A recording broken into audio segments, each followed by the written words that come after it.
Heu-Heu or the Monster by H. Rider Haggard. Author's Note: the author wishes to state that this tale was written in its present form some time before the discovery in Rhodesia of the fossilized and immeasurably ancient remains of the proto-human person who might well have been one of the Heu-Heu, the hairy wood folk, of which it tells through the mouth of Allan Quatermain, 1923. Chapter 1: The Storm. Now I, the editor, whose duty it has been, as an executor or otherwise, to give to the world so many histories of, or connected with, the adventures of my dear friend, the late Allan Quatermain, or Macumazahn, Watcher by Night, as the natives in Africa used to call him, come to one of the most curious of them all. Here I should say at once that he told it to me many years ago, at his house called the Grange, in Yorkshire, where I was staying, but a little while before he departed with Sir Henry Curtis and Captain Good upon his last expedition into the heart of Africa, whence he returned no more. At the time I made very copious notes of a history that struck me as strange and suggestive, but the fact is that afterwards I lost them, and could never trust my memory to reproduce even their substance with the accuracy which I knew my departed friend would have desired. Only the other day, however, in turning out a box room, I came upon a handbag which I recognized as one that I had used in the far past when I was practicing, or trying to practice, at the bar. With a certain emotion, such as overtakes us when, after the lapse of many years, we are confronted by articles connected with the long-dead events of our youth, I took it to a window, and with some difficulty opened its rusted catch. In the bag was a small collection of rubbish, papers connected with cases on which once I had worked as devil for an eminent and learned friend, who afterwards became a judge, a blue pencil with a broken point, and so forth. I looked through the papers and studied my own marginal notes made on points in causes which I had utterly forgotten, though doubtless these had been important enough to me at the time, and with a sigh tore them up and threw them on the floor. Then I reversed the bag to knock out the dust. As I was doing this, there slipped from an inner pocket a very thick notebook with a shiny black cover, such as used to be bought for 6 pence. I opened that book, and the first thing that my eye fell upon was this heading: Summary of A.Q's Strange Story of the Monster God, or Fetish, Heu-Heu, which he and the Hottentot Hans discovered in Central South Africa. Instantly, everything came back to me. I saw myself, a young man in those days, making those shorthand notes late one night in my bedroom at the Grange before the impression of old Allan's story had become dim in my mind, also continuing them in the train upon my journey south on the morrow, and subsequently expanding them in my chambers at Elm Court in the Temple, whenever I found time to spare. I remembered, too, my annoyance when I discovered that this notebook was nowhere to be found, although I was aware that I had put it away in some place that I thought particularly safe. I can still see myself hunting for it in the little study of the house I had in a London suburb at the time, and at last giving up the quest in despair. Then the years went on, and many things happened, so that in the end both notes and the story they outlined were forgotten.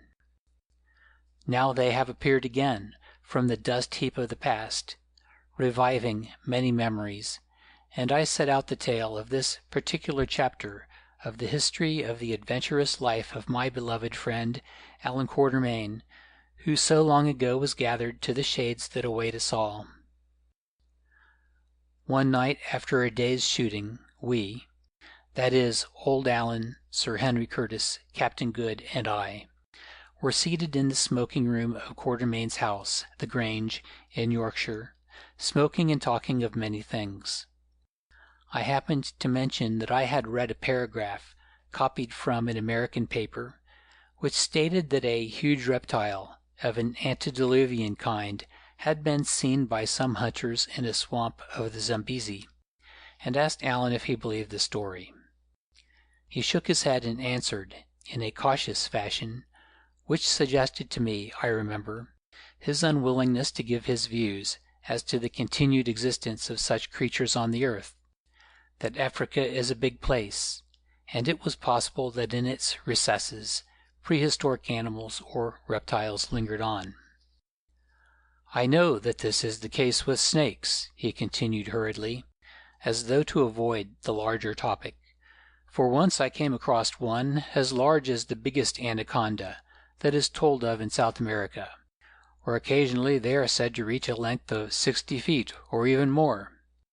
Indeed, we killed it, or rather my Hottentot servant Hans did, after it had crushed and swallowed one of our party. This snake was worshipped as a kind of god, and might have given rise to the tale of enormous reptiles. Also, to omit other experiences of which I prefer not to speak, I have seen an elephant so much above the ordinary in size that it might have belonged to a prehistoric age. This elephant had been known for centuries and was named Jana. "Did you kill it?" inquired Good, peering at him through his eyeglass in his quick, inquisitive way.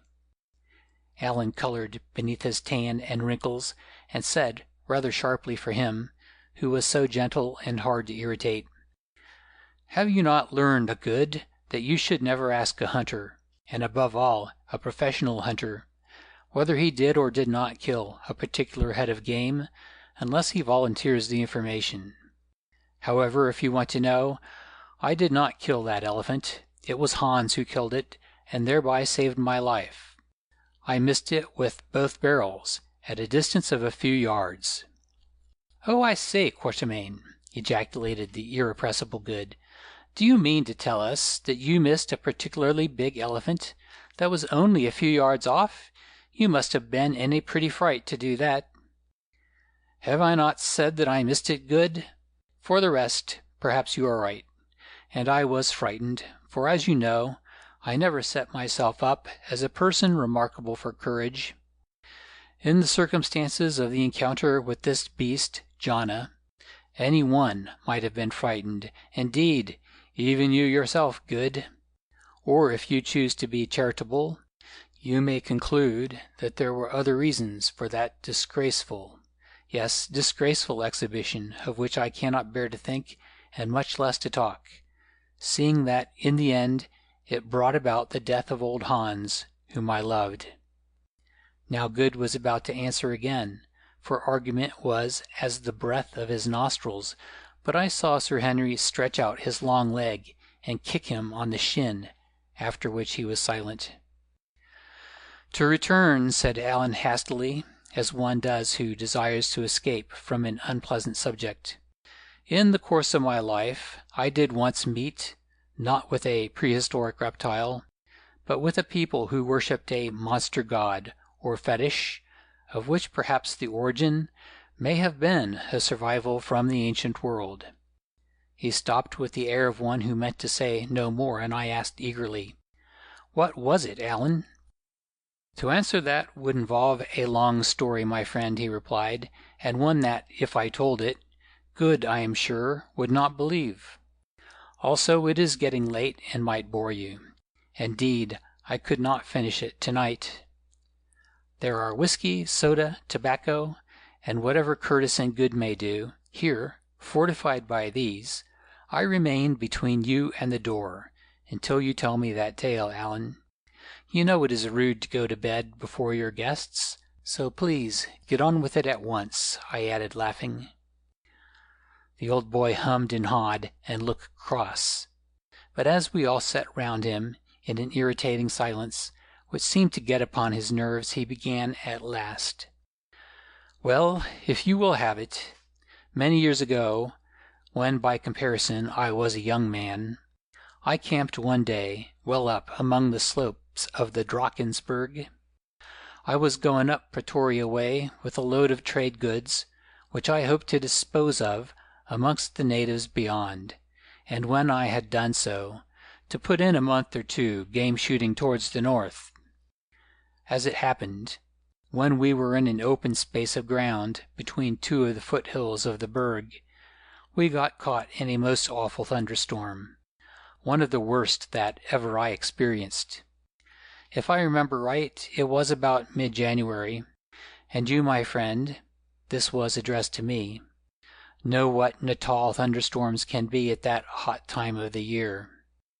It seemed to come upon us from two quarters of the sky, the fact being that it was a twin storm of which the component parts were traveling towards each other. The air grew thick and dense. Then came the usual moaning, icy wind followed by something like darkness, although it was early in the afternoon. On the peaks of the mountains around us lightnings were already playing, but as yet I heard no thunder, and there was no rain. In addition to the driver and voorlooper of the wagon, I had with me Hans, of whom I was speaking just now, a little wrinkled Hottentot who from my boyhood had been the companion of my journeys and adventures. It was he who came with me as my after-rider when as a very young man I accompanied Piet Retief on that fatal embassy to Dingaan the Zulu king, of whom practically all except Hans and myself were massacred. He was a curious, witty little fellow, of uncertain age, and of his sort one of the cleverest men in Africa. I never knew his equal in resource or in following a spoor, but like all Hottentots he had his faults. Thus, whenever he got the chance, he would drink like a fish and become a useless nuisance. He had his virtues also, since he was faithful as a dog, and, well, he loved me as a dog loves the master that has reared it from a blind puppy. For me he would do anything, lie, steal, or commit murder, and think it no wrong, but rather a holy duty. Yes, and any day he was prepared to die for me, as in the end he did.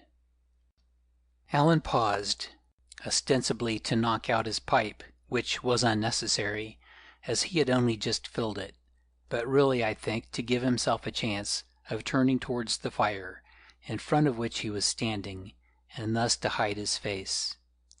Presently he swung round upon his heel in the light, quick fashion that was one of his characteristics, and went on. I was walking in front of the wagon, keeping a lookout for bad places and stones in what in those days was by courtesy called the road, though in fact it was nothing but a track twisting between the mountains, and just behind, in his usual place, for he always stuck to me like a shadow, was Hans. Presently I heard him cough, in a hollow fashion, as was his custom when he wanted to call my attention to anything, and asked over my shoulder, "What is it, Hans?" "Nothing, boss," he answered, "only that there is a big storm coming up. 2 storms, boss, not one, and when they meet they will begin to fight, and there will be plenty of spears flying about in the sky, and then both those clouds will weep rain, or perhaps hail." "Yes," I said, "there is, but as I don't see anywhere to shelter, there is nothing to be done." Hans came level with me, and coughed again, twirling his dirty apology for a hat in his skinny fingers, thereby intimating that he had a suggestion to make. "Many years ago, boss," he said, pointing with his chin towards a mass of tumbled stones at the foot of a mountain slope about a mile to our left, "there used to be a big cave yonder, for once when I was a boy I sheltered in it with some bushmen. It was after the Zulus had cleaned out Natal, and there was nothing to eat in the land, so that the people who were left fed upon one another. Then how did the Bushmen live, Hans? On slugs and grasshoppers, for the most part, boss, and buck when they were lucky enough to kill any with their poisoned arrows. Fried caterpillar are not bad, boss, nor are locusts when you can get nothing else. I remember that I, who was starving, grew fat on them. You mean that we had better make for this cave of yours, Hans, if you are sure that it's there. Yes, boss, caves can't run away, and though it is many years ago, I don't forget a place where I have lived for 2 months. I looked at those advancing clouds and reflected. They were uncommonly black, and evidently there was going to be the devil of a storm. Moreover, the situation was not pleasant, for we were crossing a patch of ironstone, on which, as I knew from experience, lightning always strikes, and a wagon and a team of oxen have an attraction for electric flashes. While I was reflecting, a party of Kaffirs came up from behind, running for all they were worth, no doubt to seek shelter. They were dressed in their finery, evidently people going to or returning from a wedding feast, young men and girls, most of them, and as they went by, one of them shouted to me, whom evidently he knew, as did most of the natives in those parts, "Hurry, hurry, Macumazahn," as you know the Zulus called me. "Hurry, this place is beloved of lightnings."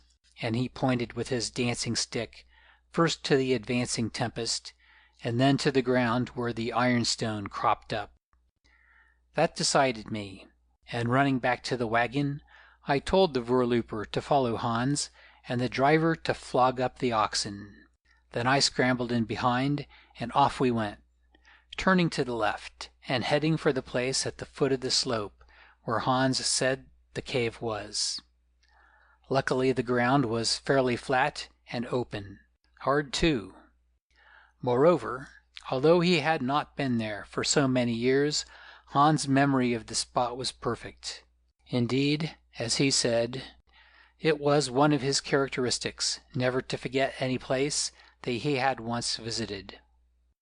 Thus from the driving box to which I had climbed, suddenly I saw him direct the voorlooper to bear sharply to the right, and could not imagine why, as the surface there seemed to be similar to that over which we were traveling. As we passed it, however, I perceived the reason, for here was a ground spring, which turned a large patch of an acre or more into a swamp, where certainly we should have been bogged. It was the same with other obstacles that I need not detail. By now, a great stillness pervaded the air, and the gloom grew so thick that the front oxen looked shadowy. Also it became very cold. The lightning continued to play upon the mountain crests, but still there was no thunder. There was something frightening and unnatural in the aspect of nature. Even the cattle felt it, for they strained at the yokes and went off very fast indeed, without the urgings of whip or shouts, as though they too knew they were flying from peril. Doubtless they did, since instinct has its voices which speak to everything that breathes. For my part, my nerves became affected, and I hoped earnestly that we should soon reach that cave.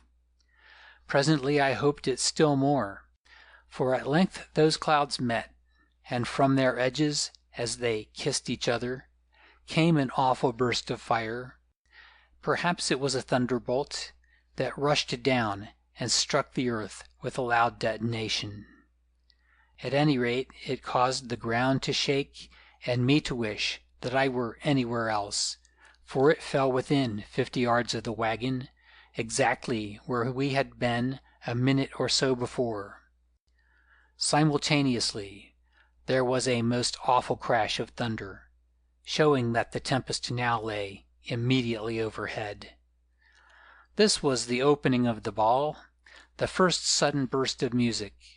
Then the dance began, with sheets and forks of flame for dancers, and the great sky for the floor upon which they performed. It is difficult to describe such a hellish tempest, because as you, my friend, who have seen them, will know, they are beyond description. Lightnings, everywhere lightnings, flash upon flash of them, of all shapes. One I remember looked like a crown of fire, encircling the brow of a giant cloud. Moreover, they seemed to leap upwards from the earth, as well as downwards from the heaven, to the accompaniment of one continuous roar of thunder. "Where the deuce is your cave?" I yelled into the ear of Hans, who had climbed onto the driving box beside me. He shrieked something in answer, which I could not catch because of the tumult, and pointed to the base of the mountain slope, now about 200 yards away. The oxen skrecked and began to gallop, causing the wagon to bump and sway so that I thought it would overset, and the voorlooper to leave hold of the rein and run alongside of them for fear lest he should be trodden to death, guiding them as best he could, which was not well. Luckily, however, they ran in the right direction. On we tore, the driver plying his whip to keep the beasts straight, and as I could see from the motion of his lips, swearing his hardest in Dutch and Zulu, though not a word reached my ears. At length they were brought to a halt by the steep slope of the mountain, and proceeded to turn round and tie themselves into a kind of knot, after the fashion of frightened oxen, that for any reason can no longer pull their load. We leaped down, and began to outspan them, getting the yokes off as quickly as we could. No easy job, I can tell you, both because of the mess in which they were, and for the reason that it must be carried out literally under fire, since the flashes were falling all about us. Momentarily I expected that one of them would catch the wagon and make an end of us and our story. Indeed, I was so frightened that I was sorely tempted to leave the oxen to their fate and bolt to the cave, if cave there were, for I could see none. However, pride came to my aid, for if I ran away, how could I ever expect my Kaffirs to stand again in a difficulty? Be as much afraid as you like, but never show fear before a native. If you do, your influence over him is gone. You are no longer the great white chief of higher blood and breeding. You are just a common fellow, like himself, inferior to himself indeed, if he chances to be a brave specimen of a people among whom most of the men are brave. So I pretended to take no heed of the lightnings, even when one struck a thorn tree not more than 30 paces away. I happened to be looking in that direction, and saw the thorn in the flare, every bough of it. Next second, all I saw was a column of dust. The thorn had gone, and one of its splinters hit my hat. With the others, I tugged and kicked at the oxen, getting the thongs off the yoke skice as best I could, till at length all were loose and galloping away to seek shelter under overhanging rocks, or where they could, in accordance with their instincts. The last two, the pole oxen, valuable beasts, were particularly difficult to free, as they were trying to follow their brethren, and strained at the yokes so much that in the end I had to cut the rimpies, as I could not get them out of the notches of the yoke skice. Then they tore off after the others, but did not get far, poor brutes, for presently I saw both of them, they were running together, go down as though they were shot through the heart. A flash had caught them. One of them never stirred again. The other lay on its back, kicking for a few seconds, then grew as still as its yoke-mate. "And what did you say?" inquired Good in a reflective voice. "What would you have said, Good," asked Allan severely, "if you had lost your best 2 oxen in such a fashion, and happened not to have a 6pence with which to buy others? Well, we all know your command of strong language, so I do not think I need ask you to answer." "I should have said," began Good, bracing himself to the occasion, but Allan cut him short with a wave of his hand. "Something about Jupiter Tonans, no doubt," he said. Then he went on. "Well, what I said was only overheard by the recording angel, though perhaps Hans guessed it, for he screamed at me. 'It might have been us, boss. When the sky is angry, it will have something. Better the oxen than us, boss.' 'The cave, you idiot!' I roared. 'Shut your mouth and take us to the cave, if there is one, for here comes the hail.' Hans grinned and nodded, then, hastened by a large hailstone, which hit him on the head, began to skip up the hill at a surprising rate, beckoning to the rest of us to follow. Presently we came to a tumbled pile of rocks, through which we dodged and scrambled in the gloom that now, when the hail had begun to fall, was denser than ever between the flashes. At the back of the biggest of these rocks, Hans dived among some bushes, dragging me after him between two stones that formed a kind of natural gateway to a cavity beyond. "This is the place, boss," he said, wiping the blood that ran down his forehead from a cut in the head made by the hailstone. As he spoke, a particularly vivid flash showed me that we were in the mouth of a cavern of unknown size.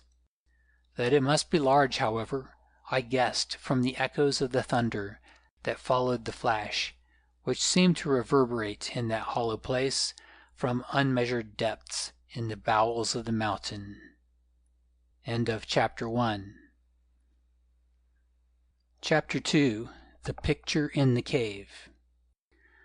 We did not reach the cave too soon, for as the boys scrambled into it after us, the hail began to come down in earnest, and you fellows know, or at any rate have heard, what African hail can be, especially among the mountains of the Berg. I have known it to go through sheets of galvanized iron like rifle bullets, and really I believe that some of the stones which fell on this occasion would have pierced two of them put together, for they were as big as flints and jagged at that. If anybody had been caught in that particular storm on the open veldt, without a wagon to creep under or a saddle to put over his head, I doubt whether he would have lived to see a clear sky again. The driver, who was already almost weeping with distress over the loss of Captain and Deutschmann, as the two pole oxen were named, grew almost crazed because he thought that the hail would kill the others, and actually wanted to run out into it, with the wild idea of herding them into some shelter. I told him to sit still and not be a fool, since we could do nothing to help them. Hans, who had a habit of growing religious when there was lightning about, remarked sententiously that he had no doubt that the great in the sky would look after the cattle, since my reverend father, who had converted him to the particular faith or mixture of faiths which, with Hans, passed for Christianity, had told him that the cattle on 1,000 hills were his especial property, and here in the Berg were they not among the 1,000 hills. The Zulu driver, who had not found religion, but was just a raw savage, replied with point that, if that were so, the great might have protected Captain and Deutschmann, which he had clearly neglected to do. Then, after the fashion of some furious woman, by way of relieving his nerves, he fell to abusing Hans, whom he called a yellow jackal, adding that the tail of the worst of the oxen was of more value than his whole body, and that he wished his worthless skin were catching the hailstones instead of their inestimable hides. These nasty remarks about his personal appearance irritated Hans, who drew up his lips, as does an angry dog, and replied in suitable language, which involved reflections upon that Zulu's family, and especially on his mother. In short, had I not intervened, there would have been a very pretty row that might have ended in a blow from a carry or a knife thrust. This, however, I did with vigor, saying that he who spoke another word should be kicked out of the cave to keep company with the hail and the lightning, after which peace was restored. That storm went on for a long while, for after it had seemed to go away, it returned again, traveling in a circle, as such tempests sometimes do, and when the hail was finished, it was followed by torrential rain.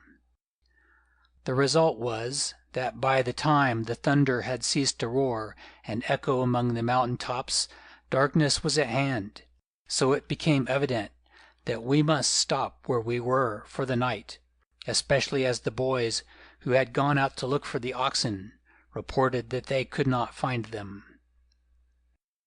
This was not pleasant, as the cave was uncommonly cold, and the wagon was too soaked with the rain to sleep in. Here, however, once more, Hans' memory came in useful. Having borrowed my matches, he crept off down the cave, and presently returned, dragging a quantity of wood after him, dusty and worm-eaten looking wood, but dry and very suitable for firing. "Where did you get that?" I asked. "Boss," he replied, "when I lived in this place with the Bushmen, long before those black children," this insult referred to the driver and the voorlooper, Mavoon and Induka by name, "were begotten of their unknown fathers, I hid away a great stock of wood for the winter, or in case I should ever come back here, and there it is still, covered with stones and dust. The ants that run about the ground do the same thing, boss, that their children may have food when they are dead. So now if those Kaffirs will help me to get the wood, we may have a good fire and be warm." Marveling at the little Hottentot's foresight, that was bred into his blood by the necessities of 100 generations of his forefathers, I bade the others to accompany him to the cache, which they did, glowering, with the result that, presently, we had a glorious fire. Then I fetched some food, for luckily I had killed a diker buck that morning, the flesh of which we toasted on the embers, and with it a bottle of square face from the wagons, so that soon we were eating a splendid dinner. I know that there are many who do not approve of giving spirits to natives, but for my part I have found that when they are chilled and tired, a tot does them no harm, and wonderfully improves their tempers. The trouble was to prevent Hans from getting more than one, to do which I made a bedfellow of that bottle of square face. When we were filled, I lit my pipe, and began to talk with Hans, whom the grog had made loquacious and therefore interesting. He asked me how old the cave was, and I told him that it was as old as the mountains of the Berg. He answered that he had thought so because there were footprints stamped in the rock floor further down it, and turned to stone, which were not made by any beast that he had ever heard of or seen, which footprints he would show me on the morrow, if I cared to look at them. Further, that there were queer bones lying about, also turned to stone, that he thought must have belonged to giants. He believed that he could find some of these bones when the sun shone into the cave in the early morning. Then I explained to Hans and the Kaffirs how once, thousands and thousands of years ago, before there were any men in the world, great creatures had lived there, huge elephants and reptiles as large as 100 crocodiles made into one, and as I had been told, enormous apes, much bigger than any gorilla. They were very interested, and Hans said that it was quite true about the apes, since he had seen a picture of one of them, or of a giant that looked like an ape. "Where?" I asked. "In a book?" "No, boss, here in this cave. The Bushmen made it 10,000 years ago," by which he meant at some indefinite time in the past. Now I bethought me of a fabulous creature called the Goloko, which was said to inhabit an undefined area of swamps on the east coast and elsewhere.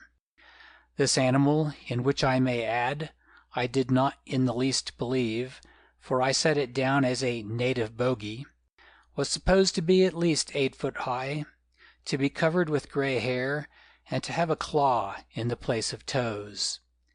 My chief authority for it was a strange old Portuguese hunter whom I had once known, who swore that he had seen its footprints in the mud, also that it had killed one of his men and twisted the head off his body. I asked Hans if he had ever heard of it. He replied that he had, under another name, that of Milhoi, I think, but that the devil painted in the cave was larger than that.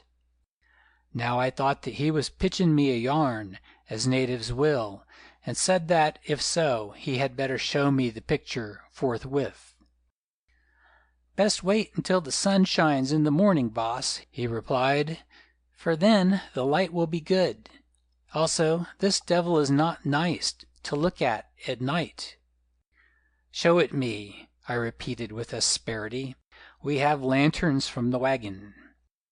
So, somewhat unwillingly, Hans led the way up the cave for 50 paces or more, for the place was very big, he carrying one lantern and I another, while the 2 Zulus followed with candles in their hands. As we went, I saw that on the walls there were many Bushman paintings, also 1 or 2 of the carvings of this strange people. Some of these paintings seemed quite fresh, while others were faded, or perhaps the ochre used by the primitive artist had flaked off. They were of the usual character, drawings of elands and other buck, being hunted by men who shot at them with arrows, also of elephants and a lion charging at some spearmen. One, however, which, oddly enough, was the best preserved of any of the collection, excited me enormously. It represented men whose faces were painted white, and who seemed to wear a kind of armor, and queer pointed caps upon their heads, of the sort that I believe are known as Phrygian, attacking a native kraal, of which the reed fence was clearly indicated, as were the round huts behind. Moreover, to the left, some of these men were dragging away women to what, from a series of wavy lines, looked like a rude representation of the sea. I stared and gasped, for surely here before me was a picture of Phoenicians carrying out one of their women-hunting raids, as ancient writers tell us it was their habit to do. And if so, that picture must have been painted by a Bushman who lived at least 2,000 years ago, and possibly more. The thing was amazing. Hans, however, did not seem to be interested, but pushed on as though to finish a disagreeable task, and I was obliged to follow him, fearing lest I should be lost in the recesses of that vast cave. Presently he came to a crevice in the side of the cavern, which I should have passed unnoticed, as it was exactly like many others. "Here is the place, boss," he said, "just as it used to be. Now follow me, and be careful where you step, for there are cracks in the floor." So I squeezed myself into the opening, where, although I am not very large, there was barely room for me to pass. Within its lips was a narrow tunnel, either cut out by water, or formed by the rush of explosive gases hundreds of thousands of years ago. I think the latter, as the roof, which was not more than 8 or 9 feet from the floor, had sharp points and roughnesses that showed no water wear.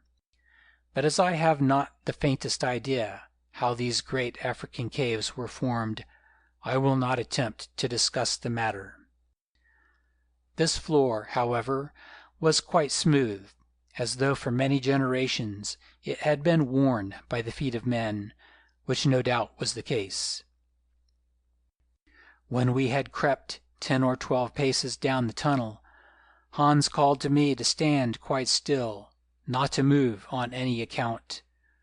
I obeyed him, wondering, and by the light of my lantern saw him lift his own, which had a loop of hide fastened through the tin eye at the top of it for convenience in hanging it up in the wagon, and set it, or rather the hide loop, round his neck, so that it hung upon his back.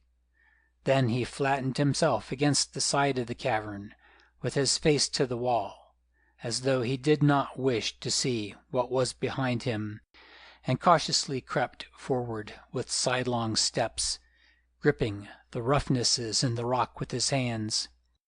When he had gone some 20 or 30 feet in this crab-like fashion, he turned and said, "Now, boss, you must do as I did." "Why?" I asked. "Hold down the lantern, and you will see, boss."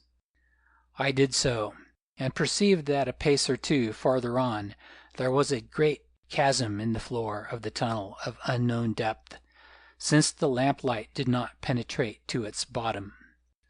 Also I noted that the ledge at the side that formed the bridge by which Hans had passed was nowhere more than 12 inches, and in some places less than 6 inches wide. "Is it deep?" I asked.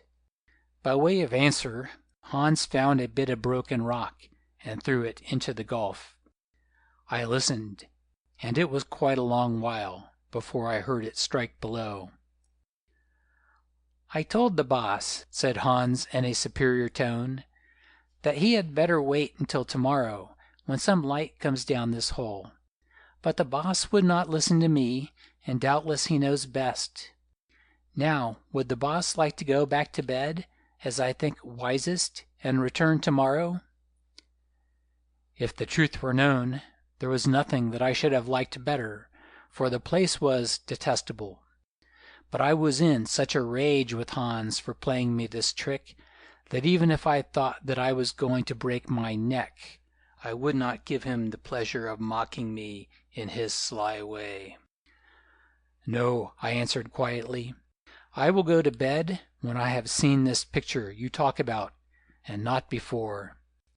Now Hans grew alarmed, and begged me, in good earnest, not to try to cross the gulf, which reminded me vaguely of the parable of Abraham and Dives in the Bible, and myself playing the part of Dives, except that I was not thirsty, and Hans did not in any way resemble Abraham. "I see how it is," I said. "There is not any picture, and you are simply playing one of your monkey tricks on me. Well, I'm coming to look, and if I find you have been telling lies, I'll make you sorry for yourself." "The picture is there, or was when I was young," answered Hans sullenly. "And for the rest, the boss knows best.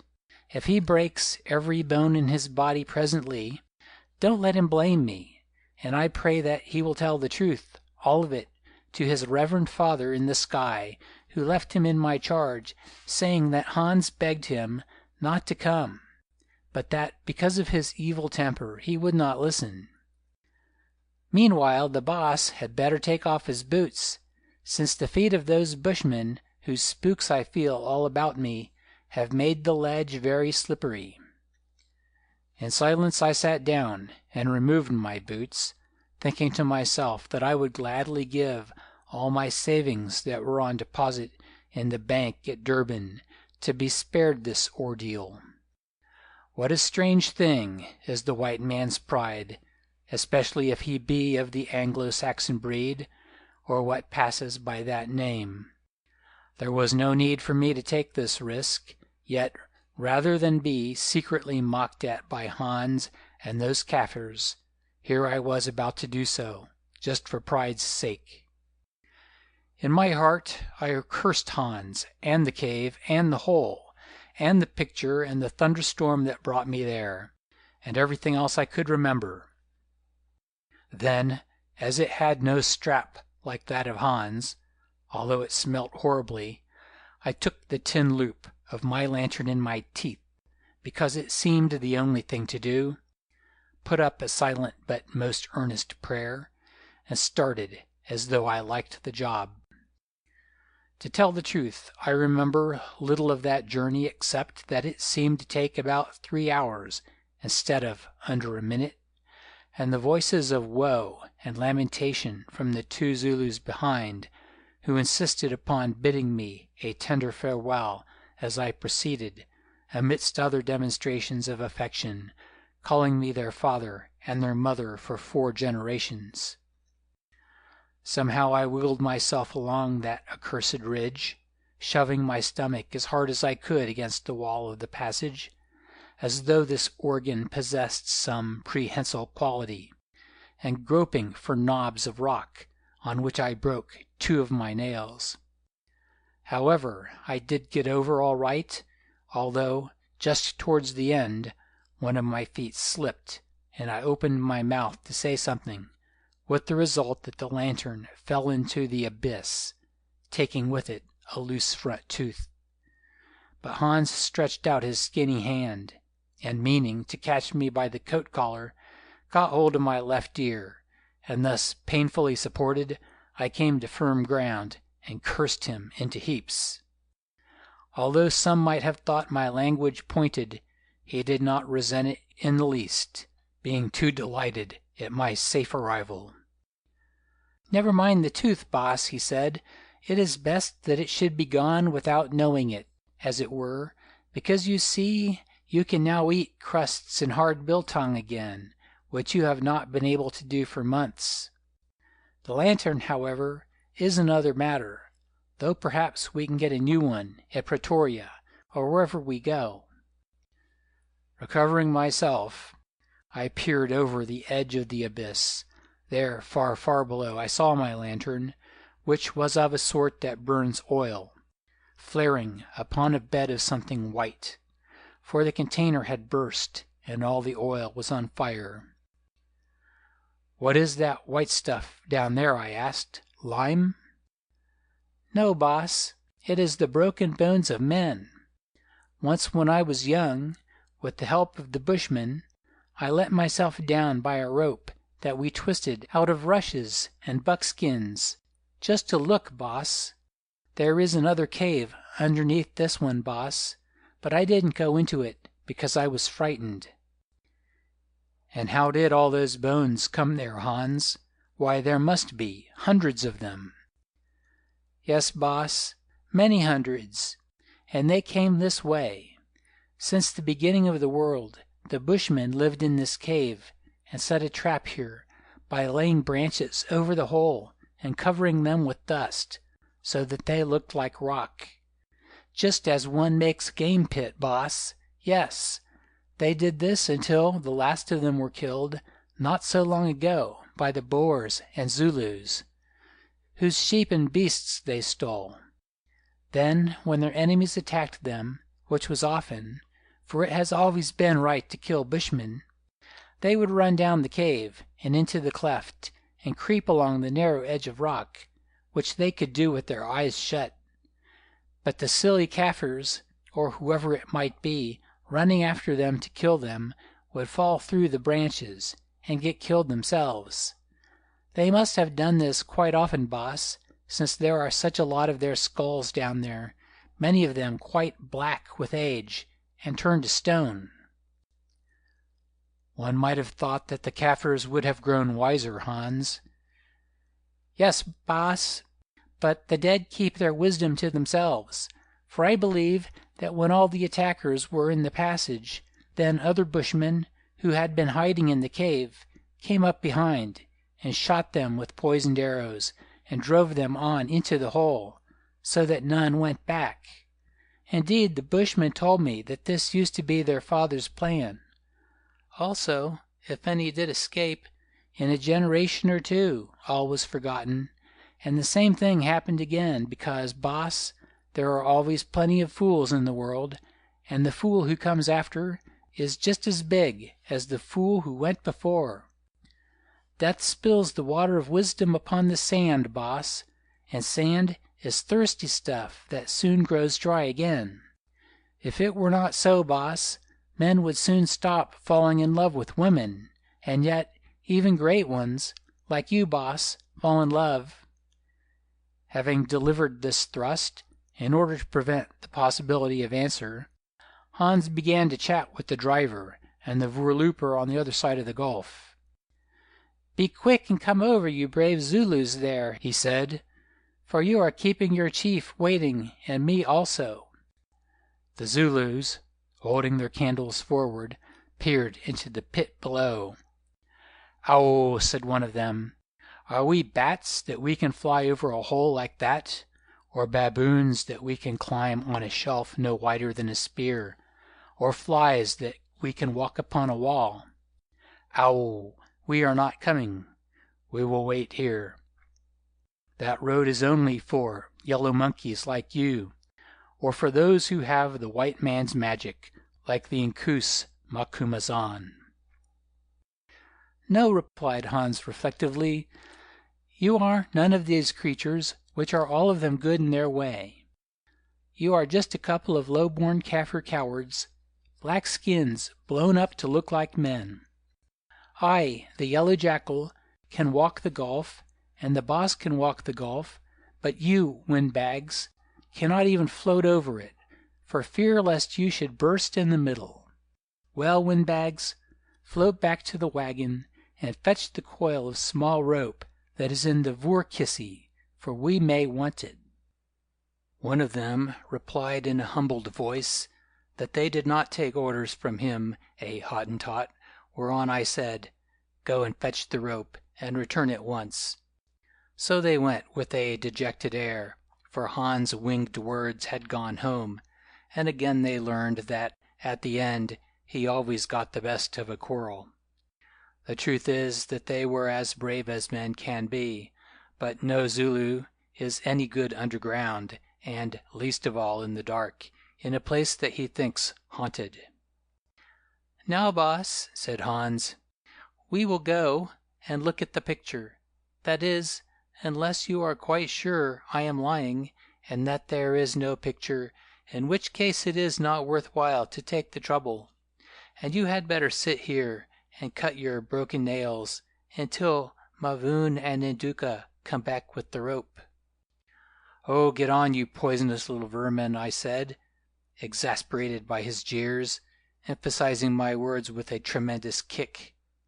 Here, however, I made a great mistake, since I had forgotten that at the moment I lacked boots, and either Hans carried a collection of hard articles in the seat of his filthy trousers, or his posterior was of a singularly stone-like nature. In short, I hurt my toes most abominably, and him not at all. "Ah, boss," said Hans with a sweet smile, "you should remember what your reverend father taught me, always to put on your boots before you kick against the thorn pricks. I have a gimlet and some nails in my pistol pocket, boss, that I was using this morning to mend that box of yours." Then he bolted incontinently, lest I should experiment on his head and see if there were nails in that also, and as he had the only lantern, I was obliged to limp, or rather to hop, after him. The passage, of which the floor was still worn smooth by thousands of dead feet, went on straight for 8 or 10 paces, and then bent to the right. When we came to this elbow in it, I saw a light ahead of me, which I could not understand, till presently I found myself standing in a kind of pit or funnel. It may have measured some 30 feet across, that rose from the level at which we stood, right through the strata, to the mountainside 80 or 100 feet above us. What had formed it thus I cannot conceive, but there it was, a funnel, as I have said, in shape exactly like those that are used when beer is poured into barrels or port wine into a decanter, the place on which we were being, of course, its narrower end. The light that I had seen came therefore from the sky, which, now that the tempest had passed away, was clean washed and beautiful, sown with stars also, for at the moment a dense black cloud remaining from the storm hid the moon. now just past its full. For a little way, perhaps 25 feet, the sides of this tunnel were almost sheer, after which they sloped outwards steeply to the mouth of the pit in the mountain flank. One other peculiarity I noticed, namely that on the western face of the tunnel, which as it chanced was in front of us as we stood, just where it began to expand, projected a sloping ridge of rock, like to the roof of a lean-to shed, which ridge ran right across this face. "Well, Hans," I said, when I had inspected this strange natural cavity, "where is your picture? I don't see it." "Wacht ein beetje," that is, wait a bit, "Boss. The moon is climbing up that cloud. Presently she will get to the top of it, and then you will see the picture, unless someone has rubbed it out since I was young."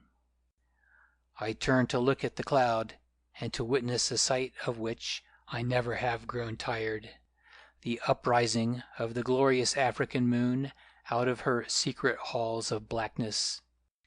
Already silver rays of light were shooting across the vastness of the firmament, causing the stars to pale.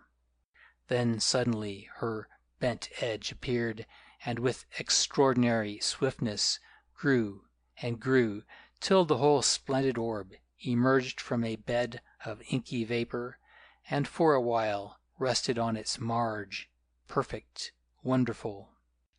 In an instant our whole was filled with light so strong and clear that by it I could have read a letter.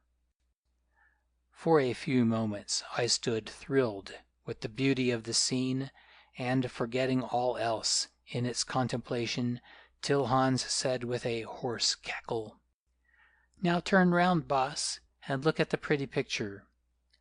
I did so, and followed the line of his outstretched hand, which pointed to that face of the rock with the pent roof that looked towards the east. Next second, my friends, I am not exaggerating, I nearly fell backwards. Have any of you fellows ever had a nightmare in which you dreamed you were in hell and suddenly met the devil tete-a-tete all by your little selves? At any rate I have, and there in front of me was the devil, only much worse than fond fancy can paint him, even with the brush of the acutest indigestion. Imagine a monster double life-size, that is to say, 11 or 12 feet high, brilliantly portrayed in the best ochres of which these bushmen have always had the secret, namely white, red, black, and yellow, and with eyes formed apparently of polished lumps of rock crystal.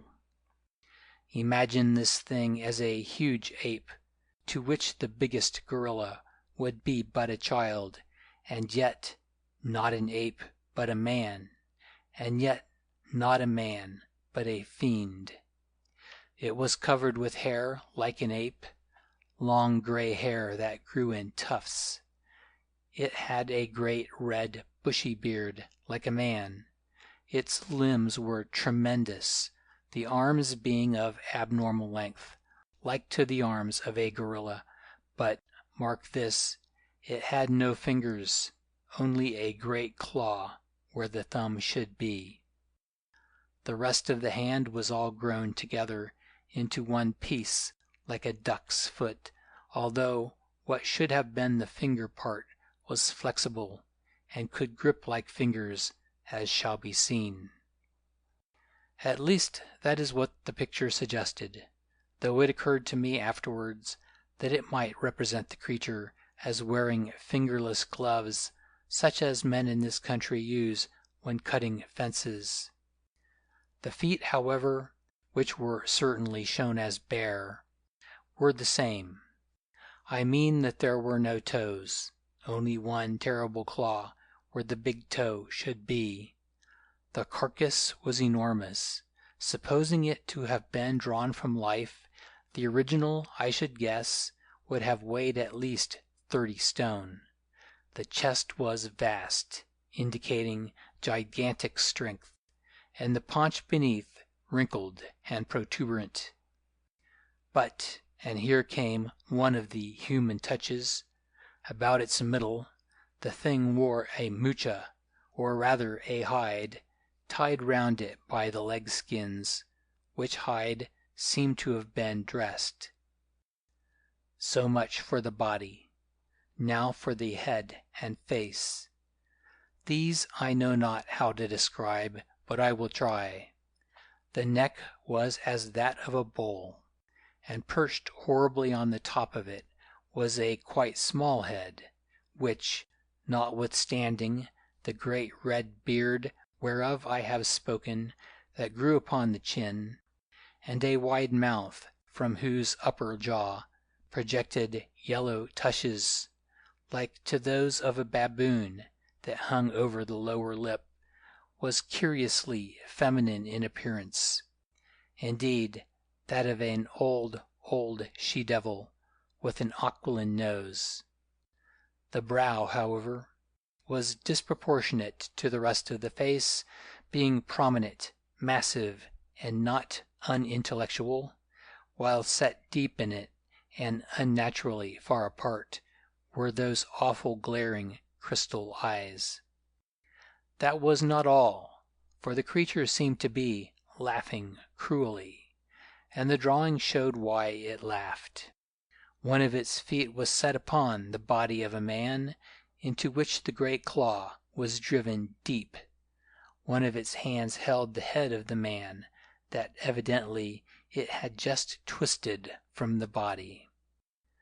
The other hand grasped by the hair a living naked girl, badly drawn, as though this detail had not interested the artist, whom apparently it was about to drag away. "Isn't it a pretty picture, boss?" sniggered Hans. "Now the boss will not say that I tell lies. No, not for quite a week." End of Chapter 2. Chapter 3. The Opener of Roads. I stared and stared, then was overcome with faintness, and sat down upon the ground. "I see you laughing at me, young man." This was addressed to me, the recorder of the tale, who no doubt have already decided that this drawing was the work of some imaginative bushman who had gone mad, and set down upon the rock the hellish dream of a mind diseased. Of course, that was the conclusion I came to myself next morning, though afterwards I changed my opinion, but at the time it did not strike me like that. The place was lonesome and eerie, a horrible place, with a pit full of bones nearby, heavily silent also, except for a distant hyena or jackal howling at the moon, and I had gone through some trials that day, the passage of the death pit, for instance, which reminded me of the oubliettes in ancient Norman castles that I have read of, down which prisoners were hurled to doom. Also, as you may have observed, even in your short career, moonlight differs from sunlight, and we, or some of us, are much more affected by horrible things at night than we are by day. At any rate, I sat down because I felt faint, and thought that I was going to be ill. "What is it, boss?" queried the observant Hans, still mocking. "If you want to be sick, boss, please don't mind me, for I'll turn my back. I remember that I was sick myself when I first saw Heu-Heu. Just there," he added reminiscently, pointing to a certain spot. "Why do you call that thing Heu-Heu, Hans?" I asked, trying to master the reflex action of my interior arrangements. "Because that is his nice name, boss, given him by his mammy when he was little, perhaps." Here I nearly was sick. The idea of that creature with a mother almost finished me, like the sight and smell of a bit of fat bacon in a gale at sea." "How do you know that?" I gurgled. "Because the Bushmen told me, boss. They said that their fathers, 1,000 years ago, knew this Heu-Heu far away, and that they left that part of the country because of him, as they never slept well at night there, just like a Boer when another Boer comes and builds a house within 6 miles of him, boss. I think they meant that they heard Heu-Heu when he talked, for they told me that their great-great-grandfathers could hear him doing it and beating his breast when he was miles away. But I dare say they lied, for I don't believe they really knew anything about Heu-Heu, or who painted his portrait on the rock, boss." "No," I answered, "nor do I. Well, Hans, I think I have had enough of your friend Heu-Heu for this evening, and should like to go back to bed." "Yes, boss, so should I, boss. Still, take another good look at him before you leave. You don't see a picture like that every night, boss, and you know you wanted to come." Now, I would have kicked Hans again, but luckily I remembered those nails in his pocket in time, so, after one lingering glance, I only rose and loftily motioned to him to lead on. This was the last that I saw of the likeness of Heu-Heu, or Beelzebub, or whoever the monster may have been.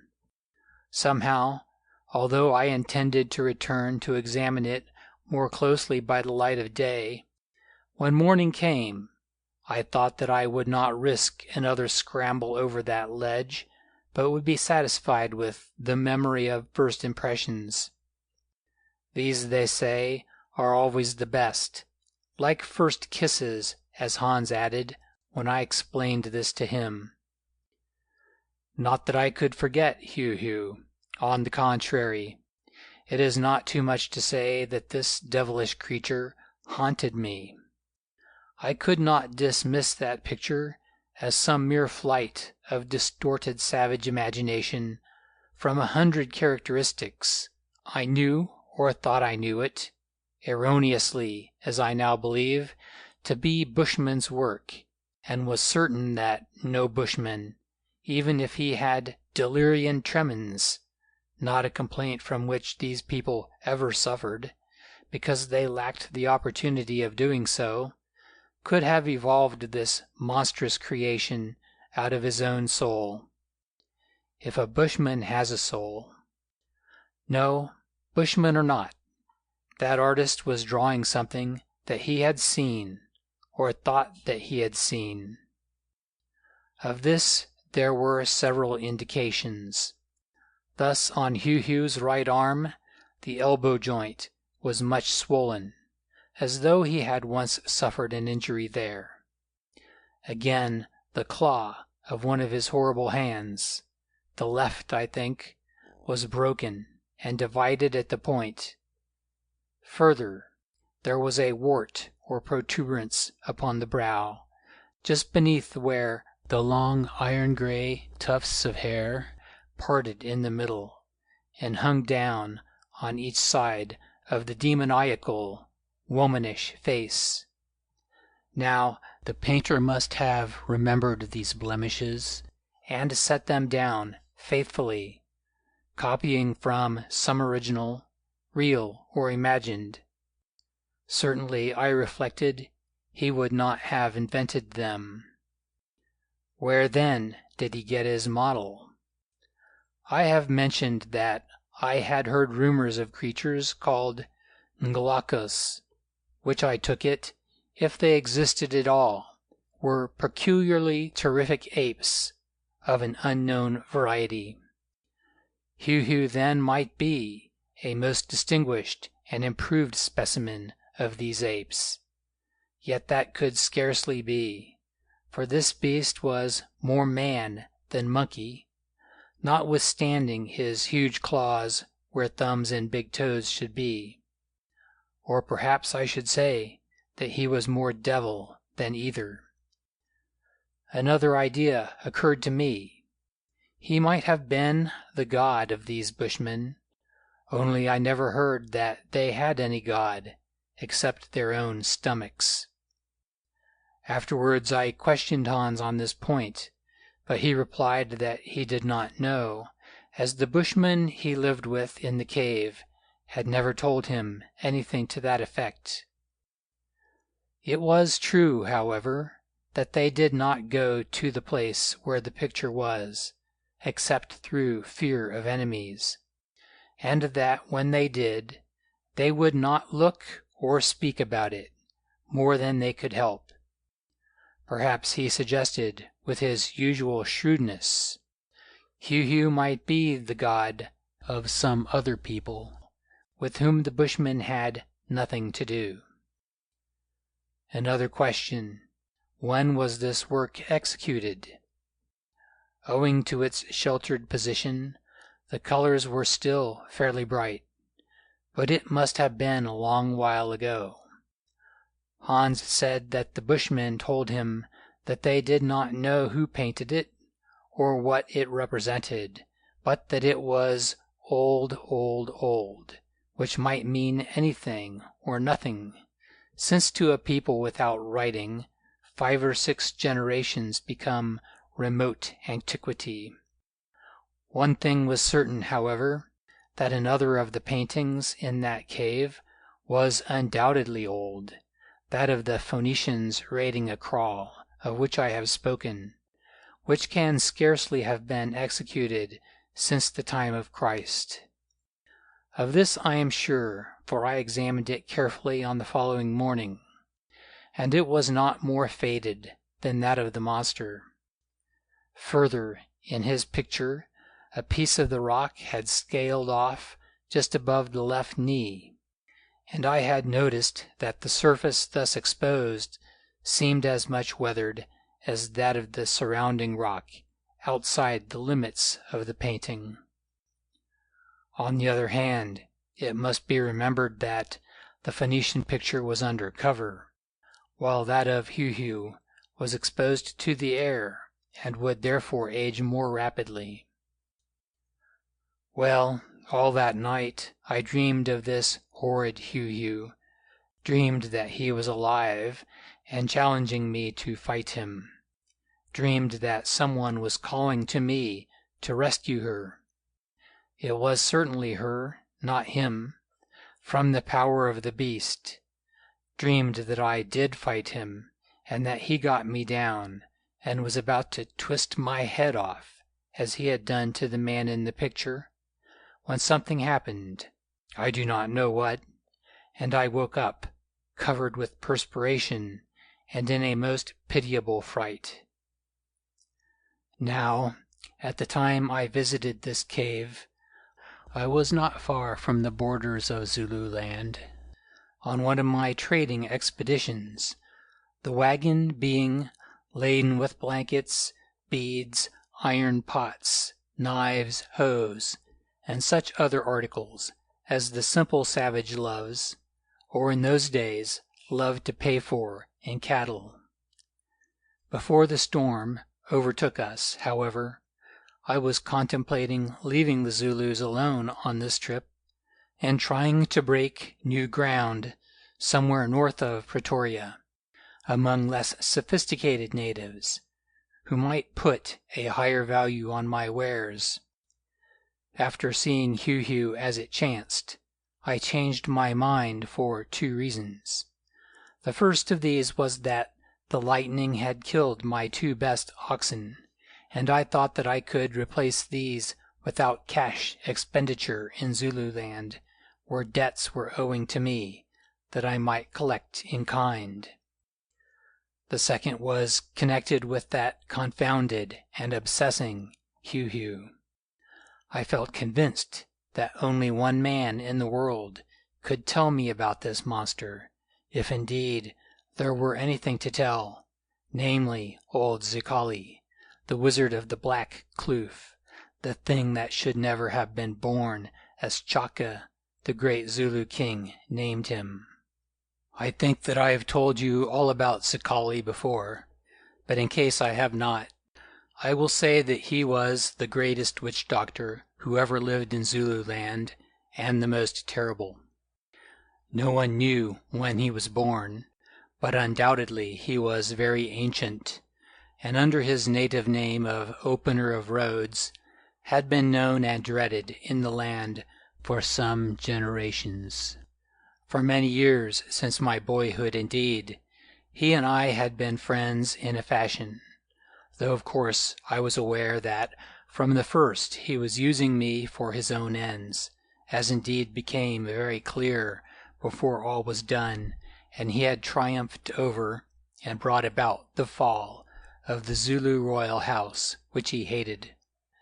However, Zicali, like a wise merchant, always paid those who served him with a generous hand, in one coin or another, as he paid those he hated. My coin was information, either historical or concerning the hidden secrets of this strange land of Africa, of which, for all our knowledge, we white men really understand so little. If anyone could give me information about the picture in the cave and its origin, it would be Zicali, and therefore to Zicali I would go. Curiosity about such matters, as perhaps you have guessed, was always one of my besetting sins. We had a great trouble in recovering our remaining 14 oxen, since some of them had wandered far to find cover from the storm. At last, however, they were found uninjured, except for some bruises from the hailstones. For it is wonderful, if they are left alone, how cattle manage to protect themselves against the forces of nature. In Africa, however, they seldom take shelter beneath trees during a thunderstorm, as is their habit here in England, perhaps because such tempests, being so frequent, they have inherited from their progenitors an instinctive knowledge that lightning strikes trees and kills anything that happens to be underneath them. At least that is my experience. Well, we inspanned and trekked away from that remarkable cave. Many years afterwards, by the way, when Hans was dead, I tried to find it again and could not. I thought that I reached the same mountain slope in which it was, but I suppose that I must have been mistaken, since in that neighborhood there are multitudes of such slopes, and on the one that I identified I could discover no trace of the cave. Perhaps this was because there had been a landslide, and with the funnel-like shaft in the mountain-side down which the moonlight poured onto the picture of Heu-Heu, the orifice that, it will be remembered, was very small, had been covered up with rocks. Or it may be that I was searching the wrong slope, not having taken my bearings sufficiently when I visited the place at a time of tempest and hurry.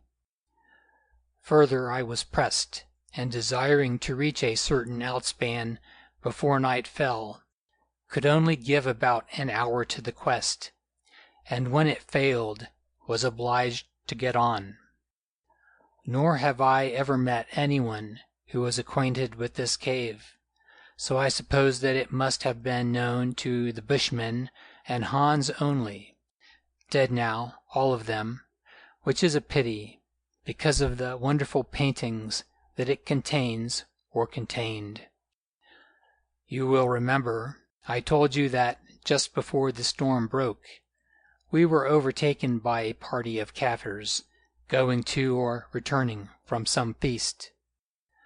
When we had gone about half a mile, we found one of those Kaffirs again, quite dead, but whether he, the body was that of a young man, had been killed by the lightning or by the hail, I was not sure.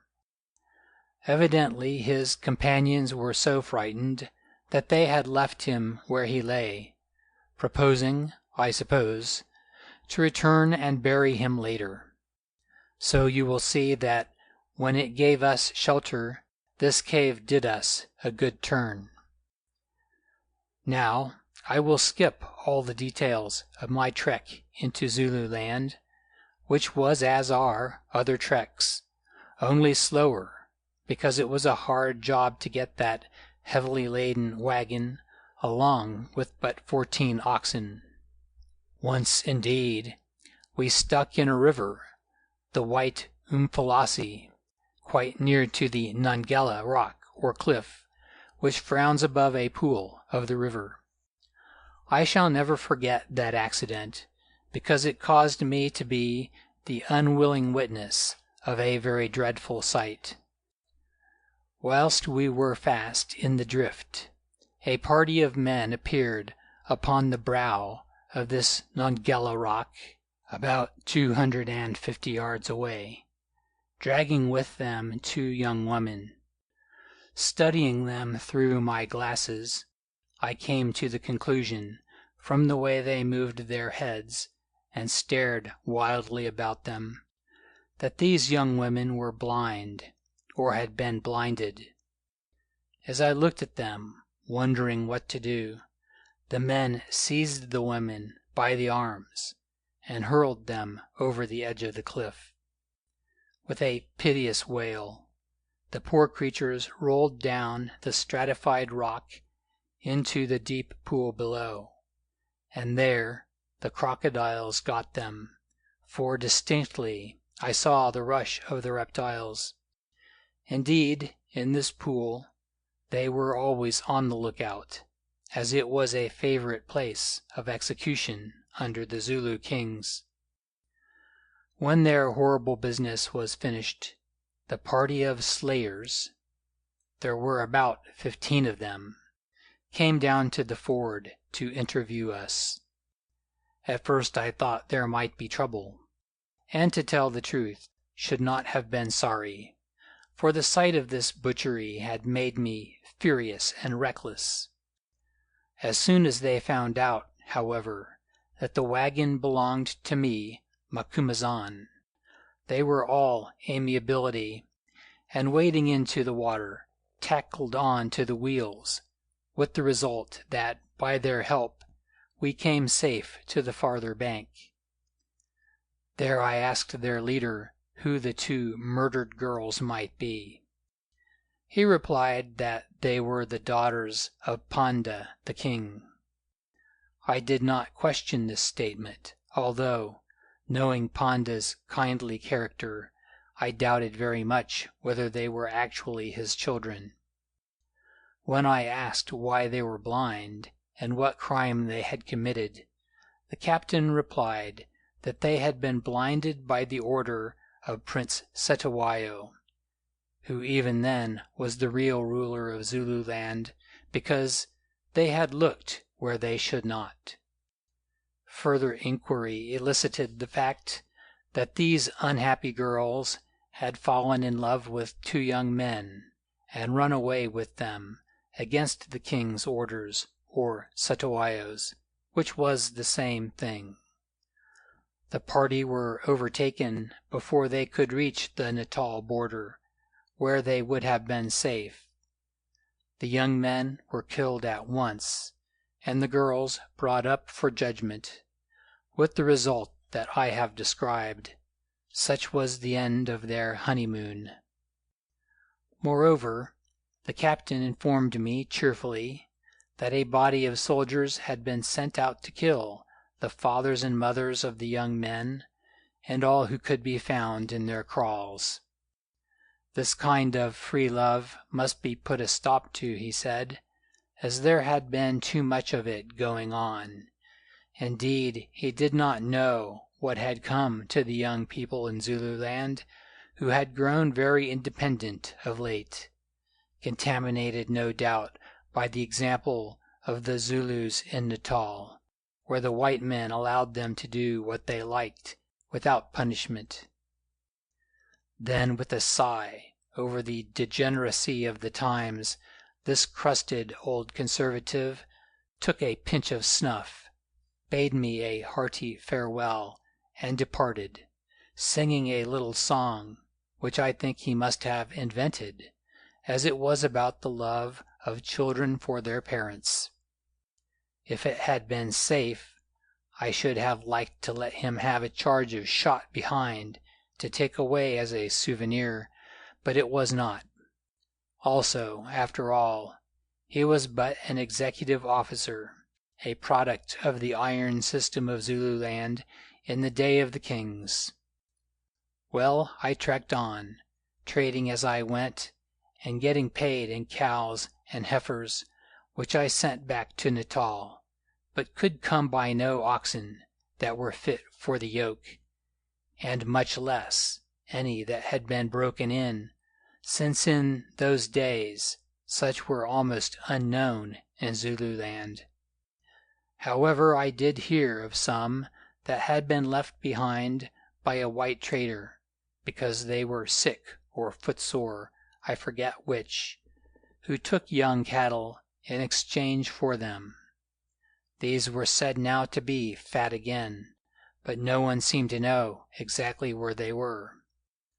One friendly chief told me, however, that the opener of roads, that is, old Zicali, might be able to do so, as he knew everything, and the oxen had been traded away in his district. Now by this time, although I was still obsessed about Heu-Heu, I had almost made up my mind to abandon the idea of visiting Zicali on this trip, because I had noticed that whenever I did so, always I became involved in arduous and unpleasant adventures as an immediate consequence. Being, however, badly in need of more oxen, for not to mention the two that were dead, others of my team seemed never to have recovered from the effects of the hailstorm, and one or two showed signs of sickness. This news caused me to revert to my original plan. So after consultation with Hans, who also thought it the best thing to be done, I headed for the Black Kloof, which was only 2 days' trek away. Arriving at the mouth of that fateful and forbidding gulf on the afternoon of the second day, I outspanned by the spring, and leaving the cattle in charge of Mavoon and Nduka, walked up it accompanied by Hans. The place, of course, was just as it had always been, and yet, as it ever did, struck me with a fresh sense of novelty and amazement. In all Africa, I scarcely know a gorge that is so eerie and depressing. Those towering cliff sides that look as though they are about to fall in upon the traveler, the stunted, melancholy aloe plants which grow among the rocks, the pale vegetation, the jackals and hyenas that start away at the sound of voices or echoing footsteps, the dense, dark shadows, the whispering winds that seem to wail about one even when the air is still overhead. Drafts, I suppose, that are drawing backwards and forwards through the gully. All of these are peculiar to it.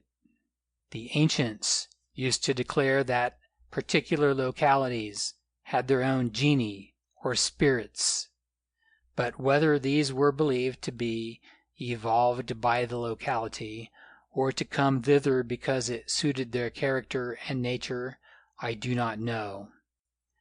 In the Black Kloof and some other spots to which I have wandered, I have often thought of this fable, and almost found myself accepting it as true. But then, what kind of a spirit would it be that chose to inhabit this dreadful gorge? I think some embodiment, no, that word is a contradiction, some impalpable essence of tragedy, some doomed soul, whereof the head was bowed and the wings were leaded with a weight of ineffable and unrepented crime. Well, what need was there to fly to fable and imagine such an invisible inhabitant when Zicali, the thing that should never have been born, was, and for uncounted years had been, the dweller in this tomb-like gulf? Surely he was tragedy personified, and that hoary head of his was crowned with ineffable and unrepented crime. How many had this hideous dwarf brought down to doom, and how many were yet destined to perish in the snares that year by year he wove for them? And yet this sinner had been sinned against, and did but pay back his sufferings in kind. He whose wives and children had been murdered, and whose tribe had been stamped flat beneath the cruel feet of Chaka, whose house he hated and lived on to destroy. Even for Zekali allowances could be made. He was not altogether bad. Is any man altogether bad, I wonder? Musing thus, I tramped on up the gorge, followed by the dejected Hans, whom the place always depressed, even more than it did myself. "Boss," he said presently, in a hollow whisper, for here he did not dare to speak aloud. "Boss, do you think that the opener of roads was once Heu-Heu himself, who has now shrunk to a dwarf with age, or at any rate that Heu-Heu's spirit lives in him?" "No, I don't," I answered, "for he has fingers and toes like the rest of us. But I do think that if there is any Heu-Heu, he may be able to tell us where to find him." "Then, boss, I hope he has forgotten, or that Heu-Heu has gone to heaven, where the fires go on burning of themselves without the need of wood. For, boss, I do not want to meet Heu-Heu. The thought of him turns my stomach cold." "No, you would rather go to Durban and meet a gin bottle that would turn your stomach warm, Hans, and your head too, and land you in the trunk for 7 days," I replied, improving the occasion. Then we turned the corner and came upon Zekali's kraal. As usual, I appeared to be expected, for one of his great silent body servants was waiting, who saluted me with uplifted spear. I suppose that Zekali must have had a lookout man stationed somewhere who watched the plain beneath and told him who was approaching. Or possibly he had other methods of obtaining information. At any rate, he always knew of my advent, and often enough of why I came and whence, as indeed he did on this occasion. "The Father of Spirits awaits you, Lord Macumazahn," said the body servant. "He bids the little yellow man who is named Light and Darkness to accompany you and will see you at once." I nodded, and the man led me to the gate of the fence that surrounded Zekali's great hut, on which he tapped with that handle of his spear. It was opened, by whom I did not see, and we entered, whereon some one slipped out of the shadows and closed the gate behind us, then vanished. There in front of the door of his hut, with a fire burning before him, crouched the dwarf, wrapped in a fur kaross, his huge head, on either side of which the gray locks fell down, much as they did in the picture of Heu-Heu, bent forward, and the light of the fire into which he was staring shining in his cavernous eyes. We advanced across the shiny beaten floor of the courtyard and stood in front of him, but for half a minute or more he took no notice of our presence.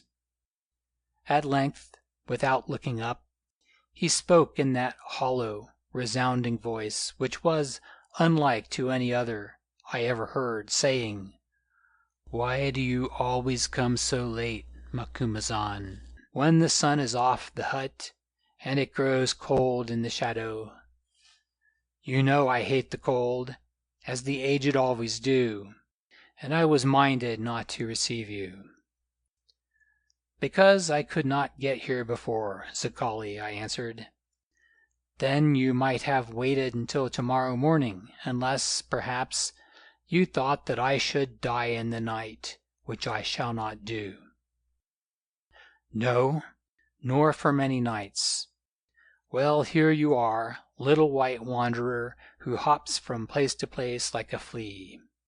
Yes, here I am, I replied, nettled, to visit you who do not wander, but sit in one spot, like a toad in a stone, Zicali. Ho, ho, ho, he laughed, that wonderful laugh of his which echoed from the rocks and always made me feel cold down the back. Ho, ho, ho, how easy it is to make you angry. Keep your temper, Macumazahn, lest it should run away with you, as your oxen did before the storm in the mountains the other day. What do you want? You only come here when you want something from him whom once you named the old cheat. So I don't wander, don't I, but sit like a toad in a stone. How do you know that? Is it only the body that wanders? Cannot the spirit wander also? Far, oh far, even to the heaven above sometimes, and perhaps to that land which is under the earth, the place where they say the dead are to be found again. Well, what do you want? Stay, and I will tell you.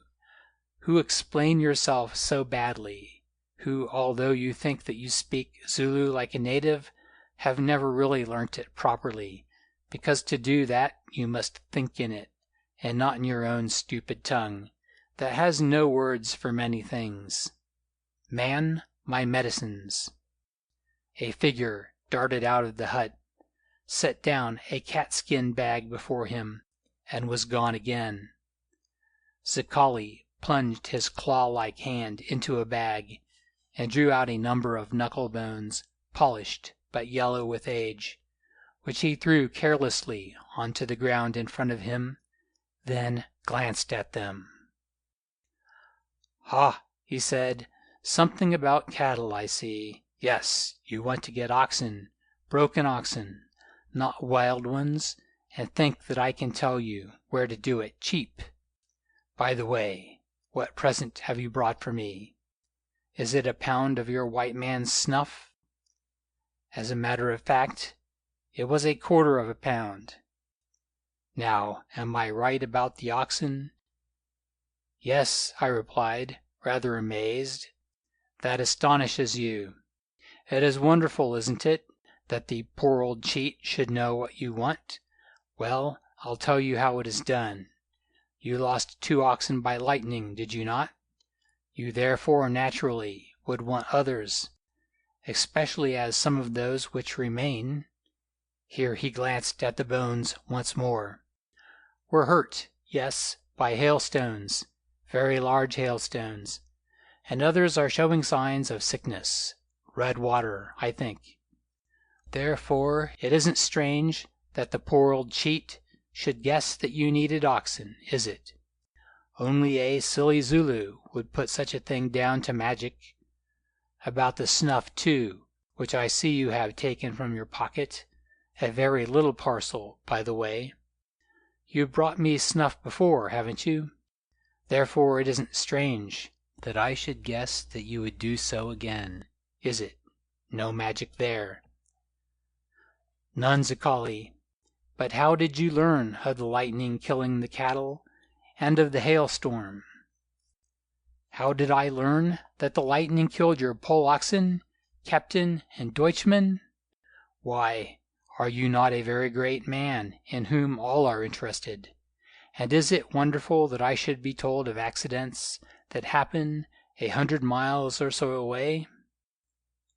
You met a party going to a wedding, did you not, just before the storm, and found one of them dead afterwards?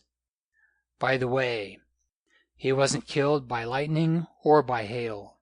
The flash fell near and stunned him, but really he died of the cold during the night.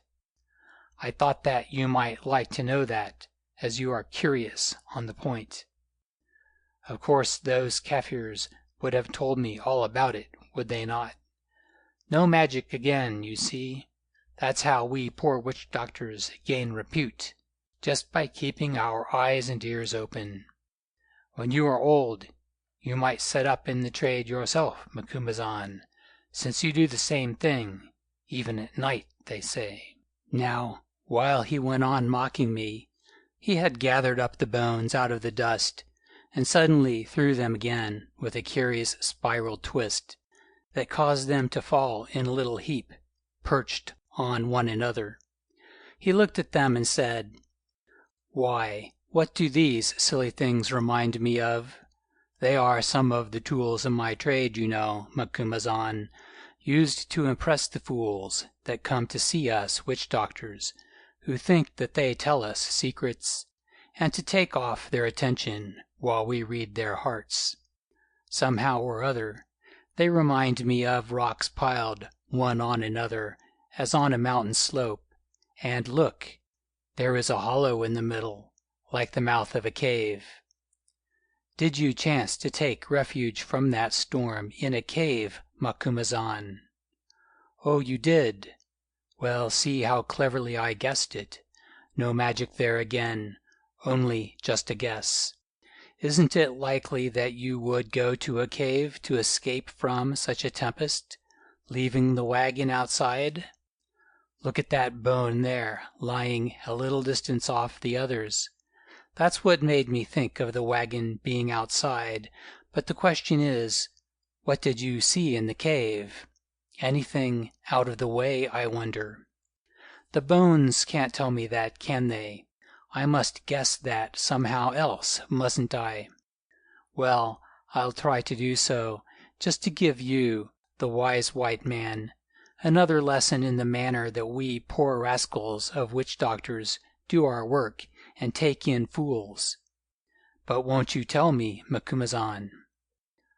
"No, I won't," I answered crossly, who knew that the old dwarf was making a butt of me. "Well, then, I suppose that I must try to discover for myself. But how? How? Come here, you little yellow monkey of a man, and sit between me and the fire, so that its light shines through you, for then perchance I may be able to see something of what is going on in that thick head of yours, Light and Darkness, as you are called, and get some light in my darkness." Hans advanced, unwillingly enough, and squatted down at the spot that Zicali indicated with his bony finger, being careful that none of the magic bones should touch any portion of his anatomy, for fear lest they should bewitch him, I suppose. There he sat, holding his ragged felt hat upon the pit of his stomach, as though to ward off the gimlet-like glances of Zicali's burning eyes. "Ho, ho, yellow man," said the dwarf, after a few seconds of inspection, which caused Hans to wriggle uncomfortably, and even to color beneath his wrinkled skin, like a young woman being studied by her prospective husband, who desires to ascertain whether she will or will not do for a fifth wife. "Ho, ho!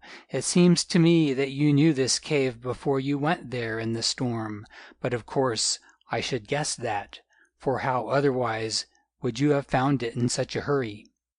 Also that it had something to do with bushmen, as most caves have in this land. The question is, what was in it? No, don't tell me. I want to find out for myself. It is strange that the thought comes to me of pictures.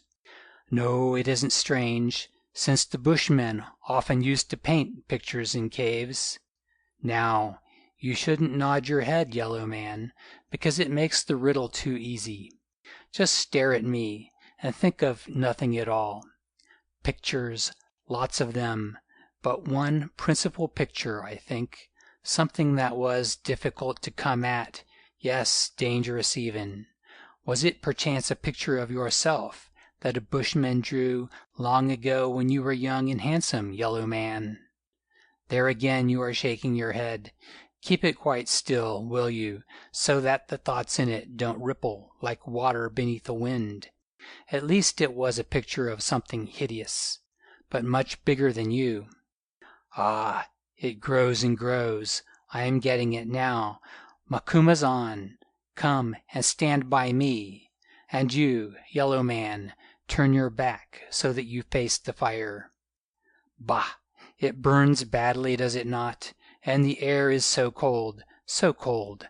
I must make it brighter. Are you there, Macumazahn? Yes. Now look at this stuff of mine. See what a fine blaze it causes. And putting his hand into the bag, he drew out some kind of powder, only a little of it, which he threw on to the embers.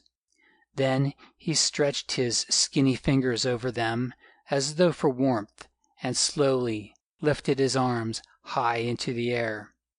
It is a fact that, after him, the flames sprang up to a height of 3 or 4 feet. He dropped his arms again, and the flames sank down. He lifted them once more, and once more they rose, only this time much higher. A third time he repeated this performance, and now the sheet of fire sprang full 15 feet into the air, and so remained burning steadily, like the flame of a lamp.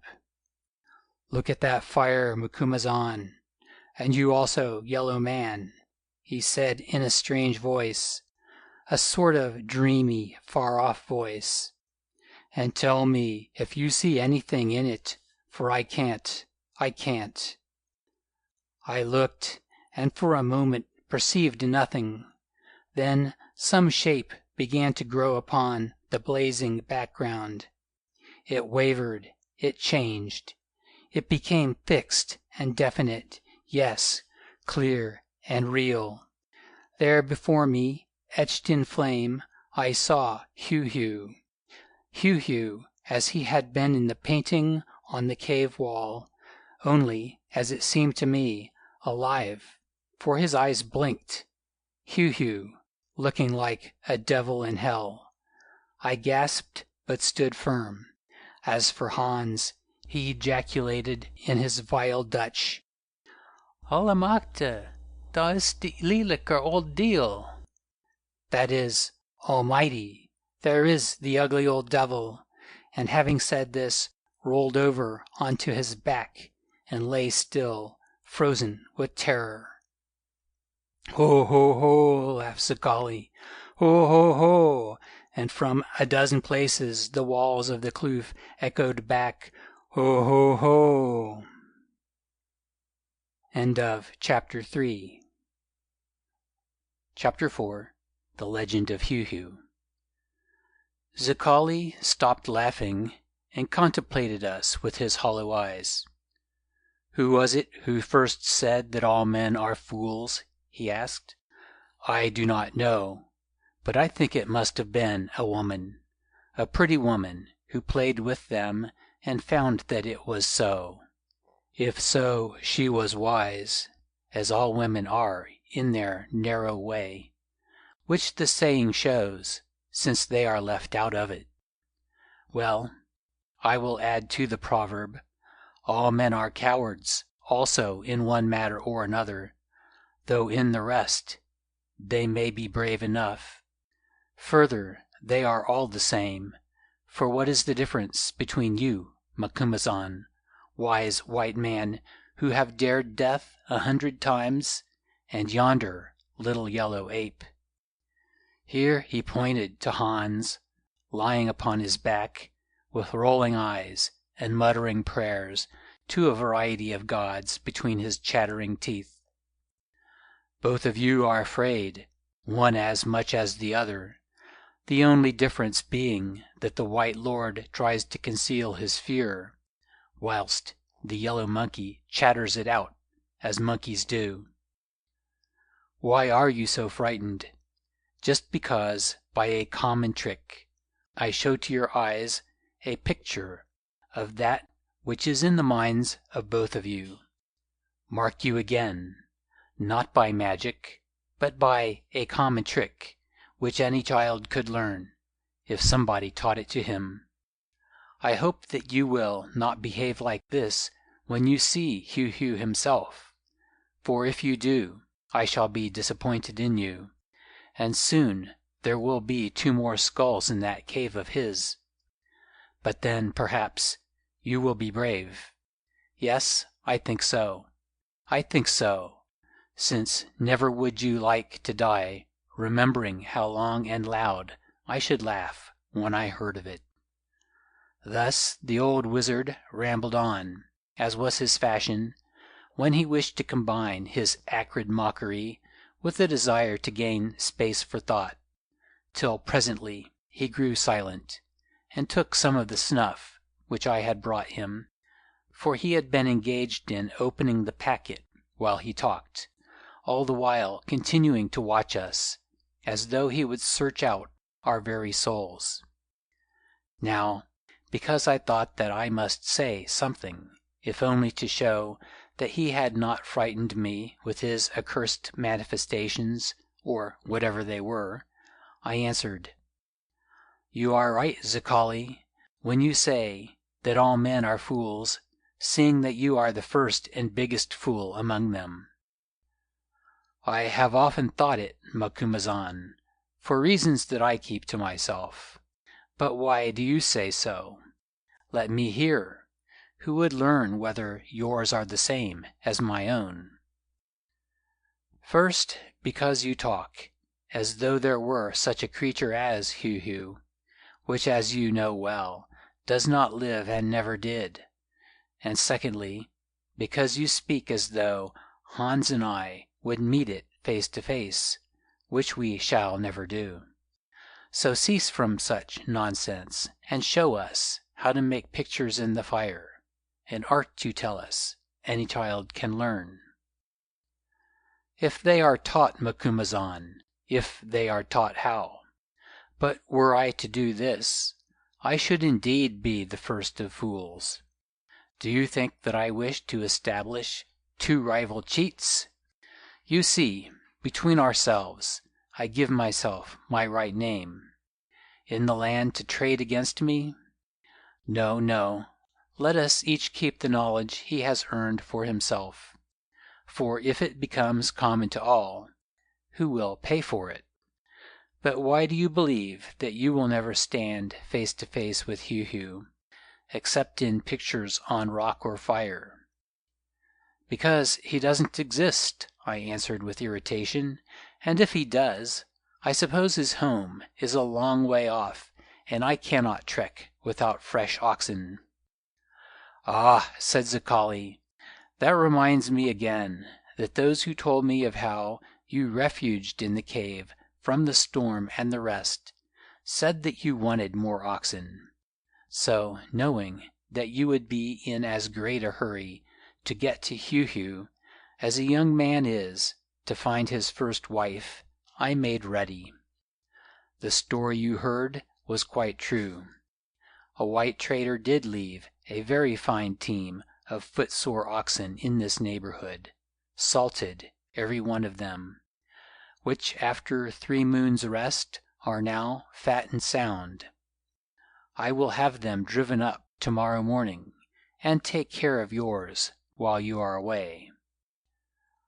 "I have no money to pay for more oxen," I said. "Is not the promise of Macumazahn better than any money, even the red English gold? Does not the whole land know it? Moreover," he added slowly, "when you return from visiting Heu-Heu, you ought to have plenty of money, or rather of diamonds, which is the same thing, and perhaps of ivory, though of that I am not so sure. No, I am not sure whether you will be able to carry the ivory. If I do not speak truth, I will pay for the oxen myself." Now, at the word diamonds, I pricked up my ears, for just then all Africa was beginning to talk about these stones. Even Hans rose from the ground, and began once more to take interest in earthly things. "That's a fair offer," I said, "but stop blowing dust, that is, talking nonsense, and tell me straight out, what you mean before it grows dark. I hate this kloof in the dark. Who is Heu-Heu? And if he or it lives, or lived, where is Heu-Heu, dead or alive? Also, supposing that there was or is a Heu-Heu, why do you, Zicali, wish me to find him, as I perceive you do, who always have a reason for what you wish? I will answer the last question first, Macumazahn, who, as you say, always have a reason for what I want you or others to do. Here he stopped and clapped his hands, whereon instantly one of his great serving men appeared from the hut behind, to whom he gave some order. The man darted away, and presently was back with more of the skin bags, such as witch doctors use to carry their medicines. Zicali opened one of these and showed me that it was almost empty, there being in it but a pinch of brown powder. "This stuff, Macumazahn," he said, "is the most wonderful of all drugs, even more wonderful than the herb called taduki, that can open the paths of the past, with which herb you will become acquainted one day. By means of it, I speak not of taduki, but of the powder in the bag, I do most of my tricks. For instance, it was with a dust of it that I was able to show you and the little yellow man the picture of Heu-Heu in the flames just now." "You mean that it is a poison, I suppose?" "Oh yes, among other things. By adding another powder, it can be made into a very deadly poison. So deadly that as little of it as will lie upon the point of a thorn will kill the strongest man and leave no trace. But it has other properties also that have to do with the mind and the spirit. Never mind what they are. If I tried to tell you, you would not understand. Well, the tree of visions, from the leaves of which this medicine is ground, grows only in the garden of Heu-Heu, and nowhere else in Africa, and I got my last supply of it thence, many years ago, long before you were born, indeed, Macumazahn, never mind how. Now I must have more of those leaves, or what the Zulus call my magic, which wise white men like you know to be but my tricks, will fail me, and the world will say that the opener of roads has lost his strength and turned to seek wiser doctors." "Then why do you not send and get some, Zicali?" "Whom can I send that would dare to enter the land of Heu-Heu and rob his garden? No one but yourself, Macumazahn. Ah, I read your mind. You are wondering now that if that be so, why I do not order that the leaves should be brought to me from the place of Heu-Heu. For this reason, Macumazahn, the dwellers there may not leave their hidden land. It is against their law. Moreover, if they might, they would not part even with a handful of that drug, except at a great price. Once, 100 years ago, by which I suppose he meant a long time, I paid such a price and bought a quantity of the stuff of which you see the last in that bag. But that is an old story, with which I will not trouble you. Oh, many went, and but 2 returned, and they mad, as those are apt to be who have looked upon Heu-Heu and left him living. If ever you see Heu-Heu, Macumazahn, be sure to destroy him and all that is his, lest his curse should follow you for the rest of your days. Fallen he will be powerless, but standing, his hate is very strong, and reaches far, or that of his priests does, which is the same thing." "Rubbish," I said. If there is any Heu-Heu, he is but a big ape, and living or dead, I am not afraid of any ape." "I am glad to hear that, Macumazahn, and hope that you will always be of the same mind. Doubtless it is only his picture, painted on rock or in the fire, that frightens you, just as a dream is more terrible than anything real. Some day you shall tell me which was the worse, Heu-Heu's picture or Heu-Heu himself. But you asked me other questions. The first of them was, who is Heu-Heu? Well, I do not know. The legend tells that once, in the beginning, there was a people, white, or almost white, who lived far away to the north. This people, says the old tale, were ruled over by a giant, very cruel and very terrible, a great wizard also, or cheat, as you would call him. So cruel and terrible was he indeed, that his people rose against him, and strong as he might be, forced him to fly southwards, with some who clung to him, or could not escape him. So south he came with them, thousands of miles, until he found a secret place that suited him to dwell in. That place is beneath the shadow of a mountain of a sort that I have heard spouted out fire when the world was young, which even now smokes from time to time. Here this people, who are named Walloo, built them a town after their northern fashion, out of the black stone which flowed from the mountain in past ages. But their king, the giant wizard, continued his cruelties to them, forcing them to labor night and day at his city and great house and a cave in which he was worshipped as a god, till at last they could bear no more, and murdered him by night. Before he died, however, which he took long to do because of his magic, he mocked them, telling them that not thus would they be rid of him, since he would come back in a worse shape than before, and still rule over them from generation to generation. Moreover, he prophesied disaster to them, and laid this curse upon them, that if they strove to leave the land that he had chosen, and to cross the ring of mountains by which it is enclosed, they should die, every one of them.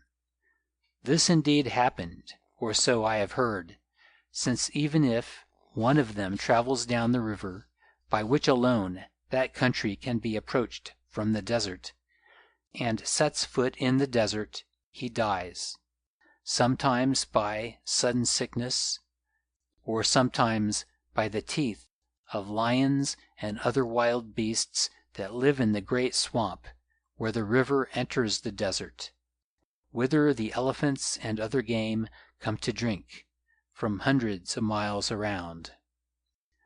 "Perhaps fever kills them," I suggested. "Maybe so, or poison, or a curse. At least, soon or late they die, and therefore it comes about that, now, none of them leaves that land." "And what happened to the Walloos after they had finished off this kind king of theirs?" I asked, for Zakali's romantic fable interested me. Of course I knew that it was a fable, but in such tales, magnified by native rumor, there is sometimes a grain of truth. Also, Africa is a great country, and in it there are very queer places and people. "Something very bad happened, Macumazahn, for scarcely was their king dead when the mountain began to belch out fire and hot ashes, which killed many of them, and caused the rest to fly in boats across the lake that makes an island of the mountain, to the forest lands that lie around. There they live to this day, upon the banks of the river which flows through the forest, the same that passes through the gorge of the mountains into the swamp, and there loses itself in the desert sands. So at least my messengers told me 100 years ago, when they brought me the medicine that grows in Heu-Heu's garden. I suppose that they were afraid to go back to their town after the eruption was over, I said. Yes, they were afraid, at which you will not wonder when you see it, for when the mountain blew up, the gases killed very many of them, and what is more, turned them to stone. Aye, there they sit, Macumazahn, to this day, turned to stone, and with them their dogs and cattle. Now, at this amazing tale, I burst out laughing, and even Hans grinned. I have noted, Macumazahn, said Zicali, that in the beginning it is you who always laugh at me, while in the end it is I who laugh at you, and so I believe it will be in this case also. I tell you that there those people sit turned to stone, and if it is not so, you need not pay me for the oxen that I bought from the white man, even should you come back with your pockets full of diamonds. Now I bethought me of what happened at Pompeii, and ceased to laugh. After all, the thing was possible. That is one reason why they did not return to their town, even when the mountain went to sleep again. But there was another, Macumazahn, that was stronger still. Soon they found that it was haunted. Haunted? By what? By the stone men? No, they are quiet enough, though what their spirits may be, I cannot tell you. Haunted by their king, whom they had killed, turned into a gigantic ape, turned into Heu-Heu. Now, at this statement I did not laugh, although at first sight it seemed much more absurd than that of the dead people who had been petrified. For this reason, as I knew well, it is the commonest of beliefs among savages, and especially those of Central Africa, that dead chiefs, notably if they have been tyrants during their life, are metamorphosed into some terrible animal, which thenceforward persecutes them from generation to generation. The animal may be a rogue elephant, or a man-killing lion, or perhaps a very poisonous snake, but whatever shape it takes, it always has this characteristic, that it does not die and cannot be killed, at any rate by any of those whom it afflicts. Indeed, in my own experience, I have come across sundry examples of this belief among natives. Therefore, it did not strike me as strange that these people should imagine their country to be cursed by the spirit of a legendary tyrant turned into a monster. Only in the monster itself I put no faith. If it existed at all, probably it would resolve itself into a large ape, or perhaps a gorilla, living upon an island in the lake where it had become marooned, or drifted upon a tree in a flood. And what does this spirit do? I asked Zicali incredulously. Throw nuts or stones at people? No, Macumazahn. According to what I have been told, it does much more. At times it crosses to the mainland, some say upon a log, some say by swimming, some say as spirits can. There, if it meets anyone, it twists off his or her head. Here I bethought me of the picture in the cave. For no man can fight against its strength, or woman either, because if she be old and ugly, it serves her in the same fashion, but if she be young and well favored, then it carries her away. The island is said to be full of such women, who cultivate the garden of Heu-Heu. Moreover, it is reported that they have children who cross the lake and live in the forest, terrible, hairy creatures that are half human, for they can make fire and use clubs and bows and arrows. These savage people are named Heu-Heu. They dwell in the forests, and between them and the Walloos there is perpetual war. Anything else? I asked. Yes, one thing. At a certain time of the year, the Walloos must take their fairest and best born maiden, and tie her to an appointed rock upon the shores of the island upon a night of full moon. Then they go away and leave her alone, returning at sunrise. And what do they find? One of two things, Macumazahn. Either that the maiden has gone, in which case they are well pleased, except those of them to whom she is related, or that she has been torn to pieces, having been rejected by Heu-Heu, in which case they weep and groan, not for her, but for themselves. Why do they rejoice, and why do they weep, Sakali? For this reason: if the maiden has been taken, Heu-Heu, or his servants, the Heu-Heu, will spare them and his priests for that year.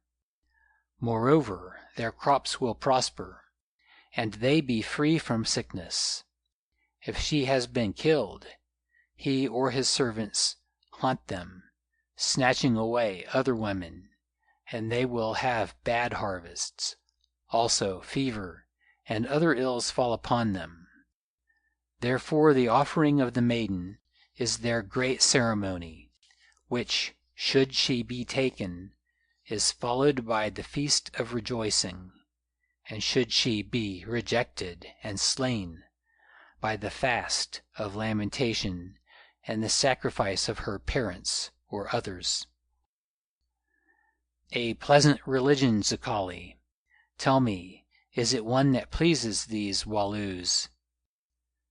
Does any religion please any man, Macumazahn, and do tears, want, sickness, bereavement, and death please those who are born into the world? For example, like the rest of us, you white people suffer these things, or so I have heard. Also you have your own Heu-Heu or devil, who claims such sacrifices, and yet avenges himself upon you. You are not pleased with him, still you go on making your sacrifices of war and blood and all wickedness, in return for what he did to you, thereby binding yourselves to him afresh, and confirming his power over you, and as you do, so do we all. Yet if you and the rest of us would but stand up against him, perhaps his strength might be broken, or he might be slain. Why then do we continue to sacrifice our maidens of virtue, truth, and purity to him, and how are we better than those who worship Heu-Heu, who do so to save their lives? I considered his argument, which was subtle for a savage, however old and instructed, to have evolved from his limited opportunities of observation, and answered rather humbly, I do not suppose that we are better at all. Then, to change the subject to something more practical, I added, but what about those diamonds? The diamonds! Oh, the diamonds! Which, by the way, I believe are one of the offerings that you white people make to your own Heu-Heu. Well, these people seem to have plenty of them. Of course they are useless to them, as they do not trade. Still the women know that they are pretty, and fasten them about themselves in little nets of hair after polishing them upon stone, because they do not know how to make holes in them, being so hard, and cannot set them in metals. Also they stick them in the clay of their eating dishes before these are dried, making pretty patterns with them.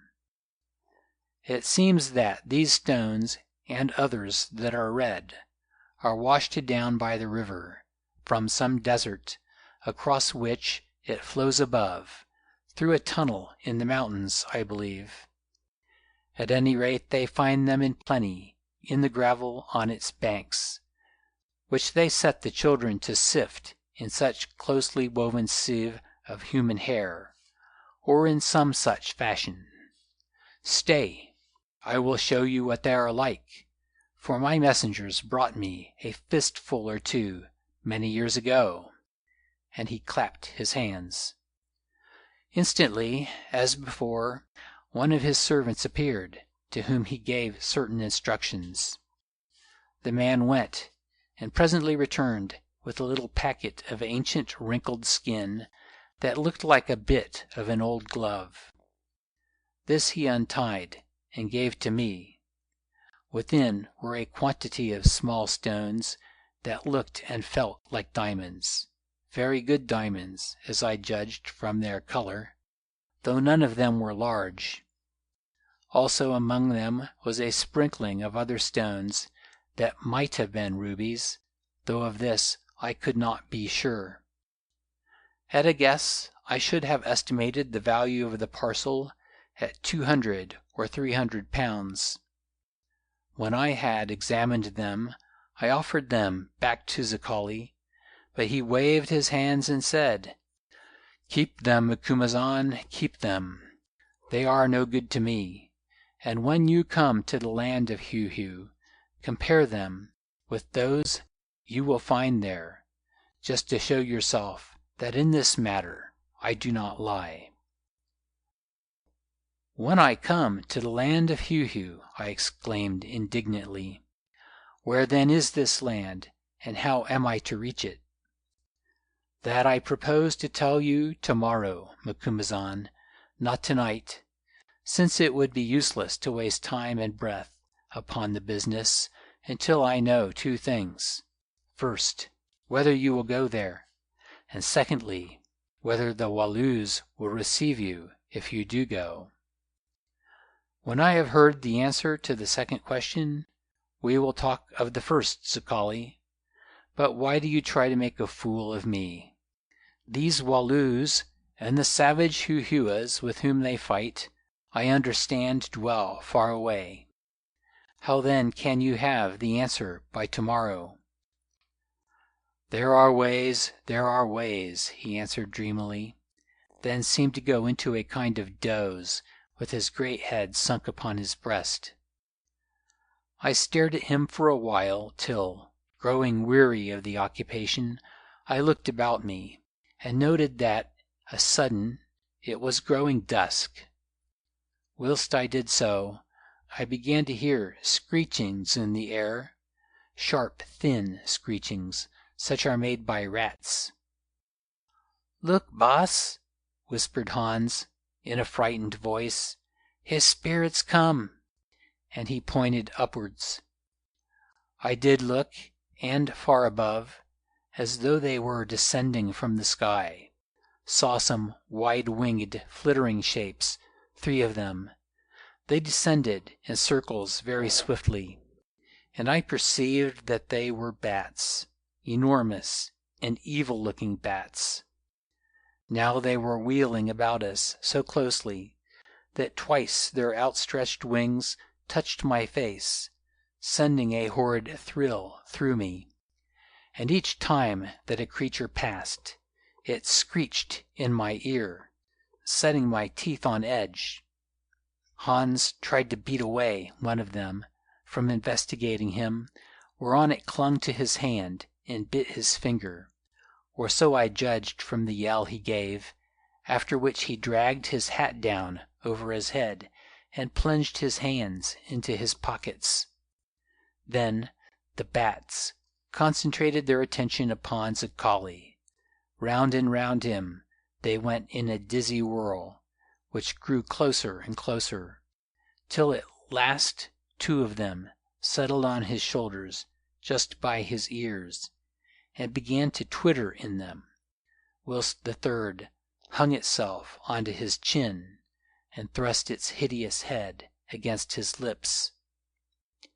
At this point in the proceedings, Zicali seemed to wake up, for his eyes opened and grew bright.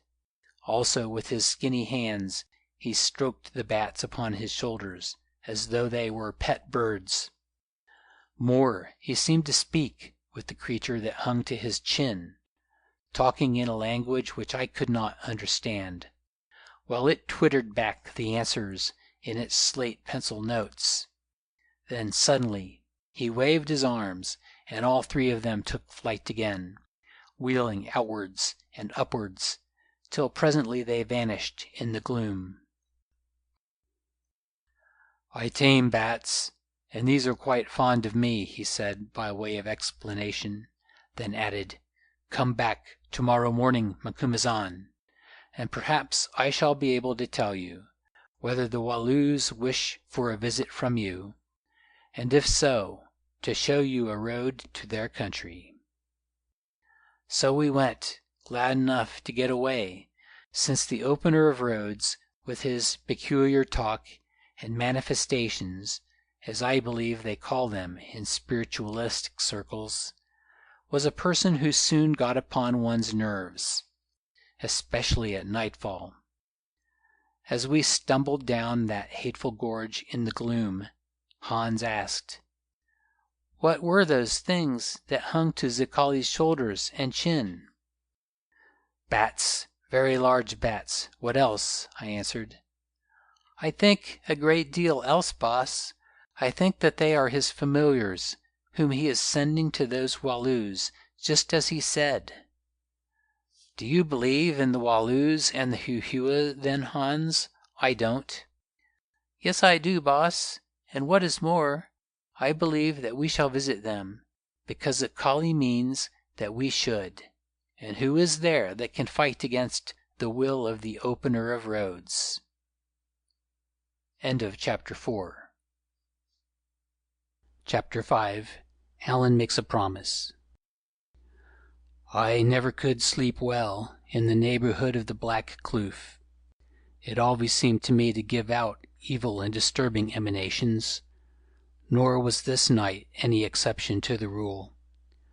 For hour after hour, cogitating the old wizard's marvelous tale of the Walloos and Heu-Heu, their devil ghost, I lay in the midst of the intense silence of that lonely place, which was broken only by the occasional scream of a night hawk, or perhaps of the prey that it gripped, or the echoing bark of some baboon among the rocks.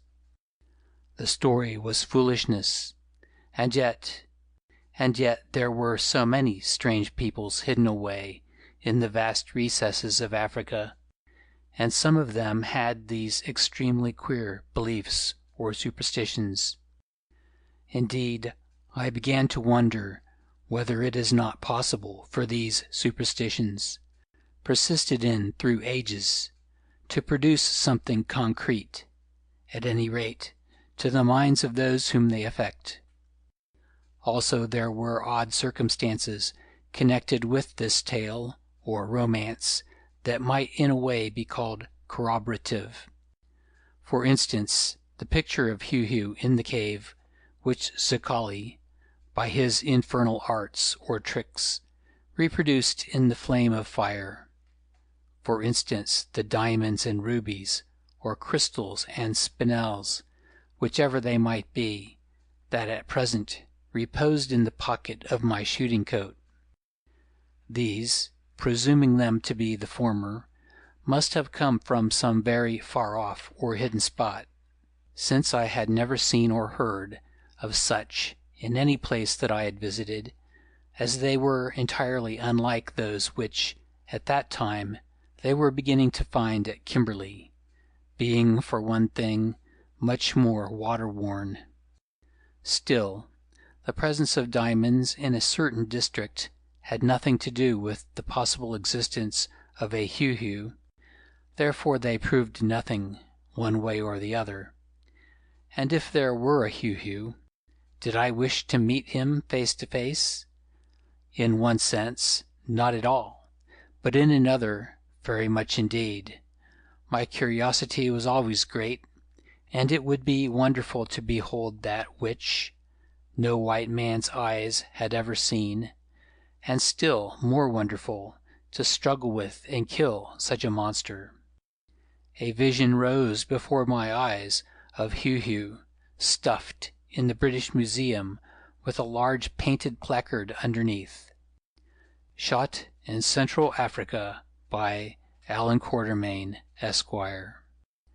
Why then I, the most humble and unknown of persons, would become famous and have my likeness published in the Graphic, and probably the Illustrated London News also, perhaps with my foot set upon the breast of the prostrate Heu-Heu.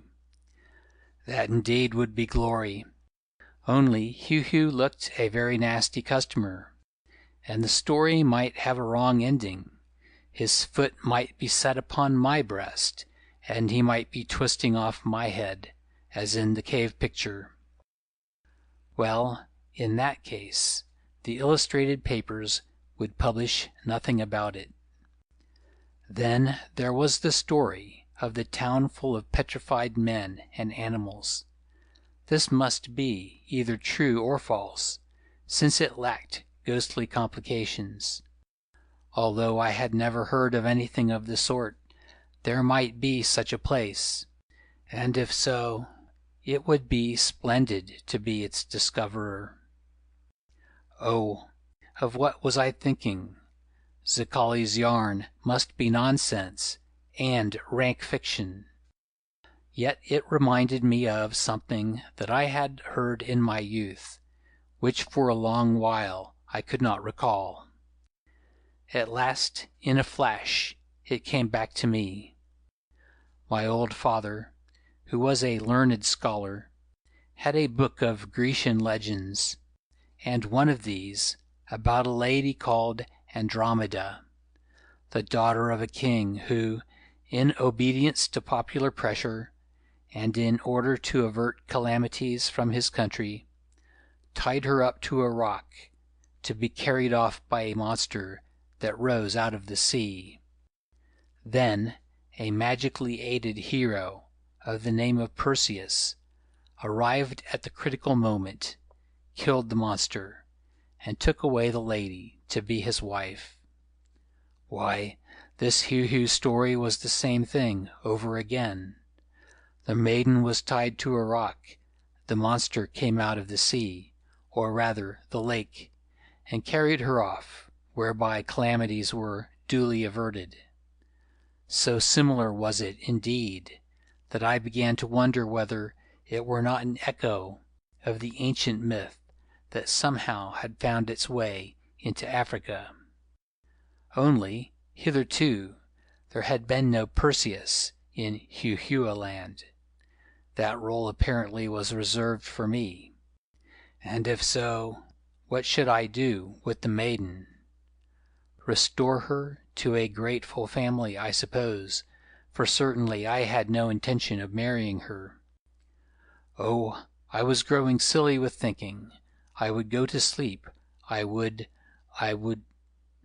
A minute or two later, or so it seemed, I woke up thinking, not of Andromeda, but of the prophet Samuel, and for a while wondered what on earth could have put this austere patriarch and priest into my head. Then, being a great student of the Old Testament, I remembered that autocratic seer's indignation when he heard the lowing of the oxen which Saul spared from the general eating up of the Amalekites, as the Zulus would describe it, by divine command. what was the use of cutting the throats of all that good stock? Personally, I could never understand. Well, in my ears also was the lowing of oxen, which of course formed the connecting link.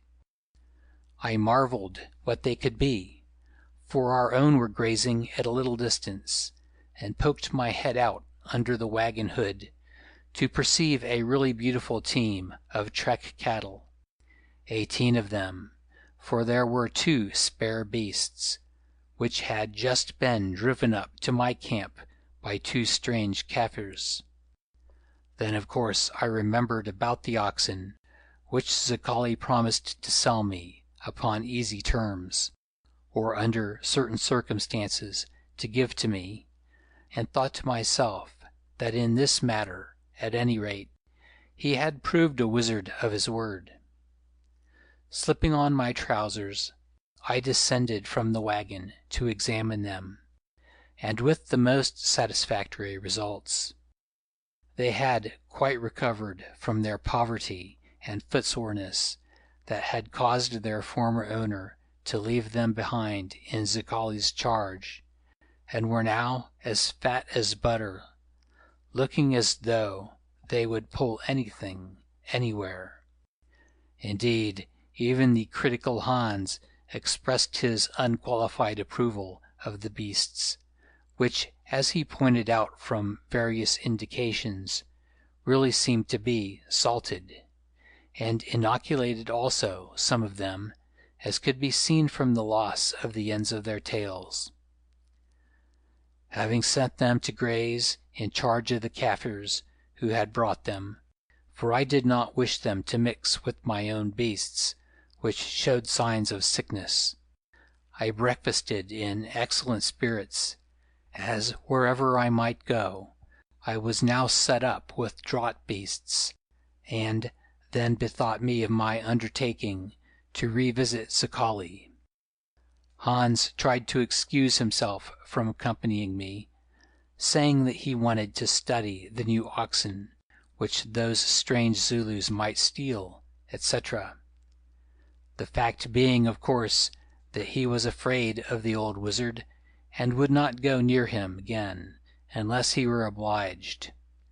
However, I made him come, since his memory was first-rate, and 4 ears were better than 2 when Zicali was concerned.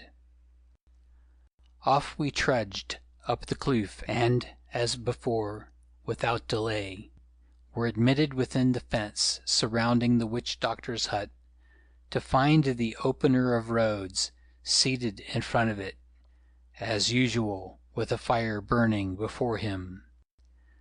However hot the weather, he always kept that fire going.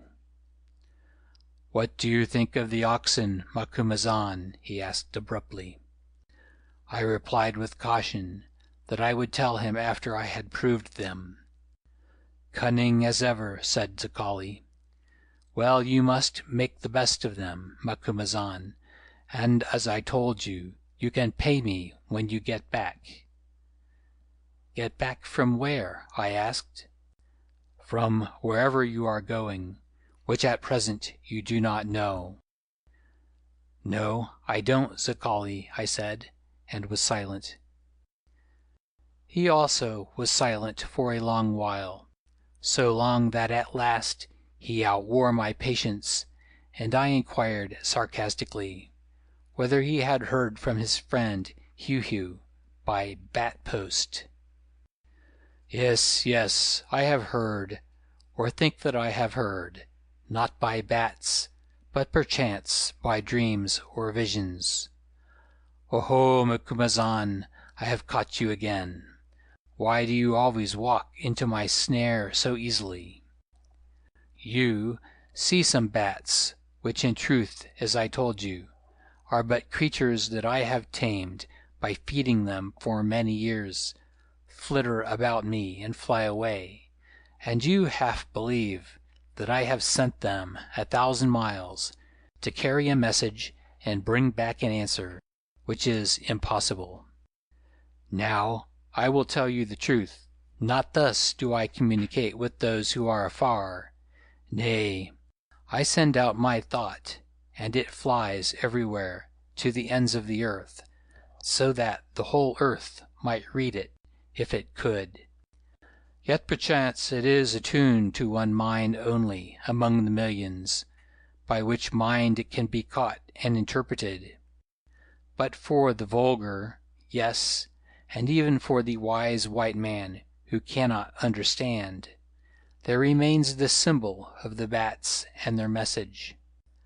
Why will you always seek the aid of magic to explain natural things, Macumazahn? Now I reflected that my idea of nature and Zicali's differed, but knowing that he was mocking me after his custom, and declining to enter into argument as though it were beneath me, I said, "All this is so plain that I wonder you waste a breath in setting it out. I only desired to know if you have any answer to your message, however it was sent, and if so, what answer?" "Yes, Macumazahn, as it happens I have it. It came to me just as I was waking this morning.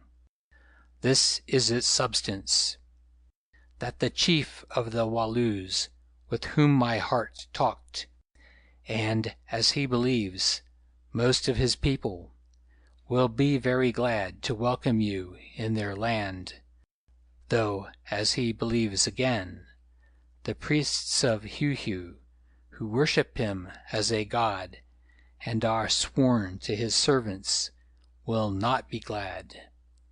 Should you choose to come, the chief will give you all that you desire of the river diamonds, or aught else that he possesses, and you can carry away with you also the medicine that I desire. Further, he will protect you from dangers so far as he is able. Yet for these gifts he requires payment." "What payment, Zicali?" "The overthrow of Heu-Heu at your hands." "And if I cannot overthrow Heu-Heu, Zicali?" "Then certainly you will be overthrown, and the bargain will fall to the ground." "Is it so? Well, if I go, shall I be killed, Zicali?" "Who am I that I should dispense life or death, Macumazahn? Yet," he added slowly, separating his words by deliberate pinches of snuff, "yet I do not think that you will be killed. If I did, I should not trust you to pay me for those oxen on your return. Also, I believe that you have much work left to do in the world, my work, some of it, Macumazahn, that could not be carried out without you. This being so, the last thing I should wish would be to send you to your death." I reflected that probably this was true, since always the old wizard was hinting of some great future enterprise in which we should be mixed up together. Also I knew that he had a regard for me in his own strange way, and therefore wished me no evil. Moreover, of a sudden, a great longing seized me to undertake this adventure, in which perchance I might see remarkable new things, I who was wearying of the old ones. However, I hid this, if anything could be hid from Zicali, and asked in a business-like fashion, "Where do you want me to go? How far off is it? And if I went, how should I get there?" Now we began to handle our assegais, Macumazahn, by which he meant that we were coming to business. Hearken, and I will tell you. Tell me he did indeed for over an hour, but I will not trouble you fellows with all that he said, since geographical details are wearisome, and I want to get on with my story. You, my friend, this was addressed to me, the editor, are only stopping here over tomorrow night, and it will take me all that time to finish it. That is, if you wish to hear the end. It is enough to say, therefore, that I had to trek about 300 miles north, cross the Zambezi, and then trek another 300 miles west. After this, I must travel northwest for a rather indefinite distance, till I came to a gorge in certain hills. Here I must leave the wagon, if by this time I had any wagon, and tramp for 2 days through a waterless patch of desert till I came to a swamp-like oasis. Here the river of which Zicali had spoken lost itself in the sands of the desert, whence I should see, on a clear day, the smoke of the volcano of which he had also spoken. Crossing the swamp, or making my way round it, I must steer for this slope, till at length I came to a second gorge in mountains through which the river ran from Heu-Heu land out into the desert.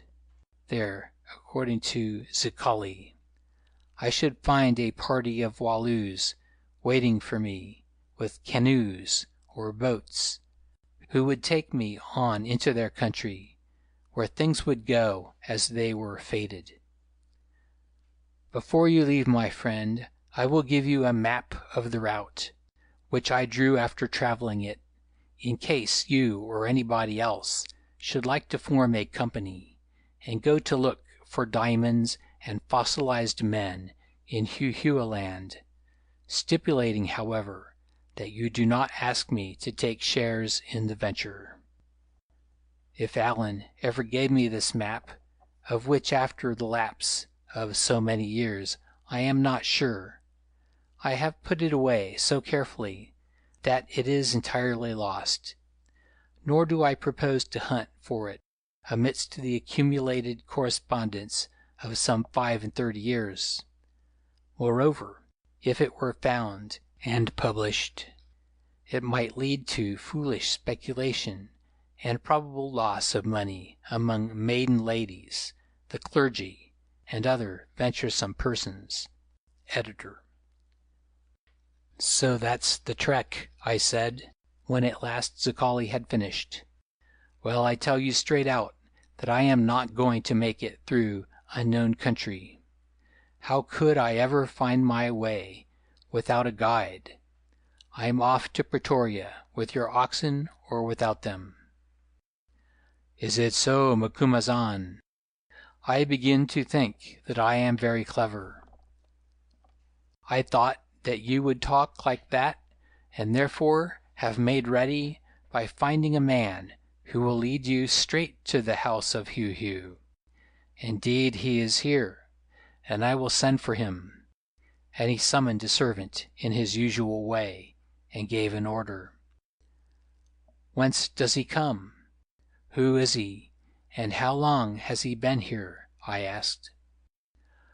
I don't know quite who he is, Macumazahn, for he does not talk much about himself. But I understand that he comes from the neighborhood of Heu-Heu land, or out of it, for aught I know, and he has been here long enough for me to be able to teach him something of our Zulu language, though that does not matter much since you know Arabic well, do you not? I can talk it, Zicali, and so can Hans a little. Well, that is his tongue, Macumazahn, or so I believe, which will make things easier. I may tell you at once that he is a strange sort of man, not in the least like anyone you would expect, but of that you will judge for yourself. I made no answer, but Hans whispered to me that doubtless he was one of the children of Heu-Heu, and just like a great monkey. Although he spoke in a very low voice and at a distance, Zekali seemed to overhear him, for he remarked, "Then you will feel as though you had found a new brother, is it not so, Light in Darkness?" Which, if I have not said so before, was a title that Hans had earned upon a certain honorable occasion. Thereon Hans grew silent, since he dared not show his resentment of this comparison of himself to a monkey, to the mighty opener of roads. I too was silent, being occupied with my own reflections, for now in a flash, as it were, I saw the whole trick stripped bare of its mysterious and pseudo-magical trappings. A messenger from some strange and distant country had come to Zekali, demanding his help for reasons that I did not know. This he had determined to give through me, whom he thought suited to the purpose. Hence his bribe of the oxen, the news of which he had conveyed to me while I was still far off, having in some way become acquainted with my dilemma. Indeed, it looked as though everything had been part of a plan, though of course this was not possible, since Zekali could not have arranged that I should take shelter in a particular cave during a thunderstorm. The sum of it was, however, that I should serve his turn, though what exactly that might be I did not know. He said that he wanted to obtain the leaves of a certain tree, which perhaps was true, but I felt sure that there was more behind. Possibly his curiosity was excited, and he desired information about a distant, secret people, since for knowledge of every kind he had a perfect lust. Or perhaps, in some occult fashion, this Heu-Heu, if there were a Heu-Heu, might be a rival who stood between him and his plans, and therefore was one to be removed. Allowing 90% of Zekali's supernatural powers to be pure humbug, without doubt the remaining 10% were genuine. Certainly he lived and moved and had his being upon a different plane from that of ordinary mortals, and was in touch with things and powers of which we are ignorant. Also, as I have reason to know, though I do not trouble you with instances, he was in touch with others of the same class or hierarchy throughout Africa. Yes, thousands of miles distant, of whom some may have been his friends and some his enemies, but all were mighty in their way. While I was reflecting thus, and old Zekali was reading my thoughts, as I am sure he did, for I saw him smile in his grim manner and nod his great head as though in approval of my acumen, ushering in a tall figure, picturesquely draped in a fur cuirass that covered his head as well as his body. Arrived in front of us, this person threw off the cuirass and bowed in salutation, first to Zekali and then to myself. Indeed, so great was his politeness that he even honored Hans in the same way, but with a slighter bow. I looked at him in amazement, as well I might, since before me stood the most beautiful man that I had ever seen.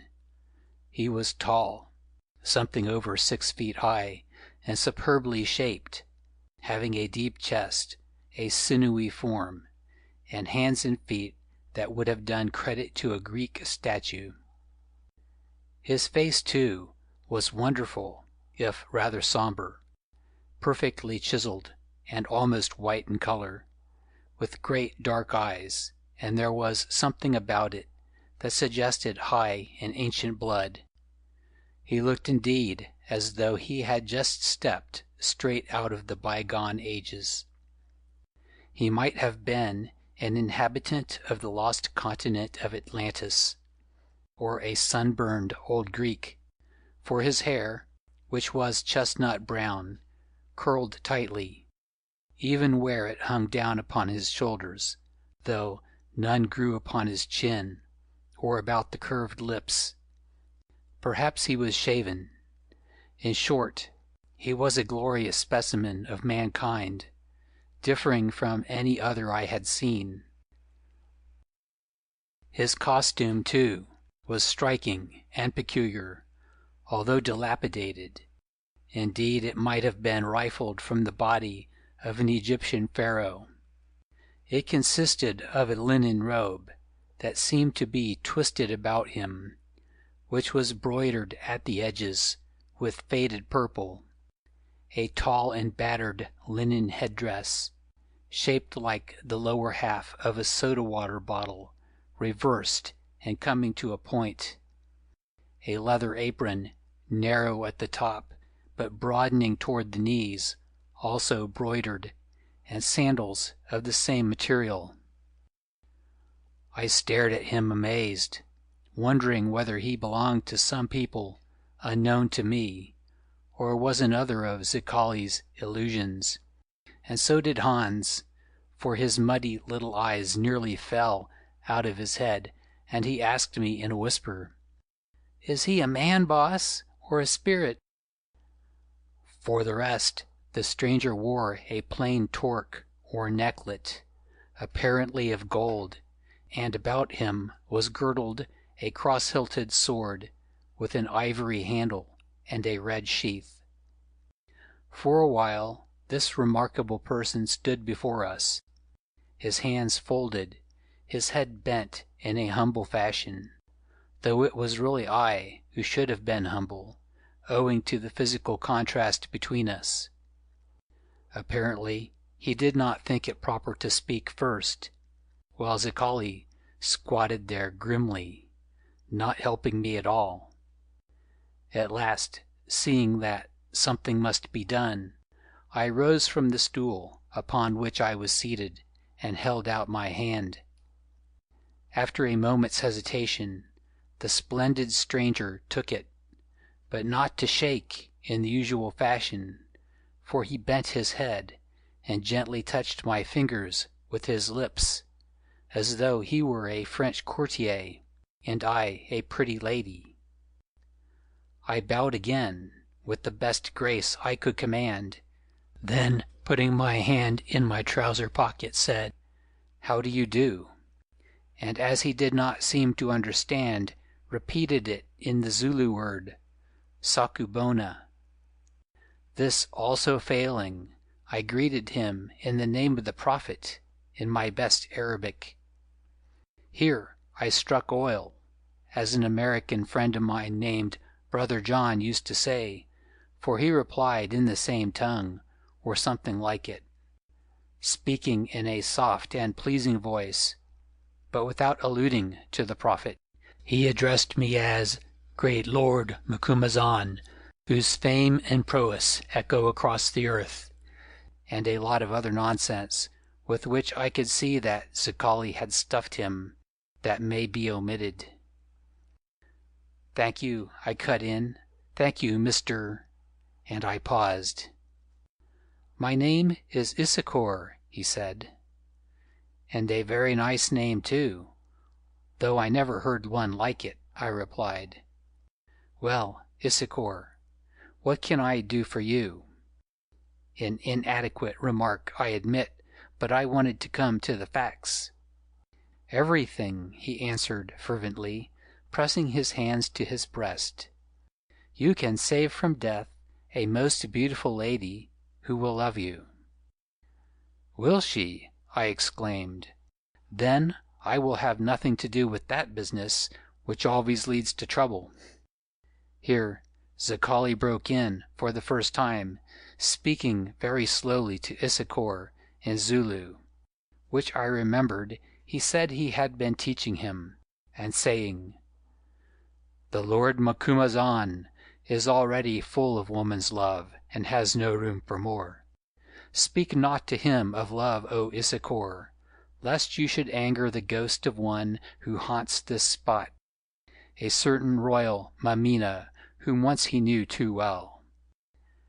Now I turned upon Zekali, proposing to give him a piece of my mind, when Issachar, smiling a little, repeated, "Who will love you as a brother?"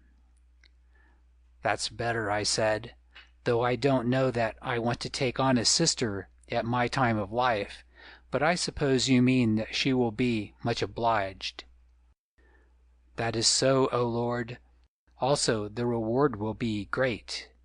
"Ah," I replied, really interested. "Now be so good as to tell me exactly what you want." Well, to cut a long story short, with variations, he repeated Zekali's tale. I was to travel to his remote land, bring about the destruction of a nebulous monster or fetish or system of religion, and in payment to be given as many diamonds as I could carry. "But why can't you get rid of your own devil?" I asked. "You look a warrior, and are big and strong." "Lord," he replied gently, spreading out his hands in an appealing fashion, "I am strong, and I trust that I am brave, but it cannot be. No man of my people can prevail against the God of my people, if so he may be called. Even to revile him openly would bring a curse upon us. Moreover, his priests would murder us." "So he has priests," I interrupted. "Yes, Lord, the God has priests, sworn to his service, evil men, as he is evil. O Lord, come, I beseech you, and save Sabeela the beautiful." "Why are you so interested in this lady?" I asked. "Lord, because she loves me, not as a brother, and I love her. She, the great lady of my land and my cousin, is my betrothed. And if the god is not overthrown, as the fairest of all our maidens, she will be taken by the god." Here emotion seemed to overcome him, very real emotion, which touched me, for he bowed his head, and I saw tears trickle down from his dark eyes. "Hearken, Lord," he went on, "there is an ancient prophecy in my land that this god of ours, whose hideous shape hides the spirit of a long-dead chief, can only be destroyed by one of another race, who can see in the night, some man of great valor, destined to be born in due season. Now through our dream doctors I caused inquiry to be made of this master of spirits, who is named Zekali, for I was in despair, and knew what must happen at the appointed time. From him I learned that there lived in the south such a man as is spoken of in the prophecy, and that his name meant Watcher by Night. Then I dared the journey and the curse, and came to seek you, and lo, I have found you." "Yes," I answered, "you have found one whose native name means Watcher by Night, but who cannot see in the dark better than anyone else, and is not a hero, or very brave, but only a trader and a hunter of wild beasts.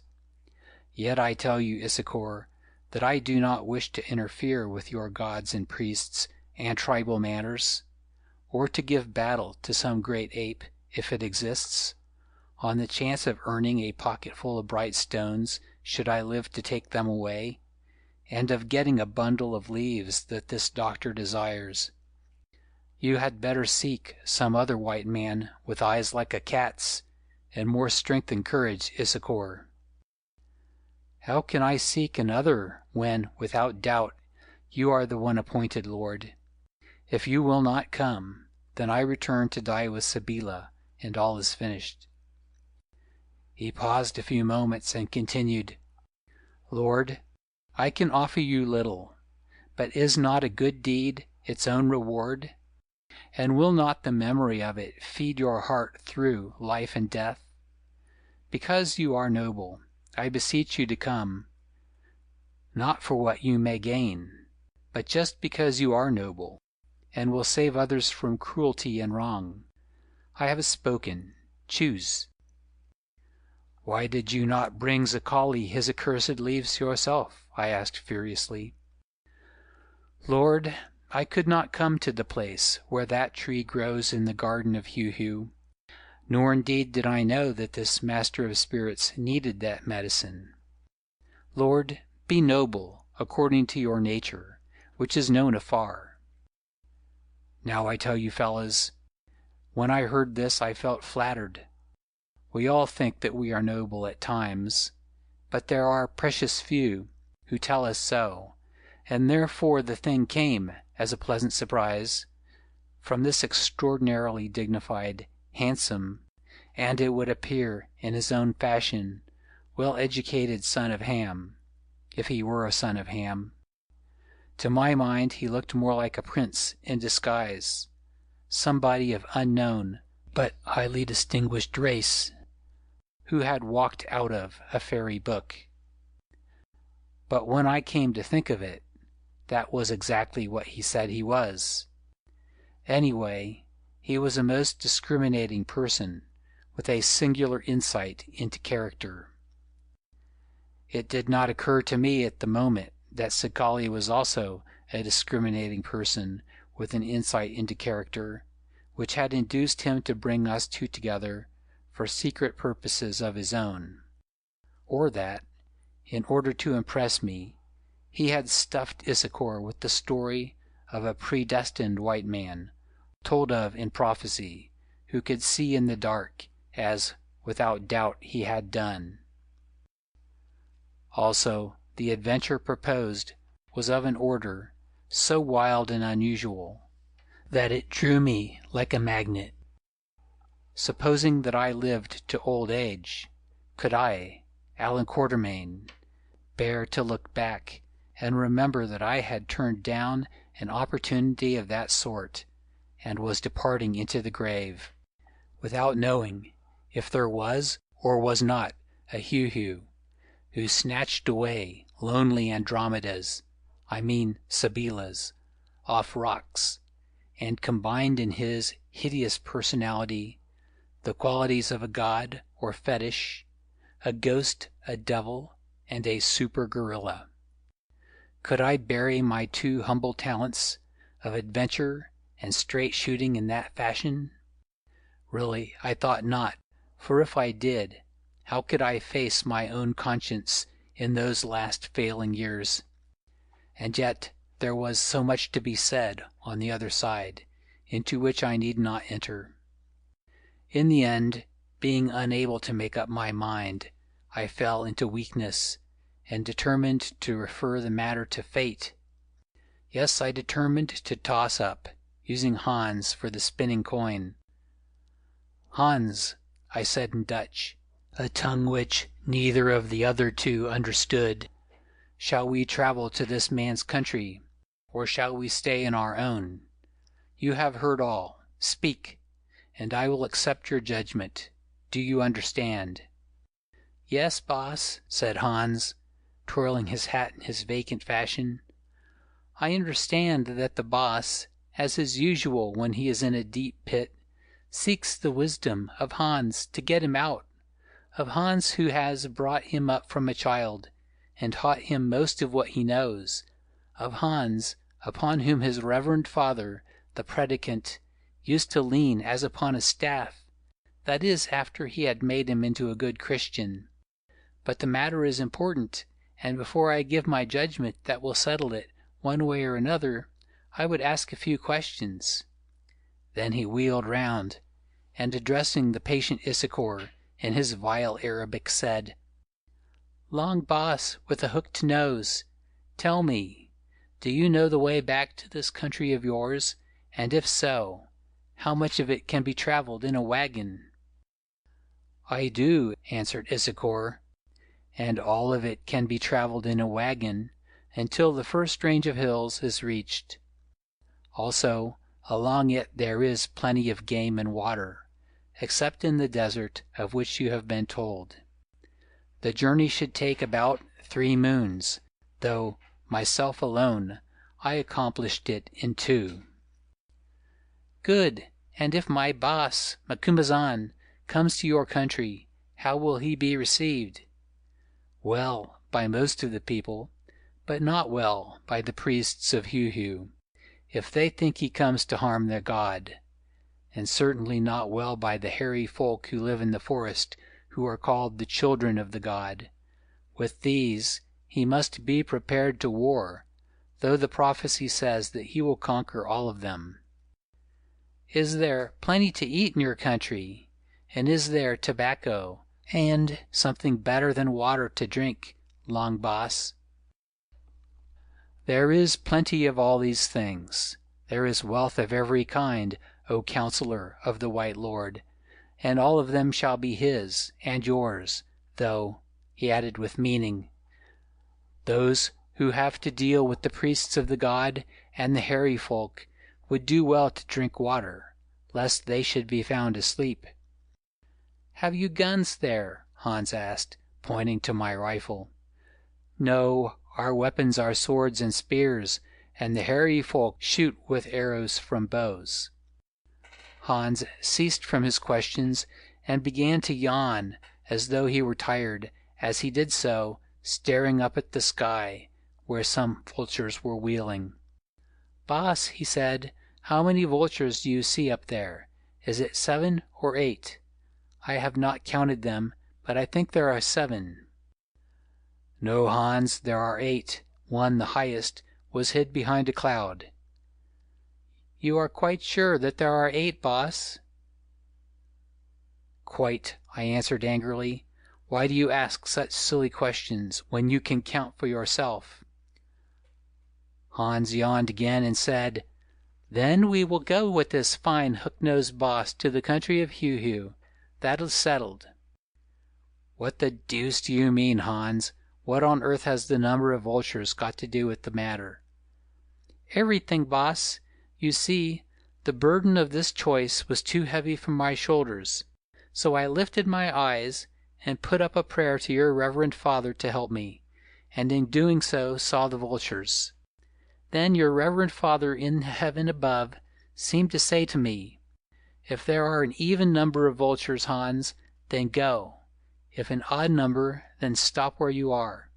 But Hans, do not count the vultures. Make my son, the boss Allan, count them, for then he will not be able to grumble at you if things turn out badly, whether you go or whether you stay behind, and say that you counted wrong or cheated. And now, boss, I have had enough of this, and should like to return to our outspan and examine these new oxen. I looked at Hans, speechless with indignation. In my cowardice I had left it to his cunning and experience to decide this matter, virtually tossing up, as I have said. And what had the little rascal done? He had concocted one of his yarns about my poor old father, and tossed up in his turn, going odd or even on the number of vultures, which he made me count. So angry was I that I lifted my foot with meaning, whereon Hans, who had been expecting something of the sort, bolted, and I did not see him again until I got back to the camp. "Oho! Oho!" laughed Sakali. "Oho!" while the dignified Issachar studied the scene with mild astonishment. Then I turned on Sakali, saying, "A cheat I have called you before, and a cheat I call you again, with all your nonsense about bat messengers and the tale you have taught to this man as to the prophecy of his people and the rest. There is the bat who brought the message, or the dream, or the vision, or whatever you like to call it, and all the while he was hidden beneath your eaves," and I pointed to Issachar. "And now I have been tricked into saying that I will go upon this fool's errand, and as I do not turn my back upon my word, go I must." "Have you, Macumazahn?" asked Sakali innocently. "You talked with Light and Darkness in Dutch, which neither I nor this man understood, and therefore we did not know what you said. But as, out of the honesty of your heart, you have told us, we understand now. And of course we know, as everyone knows, that your word once spoken is worth all the writings of all the white men put together, and that only death or sickness will prevent you from accompanying Issachar to his own country. Oh ho! It has all come about as I would have it, for reasons with which I will not trouble you, Macumazahn. Now I saw that I was doubly tricked, hit, as it were, with the right barrel by Hans, and with the left by Zicali. To tell the truth, I had quite forgotten that he did not understand Dutch, although I remembered it when I began to use that tongue, and that therefore it did not in the least matter what I had said privately to Hans.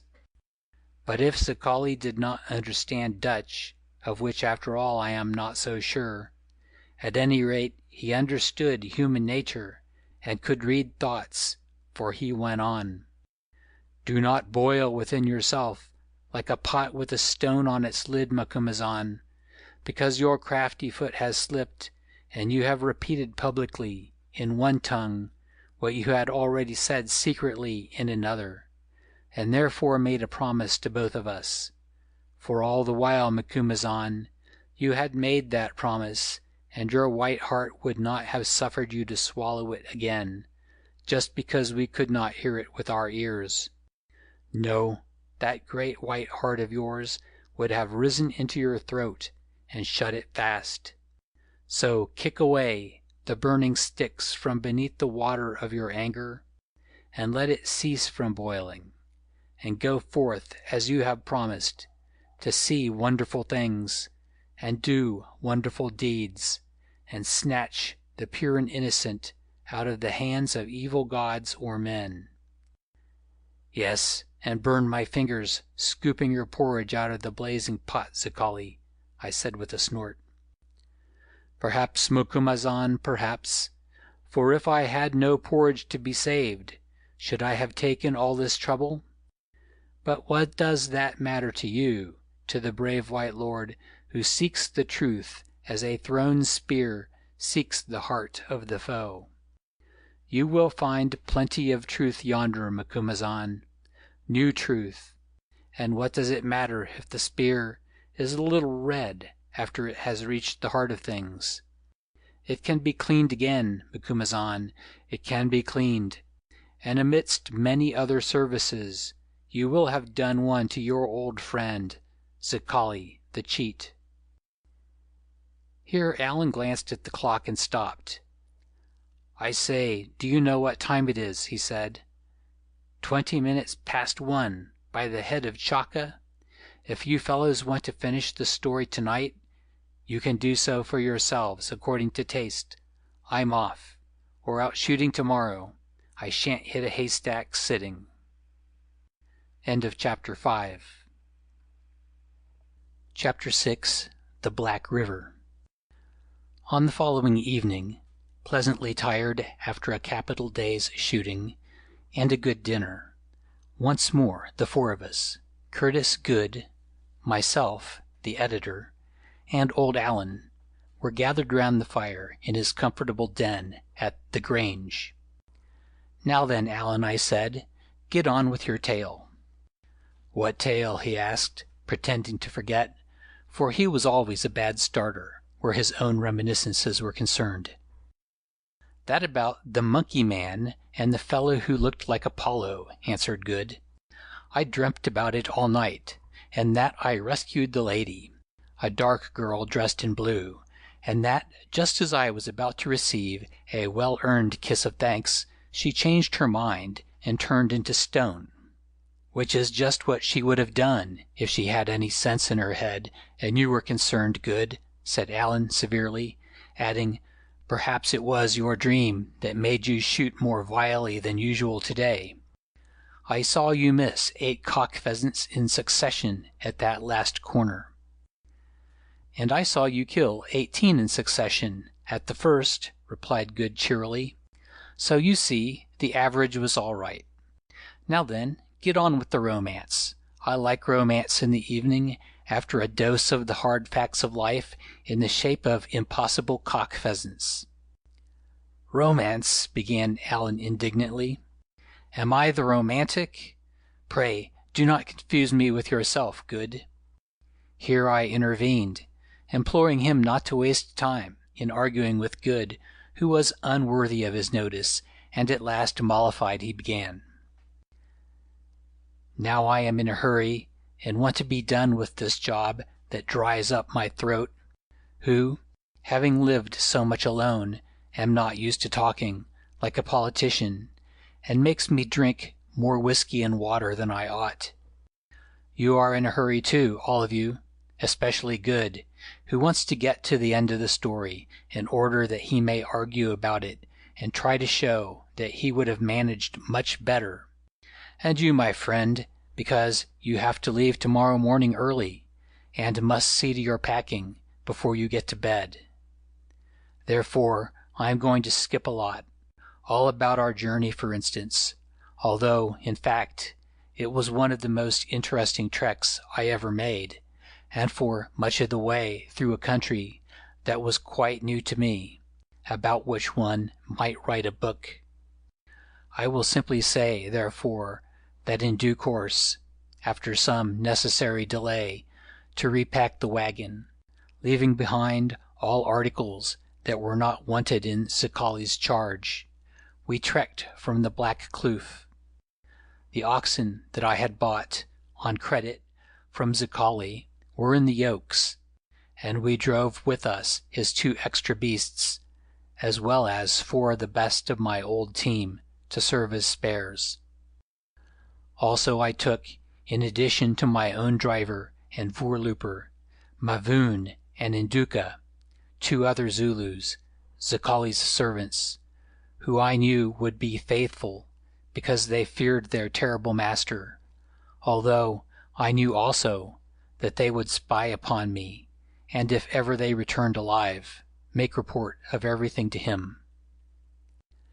Well, leaving out all the details of this remarkable trek, in which we met with no fighting, disasters, or great troubles, and always had plenty to eat, game being numerous throughout, I will take up the tale on our arrival, safe and sound, at the first line of hills that I show upon the map, of which Zicali had spoken as bordering the desert. Here we were obliged to leave the wagon, for it was impossible to get it over the hills or through the desert beyond. This, fortunately, we were able to do at a little village of peaceful folk who lived in a charming and well-watered situation, and having no near neighbors, were able to cultivate their lands unmolested. I placed it in the charge of Mavoon and Induka, whom I could trust, and who would not run away, also the oxen, of which by good fortune we had only lost 3.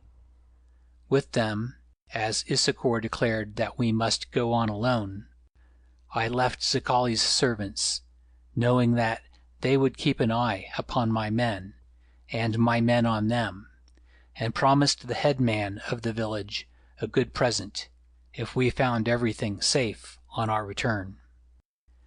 He said that he would do his best, but added impressively, he was a melancholy person, that if we were going to the country of Heu-Heu, we never should return, as it was a land of devils. In that event he asked what was to happen to the wagon and goods.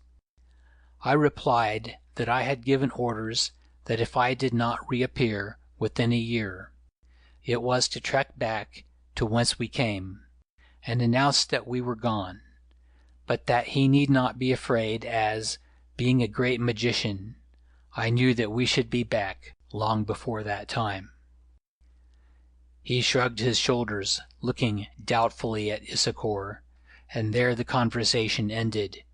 However, I persuaded him to lend us 3 of his people, to guide us across the mountains and to carry water through the desert, on the understanding that they should be allowed to return as soon as we sighted the swamp.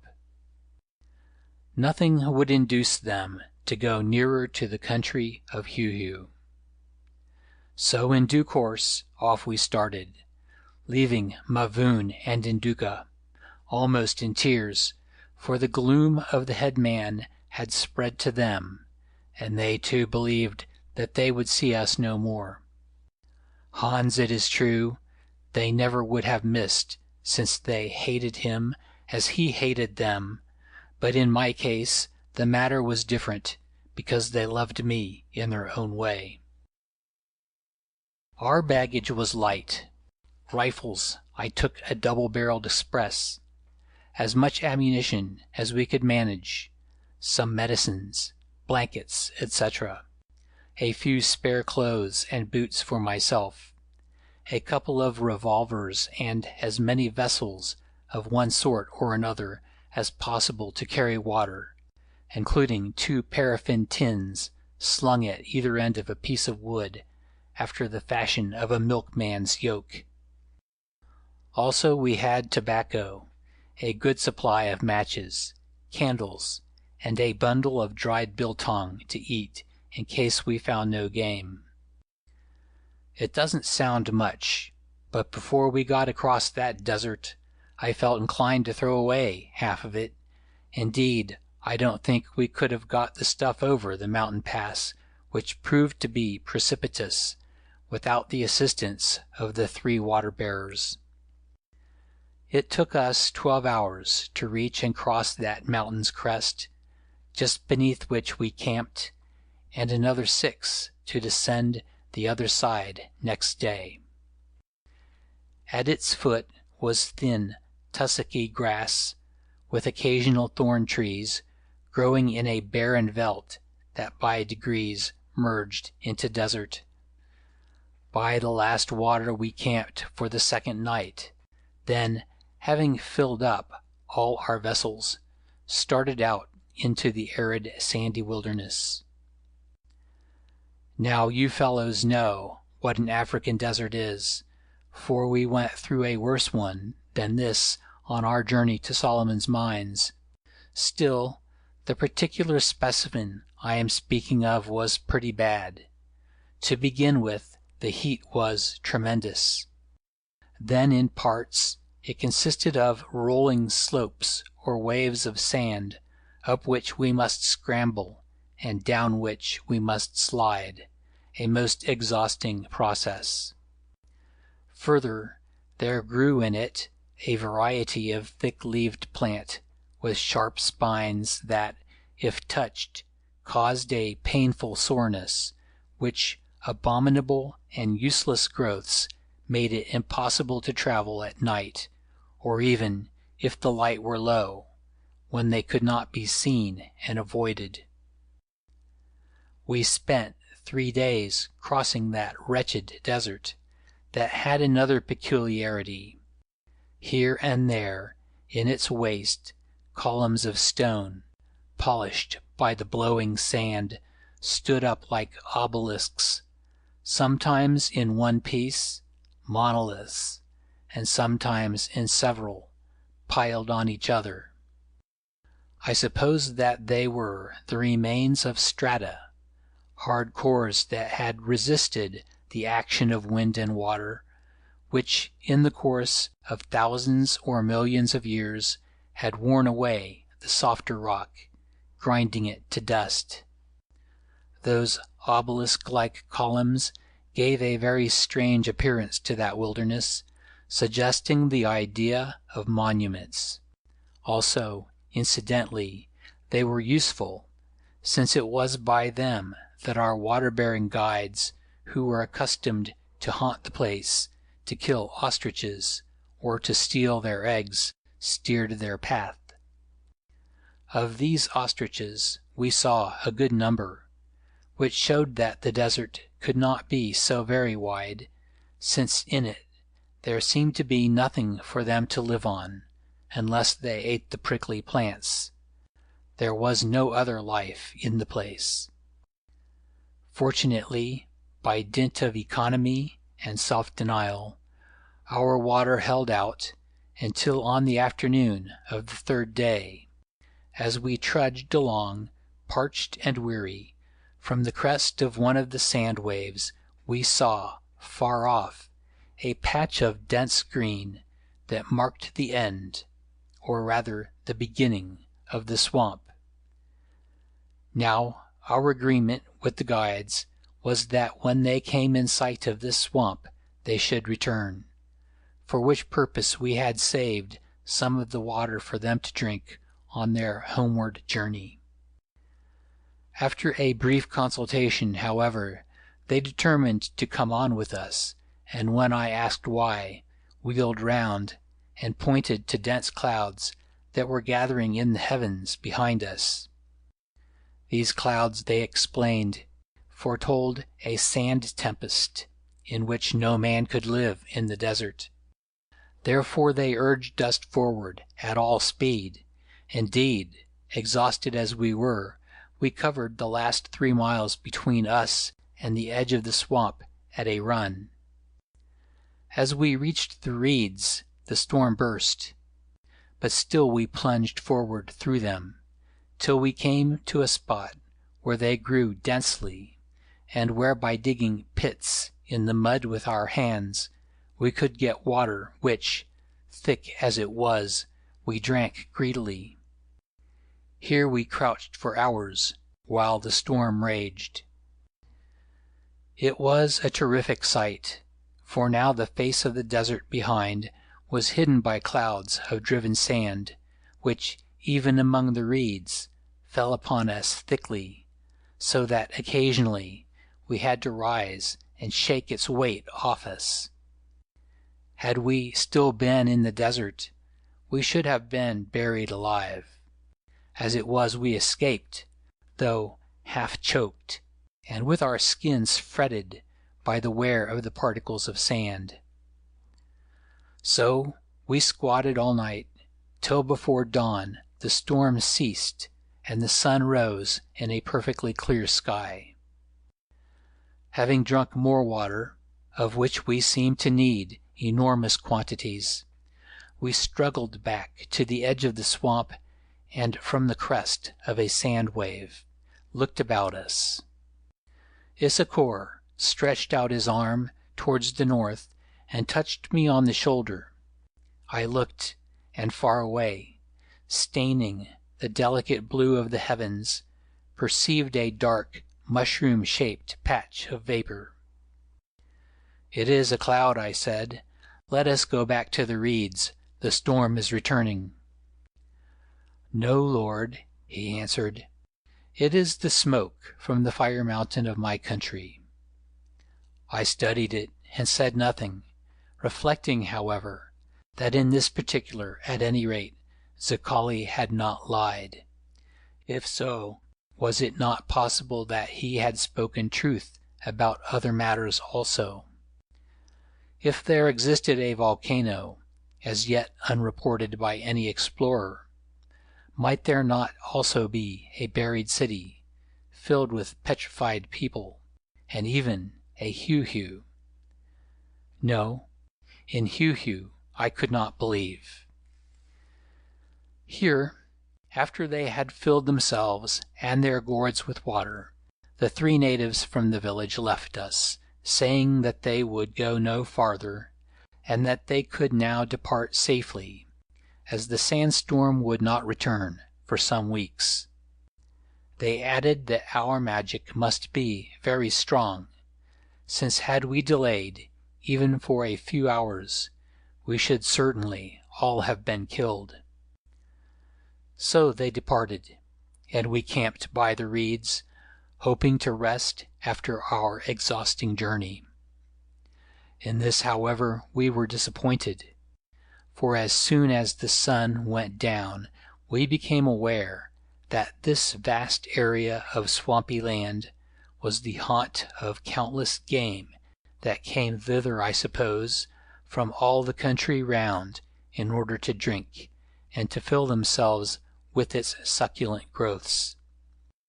By the light of the moon, I saw great herds of elephants appearing out of the shadows and marching majestically towards the water. Also there were troops of buffalo, some of which broke out of the reeds showing that they had hidden there during the day, and almost every kind of antelope in plenty, while in the morass itself we could hear sea cows wallowing and grunting, and great splashes, which I suppose were caused by frightened crocodiles leaping into pools. Nor was this all, since so much animal life upon which they could prey attracted many lions that coughed and roared and slew according to their nature. Whenever one of them sprang onto some helpless buck, a stampede of all the game in the neighborhood would follow. The noise they made, crashing through the reeds, was terrific, so much so that sleep was impossible. Moreover, there was always a possibility that the lions might be tempted to try a change of diet and eat us, especially as we had no bushes with which to form a boma or fence. So we made a big fire of dry last year's reeds, of which fortunately there were many standing near and kept watch. Once or twice I saw the long shape of a lion pass us, but I did not fire, for fear lest I should wound the beast only, and perhaps cause it to charge. In short, the place was a veritable sportsman's paradise, and yet quite useless from a hunter's point of view, since, if he killed elephants, it would be impossible to carry the ivory across the desert, and only a boy desires to slaughter game in order to leave it to rot. At dawn, it is true, I did shoot a reed buck for food, which was the only shot I fired. As amidst all this hubbub, the idea of sleep must be abandoned, I took the opportunity to question Issachar about his country and what lay before us there. During our journey, I had not talked much to him on the matter, since he seemed very silent and reserved, all his energies being concentrated upon pushing forward as quickly as possible. Also, there was no object in doing so while we were still far away. Now, however, I thought that the time had come for a talk. In answer to my queries, he said that if we traveled hard, by marching round the narrow western end of the swamp, in 3 days we should arrive at the mouth of the gorge, down which the river ran that flowed through the mountains surrounding his country.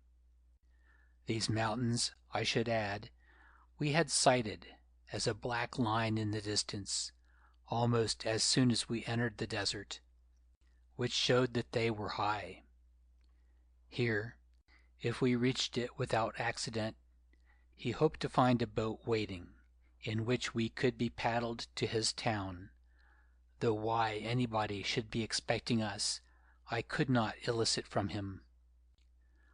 Leaving that question unsolved, I asked him about the town and its inhabitants. He replied that it was large, and contained a great number of people, though not so many as it used to do in bygone generations. The race was dwindling, partly from intermarriage, and partly because of the terror in which they lived, that made the women unwilling to bear children, lest these should be snatched away by the hairy folk who dwelt in the surrounding forest, or perhaps sacrificed to the god himself. I inquired whether he really believed that there was such a god, and he replied with earnestness that certainly he did, as once he had seen him, though from some way off, and he was so awful that description was impossible. I must judge of him for myself when we met, an occasion that I began to wish might be avoided.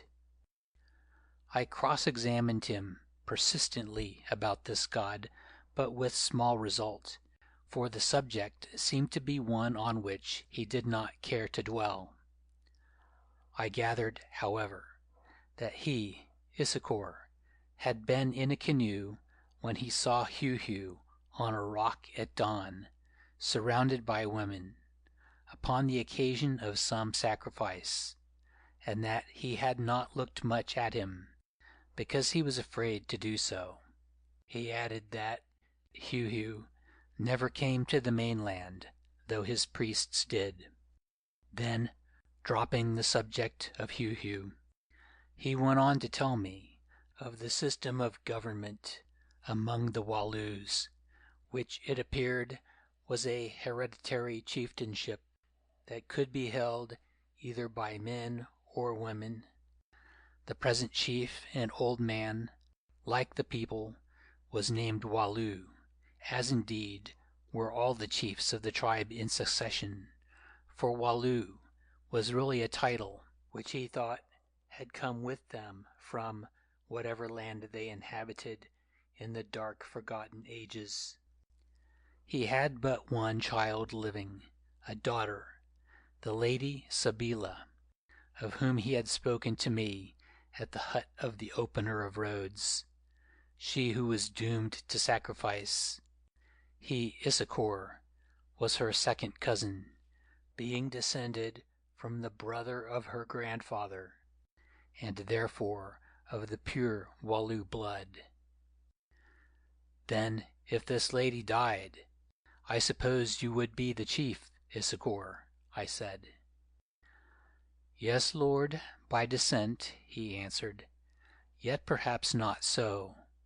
There is another power in the land greater than that of the kings or chiefs, the power of the priests of Heu-Heu.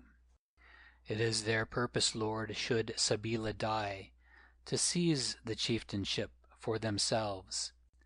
A certain Dacha, who is also of the pure Walloo blood, is the chief priest, and he has sons to follow him. Then it is to this Dacha's interest that Sabeela should die. It is to his interest, Lord, that she should die, and I also, or better still, both of us together, for then his path would be clear.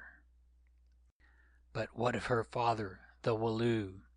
He cannot desire the death of his only child. Nay, Lord, he loves her much, and desires that she should marry me. But, as I have said, he is an old man and terror-haunted. He fears the god who already has taken one of his daughters. He fears the priests who are the oracles of the god, and it is said murdered his son, as they have striven to murder me. Therefore, being frozen by fear, he is powerless, and without his leadership none can act, since all must be done in the name of the Walloo and by his authority. Yet it was he who sent me to seek for help from the great wizard of the south, with whom he and his fathers have had dealings in bygone years. Yes, because of the ancient prophecy that the god could only be overthrown and the tyranny of the priests be broken by a white man from the south, he sent me, who am the betrothed of his daughter, secretly and without the knowledge of Dacha, and because of Sabeela I dared the curse and went, for which deed perchance I must pay dearly. He it is also who watches for my return, and if he exists, which you have not proved to me, how am I to kill this god, Issachar, by shooting him? I do not know, Lord. It is believed that he cannot be harmed by weapons, over whom only fire and water have power, since legend tells that he came out of the fire, and certainly he lives surrounded by water. The prophecy does not say how he will be killed by the stranger from the south. Now listening to this weird talk in that wild beast-peopled wilderness from the mouth of a man who evidently was very frightened, and wearied as I was, I confess that I grew frightened also, and wished most heartily that I had never been beguiled into this adventure. Probably the terrible god, of whom I could learn no details, question as I would, was nothing but an invention of the priests, or perhaps one of their number disguised. But however this might be, no doubt I was traveling to a fetish-ridden land in which witchcraft and murder were rampant. In short, one of Satan's peculiar possessions. Yes, I, Allan Quatermain, was brought here to play the part of a modern Hercules and clean out this Augean stable of bloodshed and superstitions, to say nothing of fighting the lion in the shape of Heu-Heu, always supposing that there was a Heu-Heu, a creature taller than a man that walked stiffly, whom Issachar believed he had once seen from a distance at dawn. However, I was in for it, and to show fear would be as useless as it was undignified, since, unless I turned and ran back into the desert, which my pride would never suffer me to do, I could see no escape. Having put my hand to the plow, I must finish the furrow. So I sat silent, making no comment upon Issachar's rather nebulous information. Only after a while I asked him casually when this sacrifice was to take place, to which he replied, with evident agitation, "On the night of the full harvest moon, which is this moon, 14 days from now, wherefore we must hurry, since at best it will take us 5 days to reach the town of Walloo, 3 in traveling round the swamp, and 2 upon the river. Do not delay, Lord, I pray you do not delay, lest we should be too late and find Sabeela gone."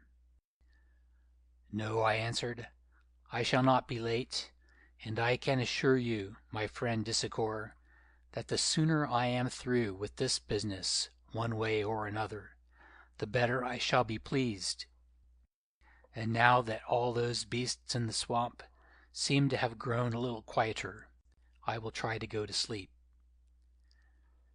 Happily, I was successful in this effort, and obtained several hours' sound rest, which I needed sorely, before the sun appeared and Hans woke me. I rose, and taking my rifle, shot a fat reed buck, which I selected out of a number which stood quite close by. A young female, off which we breakfasted, for as you know, if the meat of antelopes is cooked before it grows cold, it is often as tender as though it had been hung for a week. The odd thing was that the sound of the shot did not seem to disturb the other beasts at all. Evidently they had never heard anything of the sort before, and thought that their companion was just lying down. An hour later, we started on our long tramp round the edge of that swamp. I did not like to march before, for fear lest we should get into complications with the herds of elephants and other animals that were trekking out of it in all directions with the light, though where they went to feed, I am sure I do not know. In all my life I never saw such quantities of game as had collected in this place, which probably furnished the only water for many miles round. However, as I have said, it was of no use to us, and therefore our object was to keep as clear of it as possible. Even then we stumbled right on to a sleeping white rhinoceros, with the longest horn that ever I saw. It must have measured nearly 6 feet, and anywhere else would have been a great prize.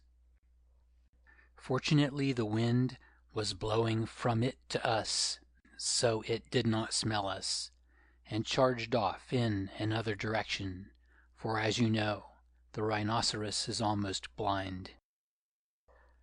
Now, I am not going to give all the details of that interminable trudge through the sand, for in the mud of the swamp we could not walk at all. During the day we were scorched by the heat, and at night we were tormented by mosquitoes, and disturbed by the noise of the game and the roaring of lions, which, fortunately, being so full fed, never molested us. By the third night, bearing always to the right, we had come quite close to the mountain range, which, although it was not so very lofty, seemed to be absolutely precipitous, faced indeed by sheer cliffs that rose to a height of from 500 to 800 feet.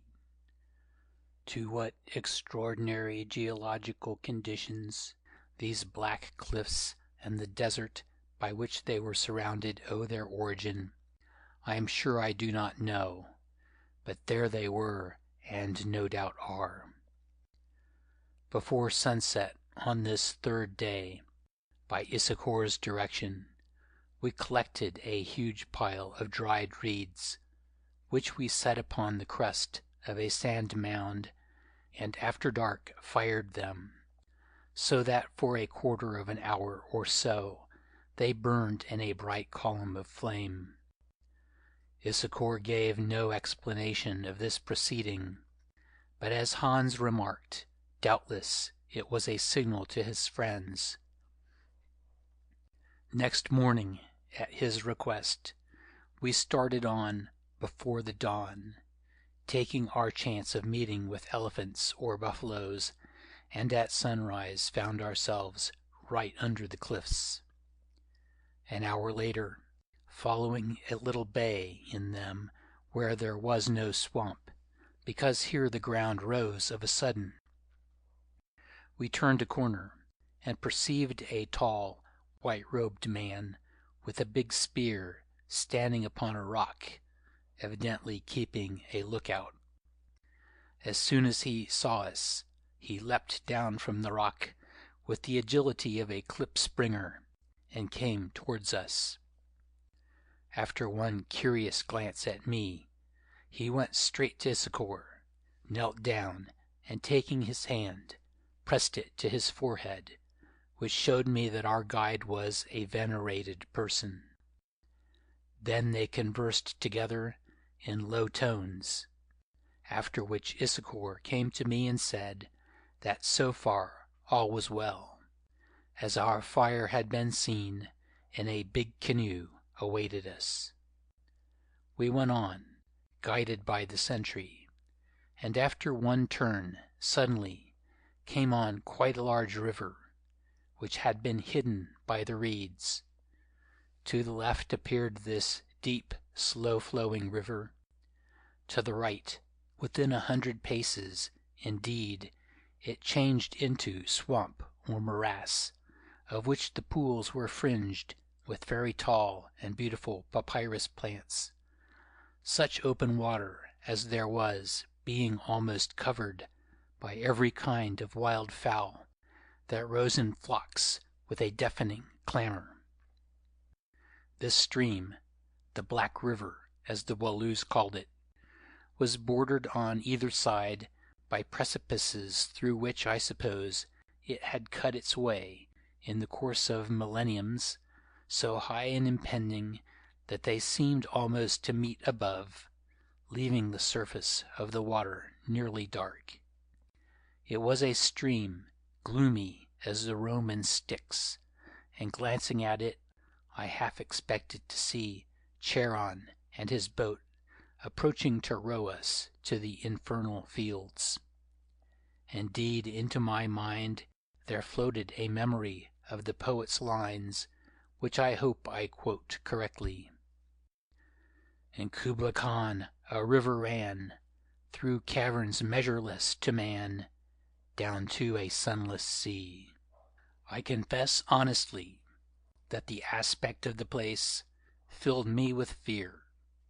It was forbidding, indeed unholy, and I marveled what kind of a sunless sea lay beyond this hell gate. Had I been alone, or with Hans only, I admit that I should have turned tail and marched back round that swamp, upon which, at any rate, the sun shone, and if I could, across the desert beyond to where I had left the wagon. But in the presence of the stately Issachar and his myrmidon, this I could not do because of my white man's pride. No, I must go on to the end, whatever it might be. If I was frightened, Hans was much more so, for his teeth began to chatter with terror. "Oh, boss," he said, "if this is the door, what will the house beyond be like?" "That we shall learn in due course," I answered, "so there is no good in thinking about it." "Follow me, Lord," said Issachar, after some further talk with his companion. I did so, accompanied by Hans, who stuck to me as closely as possible. We advanced round the rock and discovered a little indent in the bank of the river where a great canoe, hollowed apparently from a single huge tree, or rather its prow, was drawn up on the sandy shore. In this canoe sat 16 rowers or paddlemen. I remember there were 16 of them, because at the time Hans remarked that the number was the same as that of a wagon team, and subsequently called these paddlers water oxen.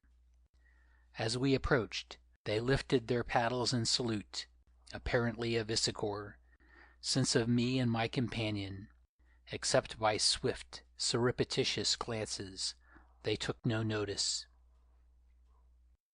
With a kind of silent, unobtrusive haste, Issachar caused our small baggage, which consisted chiefly of cartridge bags, to be stowed away in the prow of the canoe, that for a few feet was hollowed out in such a fashion that it made a kind of cupboard roofed with solid wood, and showed us where to sit.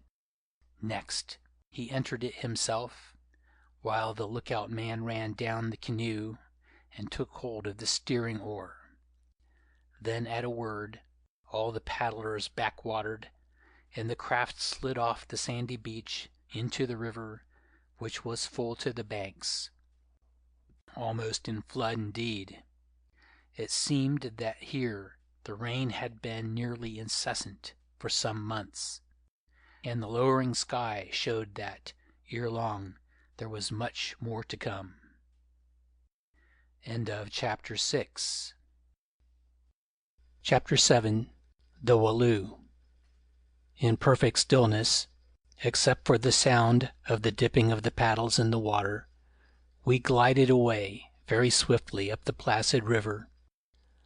I think that nothing upon this strange journey, or at any rate during the first part of it, struck me more than its quietness. The water was still, flowing peacefully between its rocky walls towards the desert in which it would be lost, just as the life of some good old man flows towards death. The rocky precipices on either side were still. They were so steep that on them nothing which breathed could find a footing, except bats, perhaps, that do not stir in the daytime. The riband of gray sky above us was still, though occasionally a draught of air blew between the cliffs with a moaning noise such as one might imagine to be caused by the passing wind of spiritual wings. But stillest of all were those rowers, who for hour after hour labored at their task in silence, and with a curious intentness, or, if speak they must, did so only in a whisper. Gradually an impression of nightmare stole over me. I felt as though I were a sleeper taking part in the drama of a dream. Perhaps in fact this was so, since I was very tired, having rested but little for a good many nights, and labored hard during the day, trudging through the sand with a heavy rifle and a load of cartridges upon my back. So really, I may have been in a doze, such as is easily induced in any circumstances by the sound of lapping water. If so, it was not a pleasant dream, for the titanic surroundings in which I found myself, and the dread possibilities of the whole enterprise, oppressed my spirit with a sensation of departure from the familiar things of life into something unholy and unknown. Soon the cliffs grew so high, and the light so faint, that I could only just see the stern, handsome faces of the rowers appearing as they bent forward to their ordered stroke, and vanishing into the gloom as they leant back after it was accomplished.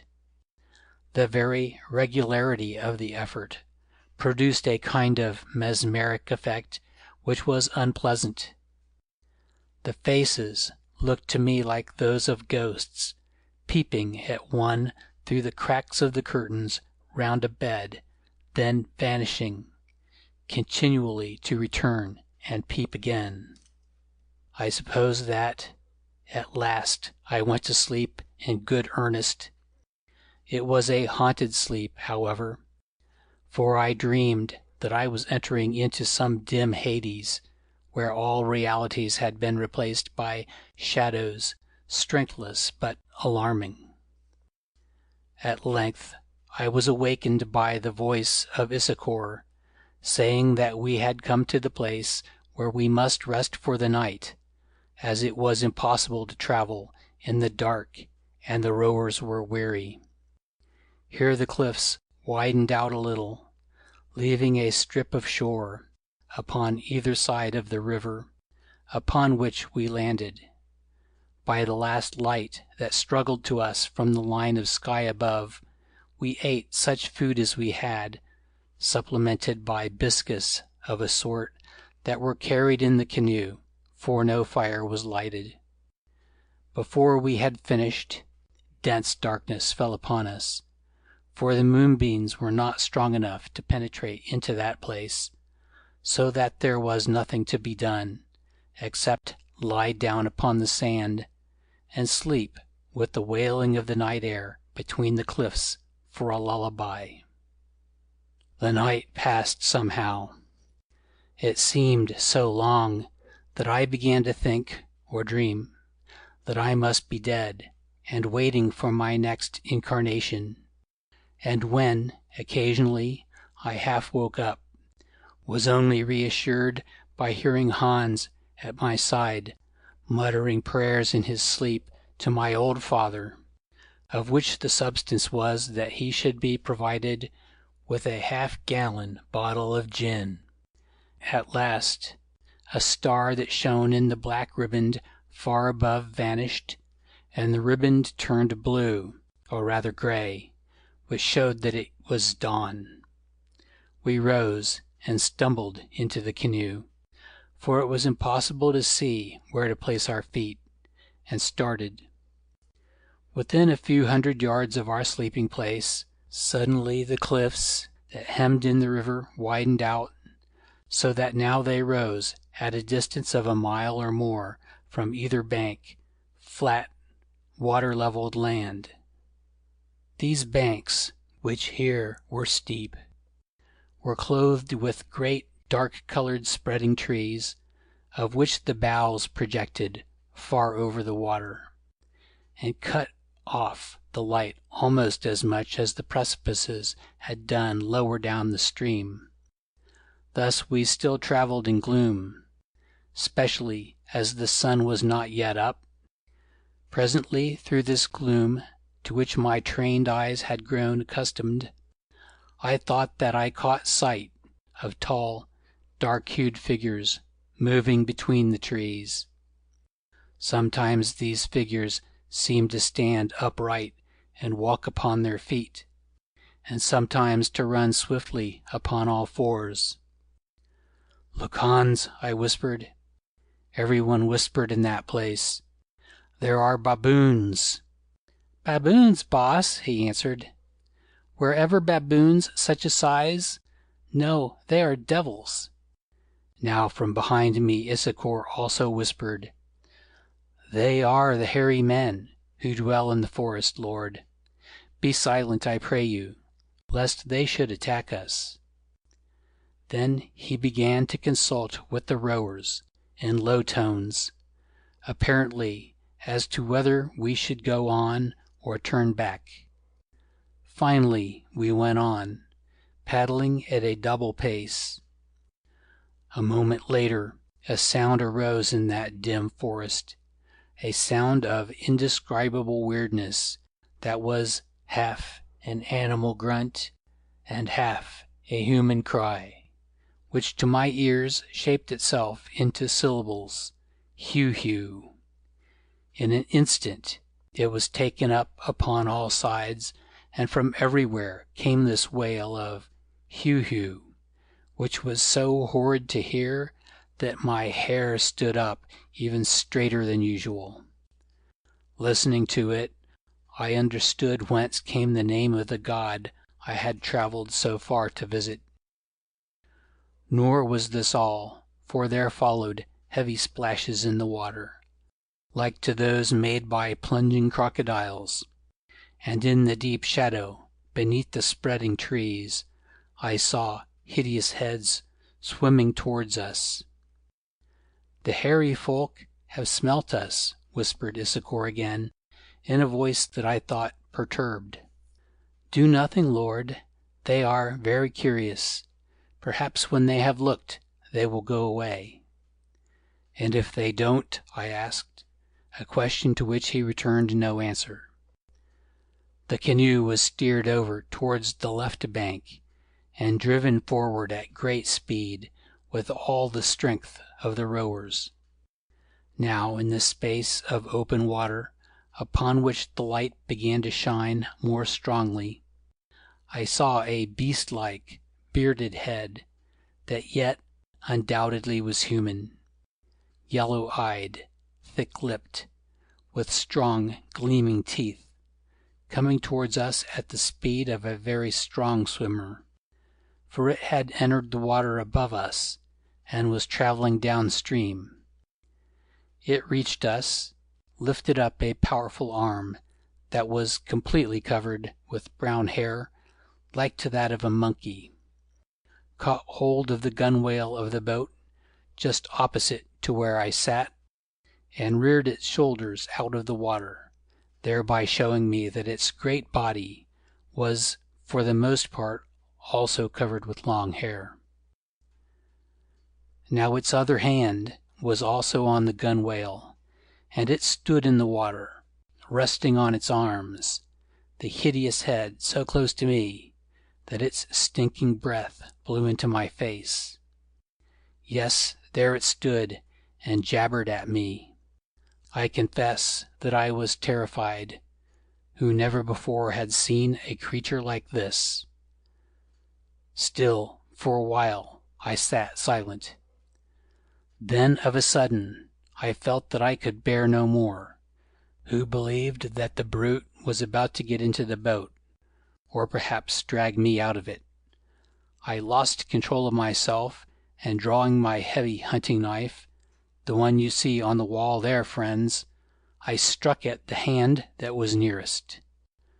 The blow fell upon the fingers, and cut one of them right off, so that it fell into the canoe. With an appalling yell, the man, or beast, let go and plunged into the water, where I saw him waving his bleeding hand above his head. Issachar began to say something to me in frightened tones, but just then Hans ejaculated, "Alamakta, here's another," and a second huge head and body reared up, this time on his side. "Do nothing," I heard Issachar exclaim, but the appearance of the creature was too much for Hans, who drew his revolver and fired 2 shots in rapid succession into its body. It also tumbled back into the water, where it began to wallow, screaming, but in a thinner voice. I thought, and rightly, that it must be a female. Before the echo of the shots had died away, there arose another hideous chorus of heu-heus and other cries, all of them savage and terrible. From both banks, more of the creatures precipitated themselves into the water, but luckily not to attack us, because they were too much occupied with the plight of their companion. They congregated round her and dragged her to the shore.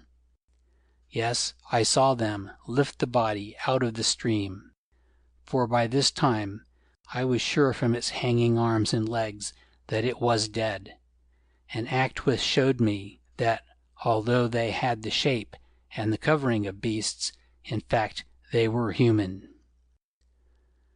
"Elephants will do as much," interrupted Curtis. "Yes," said Allan, "that is true. Sometimes they will. I have seen it twice. But everything about the behavior of those hairy men was human. For instance, their wailing over the dead, which was dreadful, and reminded me of the tales of banshees. Moreover, I had not far to look for proof. At my feet lay the finger that I had cut off. It was a human figure, only very thick, short, and covered with hair, having the nail worn down, too, doubtless in climbing trees and grubbing for roots. Even then, with a shock, I realized that I had stumbled on the missing link, or something that resembled it very strongly. Here in this unknown spot still survived a people such as were our forefathers hundreds of thousands or millions of years ago.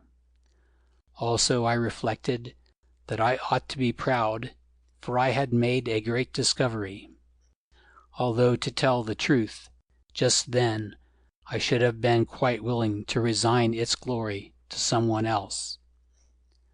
After this I began to reflect upon other things, for a large jagged stone whizzed within an inch of my head, and presently was followed by a rude arrow, tipped with fish bone, that stuck in the side of the canoe.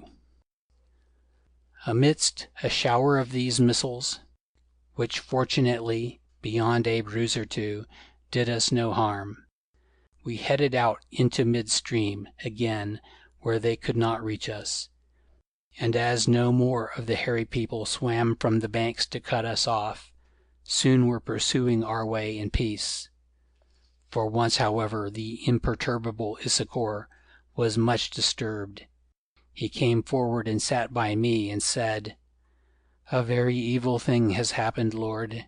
You have declared war upon the hairy men, and the hairy men never forget. It will be war to the end." "I can't help it," I answered feebly, for I was sick with the sight and sound of those creatures. "Are there many of them, and are they all over your country?" "A good many, perhaps 1,000 or more, Lord, but they only live in the forests.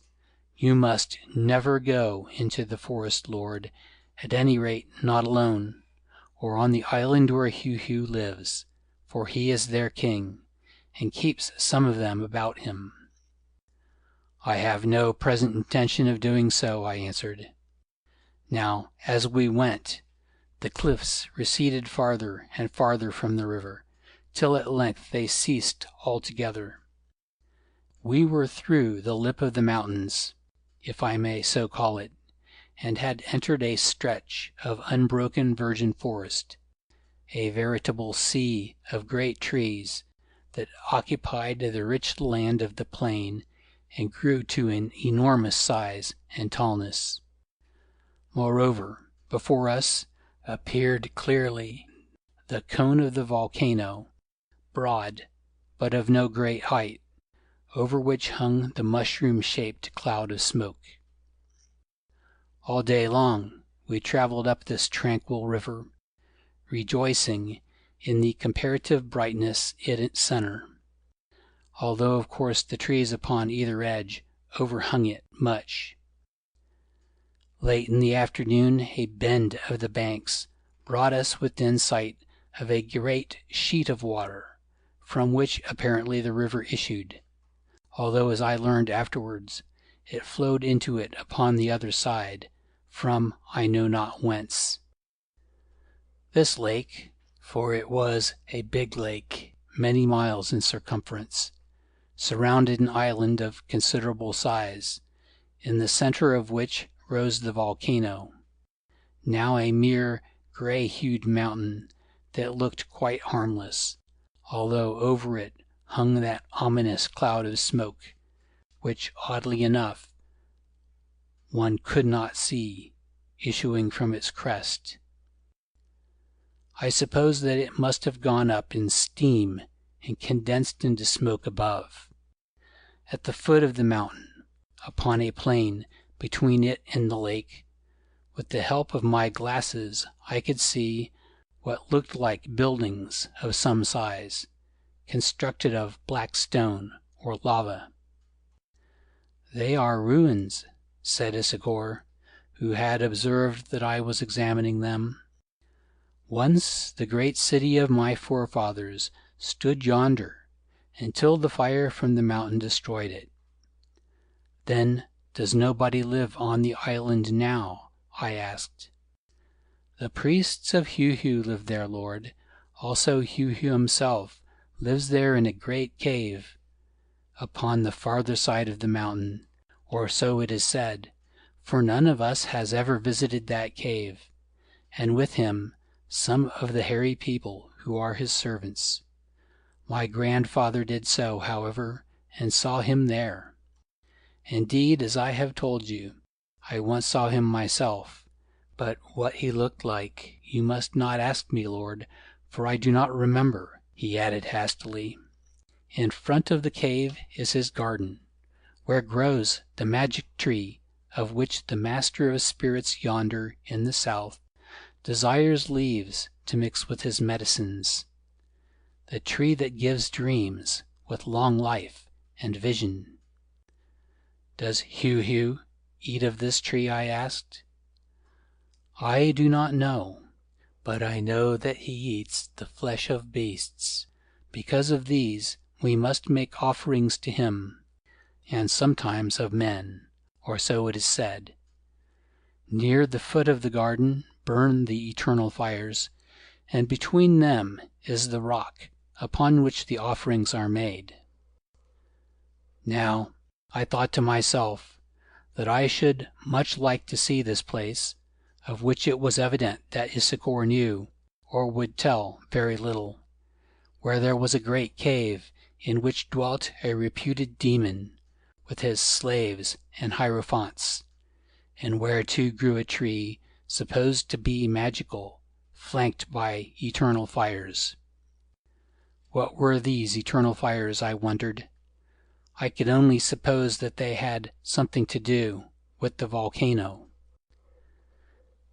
As it happened, however, whilst I was preparing to question Issachar upon the subject, we passed round a tree-clad headland, for here the river had widened into a kind of estuary, and on the shore of the bay beyond it discovered a town of considerable size, covering several hundred acres of ground. The houses of this town, most of which stood in their own gardens, though some of these smaller ones were arranged in streets, had an Eastern appearance, inasmuch as they were low and flat-roofed. Only there was this difference: Eastern houses of the primitive sort, as a rule, are whitewashed, but these were all black, being built of lava, as I discovered afterwards. All around the town, also, except on the lakeside, ran a high wall, likewise of black stone, the presence of which excited my curiosity and caused me to inquire its object. "It is to defend us from the hairy folk who attack by night," answered Issachar. "In the daylight they never come, and therefore our fields beyond are not walled," and he pointed to a great stretch of cultivated land that I suppose had been cleared of trees, which extended for miles into the surrounding forest.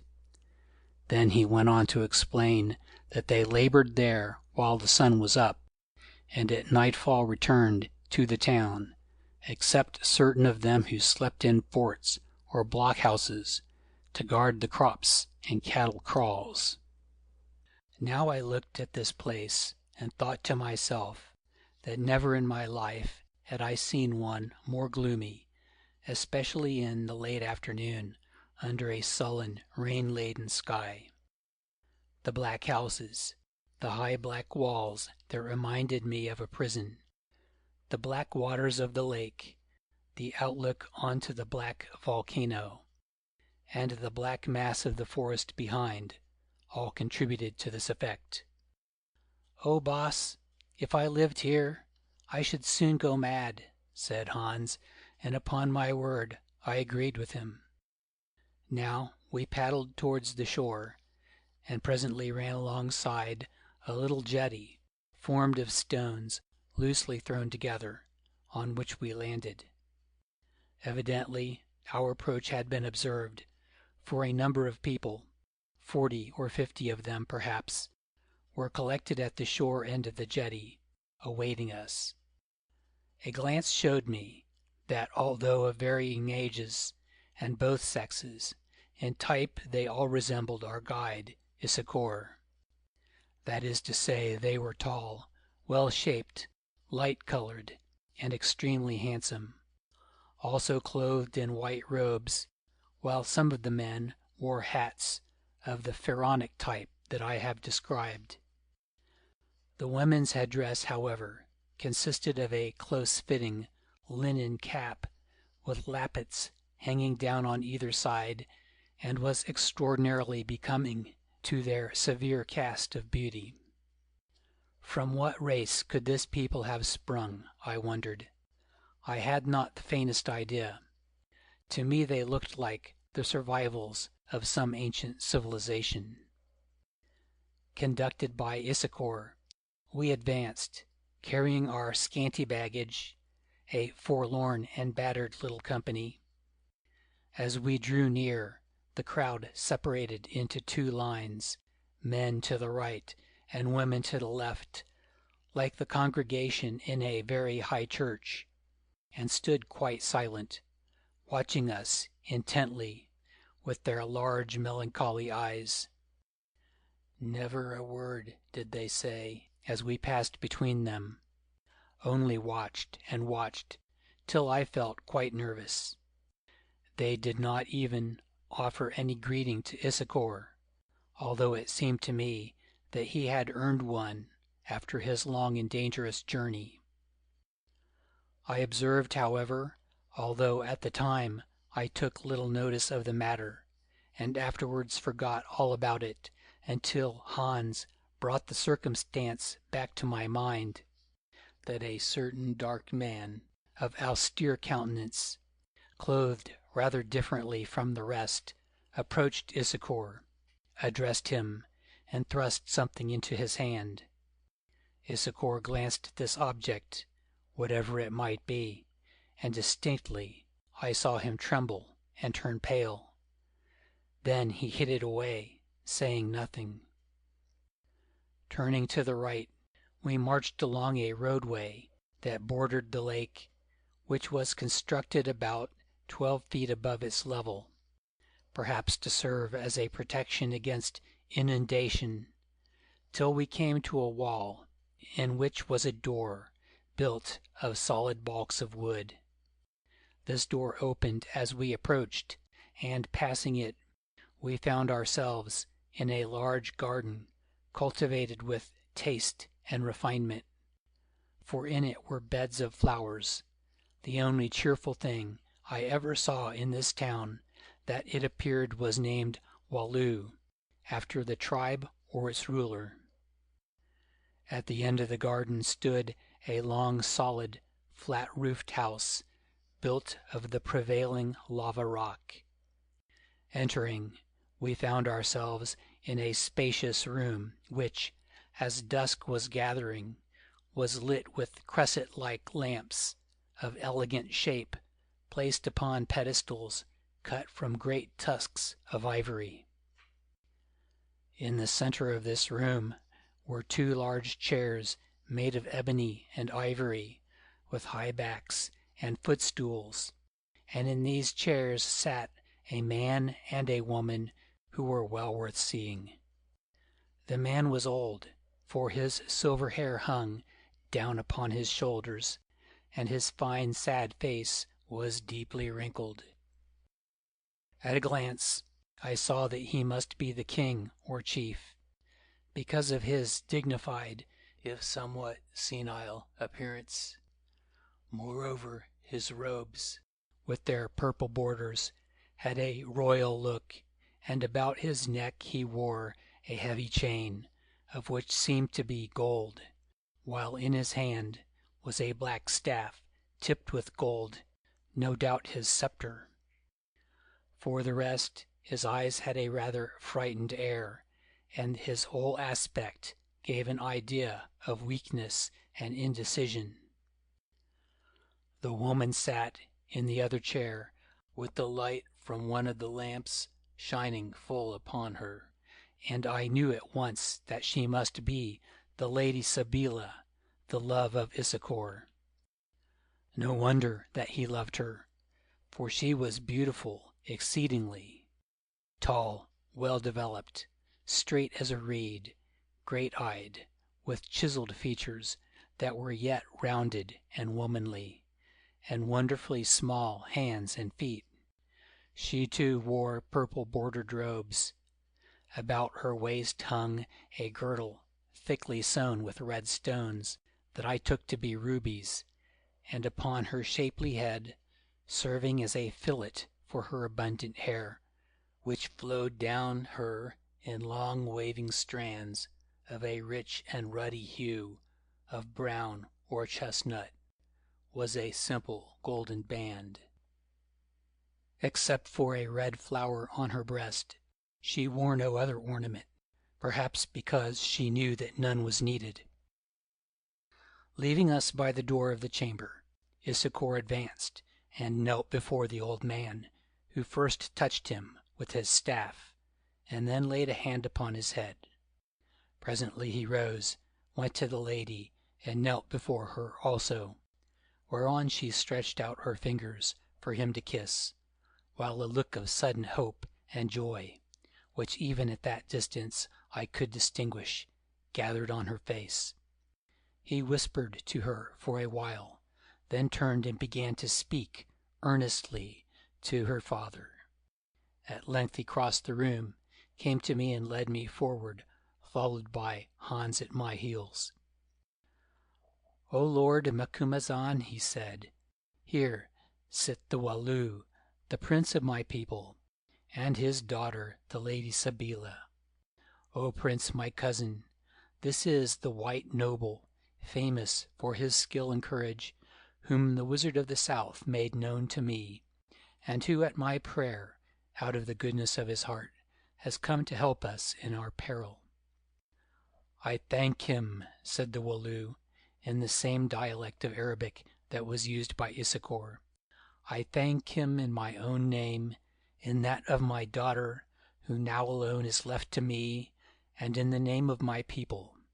Here he rose from his seat and bowed to me with a strange and foreign courtesy, such as I had not known in Africa, while the lady also rose and bowed, or rather curtsied.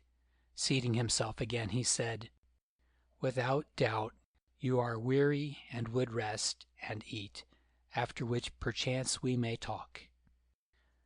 Then we were led through a door at the end of the great room into another room that evidently had been prepared for me. Also there was a place beyond for Hans, a kind of alcove.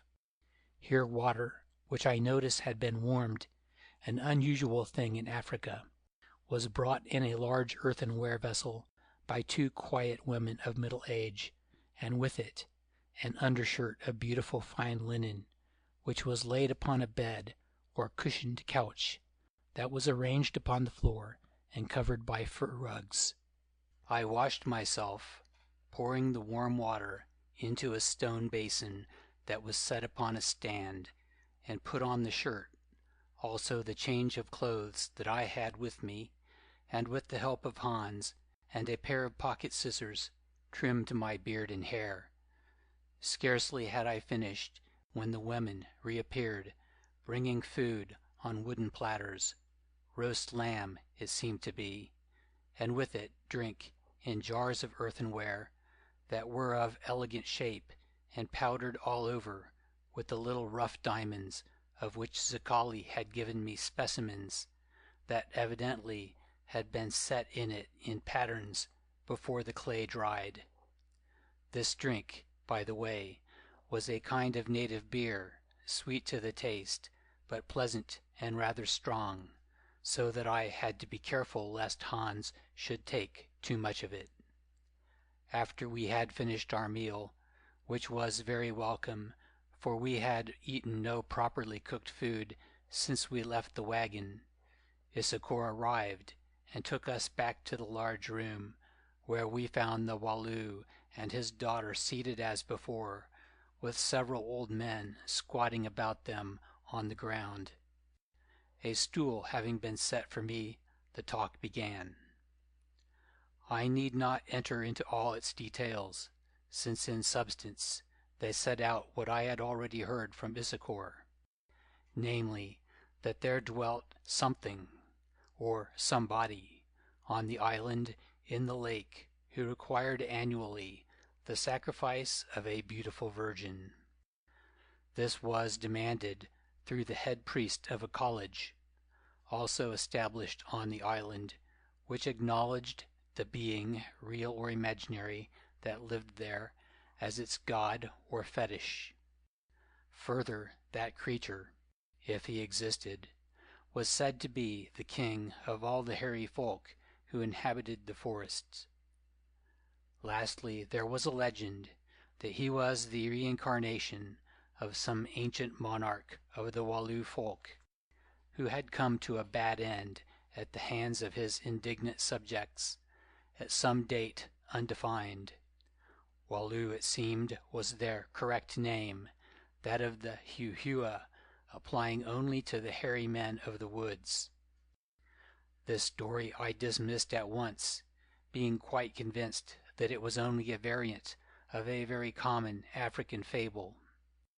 Doubtless Heu-Heu, if there really were a Heu-Heu, was the ruler of the savage hairy aboriginals of the place, that once in the far past had been conquered by the invading Walloo, who poured into the country from the north or west, being themselves the survivors of some civilized but forgotten people.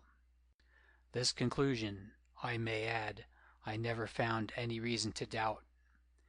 Africa is a very ancient land, and in it once lived many races that have vanished, or survive only in a debased condition, dwelling from generation to generation until the day of their extinction comes.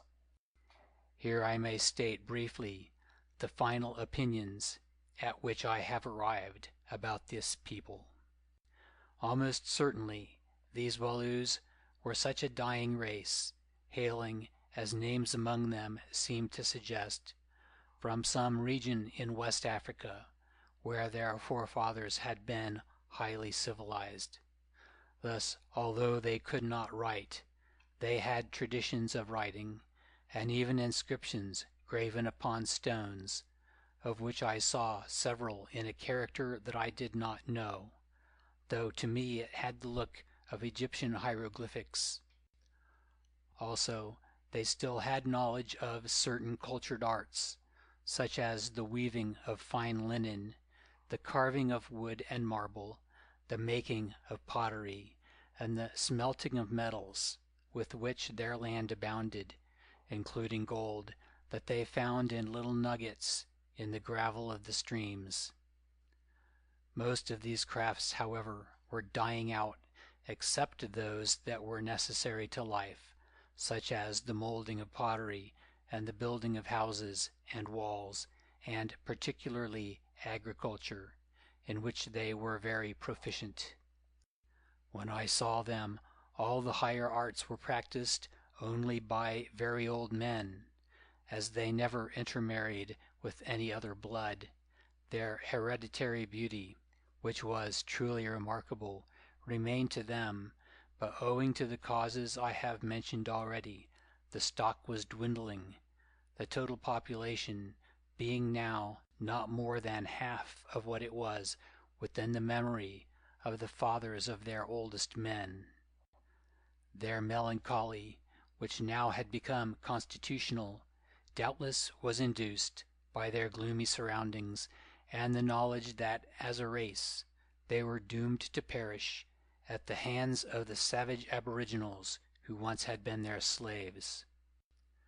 Lastly, although they retained traces of some higher religion, since they made prayer to a great spirit, they were fetish-ridden, and believed that they could continue to exist only by making sacrifice to a devil who, if they neglected to do so, would crush them with misfortunes and give them over to destruction at the hands of the dreadful forest dwellers.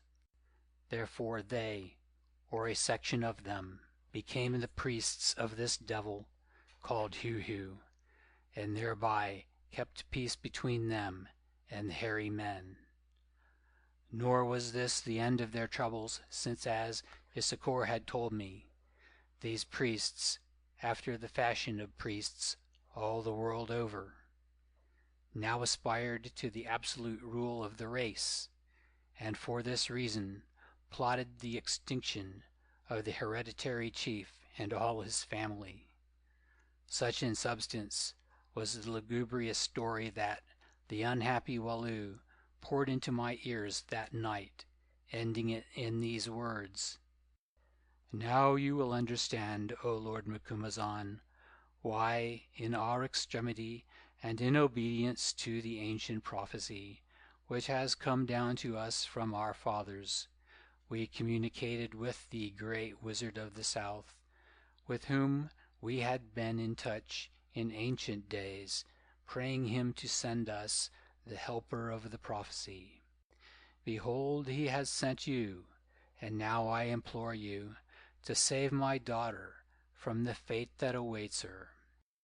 I understand that you will require payment in white and red stones, also in gold and ivory. Take as much as you want. Of the stones there are jars full hidden away, and the fences of some of my courtyards at the back of this house are made of tusks of ivory, though it is black with age, and I know not how you would carry it hence. Also there is a quantity of gold melted into bars, which my grandfather caused to be collected, whereof we make little use, except now and again for women's ornaments, but that too would be heavy to carry across the desert. Still it is all yours. Take it. Take everything you wish, only save my daughter." "We will talk of the reward afterwards," I said, for my heart was touched at the sight of the old man's grief. "Meanwhile, let me hear what can be done."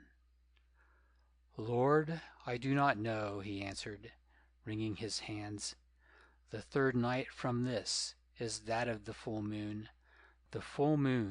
which marks the beginning of harvest.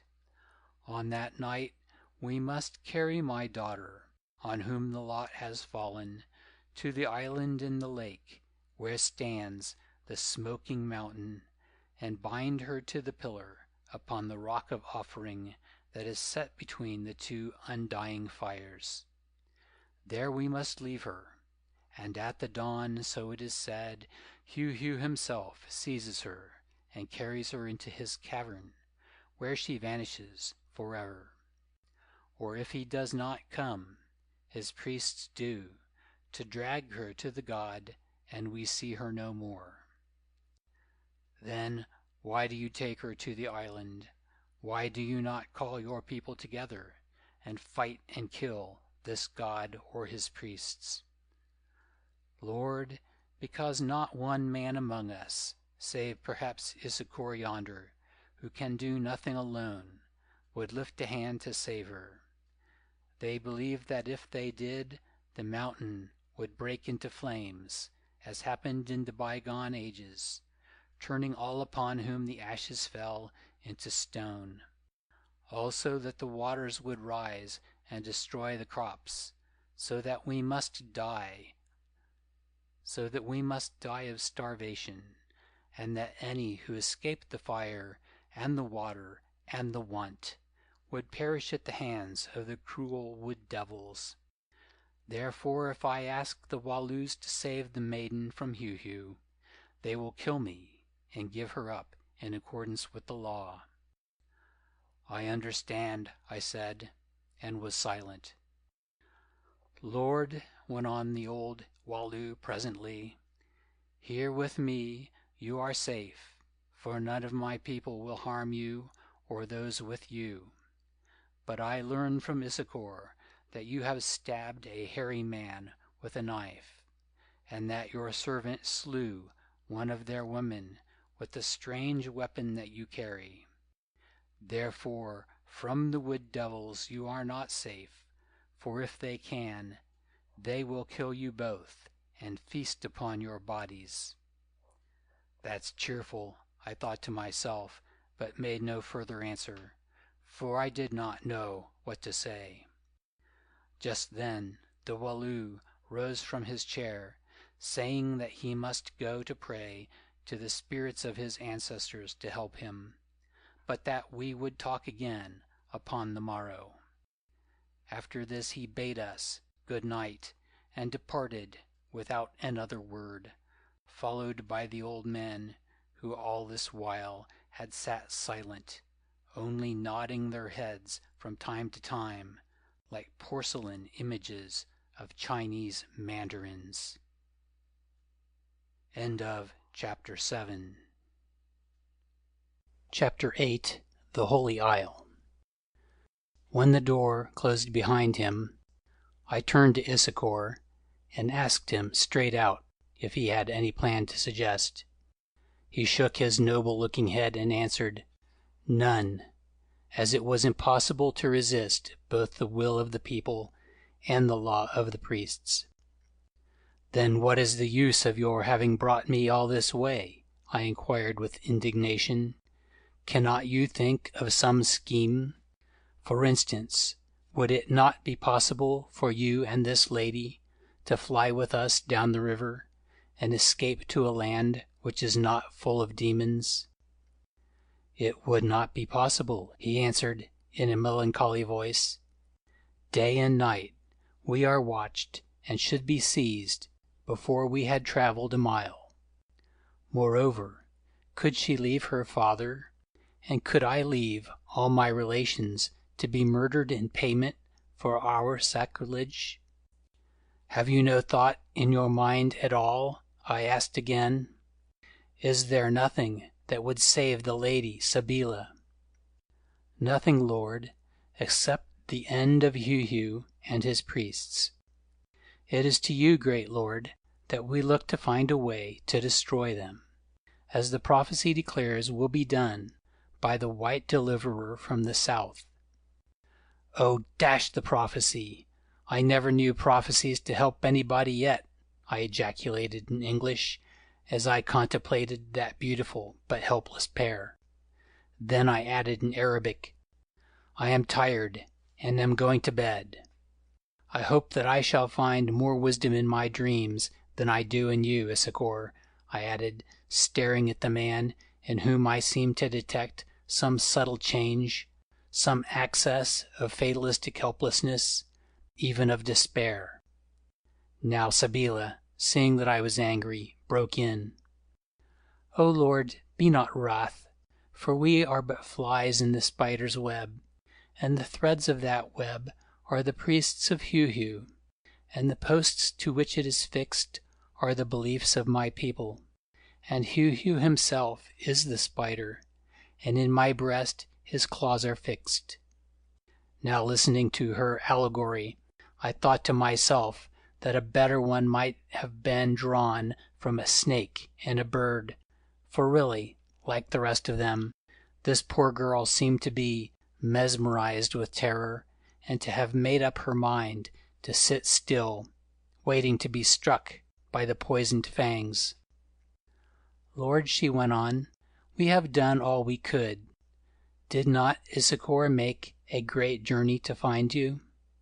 Yes, did he not even dare the curse which falls upon the heads of those who try to leave our country and travel south to seek the counsel of the great wizard, who once sent messengers here to obtain the leaves of the tree that grows in Heu-Heu's garden, the tree that makes men drunk and gives them visions?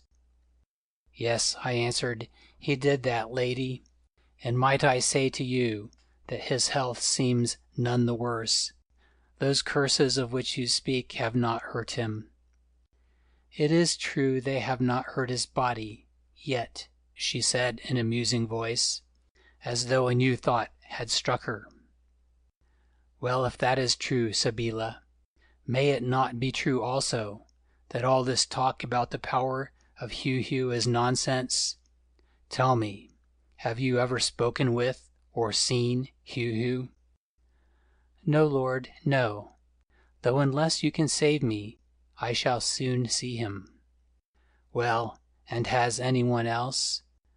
No, Lord, no one has ever spoken with him, except of course his priests, such as my distant cousin, Dacha, who is the head of them, but whom I used to know before he was chosen by Heu-Heu to be of their company. Oh, so no one has seen him. Then he must be a very secret kind of god, who does not take exercise, but lives, I understand, in a cave with priests. I did not say that no one had ever seen Heu-Heu, Lord. Many say that they have seen him, as Issachar has done, when he came out of the cave on a night of offering. But of what they saw, it is death to speak. Ask me and Issachar no more of Heu-Heu, Lord, I pray you, lest the curse should fall. It is not lawful that we should tell you of him, whose secrets are sacred even to his priests, she added with agitation. Then in despair I gave up asking questions about Heu-Heu and inquired how many priests he had. About 20, I believe, Lord, she answered, ceasing from evasions, not counting their wives and families, and it is said that they do not live with Heu-Heu in the cave, but in houses outside of it. And what do they do when they are not worshipping Heu-Heu, Sabeela? Oh, they cultivate the land, and they rule the wild people of the woods, who it is believed are all Heu-Heu's children. Also they come here and spy on us. Do they indeed? I remarked. And is it true that they hope to rule over you, Walloos also? Yes, I believe that is true. At least, should my father die, and I die. It is said that Dacha means to make war upon the Walloos and take the chieftainship, setting aside, or killing, my cousin and betrothed, Issachar. For Dacha was always one who desired to be first. So you used to know Dacha pretty well, lady. Yes, Lord, when I was quite young, before he became a priest. Also, she added, coloring, I have seen him since he became a priest. And what did he say to you? He said that, if I would take him for a husband, perhaps I should escape from Heu-Heu. And what did you answer, lady?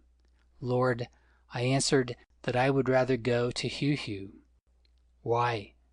Because Dacha, it is reported, has many wives already. Also, I hate him. Also, from Heu-Heu at the last, I can always escape. How? By death, Lord. We have swift poison in this country, and I carry some of it hidden in my hair, she added with emphasis. Quite so, I understand. But Lady Sabeela, as you have been so good as to ask my advice about these matters, I will give you some. It is that you should not taste that poison till all else has failed and there is no escape. While we breathe, there is hope, and all that seems lost still may be won. But the dead do not live again, Lady Sabeela. I hear and will obey you, Lord, she answered, weeping. Yet sleep is better than Dacha or Heu-Heu. And life is better than all three of them put together, I replied, especially life with love. Then I bowed myself off to bed, followed by Hans, also bowing, like a monkey for pennies on a barrel organ. At the door I looked back and I saw these two poor people in each other's arms, thinking doubtless that we were already out of sight of them. Yes, her head was upon Issachar's shoulder, and from the convulsive motions of her form I guessed that she was sobbing, while he tried to console her in the ancient world-wide fashion. I only hoped that she got more comfort from Issachar than I did.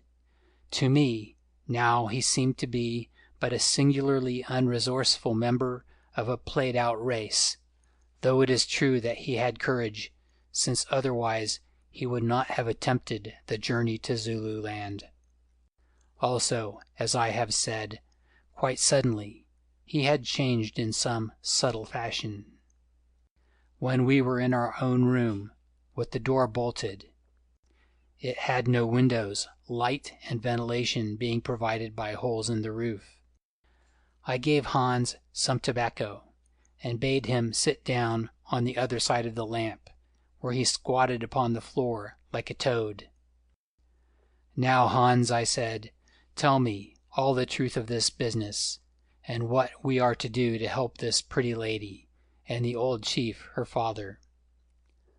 Hans looked at the roof and looked at the wall. Then he spat upon the floor, for which I reproved him. Boss, he said at length, I think the best thing we can do is to find out where those bright stones are, fill our pockets with them, and escape from this country, which is full of fools and devils. I am sure that beautiful one would be better off with the priest called Dacha, or even with Heu-Heu, than with Issachar, who now has become but a carved and painted lump of wood made to look like a man. Possibly, Hans, but the tastes of women are curious, and she likes this lump of wood, who after all is brave, except where ghosts and spirits are concerned. Otherwise he would not have journeyed so far for her sake. Moreover, we have a bargain to keep. What should we say to the opener of roads if we returned, having run away, and without his medicine? No, Hans, we must play out this game. Yes, boss. I thought that the boss would say that because of his foolishness. Had I been alone by now, or a little later, I should have been in that canoe, going downstream. However, the boss has settled that we must save the lady and give her to the lump of wood for a wife. So now I think that I will go to sleep, and tomorrow, or the next day, the boss can save her. I don't think very much of the beer in this country, boss. It is too sweet, and all these handsome fools who talk about devils and priests weary me. Also, it is a bad climate, and very damp. I think it is going to rain again, boss. Having nothing else at hand, I threw my tobacco pouch at Hans's head. He caught it deftly, and in an absent-minded fashion put it into his own pocket. If the boss really wishes to know what I think, he said, yawning, It is that the medicine man named Dacha wants the pretty lady for himself, also to rule alone over all these dull people. As for Heu-Heu, I don't know anything about him, but perhaps he is one of those hairy men who came here at the beginning of the world. I think that the best thing we can do, boss, would be to take a boat tomorrow morning and go to that island where we can find out the truth for ourselves. Perhaps the lump of wood and some of his men can row us there. And now I have nothing more to say, so if the boss does not mind, I will go to sleep. Keep your pistol ready, boss, in case any of the hairy people wish to call upon us, just to talk about the one I shot." Then he retired to the corner, rolling himself up in his skin rug, and presently was snoring, though, as I knew well enough, with one eye open all the time. No hairy man, or anyone else, would have come near that place without Hans hearing him, for his sleep was like to that of a dog who watches his master. As I prepared to follow his example, I reflected that his remarks, casual as they seemed, were full of wisdom. These folk were superstition-ridden fools, and useless. Probably the only ones that had wits among them became priests. But the hairy aboriginals were an ugly fact, as the priests knew, since apparently they had obtained rule over them.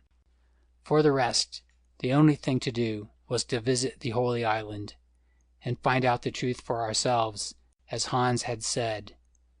It would be dangerous, no doubt, but at the least it would also be exciting. Next morning I rose after an excellent night's rest, and found my way into the garden, where I amused myself by examining the shrubs and flowers, some of which were strange to me. Also I studied the sky, which was heavy and lowering, and seemed full of rain. I could study nothing else, because the high wall cut off the view upon every side, so that little was to be seen except the top of the volcano, which rose from the lake at a distance of several miles, for it was a large sheet of water. Presently the door of the garden opened, and Issachar appeared, looking weary and somewhat bewildered. It occurred to me that he had been sitting up late with Sabeela. As they were to be parted so soon, naturally they would see as much as they could of each other. Or for aught I knew, he might have been praying to his ancestral spirits, and trying to make up his mind what to do. No doubt a difficult process under the circumstances. I went to the point at once. "Issachar," I said, "as soon as possible after breakfast, will you have a canoe ready to take me and Hans to the island in the lake?" "To the island in the lake, Lord!" he exclaimed, amazed. "Why, it is holy." "I dare say, but I am holy also, so that if I go there, it will be holier." Then he advanced all kinds of objections, and even brought out the Walloo and his gray heads to reinforce his arguments. Hans and Sabeela also joined the party, the latter I noted looking even more beautiful by day than she did in the lamplight. Sabeela indeed proved my only ally, for presently when the others talked to themselves hoarse, she said, "The White Lord has been brought hither that we, who are bewildered and foolish, may drink of the cup of his wisdom. If his wisdom bids him visit the Holy Isle, let him do so, my father." As no one seemed to be convinced, I stood silent, not knowing what more to say.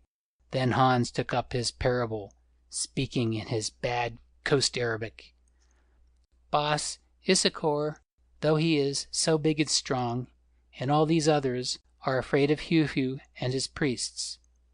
But we, who are good Christians, are not afraid of any devils, because we know how to deal with them. Also we can paddle. Therefore let the chief give us quite a small canoe, and show us which way to row."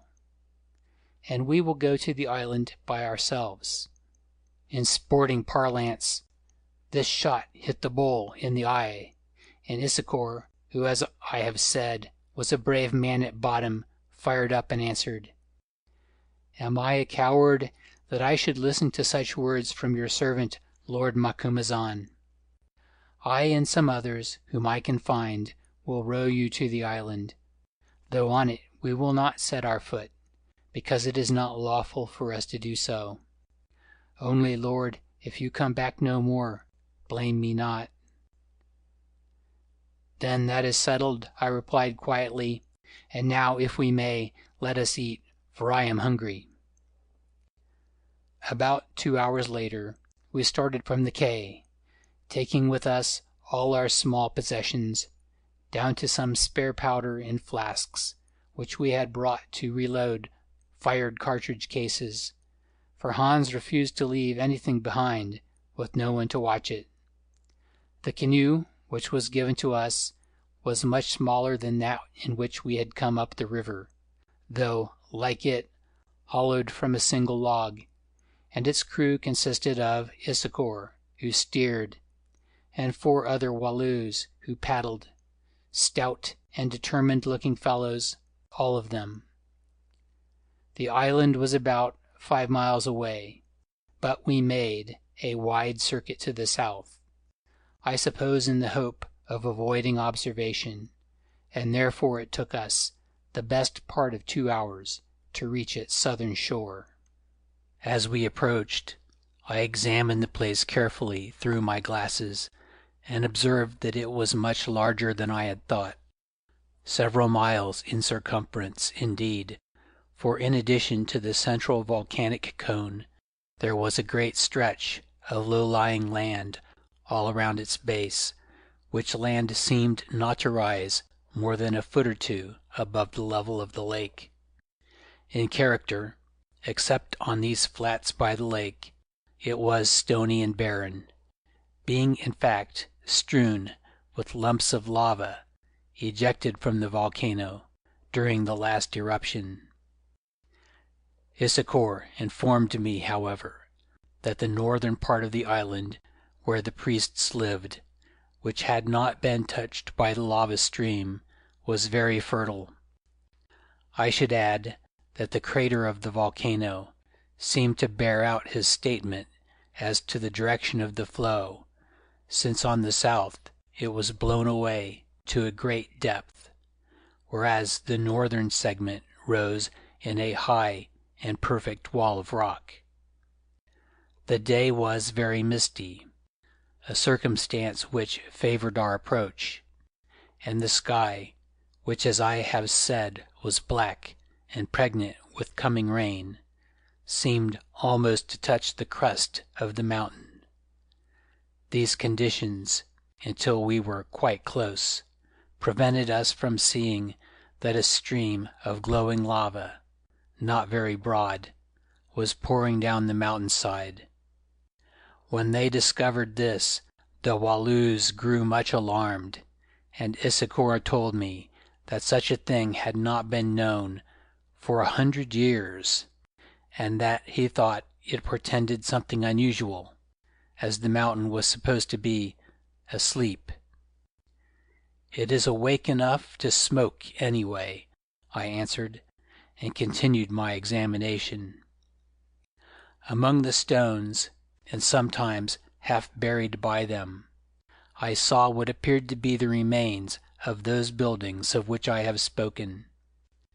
These, Issachar said, had once been part of the city of his forefathers, adding that, as he had been told, in some of them the said forefathers were still to be seen turned into stone, which you will remember exactly bore out Zicali's story. Anything more desolate and depressing than the aspect of this place seen on that gray day and beneath the brooding sky cannot be imagined.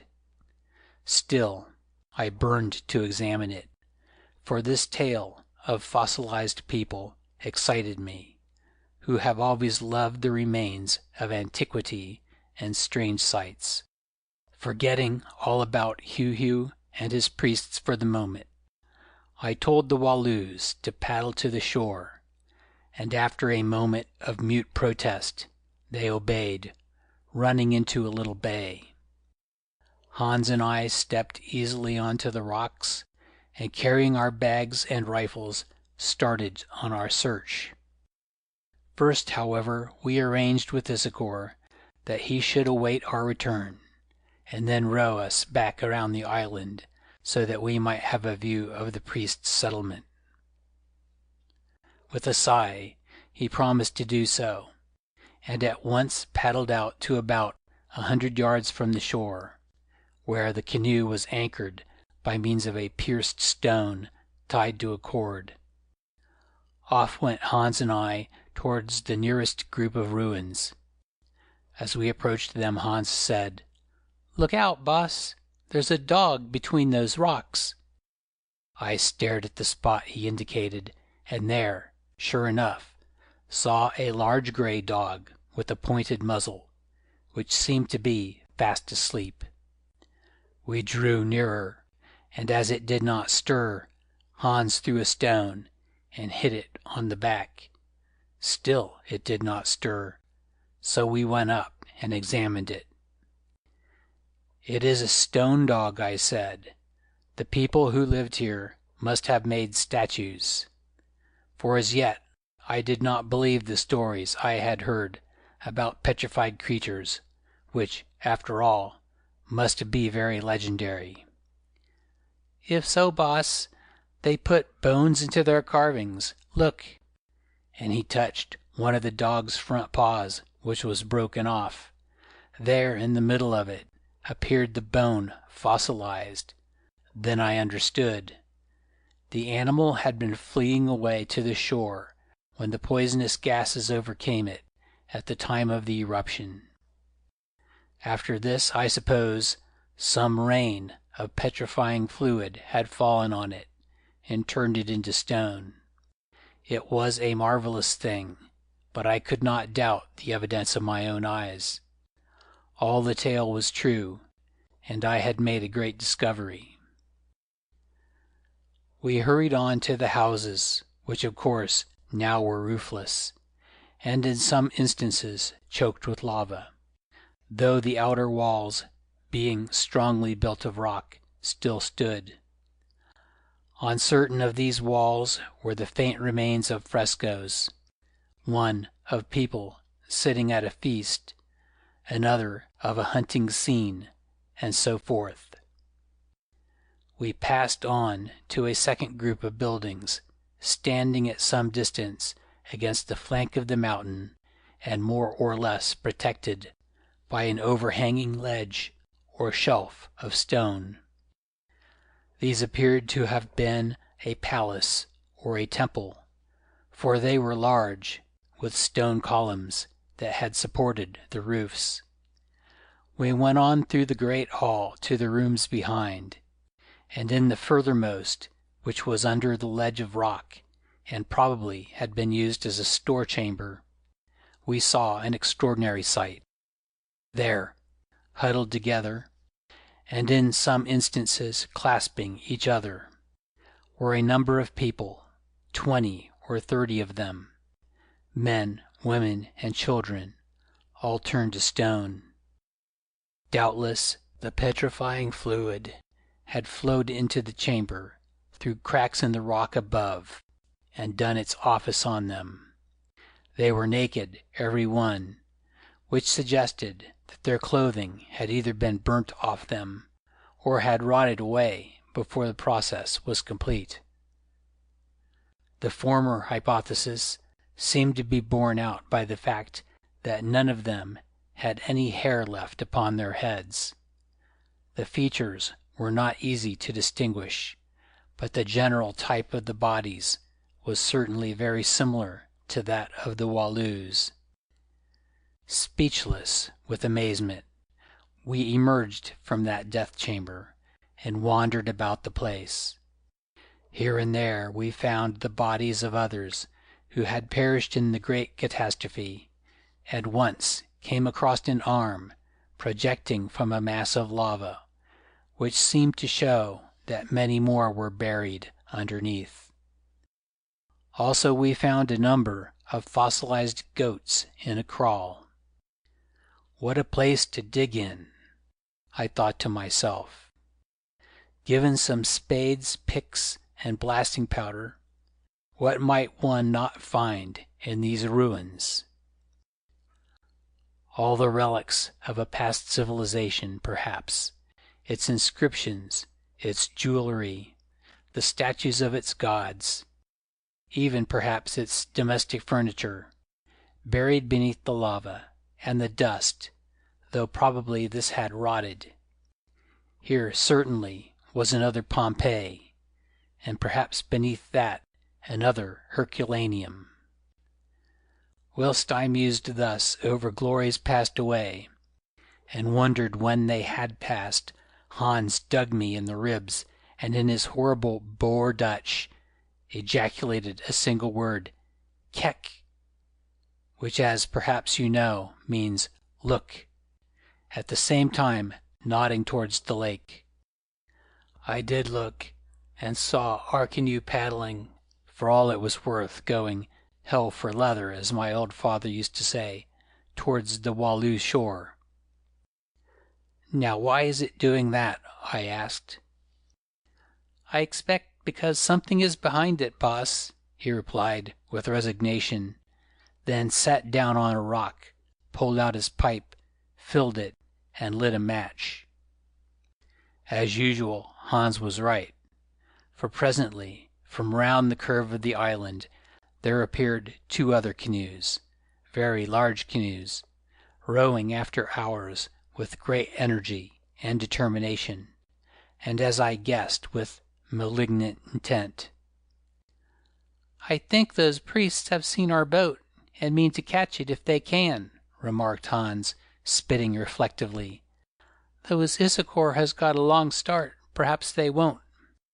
And now, boss, what are we to do? We can't live here with dead men, and stone goat is not good to eat." I considered the situation, and my heart sank into my boots, for the position seemed desperate. A moment before, I had been filled with enthusiasm over this ruined city and its fossilized remains. Now I hated the very thought of them, and wished that they were at the bottom of the lake. Thus do circumstances alter cases, and our poor variable human moods. Then an idea came to me, and I said boldly, "Do? Why, there is only one thing to do. We must go to call on Heu-Heu, or his priests." "Yes, boss, but the boss remembers the picture in the cave on the berg. If it is a true picture, Heu-Heu knows how to twist off men's heads." "I don't believe there is a Heu-Heu," I said stoutly. "You will have noticed, Hans, that we have heard all sorts of stories about Heu-Heu, but that no one seems to have seen him clearly enough to give us an accurate description of what he is like or what he does, not even Zicali. He showed us a picture of the beast on his fire, but after all, it was only what we had seen on the wall of the cave, and I think that he got it out of our own minds. At any rate, it is just as well to die quickly without a head as slowly with an empty stomach, since I am sure those Walloos will never come back to look for us." "Yes, boss, I think so too. Issachar used to have courage, but he seems to have changed, as though something had happened to him since he got back into his own country. And now, if the boss is ready, I think we had better be trekking, unless indeed he would like to look at a few more stone men first. It is beginning to rain, boss, and we have been much longer here than the boss thinks, since it is a slow business crawling about these old houses. Therefore, if we are to get to the other side of the island before nightfall, it is time to go." So off we went, keeping to the western side of the volcano, since there it did not seem to project so far into the flat lands. A while later we turned around and looked at the lake. There in the far distance our canoe appeared a mere speck, with two other specks, those of the pursuers, close upon its heels. As we watched, out of the mists on the Walloo shore came yet other specks, which were doubtless Walloo boats paddling to the rescue, for the priests' canoes gave up the chase and turned homewards. "Issachar will have a very nice story to tell to the Lady Sabeela," said Hans, "but perhaps she will not kiss him after she has heard it." "He was quite wise to go. What good could he have done by staying?" I answered, as we trudged on, adding, "Still, you are right, Hans. Issachar has changed." It was a hard walk over that rough ground, at least at first, for so soon as we got round the shoulder of the volcano, the character of the country altered, and we found ourselves in fertile, cultivated land that appeared to be irrigated. "These fields must lie very low, boss," said Hans, "since otherwise how do they get the lake water onto them?" "I don't know," I answered crossly, for I was thinking of the sky water which was beginning to descend in a steady drizzle upon ourselves. But all the same, the remark stuck in my mind and was useful afterwards. On we marched, till at length we entered a grove of palm trees that was traversed by a road. Presently we came to the end of the road, and found ourselves in a village of well-built stone houses, with one very large house in the middle of it, of which the back was set almost against the foot of the mountain. As there was nothing else to be done, we walked on into the village, at first without being observed, for everybody was under cover because of the rain. Soon, however, dogs began to bark, and a woman, looking out of the doorway of one of the houses, caught sight of us and screamed. A minute later men with shaven heads and wearing white, priestly-looking robes appeared and ran toward us, flourishing big spears. "Hans," I said, "keep your rifle ready, but don't shoot unless you are obliged. In this case words may serve us better than bullets." "Yes, boss, though I don't believe that either will serve us much." Then he sat down on the trunk of a fallen tree that lay by the roadside and waited, and I followed his example, taking the opportunity to light my pipe. End of Chapter 8. Chapter 9. The Feast. When they were within a few paces of us, the men halted, apparently astonished at our appearance, which certainly did not compare favorably with their own, for they were all of the splendid Walloo type. Evidently what astonished them still more was the match with which I was lighting my pipe, and indeed the pipe itself, for although these people grew tobacco, they only took it in the form of snuff. That match went out, and I struck another, and at the sight of the sudden appearance of fire, they stepped back a pace or two. At length one of them, pointing to the burning match, asked in the same tongue that was used by the Walloos, "What is that, O stranger?" "Magic fire," I answered, adding by an inspiration, "which I am bringing as a present to the great god Heu-Heu." This information seemed to mollify them, for lowering their spears, they turned to speak to another man who at this moment arrived upon the scene. He was a stout, fine-looking man of considerable presence, with a hooked nose and flashing black eyes. Also he wore a priestly cap upon his head, and his white robes were broidered. "Very big fellow this, boss," Hans whispered to me, and I nodded, observing as I did so that the other priests bowed as they addressed him. Dacha in person, thought I to myself, and sure enough Dacha it was. He advanced, and looking at the wax match, said, "Where does the magic fire of which you speak live, stranger?" "In this case, covered with holy secret writing," I replied, holding before his eyes a box labeled "Wax Vestas, made in England," and adding solemnly, "Woe be to him that touches it, or him that bears it without understanding, for it will surely leap forth and consume that foolish man, O Dacha." Now Dacha followed the example of his companions and stepped back a little way, remarking, "How do you know my name? And who sends this present of self-conceiving fire to Heu-Heu?" "Is not the name of Dacha known to the ends of the earth?" I asked, a remark which seemed to please him very much.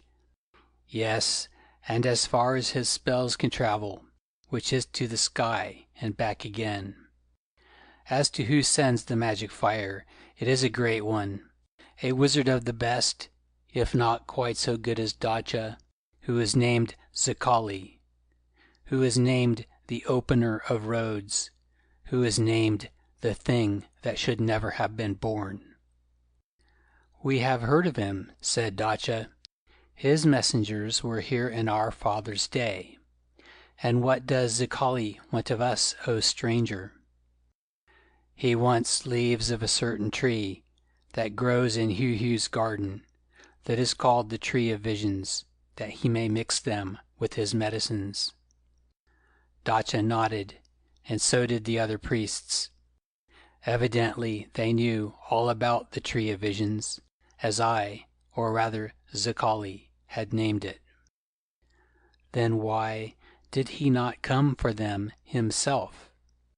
Because he is old and infirm, because he is detained by great affairs, because it was easier for him to send me, who being a lover of that which is holy, was anxious to do homage to Heu-Heu and to make the acquaintance of the great Dacha. "I understand," the priest replied, highly gratified, as his face showed. "But how are you named, O messenger of Zekali?" "I am named Blowing Wind, because I pass where I would, none seeing me come or go, and therefore I am the best and swiftest of messengers. And this little one, this small but great-souled one with me," here I pointed to the smirking Hans, who by now was quite alive to the humors of the situation and to its advantages from our point of view, "is named Lord of the Fire and Light and Darkness."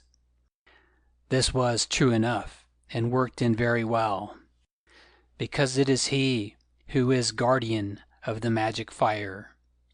Also true, for he had half a dozen spare boxes in his pockets that he had stolen at one time or another, of which, if he is offended, he can make enough to burn up all this island and every one thereon, yes, more than is hidden in the womb of that mountain.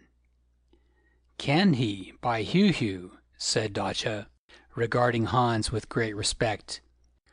"Certainly he can. Mighty though I be, I must be careful not to anger him, lest myself I should be burnt to cinders." At this moment a doubt seemed to strike Dacha, for he asked, "Tell me, O Blowing Wind, and O Lord of Fire, how you came to this island. We observed a canoe, manned with some of our rebellious subjects, who serve that old usurper, the Walloo, which is being hunted, that they may be killed for their sacrilege in approaching this holy place. Were you, perchance, in that canoe?" "We were," I answered boldly. "When we arrived at yonder town, I met a lady, a very beautiful lady named Sabeela, and asked her where dwelt the great Dacha. She said here, more, that she knew you, and that you were the most beautiful and noblest of men, as well as the wisest.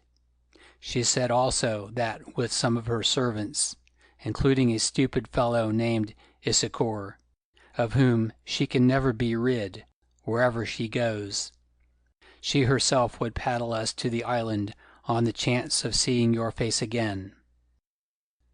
I may explain to you fellows that this lie was perfectly safe, as I knew Issachar and his people had escaped. So she brought us here, and landed us that we might look at the ruined city before coming on to see you. But then your people roughly hunted her away, so that we were obliged to walk to your town, that is all. Now Dacha became agitated. I pray Heu-Heu, he said, that those fools may not have caught and killed her with the others. I pray so also, since she is too fair to die, I answered, who would be a lovely wife for any man. But stay, I will tell you what has chanced. Lord of the Fire, make fire. Hans produced a match, and lit it on the seat of his trousers, which was the only part of him that was not damp. He held it in his joined hands, and I stared at the flame, muttering. Then he whispered, "Be quick, boss. It is burning my fingers." "All is well," I said solemnly. "The canoe with Sabeela the Beautiful escaped your people, since other canoes, 7, no, 8 of them," I corrected, studying the ashes of the match, also the blister on Hans' finger, "came out from the town and drove yours away, just as they were overtaking the Lady Sabeela." This was a most fortunate stroke, for at that moment a messenger arrived and gave Dacha exactly the same intelligence, which he punctuated with many bows. "Wonderful," said the priest, "wonderful. Here we have magicians indeed." And he stared at us with much awe. Then again a doubt struck him.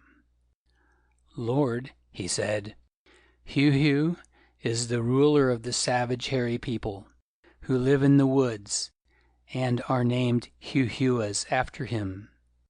Now a tale has reached us that one of these people has been mysteriously killed with a noise by some strangers. Had you aught to do with her death, Lord?" "Yes," I answered. "She annoyed the Lord of the Fire with her attentions, so he slew her, as was right and proper. I cut off the finger of another who wished to shake hands with me when I had told him to go away." "But how did he slay her, Lord?"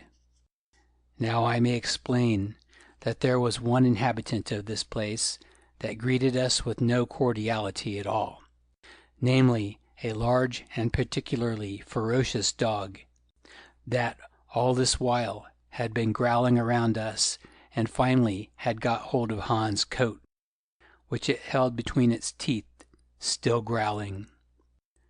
"Schecht, Hans, cheat sin dude. Shoot, Hans, shoot him dead," I whispered, and Hans, who was always quick to catch an idea, put his hand into his pocket, where he kept his pistol, and pressing the muzzle against the brute's head, fired through the cloth, with the result that this dog went wherever bad dogs go. Then there was consternation. Indeed, one of the priests fell down with fear, and the others turned tail, all of them except Dacha, who stood his ground. "A little of the magic fire," I remarked airily. "And there is plenty more where that came from," at the same time, as though by accident, slapping Hans' pocket, which I saw was smoldering. "And now, noble Dacha, it is setting in wet, and we are hungry. Be pleased to give us shelter and food." "Certainly, Lord, certainly," he exclaimed, and started off with us, keeping me well between himself and Hans, while the others, who had returned, followed with the dead dog. Presently, recovering from his fear, he asked me whether the Lady Sabeela had said anything more about him. "Only one thing," I answered, "that it was a pity that a maiden should be obliged to marry a god when there were such men as you in the world." Here I stopped, and watched the effect of my shot out of the corner of my eye. His coarse but handsome face grew cunning, and he smacked his lips. "Yes, Lord, yes," he said hurriedly. "But who knows? Things are not always what they seem, Lord. And I have noted that sometimes the faithful servant tithes the master's offering." "By Jingo, I've got it," thought I to myself. "You, my friend, are Heu-Heu, or at any rate his business part."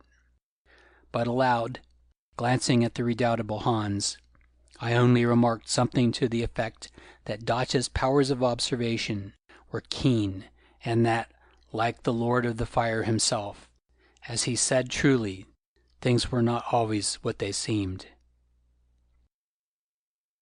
We crossed a bare platform of rock, to the right of which, beyond a space of garden, I observed the mouth of a large cave. At the edge of this platform a strange sight was to be seen, for here, just on the borders of the lake, at a distance of about 20 paces from each other, burned 2 columns of flame, which hitherto had been hidden from us by the lie of the ground and trees, between which columns was a pillar or post of stones. "The eternal fires," thought I to myself, and then inquired casually what they were. "They are flames which have always burned in that place from the beginning. We do not know why," Dotcha replied indifferently. "No rain puts them out." "Ah," I reflected, "natural gas coming from the volcano, such as I have heard of in Canada." Then we turned to the right, along the outer wall of the garden I have mentioned, and came to some fine houses, that to my fancy had a kind of collegiate appearance, all one-storied and built against the rock of the mountain. As a matter of fact, I was right, for these were the dwellings of the priests of Heu-Heu and their numerous female belongings. These priests, I should say, had their privileges, for whereas the people on the mainland, for the most part, married only one wife, they were polygamous, the ladies being supplied to them through spiritual pressure put upon the unfortunate Walloos, or if that failed, by the simple and ancient expedient of kidnapping. Once, however, they had arrived upon the island, and thus became dedicated to the god, they vanished, so far as their kinfolk were concerned, and never afterwards were they allowed to cross the water, or even to attempt any communication with them. In short, those who became alive in Heu-Heu became also dead to the world. Hans and I were led to the largest of this group of houses, that abutting immediately onto the garden wall, the inhabitants of which apparently had already been advised of our coming by messenger, since we found them in a bustle of preparation. Thus I saw handsome white-robed women flitting about, and heard hurried orders being given. We were taken to a room where a driftwood fire had been lighted on the hearth, because the night was damp and chill, at which we warmed and dried ourselves after we had washed. A while later a priest summoned us to eat, and then retired, outside the door awaiting our convenience. "Hans," I said, "all has gone well so far. We are accepted as the friends of Heu-Heu, not as his enemies." "Yes, boss, Thanks to the cleverness of the boss about the matches and the rest. But what has the boss in mind? This, Hans, that all must continue to go well.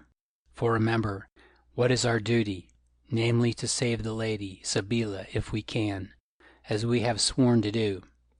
Now, if we are to bring this about, we must keep our eyes open and our wits sharp. Hans, I dare say that they have strange liquors in this place, which will be offered to us to make us talk. But while we are here, we must drink nothing but water. Do you understand, Hans? Yes, boss, I understand. And do you swear, Hans? Hans rubbed his middle reflectively and replied, My stomach is cold, boss, and I should like a glass of something more warming than water after all this damp and the sight of those stone men. Yet, boss, I swear, yes, I swear by your reverend father, that I will only drink water, or coffee if they make it, which of course they don't. That is all right, Hans. You know that if you break your oath, my reverend father will certainly come even with you, and so shall I, in this world or the next. Yes, boss, but will the boss please remember that a gin bottle is not the only bait that the devil sets upon his hook. Different men have different tastes, boss. Now if some pretty lady were to come and tell the boss that he was oh so beautiful, and that she loved him, oh, ever so much, someone like that Mamina, for instance, of whom old Zakali is always talking, as having been a friend of yours, will the boss swear by his reverend father? Cease from folly, and be silent, I said majestically. Is this the time and place to chatter of pretty women? Nevertheless, in myself, I appreciated the shrewdness of Hans' repartee, and as a matter of fact, an attempt was made to play off that trick on me, though, if I am to get to the end of this story, I shall have no time to tell you about it. Our compact sealed, we went through the door, and found the priest waiting outside. He led us down a passage into a fine hall, plentifully lit with such lamps, for now the night had fallen. Plentifully lit with lamps, for now the night had fallen. Here several tables were spread, but we were taken to one at the head of the hall, where we were welcomed by Dacha, dressed in grand robes, and some other priests, also by women, all of them handsome, and beautifully arrayed in their wild fashion, whom I took to be the wives of these worthies. One of them I noticed had a singular resemblance to the Lady Sabeela, although she appeared to be her elder by some years. We sat down at the table in curious carved chairs, and I found myself between Dacha and this lady, whose name I discovered was Dramana.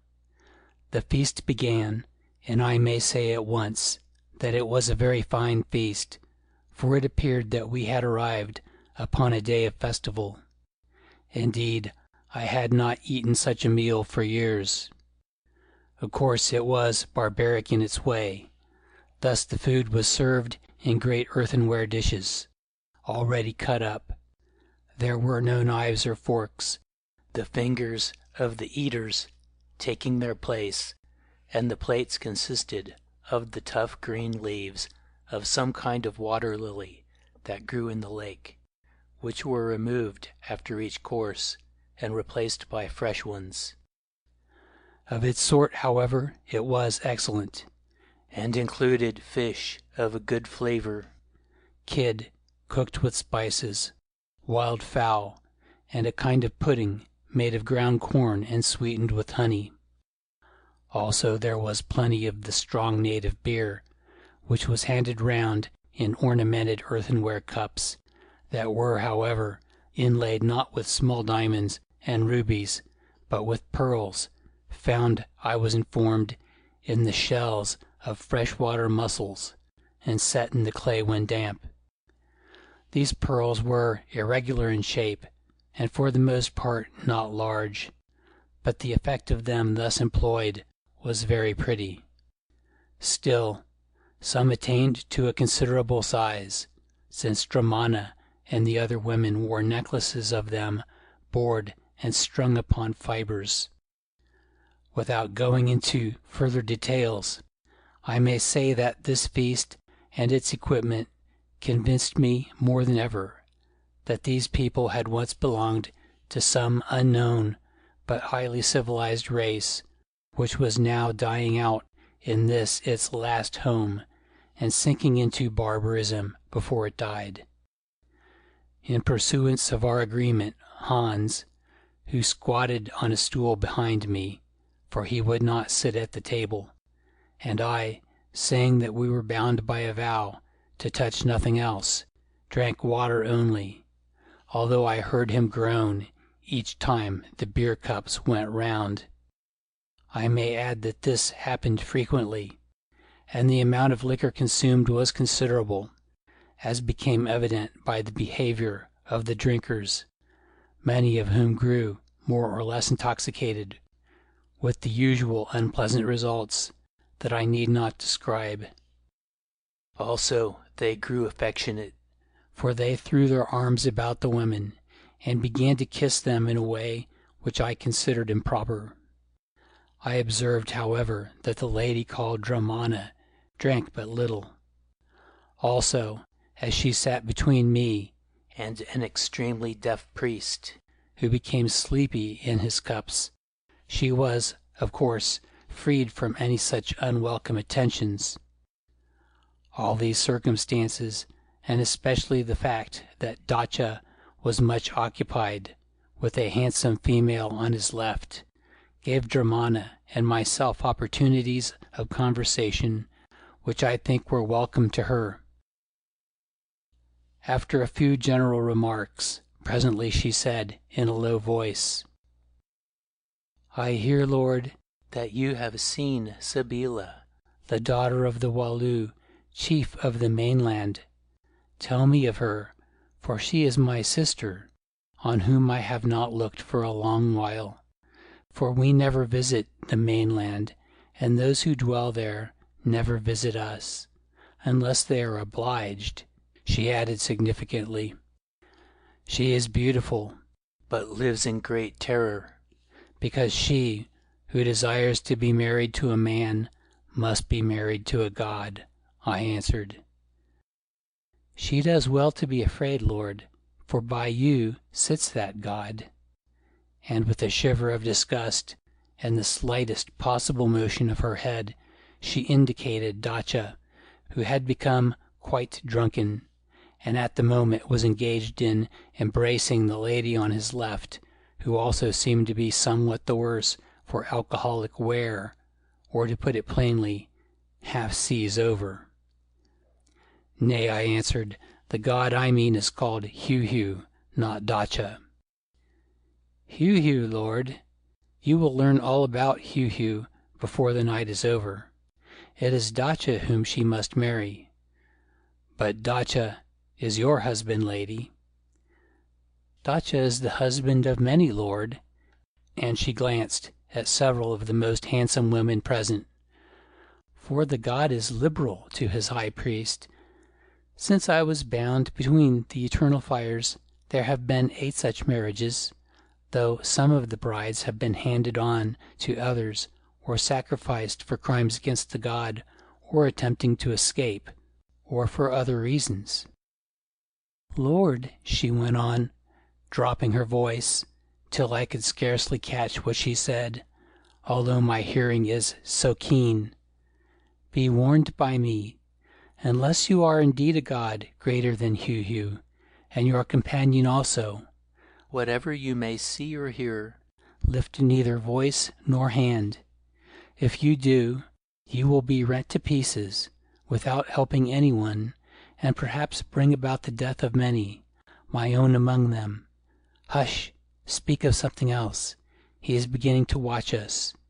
Yet, O Lord, help me if you can. Yes, save me, and my sister, if you can." I glanced round.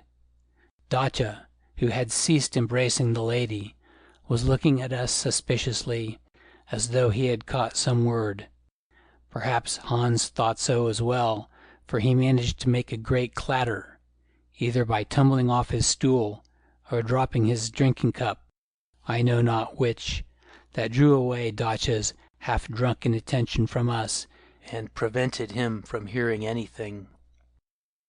"You seem to find the Lady Dramana pleasant, O Lord Blowing Wind," sneered Dacha. "Well, I am not jealous, and I would give such guests of the best I have, especially when the god is going to be so good to me. Also, the Lady Dramana knows better than to tell secrets, and what happens here to those who do. So talk to her as much as you like, little Blowing Wind, before you blow yourself away." And he leered at me in a manner that made me feel very uncomfortable. "I was asking the Lady Dramana about the sacred tree, of which the great wizard Zicali desires some of the leaves for his medicine," I said, pretending not to understand. "Oh," he answered, with a change of manner, which suggested that his suspicions were in course of being dissipated. "Oh, were you? I thought you were asking of other things. Well, there is no secret about that, and she shall show it to you tomorrow, if you like. Also, anything else you wish, for I and my brethren will be otherwise engaged. Meanwhile, here comes the cup of illusions that is brewed from the fruit of the tree, of which you must taste, though you be a water drinker.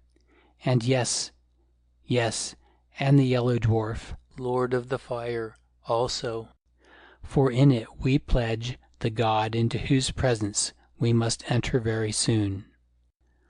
I answered hurriedly that I was weary and would not trouble the god by paying my respects to him at present. "All who come here must pass the god, Lord Blowing Wind," he answered, glaring at me, and adding, "Either they must pass the god living, or if they prefer it, they may pass him dead. Did not Zicali tell you that, O Blowing Wind? Choose then. Will you wait upon the god living, or will you wait upon him dead?" Now, I thought it was time to assert myself, and looking this ill-conditioned brute in the eyes, I said slowly, "Who is this that talks to me of death, not knowing perchance that I am a lord of death? Does he seek such a fate as that which befell the hound without your doors? Learn, O priest of Heu-Heu, that it is dangerous to use ill-omened words to me, or to the Lord of the Fire, lest we should answer them with lightnings." I suppose that these remarks, or something in my eye, impressed him. At any rate, his manner became humble, almost servile, indeed, especially as Hans had risen and stood at my side, holding in his extended hand the box of matches, at which all stared suspiciously. Well might they have stared, had they known that his other hand, innocently buried in his pocket, grasped the butt of an excellent Colt revolver. I should have told you, by the way, that as we could not bring them with us to the feast, we had left our rifles hidden in our beds, loaded and full-cocked, so that they would be sure to go off if any thief began to finger them. "Pardon, Lord, pardon," said Dacha. "Could I wish to insult one so powerful? If I said aught to offend, why, this beer is strong." I bowed benignantly, but remembered the old Latin saying to the effect that drink digs out the truth. Then, by way of changing the subject, he pointed to the end of the room. Here appeared 2 pretty women, dressed in exceedingly light attire, and with wreaths upon their head, who bore between them a large bowl of liquor, in which floated red flowers. The whole scene, I should say, much resembled some picture I had seen of an ancient Roman, or perhaps it was Egyptian feast taken from a fresco.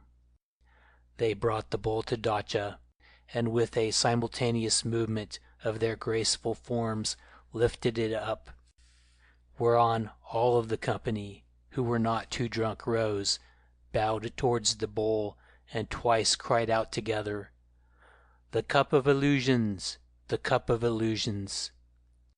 "Drink," said Dacha to me, "drink to the glory of Heu-Heu." Then, observing that I hesitated, he added, "Nay, I will drink first to show that it is not poisoned." And muttering, "O spirit of Heu-Heu, descend upon thy priest," drink he did, a considerable quantity. Then the women brought the bowl, which reminded me of the loving cup at a Lord Mayor's feast, and held it to my lips. I took a pull at it, making motions of my throat as though it were a long one, though in reality I only swallowed a sip. Next it was handed to Hans, to whom I murmured one Boer Dutch word over my shoulder. It was "Bietje," which means little, and as I turned my head to watch him, I think he took the advice. After this the bowl, in which I should add the liquor was of a greenish color, and tasted something like chartreuse, was taken from one to another till all present had drunk of it, the girls who bore it finishing up the little that was left.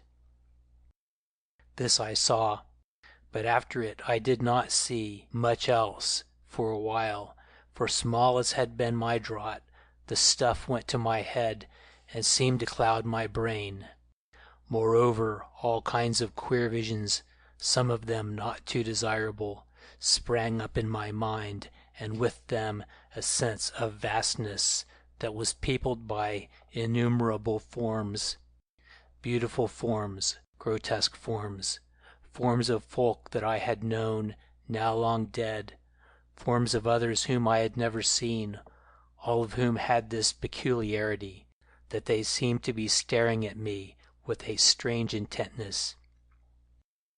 Also these forms grouped themselves together and began to enact dramas of one kind or another, dramas of war and love and death that had all the vividness of a nightmare.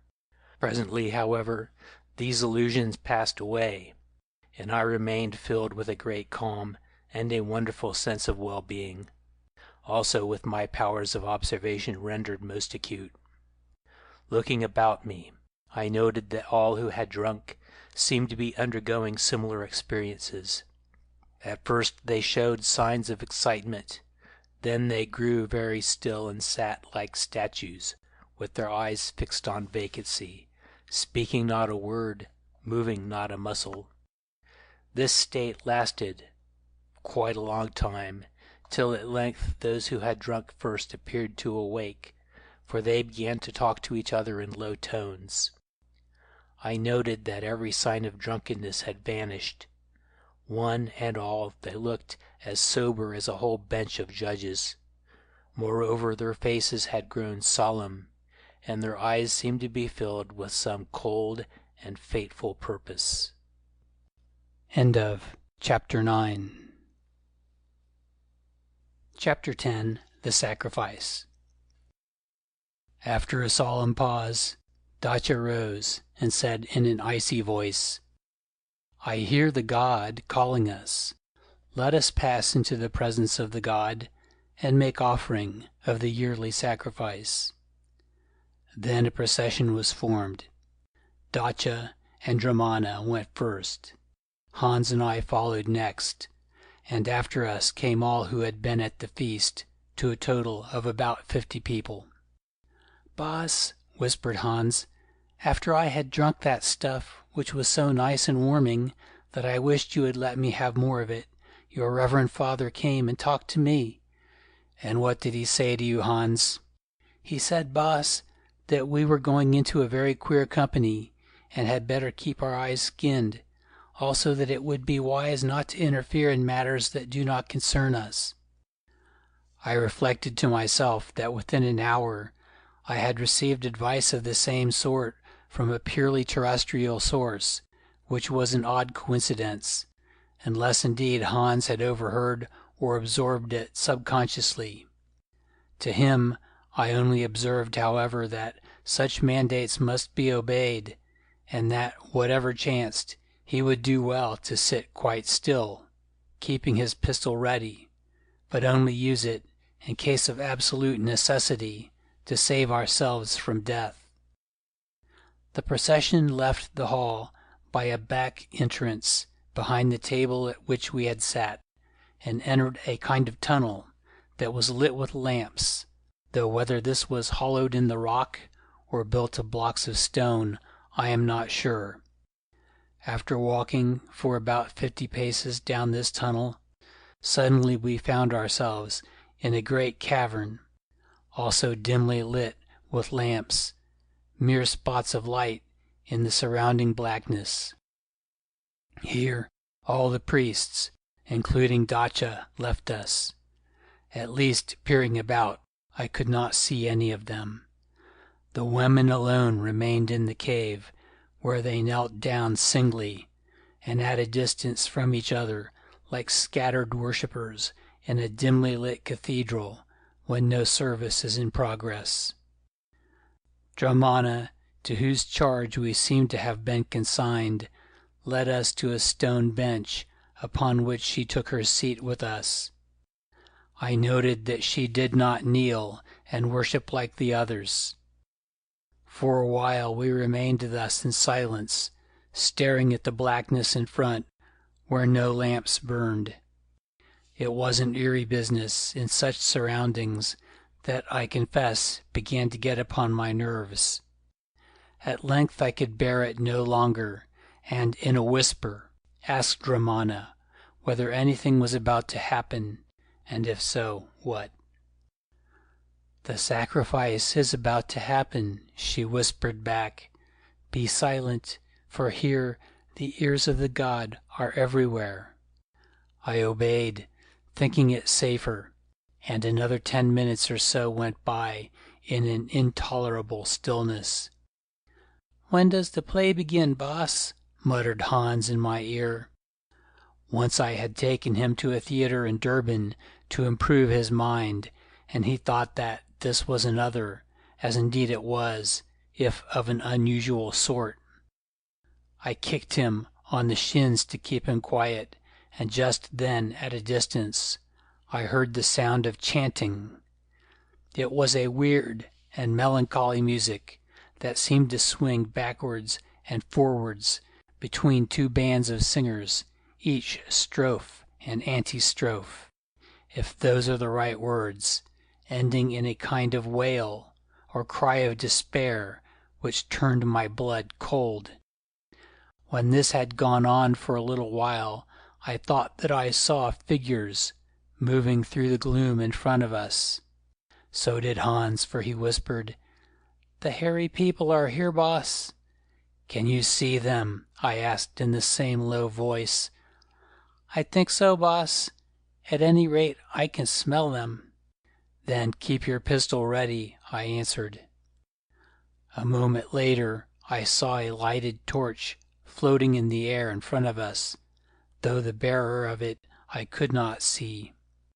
The torch was bent downwards, and I heard the sound of kindling taking fire.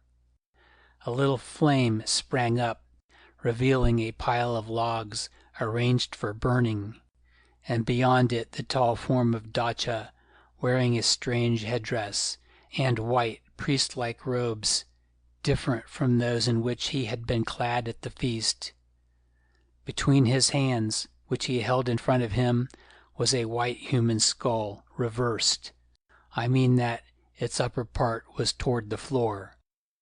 "Burn, dust of illusion, burn," he cried, "and show us our desires."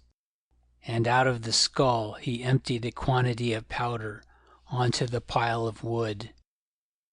A dense, penetrating smoke arose which seemed to fill the cave, vast though it was, and blot out everything. It passed away, and was followed by a blaze of brilliant flame that lit up all the place and revealed a terrific spectacle.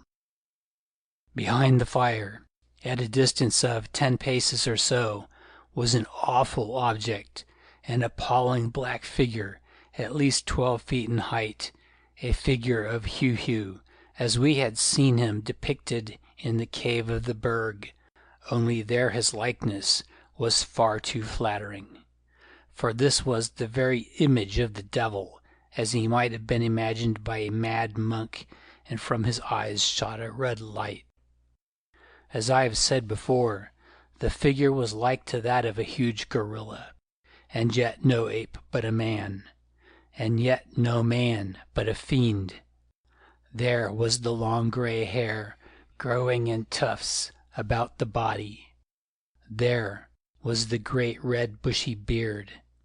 There were the enormous limbs and the long arms and the hands with claws on them where the thumbs should be, and the webbed fingers.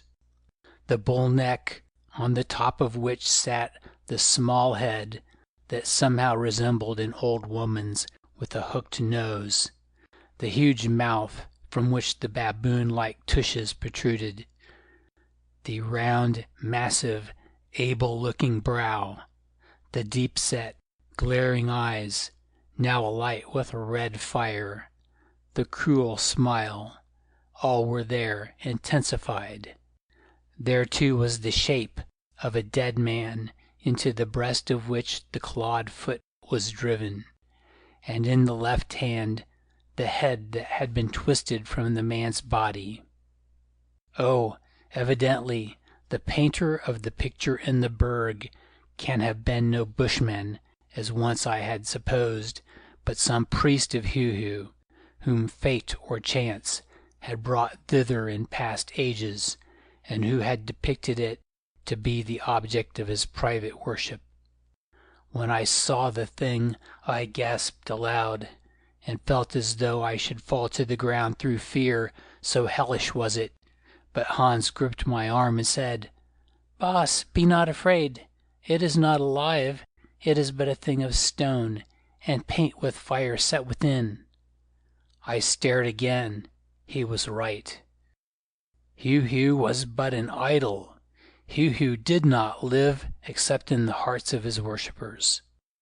Only, out of what satanic mind had this image sprung?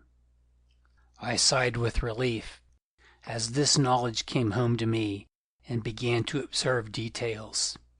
There were plenty to be seen.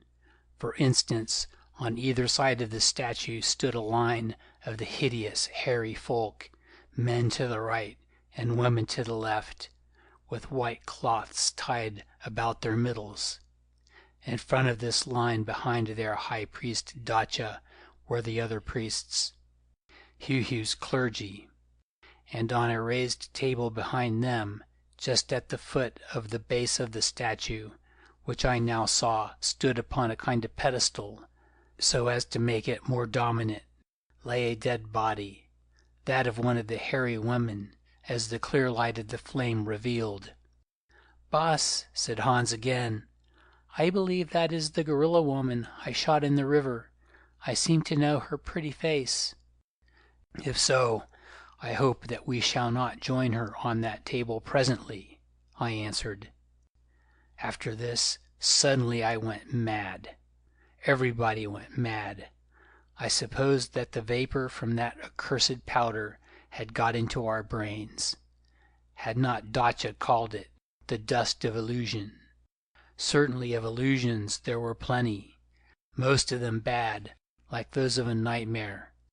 Still, before they possessed me completely, I had the sense to understand what was happening to me, and to grip hold of Hans, who I saw was going mad also, and command him to sit quiet.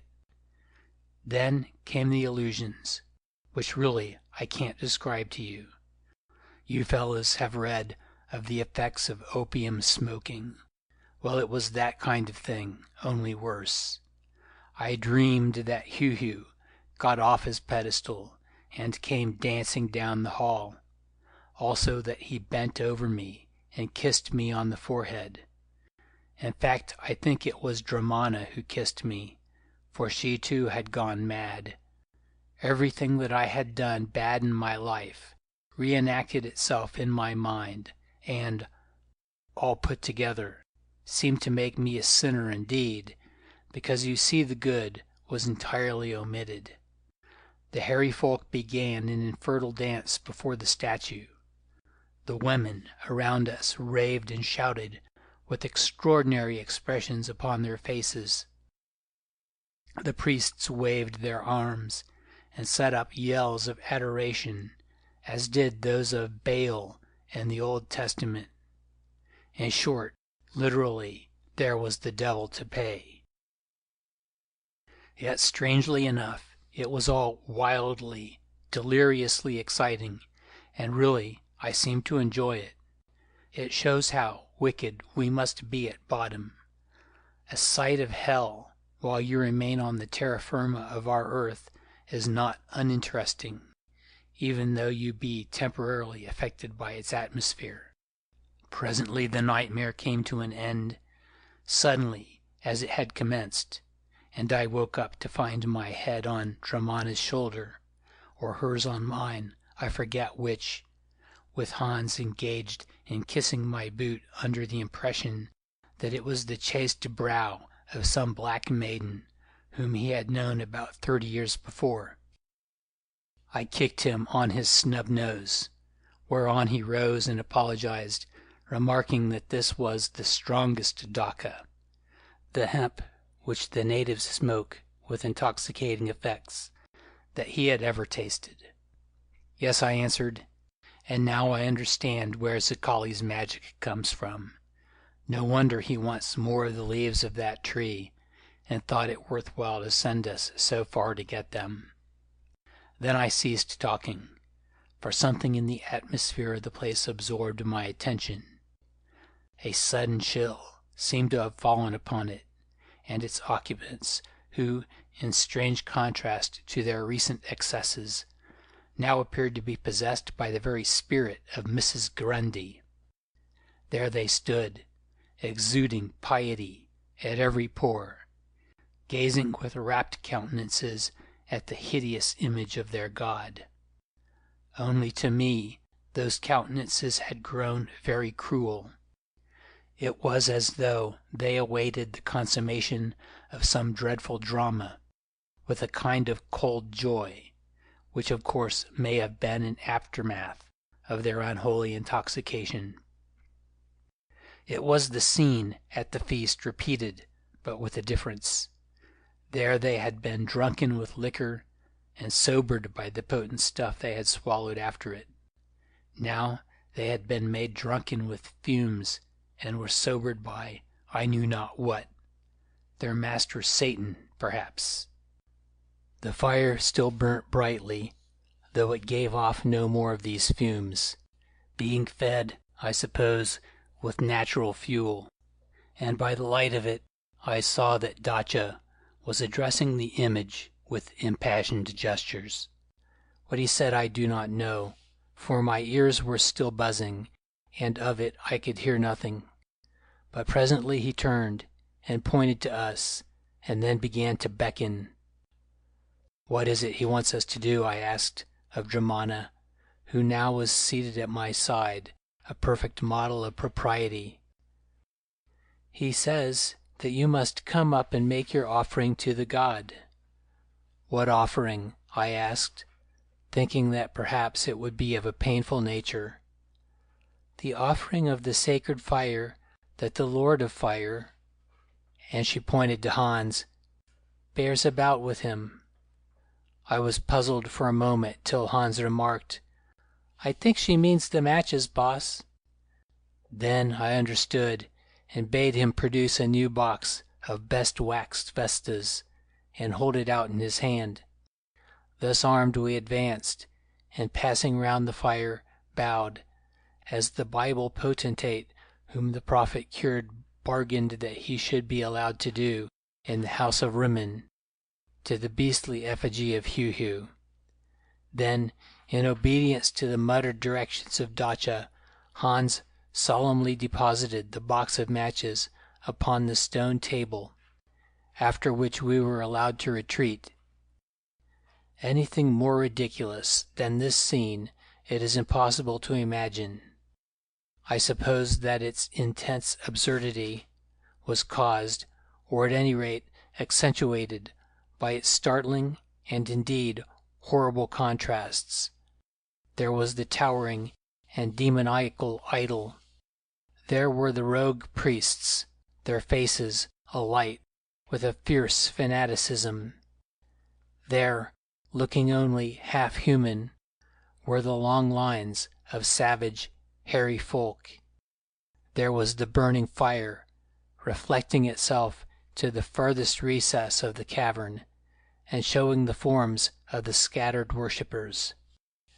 Finally, there was myself, a bronzed and tattered individual, and the dirty, abject-looking Hans, holding in his hand that absurd box of matches, which finally he deposited in the exact middle of the stone table, about 6 inches from the swollen body of the aboriginal whom he had shot in the river.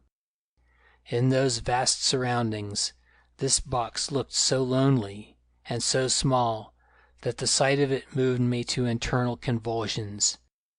Shaking with hysterical laughter, I returned to my seat as quickly as I could, dragging Hans after me, for I saw that his case was the same, although fortunately it is not the custom of Hottentots to burst into open merriment.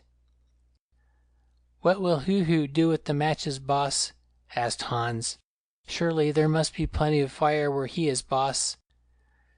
"Yes, lots," I replied with energy, "but perhaps of another sort."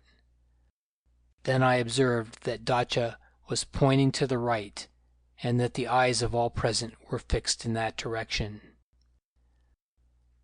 "The sacrifice comes," murmured Germana, and as she spoke a woman appeared, a tall woman, covered with a white robe or veil, who was led forward by 2 of the hairy people. She was brought to the front of the table, on which lay the body and the matches, and there stood quite still. "Who is this?" I asked. "Last year's bride, with whom the priest has done, and passes on into the keeping of the god," answered Germana with a stony smile. "Do you mean that they are going to kill the poor thing?" I asked, horrified. "The god is about to take her into his keeping," she replied enigmatically. At this moment one of the savage attendants snatched away the veil which draped the victim, revealing a very beautiful woman, clad in a white kirtle, which was cut low upon her breast and reached to her knees. Tall and stately, she stood quite still before us, her black hair streaming down upon her shoulders.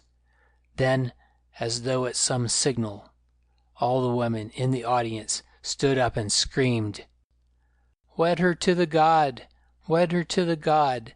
And let us drink of the cup that, through her, unites us to the god." 2 of the hairy folk drew near to the girl, each of whom had something in his hand, though what it was at the moment I could not see, and stood still, as though waiting for a sign. Then followed a pause, during which I glanced about me at the faces of the women, made hideous by the unholy passions that raged within them, who stood with outstretched arms, pointing at the victim. They looked horrible, and I hated them, all except Germana, who I noted with relief had not cried aloud, and did not stretch out her hands like the rest. What was I about to see? Some dreadful act of voodooism, such as Negroes practice in Haiti and on the West Coast? Perhaps. If so, I could not bear it. Whatever the risks might be, I could not bear it. Almost automatically, my hand grasped the stock of my revolver. Dacha seemed as though he were about to say something, a word of doom mayhap. I measured the distance between me and himself with my eyes, calculating where I should aim to put a bullet through his large head, and give the god a sacrifice which it did not expect. Indeed, had he spoken such a word, without doubt I should have done it, for as you fellows know, I am handy with a pistol, and probably, as a result, never have lived to tell you this story. At this juncture, however, the victim waved her arms and said in a loud, clear voice, "I claim the ancient right to make my prayer to the god before I am given to the god." "Be gone," said Dacha, "and be swift." She turned and curtsied to the hideous idol, then wheeled about and addressed it in form, although really she was speaking to the audience. "O fiend Heu-Heu," she said in a voice filled with awful scorn and bitterness, "whom my people worship to their ruin, I, who was stolen from my people, come to thee because I would have none of yonder high priest, and therefore must pay the price in blood. So be it. But ere I come, I have something to tell thee, O Heu-Heu, and something to tell these priests who grow fat in wickedness. Hearken, a spirit is in me, giving me sight. I see this place, a sea of water. I see flames bursting through the water, turning thy hideous effigy to dust, and burning up thy evil servants, so that not one of them remains. The prophecy, the prophecy. Let all who hear me bethink them of the ancient prophecy, for at length its hour is fulfilled." Then she stared towards Hans and myself, waving her arms, and I thought was about to address us. If so, she changed her mind, and did not. So far the priests and the congregation had listened in the silence of amazement, or perhaps of fear. Now, however, a howl of furious execration broke from them, and when it died down I heard Dacha shouting, "Let this blaspheming witch be slain! Let the sacrifice be accomplished!" The two savages stepped towards her, and now I saw that what they held in their hands were coils of rope, with which doubtless she was to be bound. If so, she was too swift for them, for with a great bound she sprang upon the table, where lay the body of the hairy woman and the box of matches. Next instant I saw a knife flashing in her hand. I suppose it had been concealed somewhere in her dress. She lifted it and plunged it to her heart, crying as she did so, "My blood be on you, priests of Heu-Heu." Then she fell down there upon the table and was still. In the hush that followed I heard Hans say, "That was a brave lady, boss, and doubtless all she said will come true. May I shoot that priest, boss, or will you?" "No," I began, but before I could get out another word, my voice was overwhelmed by a tumult of shouts. "The god has been robbed of its sacrifice, and is hungry. Let the strangers be offered to the god." These and other like things, said the shouts. Dacha looked towards us, hesitating, and I saw that it was time to act. Rising, I called out, "Know, O Dacha, that before one hand is laid upon us, I will make you as my companion, Lord of the Fire, made the dog without your doors." Evidently Dacha believed me, for he grew quite humble. "Have no fear, lords," he said. "Are you not our honored guests, and the messengers of a great one? Go in peace and safety." Then, at his command, or sign, the brightly burning fire was scattered, so that the cave grew almost dark, especially as some of the lights had gone out. "Follow me, swiftly, swiftly," said Ramana, and taking my hand, she led me away through the gloom. Presently we found ourselves in the passage, though for aught I knew it was another passage. At any rate, It led to the hall where we had feasted. This was now empty, although in it lights still burned. Crossing it, Dromana conducted us back to the house, where a hasty examination showed us that our rifles were just as we had left them. Nothing had been touched. Here, seeing that we were quite alone, for all had gone to the sacrifice, I spoke to her. "Lady Dromana," I said, "does my heart tell me truly, or do I only dream that you desire to depart from out of the shadow of Heu-Heu?" She glanced about her cautiously, then answered in a low voice, "Lord, there is nothing that I desire so much, unless perchance it be death." She added with a sigh, "Hearken, 7 years ago I was bound upon the rock of Offering, where my sister will stand tomorrow, having been chosen by the god, and dedicated to him by the mad terror of my people, which means, Lord, that I had been chosen by Dacha and dedicated to Dacha." "Why then do you still live?" I asked, "seeing that she, who was chosen last year, must be sacrificed this year?" "Lord, am I not the daughter of the Walloo, the ruler of the people of the mainland, and might not be title to that rule be acquired through me while I breathe? It is not the best of titles, it is true, because I was born of a lesser wife of my father, the Walloo, whereas my sister Sabeela is born of the great wife. Still at a pinch it might serve. That is why I still live." "What then is Dacha's plan, Lady Dromana?" "It stands thus, Lord. Hitherto, for many generations, it is said, since the great fire burned upon the island and destroyed the city, there have been 2 governments in this land, that of the priests of Heu-Heu, who govern the minds of its people, also the wild wood folk, and that of the Walloos, who govern their bodies, and are kings by ancient right. Now Dacha, who, when he is not lost in drink or other follies, is far-seeing and ambitious, proposes to rule both minds and bodies, and it may be to bring in new blood from outside our country, and once more to build up a great people, such as tradition tells we were in the beginning, when we came here from the north or from the west. He does but wait until he has married my sister, the lawful heiress to the Walloo, my father, who by now must be an old and feeble man, to strike his blow, and in her name to seize the government and power. The priests, as you have seen, are but few and cannot do this of their own strength, but they command all the savage folk, who are called the children of Heu-Heu.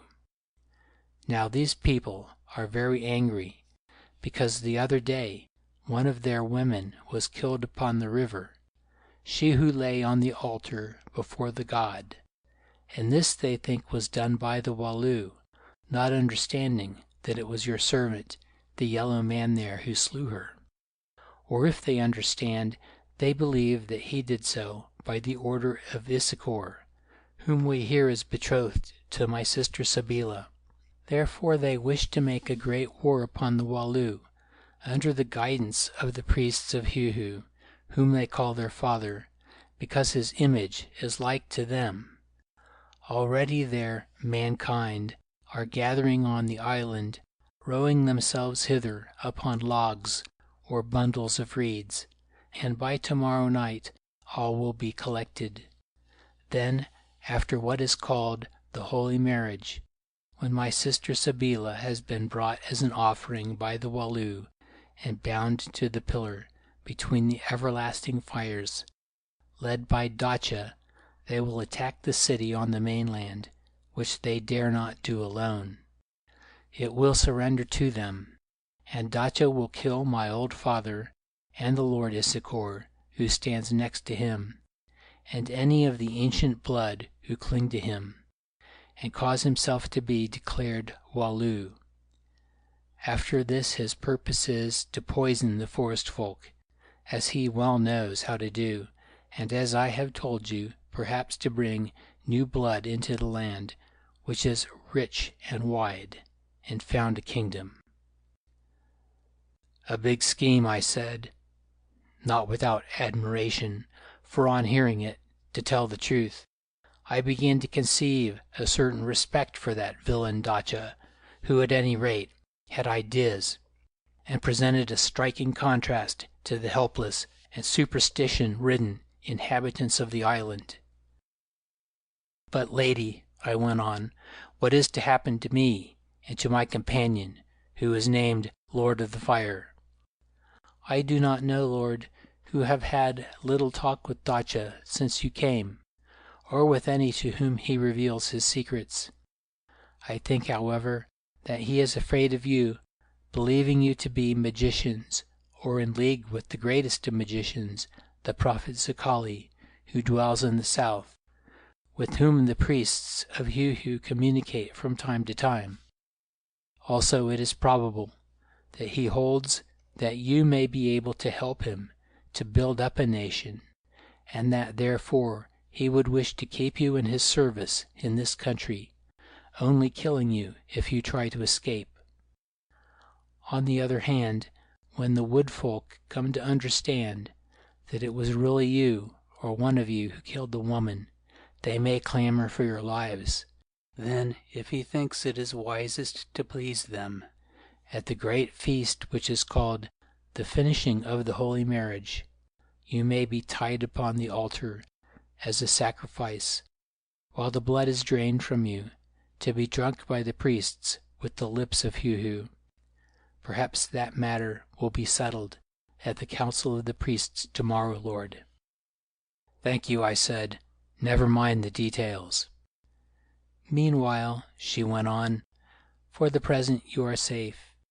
Indeed I, who by my rank am the mistress of households, have been commanded to honor you in every way, and tomorrow, when the priests are engaged in preparations for the holy marriage, to show you all that you would see, also to provide you with boughs from the tree of illusions which Zakali the prophet desires."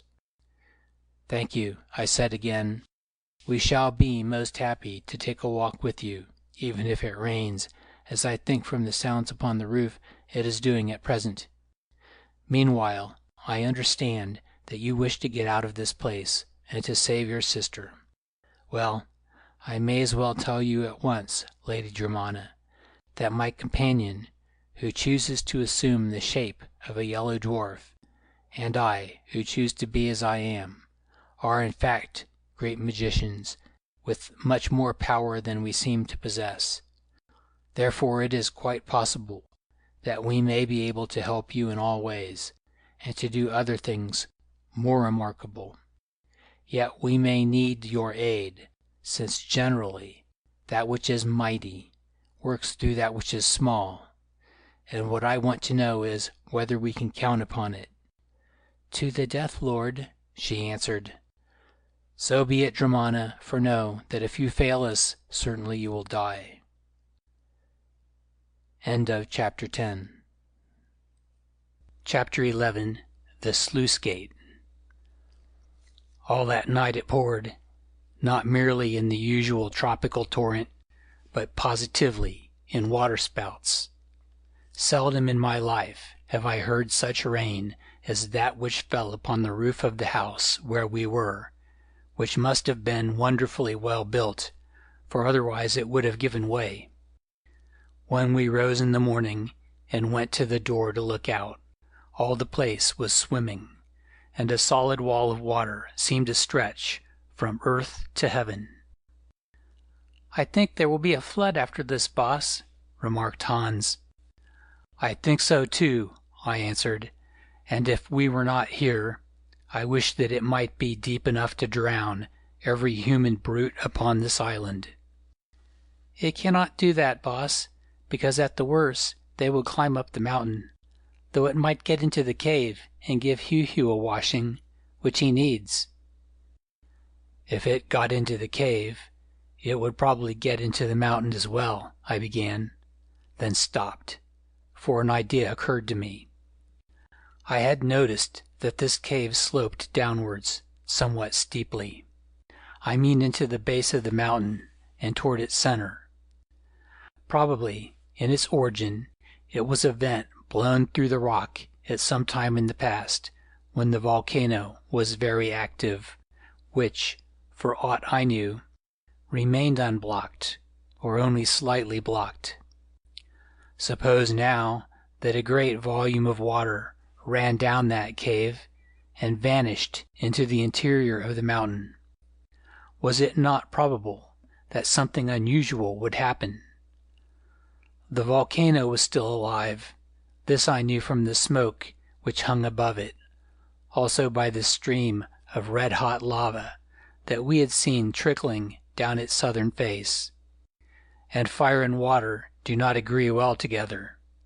They make steam, and steam expands. This thought took such a persistent hold on me that I began to wonder whether it did not partake of the nature of an inspiration.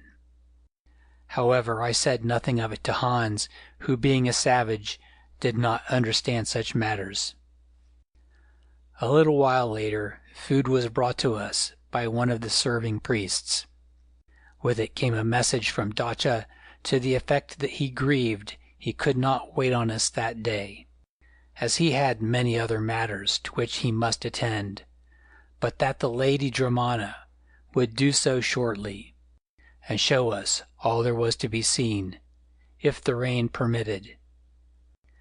In due course she arrived, alone, as I had hoped she would, and at once began to talk of the rainfall of the previous night, which she said was such as had never been known in their country. She added that all the priests had been out that morning, dragging the great stone sluice gate into its place, so as to keep out the water of the lake, lest the arable land should be flooded and the crops destroyed. I told her that I was much interested in such matters, and asked questions about this sluice, which she could not answer, as she knew little of its working. She said, however, that she would show it to me, so that I might study the system. I thanked her and inquired whether the lake had risen much. She answered, not yet, but that probably it would do so during the day and the following night, when it became filled with the water brought down by the flooded river which ran into it from the country to the north. At any rate, this was feared, and it had been thought best to set the sluice in place, a difficult task because of its weight. Indeed, a woman who had gone to help out of curiosity had been caught by a lever. I understood that was what she meant, and killed. She still lay by the sluice, since it was not lawful for the priests of Heu-Heu or their servants to touch a dead body between the Feast of Illusions, which had been held on the previous night, and the Feast of Marriage, which would be held on the night of the morrow, when, she added significantly, they often touched plenty. "It is a feast of blood, then," I said. "Yes, Lord, a feast of blood, and I pray that it may not be of your blood also." "Have no fear of that," I answered airily, though in truth I felt much depressed. Then I asked her to tell me exactly what was going to happen as to the delivery of the Holy Bride. "This, Lord," she said, "before midnight, when the moon should be at its fullest, a canoe comes, bringing the bride from the city of the Walloos. Priests receive her and tie her to the pillar that stands on the rock of offerings between the everlasting fires. Then the canoe goes and waits at a distance. The priests go also and leave the bride alone. I know it all, Lord, for I have been that bride. So she stands until the first ray of the rising sun strikes upon her. Then from the mouth of the cave comes out the high priest, dressed in skins, to resemble the image of the god, and followed by women and some of the hairy savage folk shouting in triumph. He looses the bride, and they bear her into the cave, and there, Lord, she vanishes. Do you think that she will be brought at all, Dramana?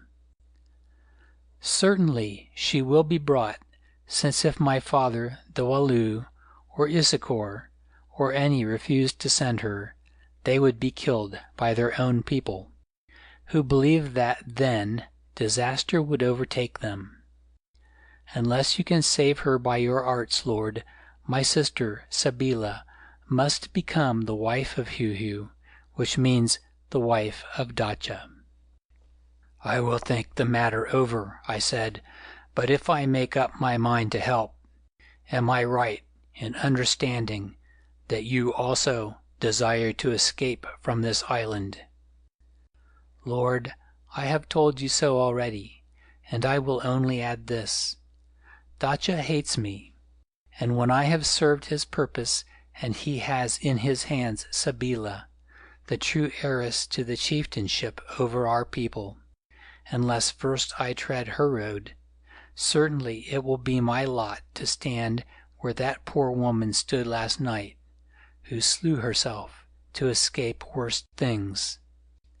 O Lord, save me if you can. I will save you if I can, I replied, and I meant it, almost as much as I meant to save myself. Then I impressed upon her that she must obey me in all things without question, and this she swore to do.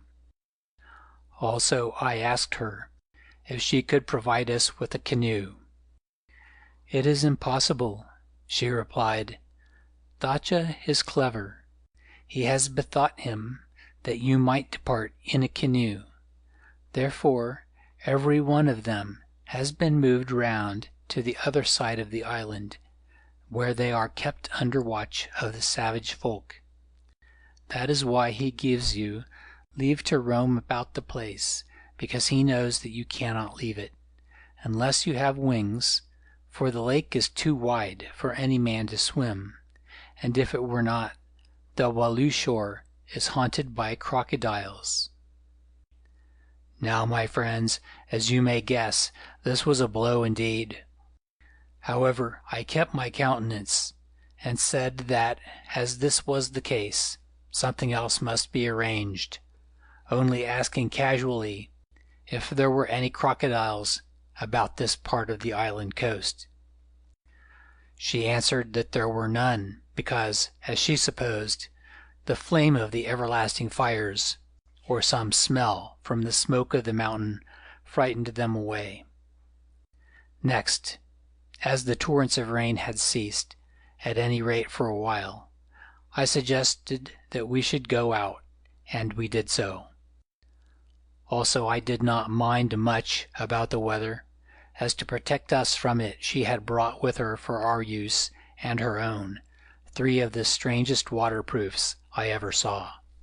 These consisted of 2 giant leaves from some kind of water lily that grew on the borders of the lake, sewn together with a hole at the top of the leaves where the stalk comes for the wearer's head to go through, and 2 openings left for the arms.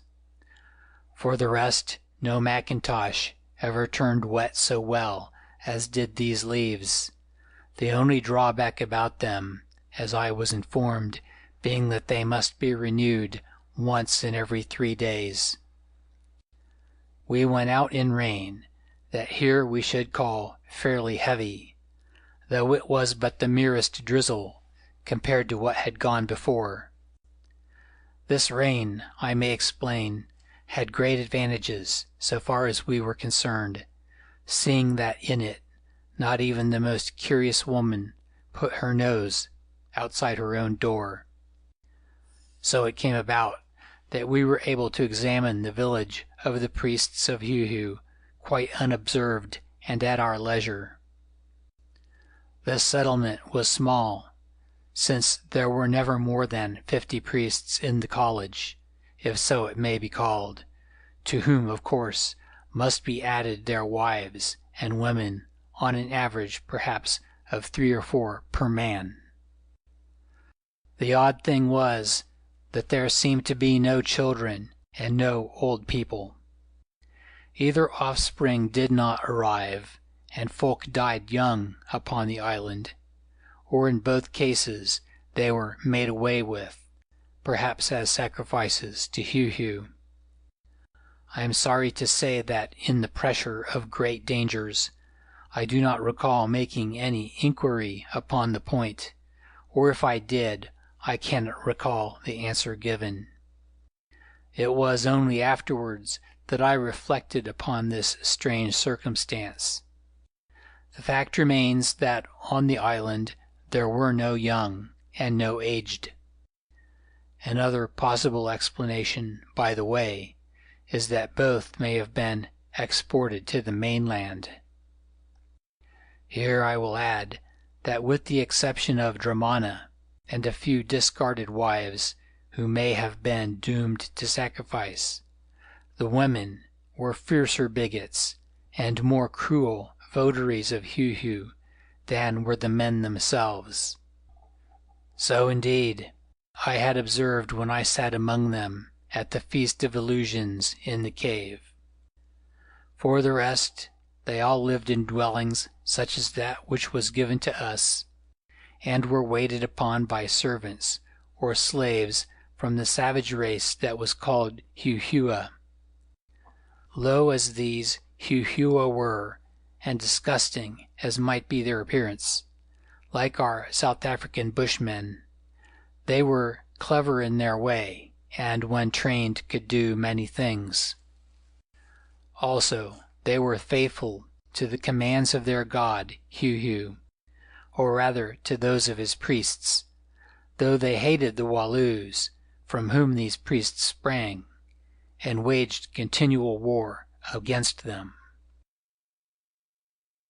Soon we had left the houses and were among the cultivated lands, all of which Dramana informed us were worked by the Heu-Heu slaves.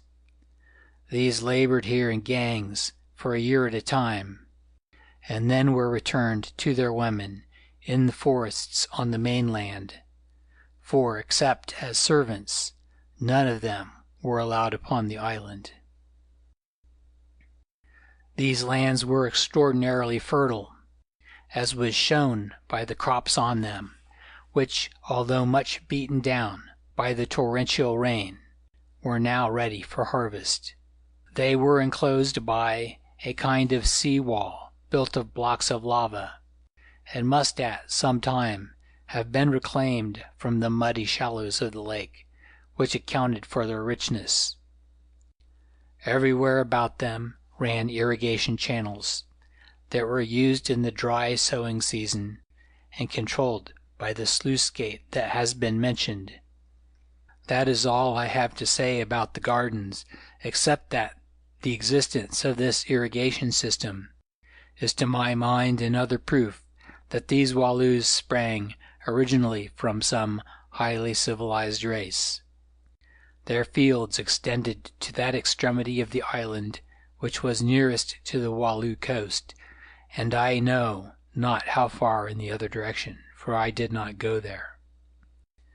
Standing upon this point, we saw in the distance a number of moving specks upon the water. I asked Dramana if they were hippopotami, and she answered, "No, Lord, they are the hairy folk who, in obedience to the summons of the god, cross the lake upon bundles of reeds, that they may be ready to fight in the coming war against the Walloo. Already there are hundreds of them gathered upon the farther side of the mountain, and by tonight all their able-bodied men will have come, leaving only the females, the aged, and the children hidden away in the depths of the forests. On the 3rd day from now, they will paddle back across the lake, led by the priests under the command of Dacha, and attack Walloo. A great deal may happen in 3 days, I said, and dropped the subject. We walked back towards the village, and the cave mouth by the sea wall, upon the top of which ran a path, and thus at last came to the Rock of Offering, upon each side of which burned the 2 curious columns of flame that, I took it, were fed with natural gas, generated in the womb of the volcano. They were not very large fires. At any rate, when I saw them, the flames may have been about 8 or 10 feet high, no more. But there they burned, and had done so, Dromana said, from the beginning of things. Between them, at a little distance, stood a post of stone, with rings also of stone, to which the bride was bound. I noted that from these rings hung new ropes, placed there to serve as the bonds of Sabeela during the coming night. Having seen all there was to see on this Rock of Offering, including the steps by which the victim was landed, we went on to a long shed with a steep reed roof, which contained the machinery, if so I can call it, that regulated the irrigation sluice. It had a heavy wooden door, which Dromana unlocked with an odd-shaped stone key that she produced from a bag she was wearing. This key, she told us, had been given to her by Dacha, with strict orders that she was to return it after we had examined the place, should we wish to do so. As it happened, there was a good deal to examine. Near one end of the shed, the main irrigation canal, which may have been 12 feet wide, passed beneath it. Here, under the center of the roof, was a pit, of which the water that stood in it prevented us from seeing the depth. On either side of this pit were perpendicular grooves cut in the solid rock, very deep grooves that were exactly filled by a huge slab of dressed stone, 6 or 7 inches thick.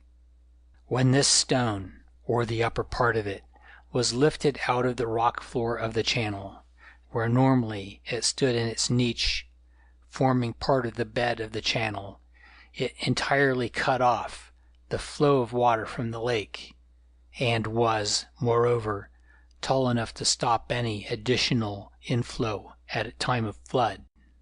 Perhaps I can make the thing clear in this way. When Good and I were last in London together, we went to Madame Tussaud's and saw the famous guillotine that was used in the French Revolution.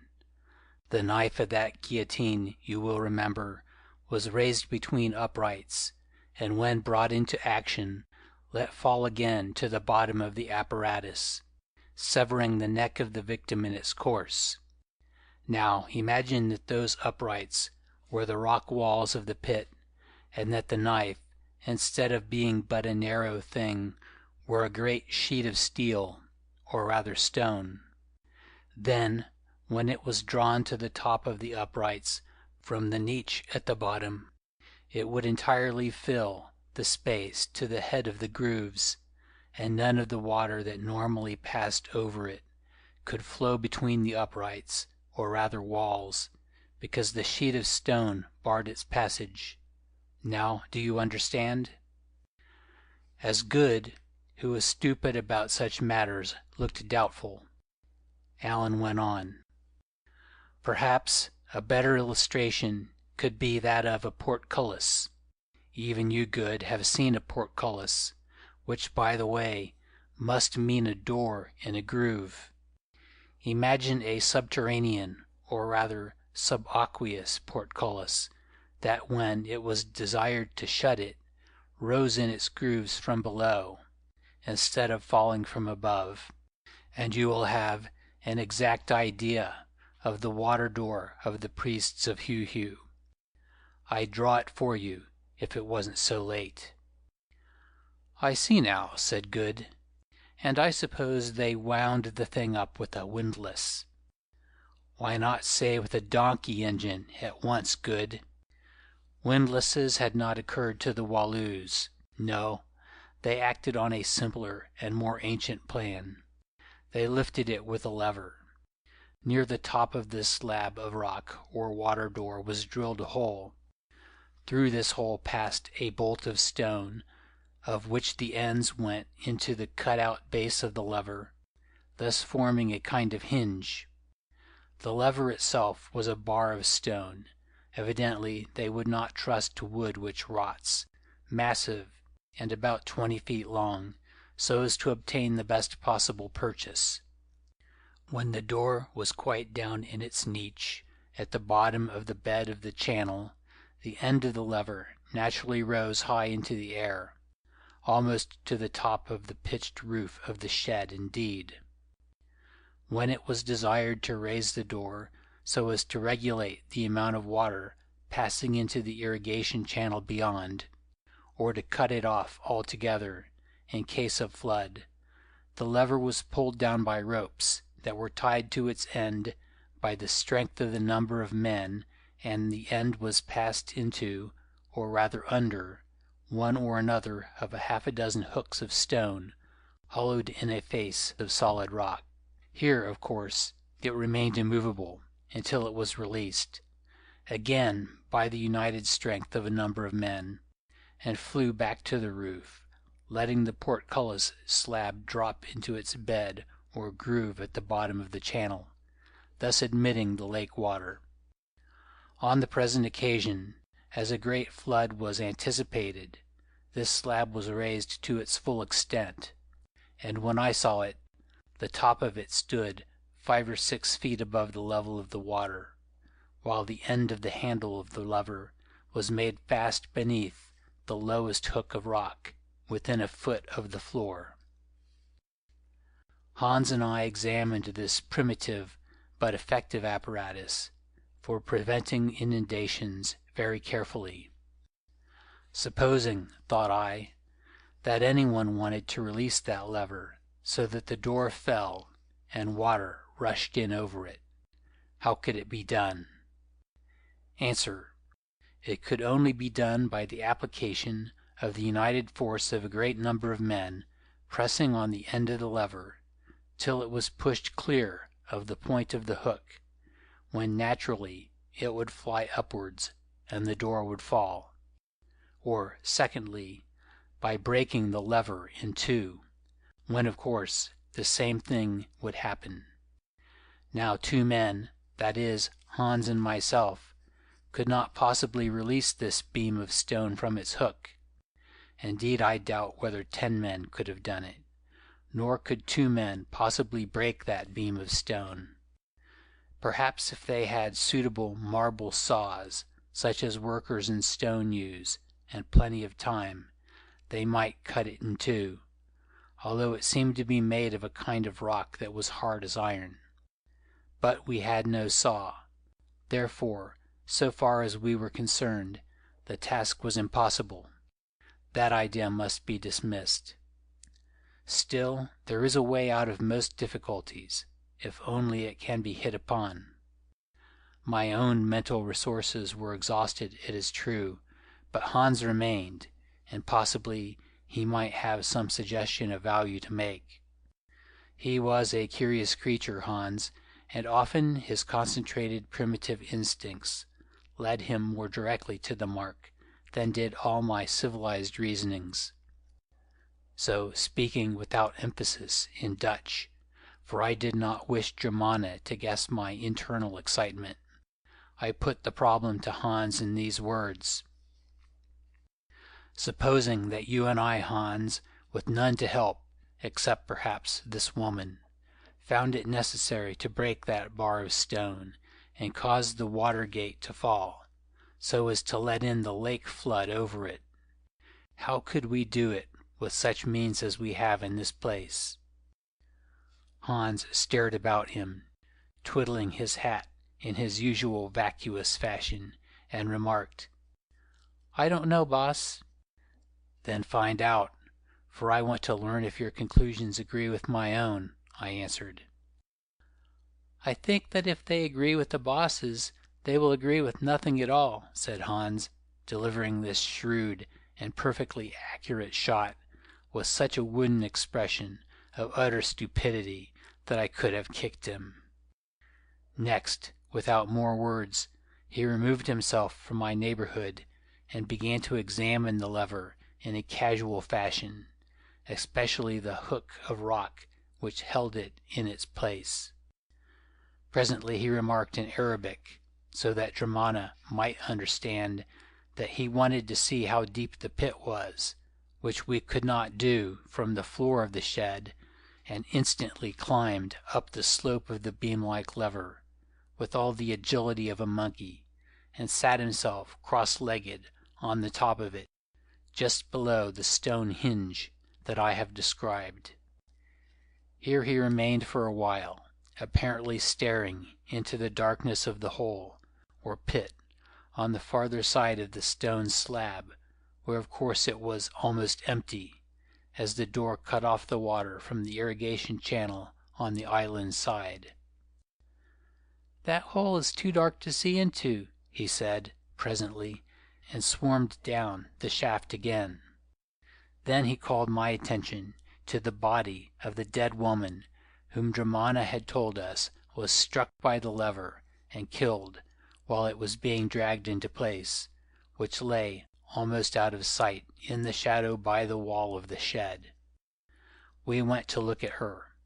She was a tall woman, handsome, like all these people, and young. Outwardly she showed no signs of injury, for her long white robe was unstained. I suppose that she had been crushed between the lever and the hook, or perhaps struck on the side of the head as it was being swung into place. Whilst we were examining the corpse of this unfortunate, Hans said to me, still speaking in Dutch, "Does the boss remember that we have 2-pound tins of the best rifle powder in our bag, and that he scolded me because I did not take them out when we left the house of the Walloo, saying that it was foolish to bring them with us, as they would be quite useless to us on the island?" I replied that I had some recollection of the incident, and that, as a matter of fact, they had been heavy to carry. Then Hans proceeded to set a riddle in his irritating and sententious way, asking, "Who does the boss think knows most about things that are to happen, the boss or the boss's reverend father in heaven?"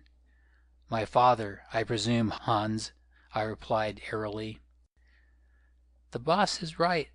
The boss's father in the sky knows much more than the boss, but sometimes I think that Hans knows better than either, at any rate here on the earth." I stared at the little wretch, rendered speechless by his irreverent impudence, but he went on unabashed. "I did not forget to leave that powder behind, boss. I brought it with me thinking that it might be useful, because with powder you can blow up men and other things. Also I did not wish it to stay where we might never see it again." "Well, what about the powder?" I asked. "Nothing much, boss, at least only this. These Walloo do not bore stones very well. They make the holes too big for what has to go through them. That in the water gate is so large that there would be room to put 2-pound flasks of powder beneath the pin, now that the strain lifts it up to the top of the hole." "And what would be the use of putting 2 flasks of powder in such a place?" I inquired carelessly, for at the moment I was thinking about the dead woman. "None at all, boss, none at all. Only I thought the boss asked me how we could loose the stone arm. If 2 pounds of powder were put into the hole, covered with a little mud, and fired, I think that they would blow out the bit of rock at the top of the hole, or break the pin, or both.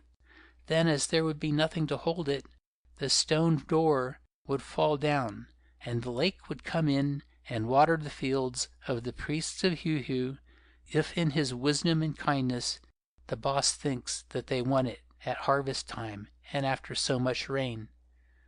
"You little wretch," I said, "you infernal clever little wretch. Hang me if I don't think you have got hold of the right end of the stick this time. Only the business will take a lot of thinking out and arrangement." "Yes, boss. We had better do that in the house, which, as the boss knows, is quite close, only about 100 paces away. Let us get out of this place, boss, before the lady begins to smell rats. Only, as you go, take a good squint at that hole at the top of the stone door and the rock pin which goes through it." Then Hans, who all this while had been staring at the body of the woman and apparently talking about her, bowed toward it, and remarking in Arabic, "Allah, Heu-Heu, receive her into his bosom," and retreated reverentially. So we went away, but I, lingering behind, examined the hole and the pin very carefully. Hans was quite right. There was just room left in the former to accommodate 2 tin flasks of powder. Also, there were not more than 3 inches of rock on the top side of the hole. Surely 2 pounds of powder would suffice to blow out this ring of stone, and perhaps to shatter the pin as well. End of chapter 11. Chapter 12. The Plot. We left the shed, and after she had locked its door very carefully, and returned the stone key to her pouch, were taken by Dromana to see the famous Tree of Illusions, of which the juice and leaves, if powdered and burnt, could produce such strange dreams and intoxicating effects. It grew in a large walled space that was called Heu-Heu's garden, though nothing else was planted there. Dromana assured us indeed that this tree had a poisonous effect upon all other vegetation. Passing the wall by a door of which she also produced some kind of key out of her bag, we found ourselves standing in front of the famous tree, if so it can be called, for its growth was shrub-like, and its topmost twigs were not more than 20 feet above the ground. On the other hand, it covered a great area, and had a trunk 2 or 3 feet thick, from which projected a vast number of branches, whereof the extremities lay upon the soil, and I think rooted there, after the manner of wild figs, though of this I am not certain. It was an unholy product of nature, inasmuch as it had no real foliage, only dark green, euphorbia-like, and fleshy fingers. Indeed, I think it must have been some variety of euphorbia. At the extremities of these green fingers appeared purple-colored blossoms, with a most evil smell that reminded me of the odor of something dead. Also down their sides, for like the orange, the tree appeared to have the property of flowering and fruiting at the same time, were yellow seed vessels, about the size of those of a prickly pear, except that the trunk was covered with corrugated gray bark, and that the finger-like leaves were full of resinous white milk, like those of other euphorbias. There is nothing more to say about it. I should add, however, that Dromana told us no other specimen existed, either on the mainland or the island, and that to attempt its propagation elsewhere was a capital offense. In short, the Tree of Illusions was a monopoly of the priests. Hans set to work and cut a large faggot of the leaves, or fingers, which he tied up with a piece of string he had in his pocket, to be conveyed to Zekali, though there seemed to be such a small prospect of their ever reaching him. It was not an agreeable job, for when it was cut, the white juice of the tree spurted out, and if it fell upon the flesh, burned like caustic. I was glad when it came to an end, because of the stench of the flowers, but before I left, I took the opportunity, when Dromana was not looking, of picking some of the ripest of the fruits and putting them in my pocket, with the idea of planting the seeds should we ever escape from that country. I am sorry to say, however, that I never did so, as the sharp spines that grew upon the fruits wore a hole in the lining of my pocket, which already was thin from use, and they tumbled out unobserved. Evidently the Tree of Illusions did not intend to be reproduced elsewhere. At least that was Hans's explanation. On our way back to the house, we had to pass round a lava boulder on the lake side of the sluice shed, crossing by a little bridge, the water channel that ran beneath it, near to a flight of landing steps that were used by fishermen. I examined this channel which pierced the sea wall, and here, outside the sluice gate, was about 20 feet wide. At the side of it, built into the wall, was a slab of stone, on which were marks, cut there no doubt, to indicate the height of the water level, and the rate at which it rose. I noticed that the topmost of these marks was already covered, and that during the little while I stood and watched, it vanished altogether, showing that the water was rising rapidly. Seeing that I was interested, Dromana remarked that the priests said that tradition never told of the water having reached that topmost mark before, even during the greatest rains. She added that she supposed it had done so now, owing to the unprecedented wetness of the summer, and great tempests farther up the river that fed the lake, of which we were experiencing the last.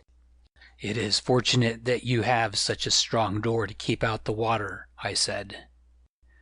"Yes, Lord," she answered, "since if it broke, all this side of the island would be flooded.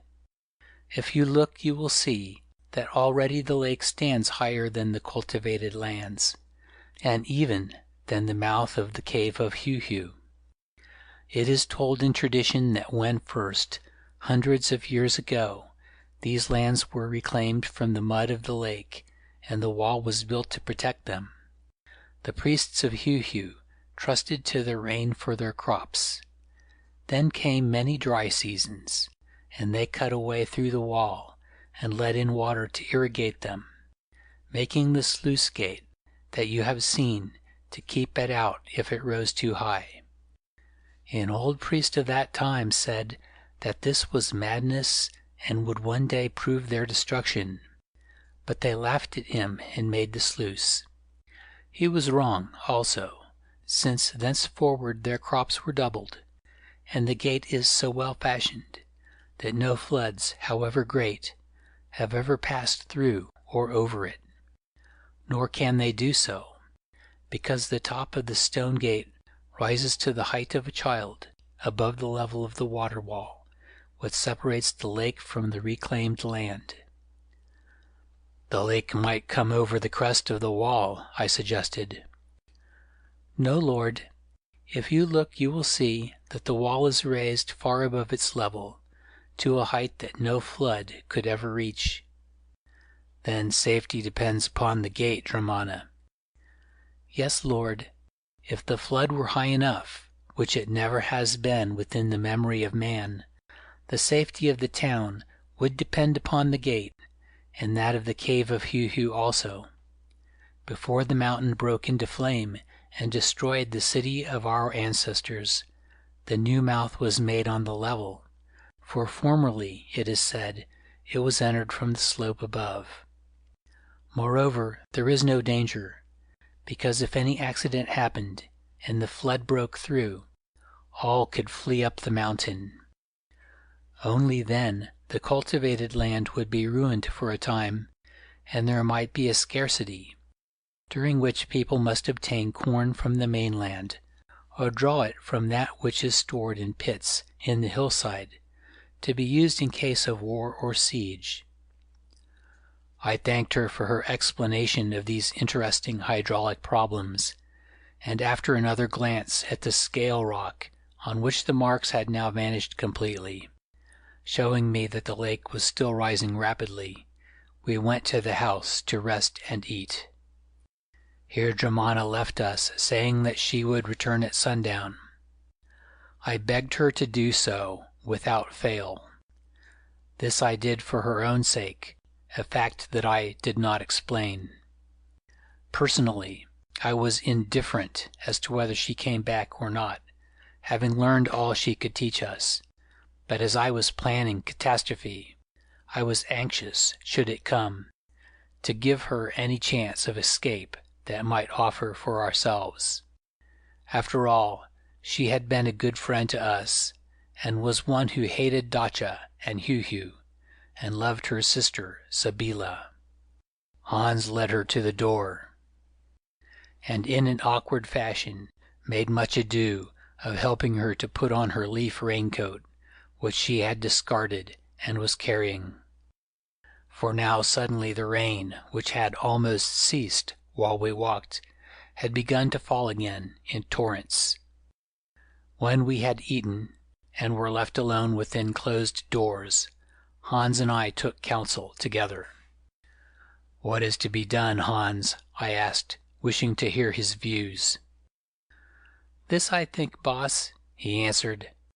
"When it draws near to midnight, we must go to hide near the steps, there by the Rock of Offerings, not the smaller ones near the Sluice Gate. Then, when the canoe comes and lands the Lady Sabeela to be married, as soon as she has been taken and tied to the post, we must swim out to it, get aboard, and go back to Walloo town." "But that would not save the Lady Sabeela, Hans." "No, boss, I was not troubling my head about the Lady Sabeela, who I hope will be happy with Heu-Heu. But it would save us, though perhaps we shall have to leave some of our things behind. If Issachar and the rest wish to save the Lady Sabeela, they had better cease from being cowards who are afraid of the stone statue and a handful of priests, and do so for themselves." "Listen, Hans," I said. "We came here to get a bundle of stinking leaves for Zicali, and to save the Lady Sabeela, who is the victim of folly and wickedness. The first we have got, and the second remains to be done. I mean to save that unfortunate woman, or to die in the attempt." "Yes, boss, I thought the boss would say that, since we are all fools in our different ways, and how can anyone dig out of his heart the folly that his mother put there before he was born? Therefore, since the boss is a fool, or in love with the Lady Sabeela because she is so pretty, I don't know which, we must make another plan, and try to get ourselves killed in carrying it out." "What plan?" I asked, disregarding his crude satire. "I don't know, boss," he said, staring at the roof. "If I had something to drink, I might be able to think of one, as all this wet has filled my head with fog, just as my stomach is full of water. Still, boss, do I understand the boss to say that if that stone gate were broken, the lake would flow in and flood this place, also the cave of Heu-Heu, where all the priests and their wives will be gathered worshipping him?" "Yes, Hans, so I believe, and very quickly. As soon as the water began to run, it would tear away the wall on either side of the sluice, and enter in a mighty flood, especially as now the rain is again falling heavily. Then, boss, we must let the stone fall, and as we are not strong enough to do it ourselves, we must ask this to help us." And he produced from his bag the 2 pounds of powder, done up in stout flasks of soldered tin, as it had left the maker in England. "As I am called Lord of Fire, the priests of Heu-Heu will think it quite natural," he added, with a grin.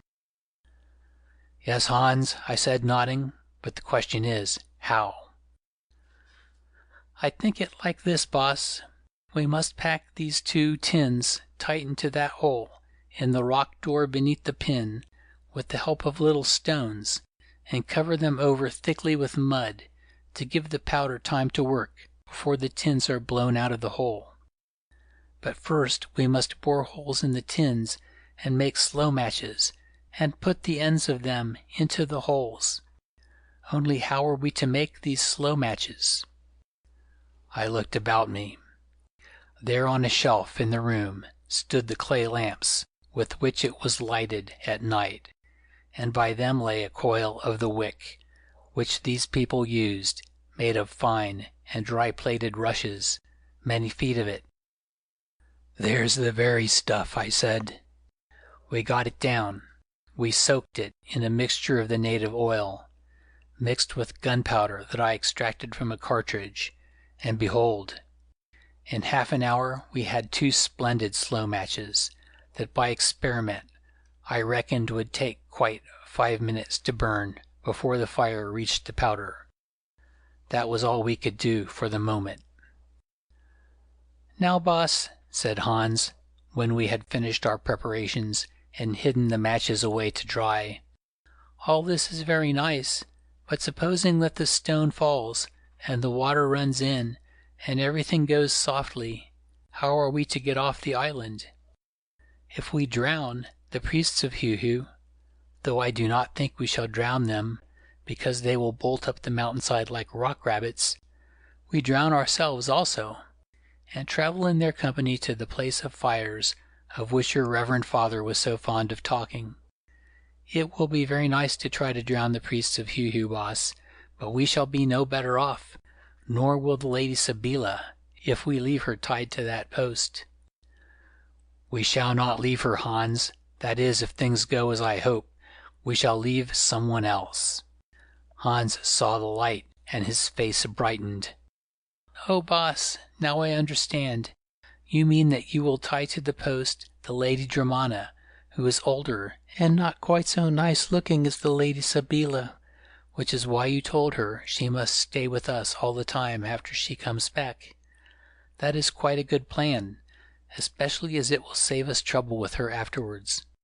Only, boss, it will be necessary to give her a little knock on the head first, lest she should make a noise and betray us in her selfishness." "Hans, you are a brute to think that I mean anything of the sort," I said indignantly. "Yes, boss. Of course I am a brute, who think of you and myself before I do of others. But then, who will the boss leave? Surely he does not mean to leave me dressed up in a bride's robe," he added in genuine alarm. "Hans, you are a fool as well as a brute, for, silly as you may be, how could I get on without you? I do not mean to leave anyone living. I mean to leave that dead woman in the gatehouse." He stared at me in evident admiration and answered, "The boss is growing quite clever. For once he has thought of something that I have not thought of first. It is a good plan.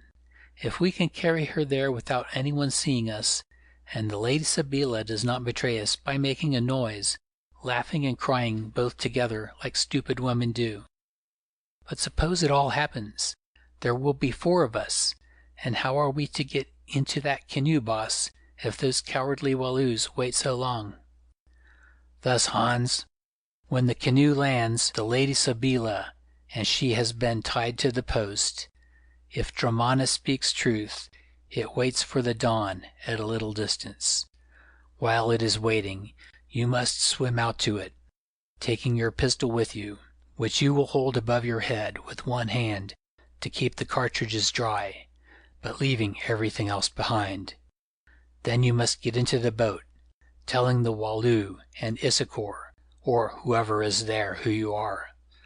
Later, when all is quiet, the Lady Dramana and I will carry the dead woman to the post, and tie her there in place of Sabeela.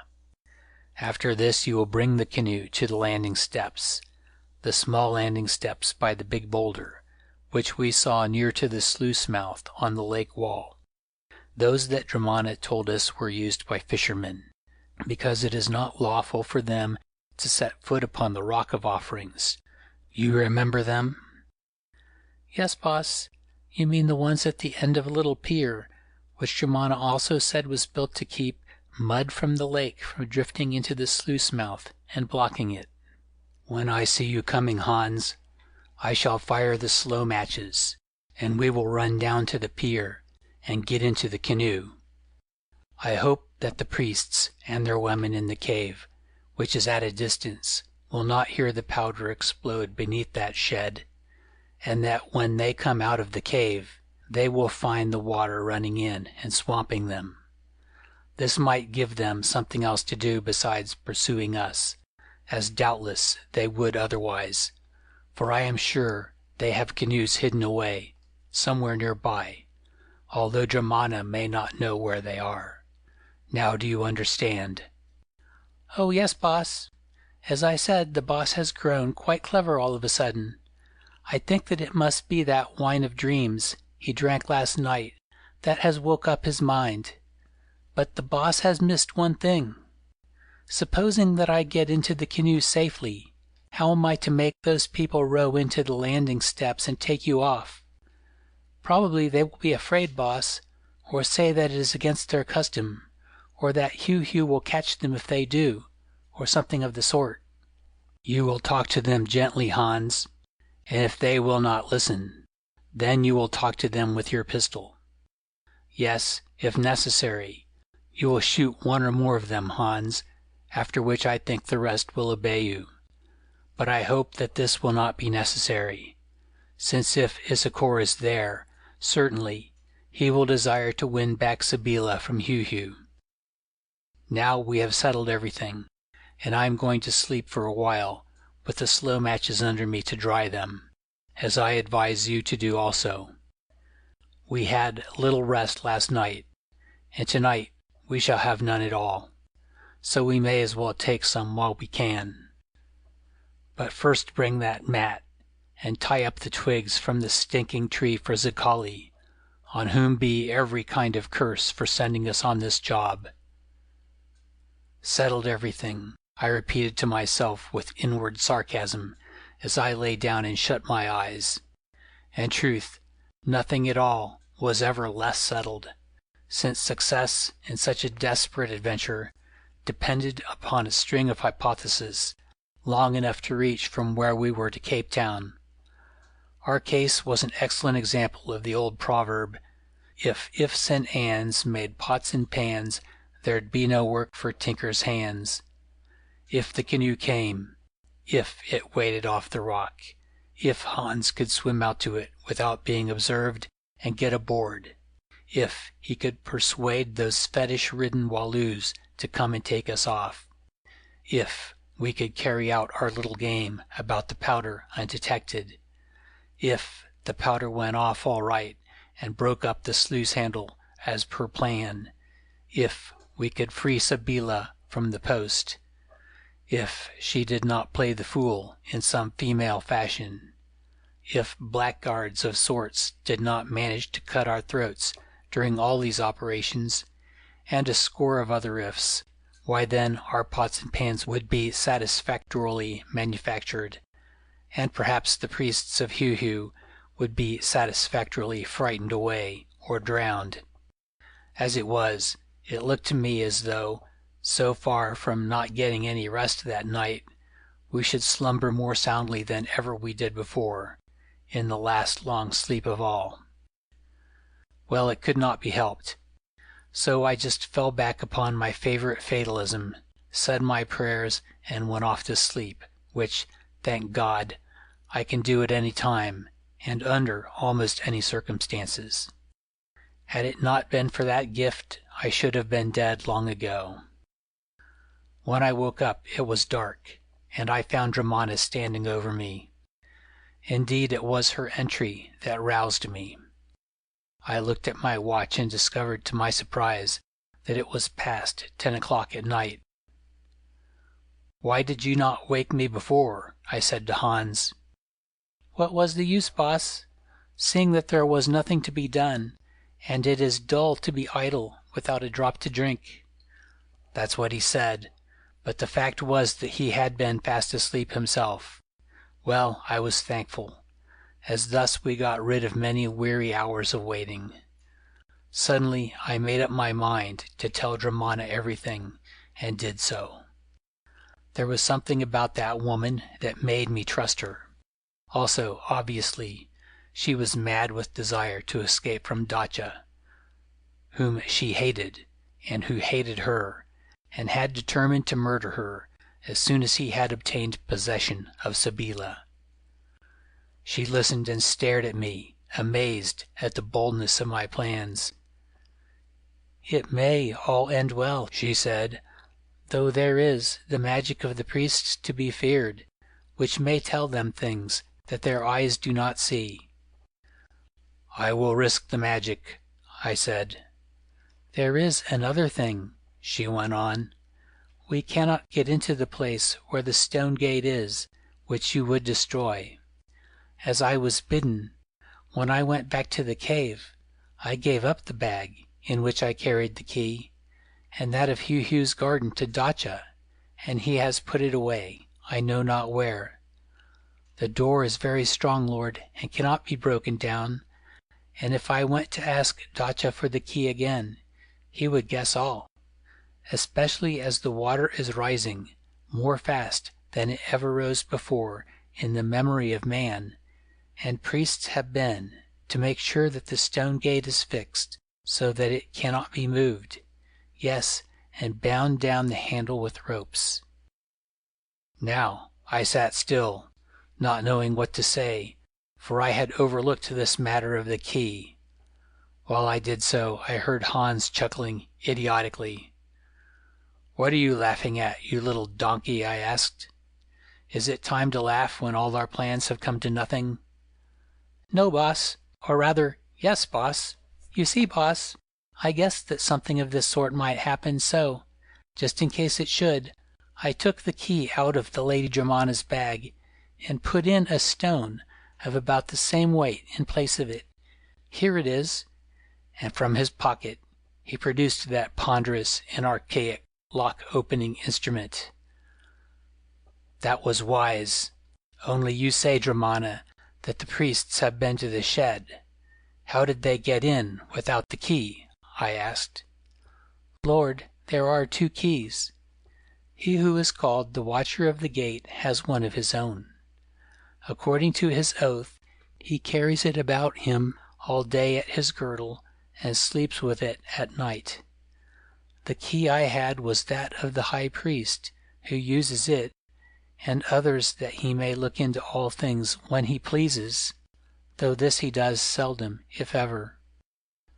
"So far, so good, then, Dramana. Have you aught to tell us?" "Yes, Lord. You will do well to escape from this island tonight if you can, since at today's council an oracle has gone forth from Heu-Heu that you and your companion are to be sacrificed at the bridal feast tomorrow. It is an offering to the wood dwellers, who now know that the woman was killed by you on the river, and say that if you are allowed to live, they will not fight against the Walloos. I think also that I am to be sacrificed with you." "Are we indeed?" I said, reflecting to myself that any scruples I might have had as to attempting to drown out these fanatical brutes were now extinct, for reasons which quite satisfied my conscience. I did not intend to be sacrificed, if I could help it, then or at any future time, and evidently the best way to prevent this would be to give the prospective sacrificers a dose of their own medicine. From that moment I became as ruthless as Hans himself. Now I understood why we were being treated with so much courtesy and allowed to see everything we wished. It was to lull our suspicions. What did it matter how much we learned, if within a few hours we were to be sent to a land whence we could communicate it to no one else? I asked more particularly about this oracle, but only got answers from Dramana that I could not understand. It appeared, however, that, as she said, It had undoubtedly been issued in reply to prayers from the savage hairy folk, who demanded satisfaction for the death of their countrywoman on the river, and threatened rebellion if it were not granted. This explained everything, and really the details did not matter. Having collected all the information I could, we sat down to supper, during which Dromana told us incidentally that it had been arranged that our arms, which were known to spit out fire, should be stolen from us while we slept before dawn, so as to make us helpless when we were seized. So it came to this: if we were to act at all, it must be at once. I ate as much as I was able, because food gives strength, and Hans did the same. Indeed, I am sure that he would have made an excellent meal even in sight of the noose which his neck was about to occupy.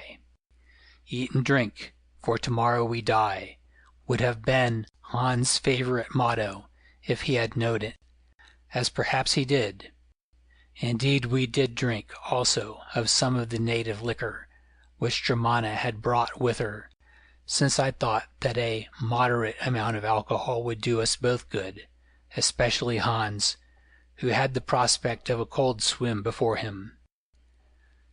Immediately I had swallowed the stuff I regretted it, since it occurred to me that it might be drugged. However, it was not. Dromana had seen to that. When we finished our food, we packed up our small belongings in the most convenient way we could.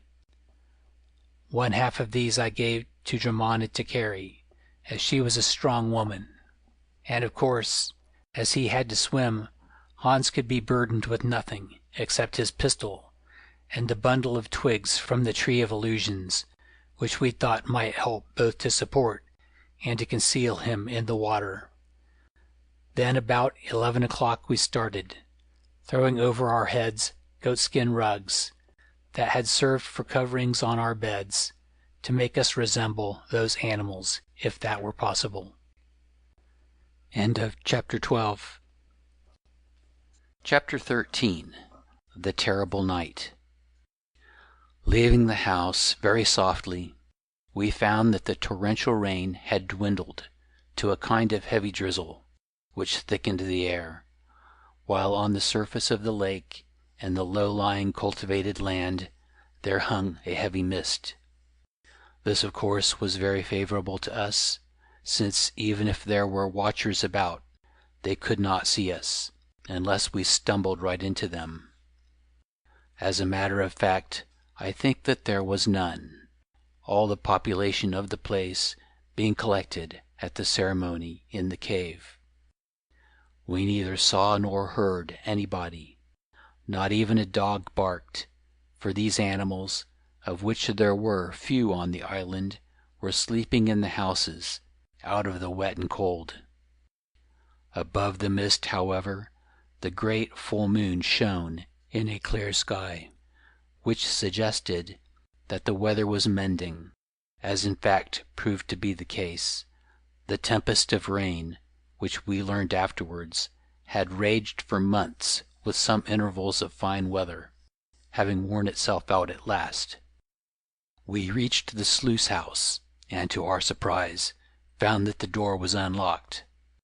Supposing that it had been left thus through carelessness by the inspecting priests, we entered softly and closed it behind us. Then I lit a candle, some of which I always carried with me, and held it up that we might look about us. Next moment I stepped back, horror-struck, for there on the coping of the water shaft sat a man with a great spear in his hand. Whilst I wondered what to do, staring at this man, who seemed to be half asleep, and even more frightened than I was myself, with the greater quickness of the savage, Hans acted.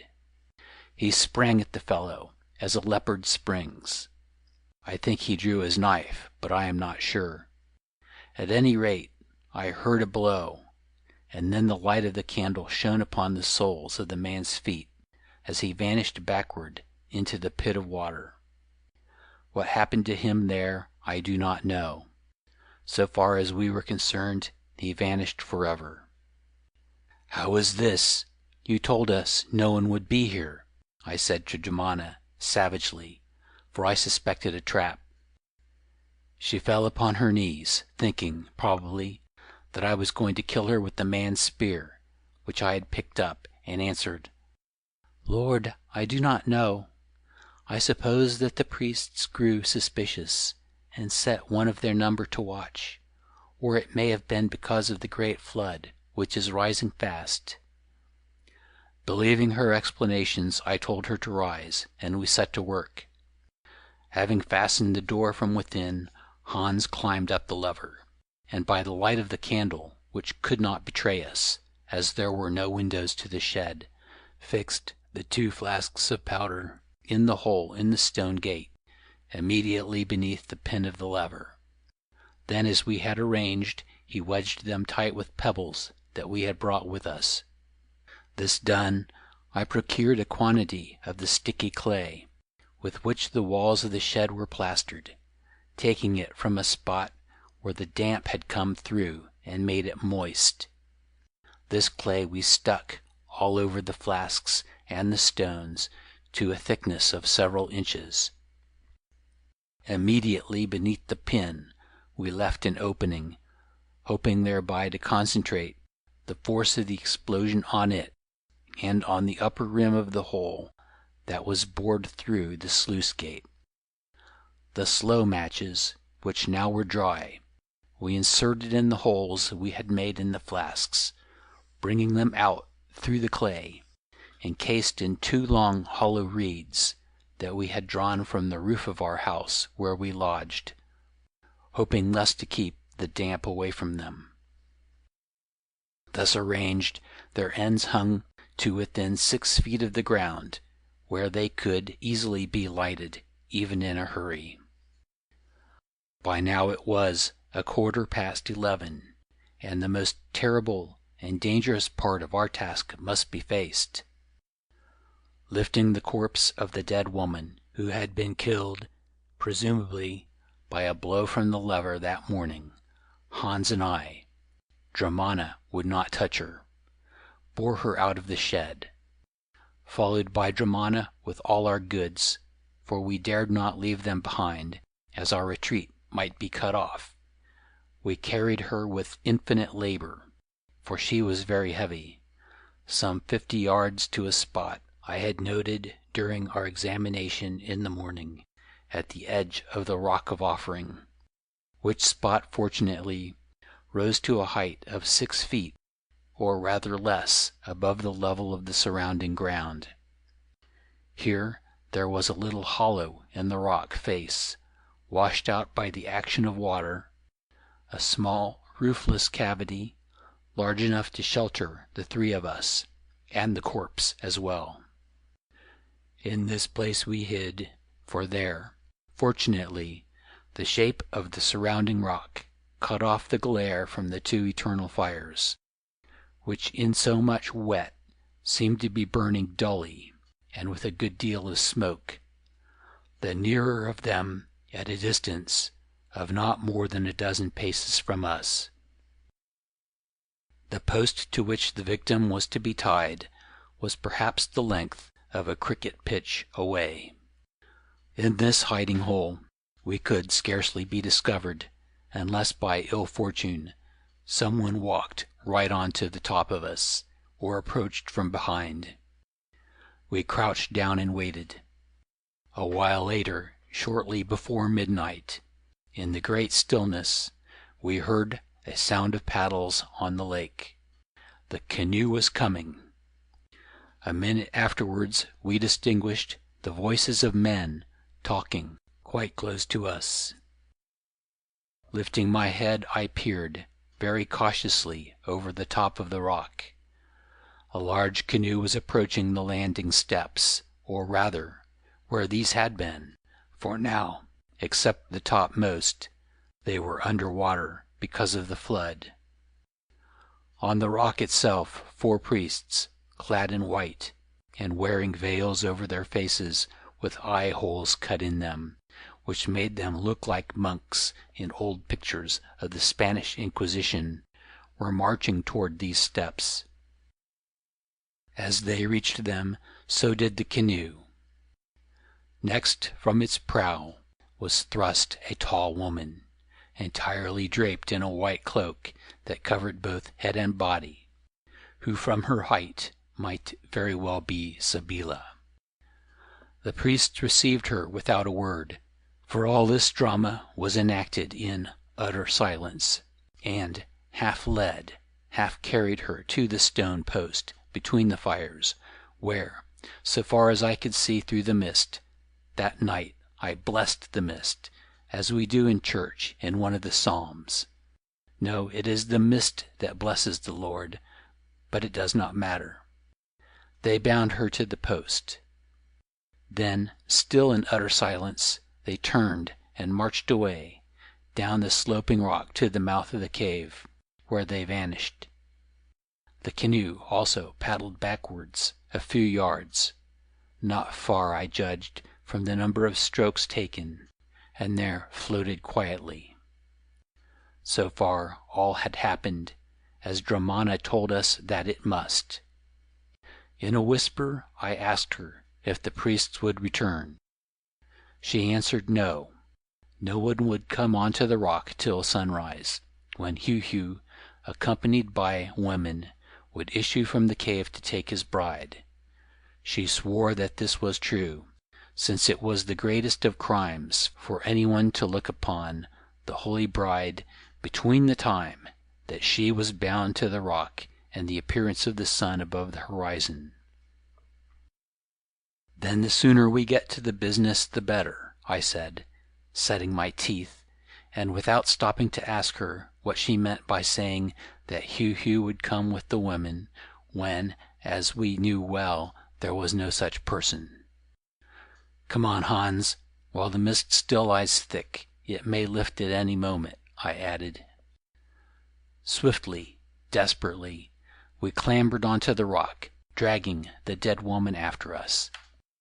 Staggering round the nearer fire with our awful burden, we arrived with it behind the post. It seemed to take an age. Here, by the mercy of Providence, the smoky reek from the fire propelled by a slight breath of air, combined with the hanging fog to make us almost invisible. On the farther side of the post stood Sabeela, bound, her head drooping forward as though she were fainting. Hans swore that it was Sabeela because he knew her by her smell, which was just like him, but I could not be sure, being less gifted in that way. However, I risked it, and spoke to her, though doubtfully, for I did not like the look of her. To tell the truth, I rather feared lest she should have acted on her threat, that as a last resource she would take the poison which she said she carried hidden in her hair. Sabeela, do not start or cry out. Sabeela, it is we, the Lord Watcher by night, and he who is named Light and Darkness, come to save you, I said, and waited anxiously, wondering whether I should ever hear an answer. Presently I gave a sigh of relief, for she moved her head slightly and murmured, I dream, I dream. Nay, I answered, you do not dream, or if you do, cease from dreaming, lest we should all sleep forever. Then I crept round the post, and bade her tell me where was the knot by which the rope about her was fastened. She nodded downward with her head. With her hands she could not point, because they were tied, and muttered in a shaken voice, At my feet, Lord. I knelt down and found the knot, since if I cut the rope, we should have nothing with which to tie the body to the post. Fortunately it was not drawn tight, because this was thought unnecessary, as no holy bride had ever been known to attempt to escape. Therefore Although my hands were cold, I was able to loose it without much difficulty. A minute later Sabeela was free, and I had cut the lashings which bound her arms. Next came a more difficult matter, that of setting the dead woman in her place, for being dead, all her weight came upon the rope. However, Hans and I managed it somehow, having first thrown Sabeela's cloak and veil over her icy form and face. "Hope Heu-Heu will think her nice," whispered Hans, as we cast an anxious look at our handiwork. Then, all being done, we retreated as we had come, bending low to keep our bodies in the layer of the mist which now was thinning, and hung only about 3 feet above the ground, like an autumn fog on an English marsh. We reached our hole, Hans bundling Sabeela over its edge unceremoniously, so that she fell onto the back of her sister Dromana, who crouched in it terrified. Never, I think, did two tragically separated relations have a stranger meeting. I was the last of our party, and as I was sliding into the hollow, I took a good look around. This is what I saw. Out of the mouth of the cave emerged 2 priests. They ran swiftly up the gentle slope of rock till they reached the 2 columns of burning natural gas, or petroleum, or whatever it was, one of them halting by each column. Here they wheeled round, and through the holes in their masks or veils, stared at the victim bound to the post.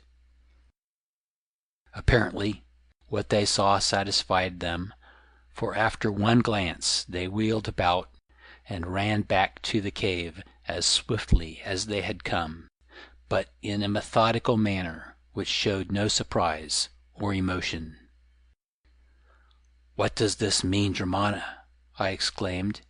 "You told me that it was against the law for anyone to look upon the Holy Bride until the moment of sunrise." "I don't know, Lord," she answered. "Certainly it is against the law. I suppose that the diviners must have felt that something was wrong, and sent out messengers to report. As I have told you, the priests of Heu-Heu are masters of magic, Lord." "Then they are bad masters, for they have found out nothing," I remarked indifferently. But in my heart I was more thankful than words can tell that I had persisted in the idea of lashing the dead woman to the post in place of Sabeela. Whilst we were dragging her from the shed, and again when we were lifting her out of the hole onto the rock, Hans had suggested that this was unnecessary, since Dromana vowed that no man ever looked upon the Holy Bride between her arrival upon the rock and the moment of sunrise, and that all we needed to do was to loose Sabeela. Fortunately, some providence warned me against giving way. Had I done so, all would have been discovered, and humanly speaking, we must have perished. Probably this would have happened even had I not remembered to run back and pick up the pieces of cord that I have cut from Sabeela's wrists and left lying on the rock, since the messengers might have seen them and guessed a trick. As it was, so far, we were safe. "Now, Hans," I said, "the time has come for you to swim to the canoe, which you must do quickly, for the mists seem to be melting beneath the moon, and otherwise you may be seen."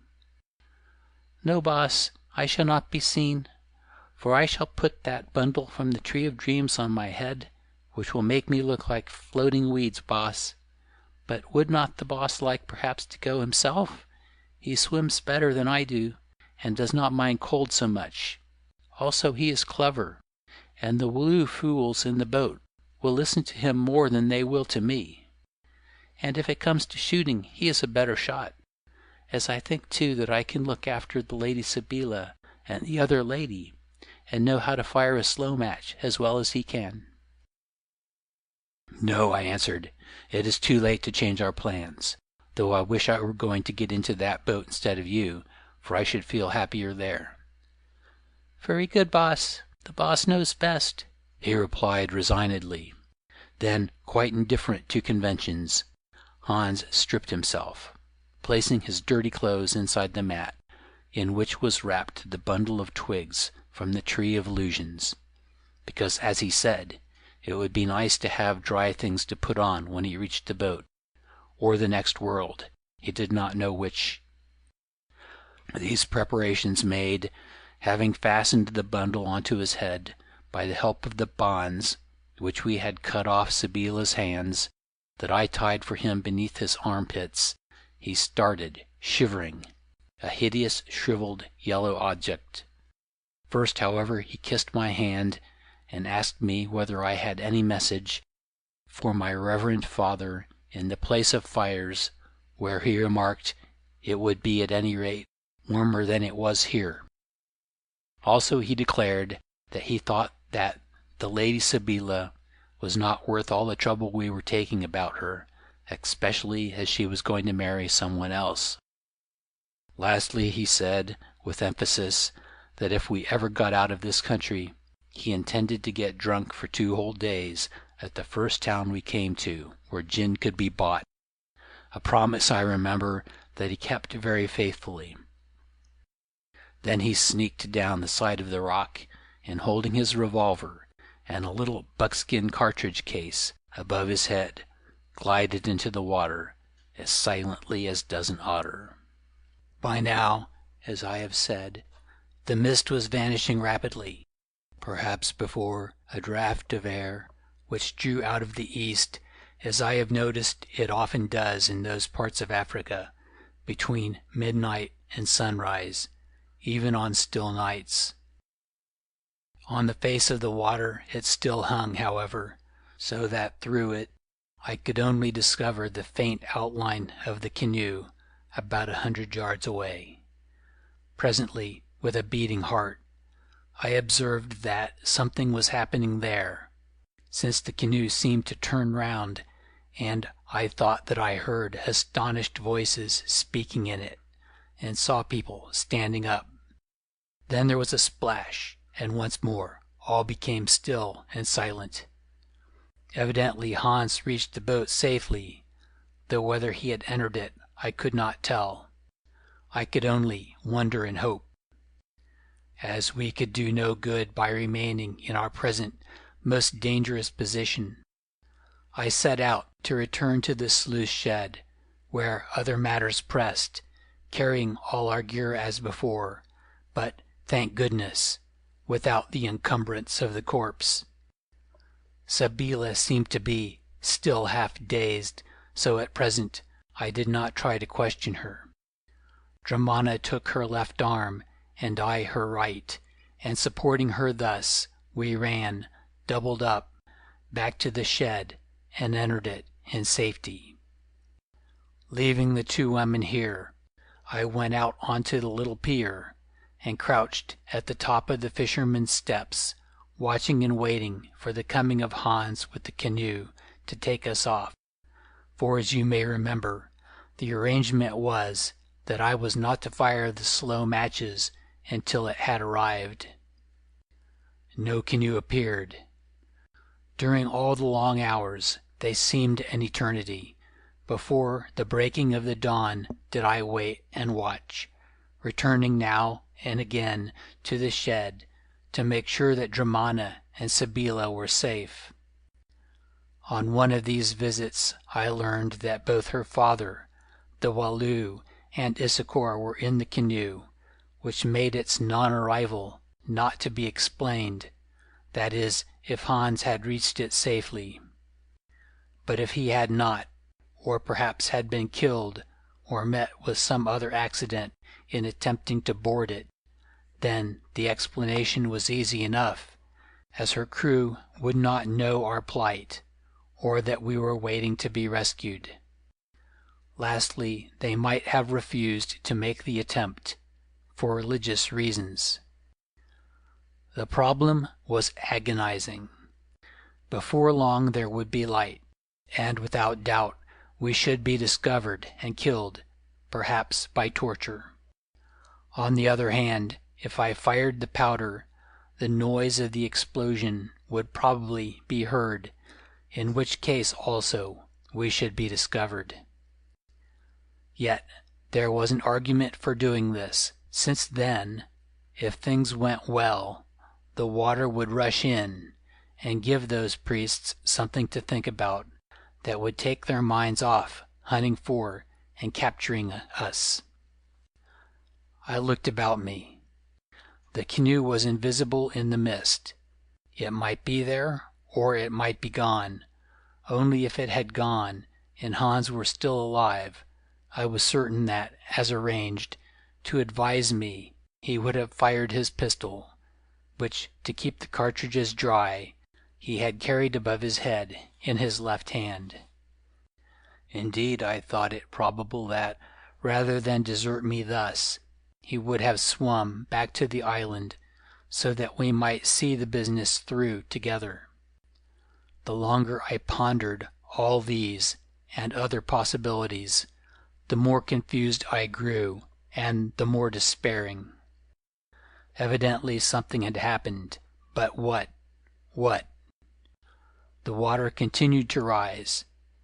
Now all the steps were covered, and it was within an inch or two of the surface of the pier on which I must crouch.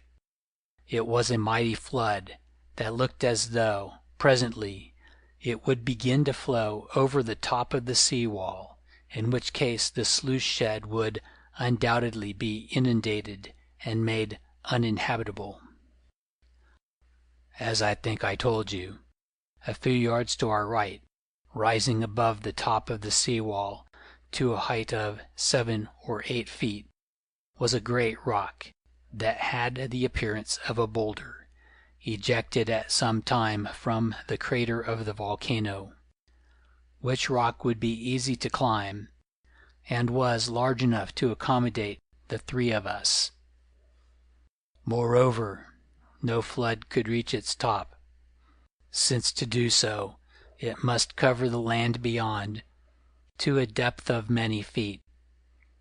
Considering it and everything else, suddenly I came to a conclusion, so suddenly indeed, and so fixedly, that I felt as though it were inspired by some outside influence. I would bring the women out and make them lie down upon the top of that boulder, trusting to Dramana's dark cloak to hide them from observation, even in that brilliant moonlight. Then I would return to the shed and set light to the match, and after I had done this, join them upon the rock, whence we could see all that happened, and watch for the canoe, though of this I had begun to despair. Abandoning all doubts and hesitations, I set to work to carry out this scheme with cold yet frantic energy. I fetched the 2 sisters who, imagining that relief was in sight, came readily enough, made them clamber up the rock, and lie down there on their faces, throwing Dramana's large dark cloak over both of them and our belongings. Then I went back to the shed, struck a light, and applied it to the ends of the slow matches that began to smolder well and clearly. Rushing from the shed, I locked the heavy door and sped back to the rock, which I climbed. 5 minutes passed, and just as I was beginning to think that the matches had failed in some way, I heard a heavy thud. It was not very loud. Indeed, at a distance of even 50 yards, I doubted whether anyone would have noticed it, unless his attention were on the strain. That shed was well built, and roofed and smothered sounds. Also, this one had nothing of the crack of a rifle about it, but rather resembled that which is caused by something heavy falling to the ground. After this, for a while, nothing particular happened.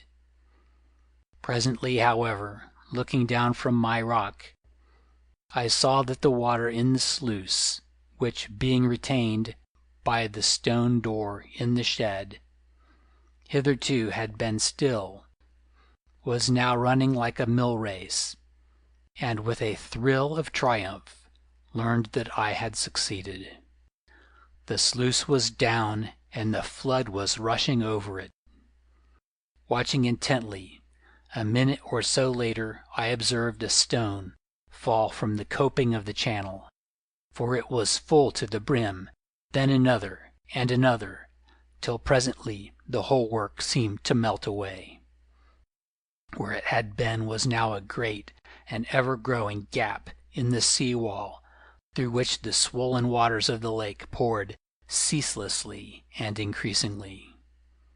Next instant the shed vanished like a card-house, its foundations being washed out, and I perceived that over its site, and beyond it, a veritable river, on the face of which floated portions of its roof, was fast inundating the low-lying lands behind that had been protected by the wall.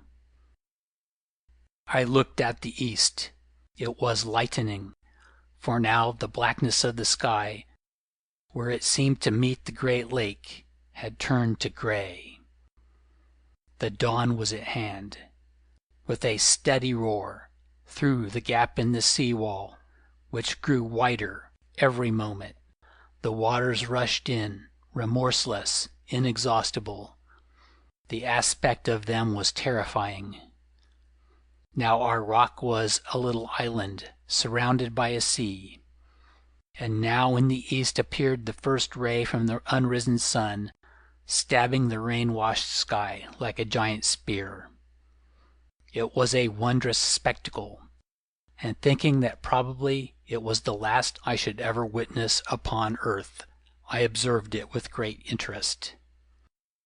By this time the women at my side were sobbing with terror, believing that they were going to be drowned, as I was of the same opinion, for I felt our rock trembling beneath us, as though it were about to turn over, or, washed from its foundations, to sink into some bottomless gulf, and could do nothing to help them.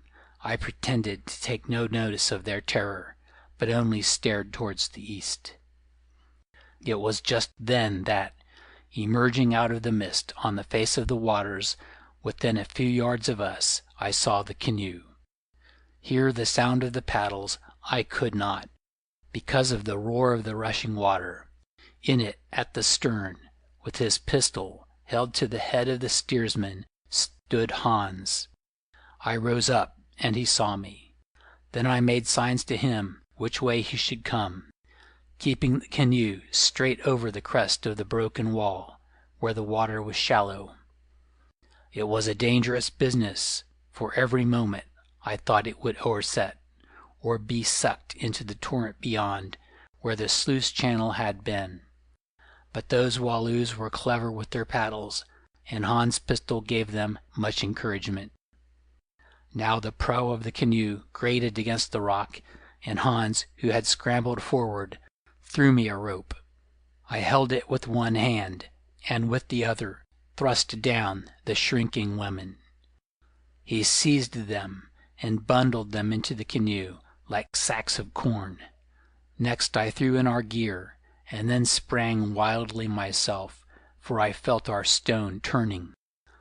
I half fell into the water, but Hans and someone else gripped me, and I was dragged in over the gunwale. Another instant, and the rock had vanished beneath the yellow, yeasty flood. The canoe oscillated and began to spin round. Happily, it was large and strong, with at least a score of rowers, being hollowed from a single huge tree. Hans shrieked directions, and the paddlers paddled as never they had done before. For quite a minute our fate hung doubtful, for the torrent was sucking at us, and we did not seem to gain an inch.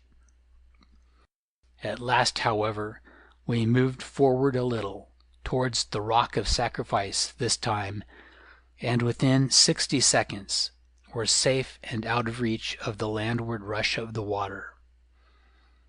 "Why did you not come before, Hans?" I asked.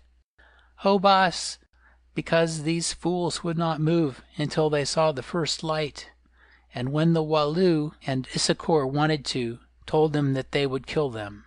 They said it was against their law, boss." "Curse them all for 10 generations!" I exclaimed, then was silent, for what was the use of arguing with such a superstition-ridden set? Superstition is still king of most of the world, though often it calls itself religion. These Walloos thought themselves very religious indeed. Thus ended that terrible night. End of chapter 13. Chapter 14. The End of Heu-Heu. Opposite to the Rock of Offering, the canoe came to a standstill, quite close to the edge of the rock.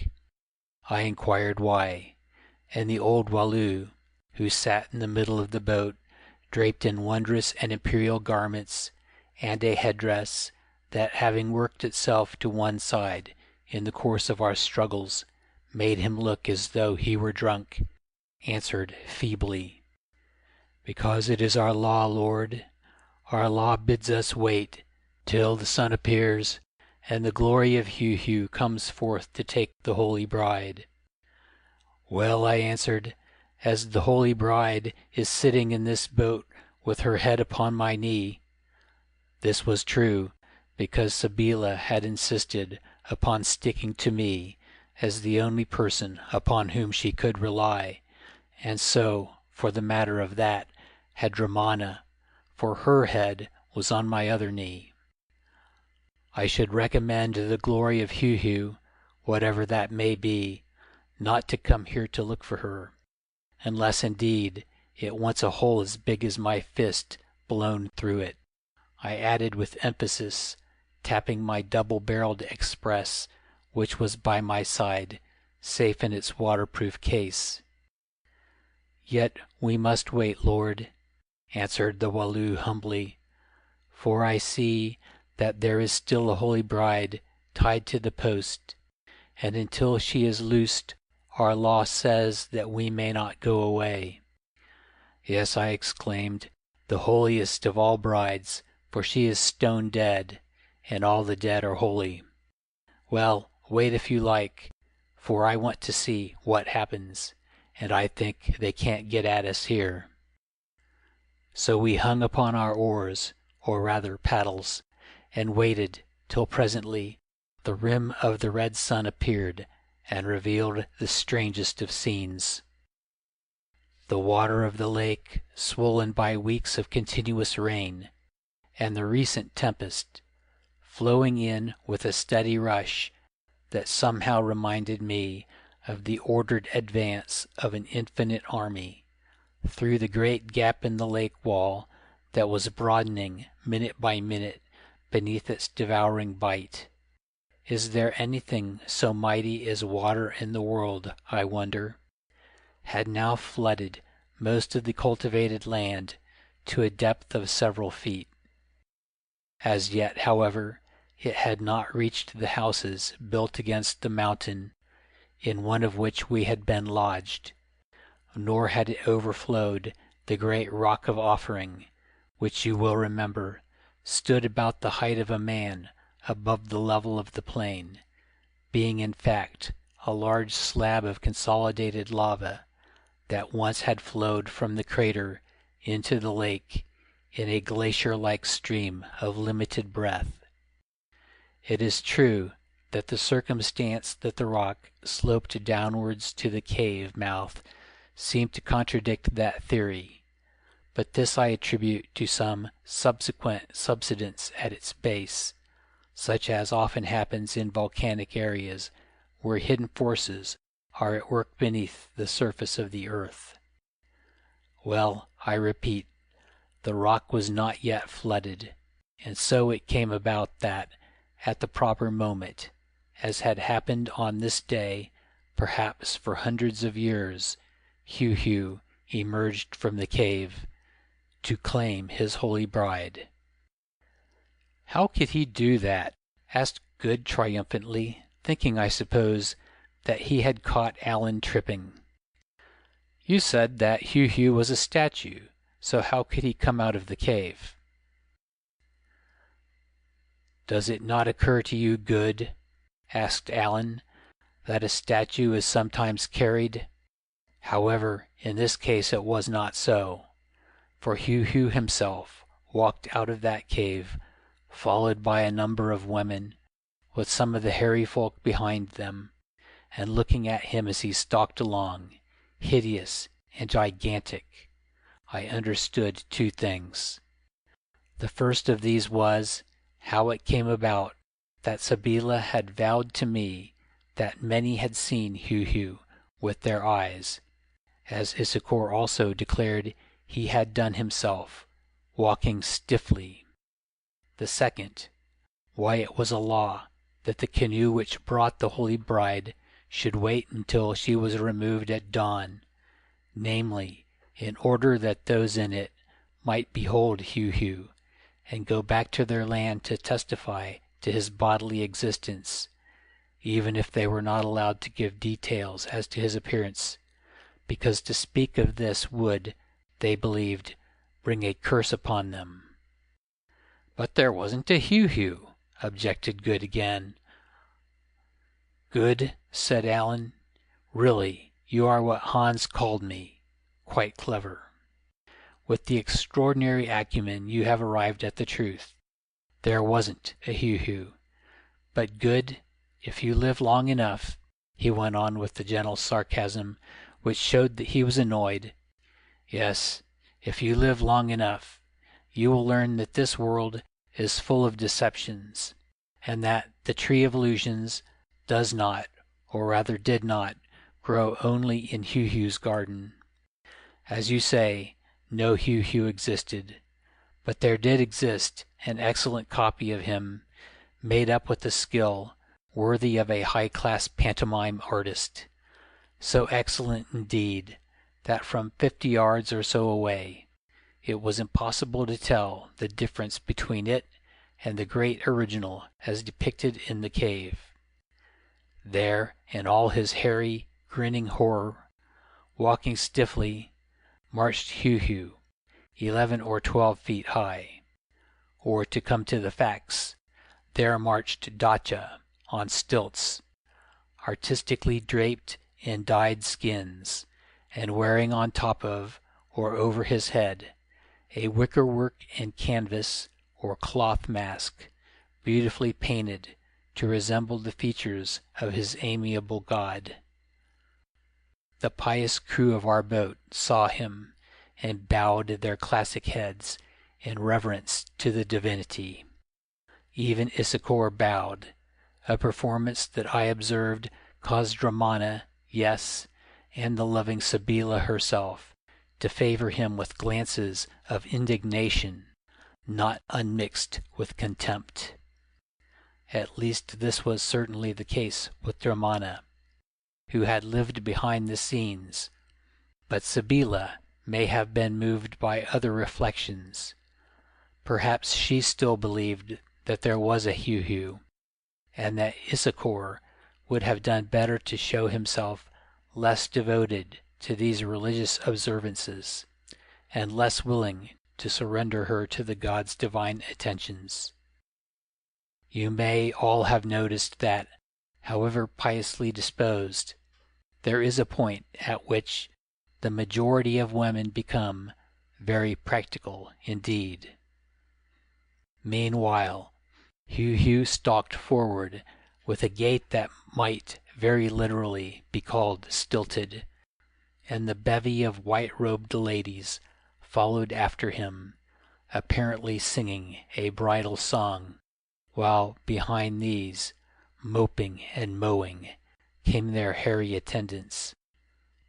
By the aid of my glasses, however, I could see that these ladies, at any rate, were not enjoying the entertainment, whatever may have been the case with Dacha inside his pasteboards.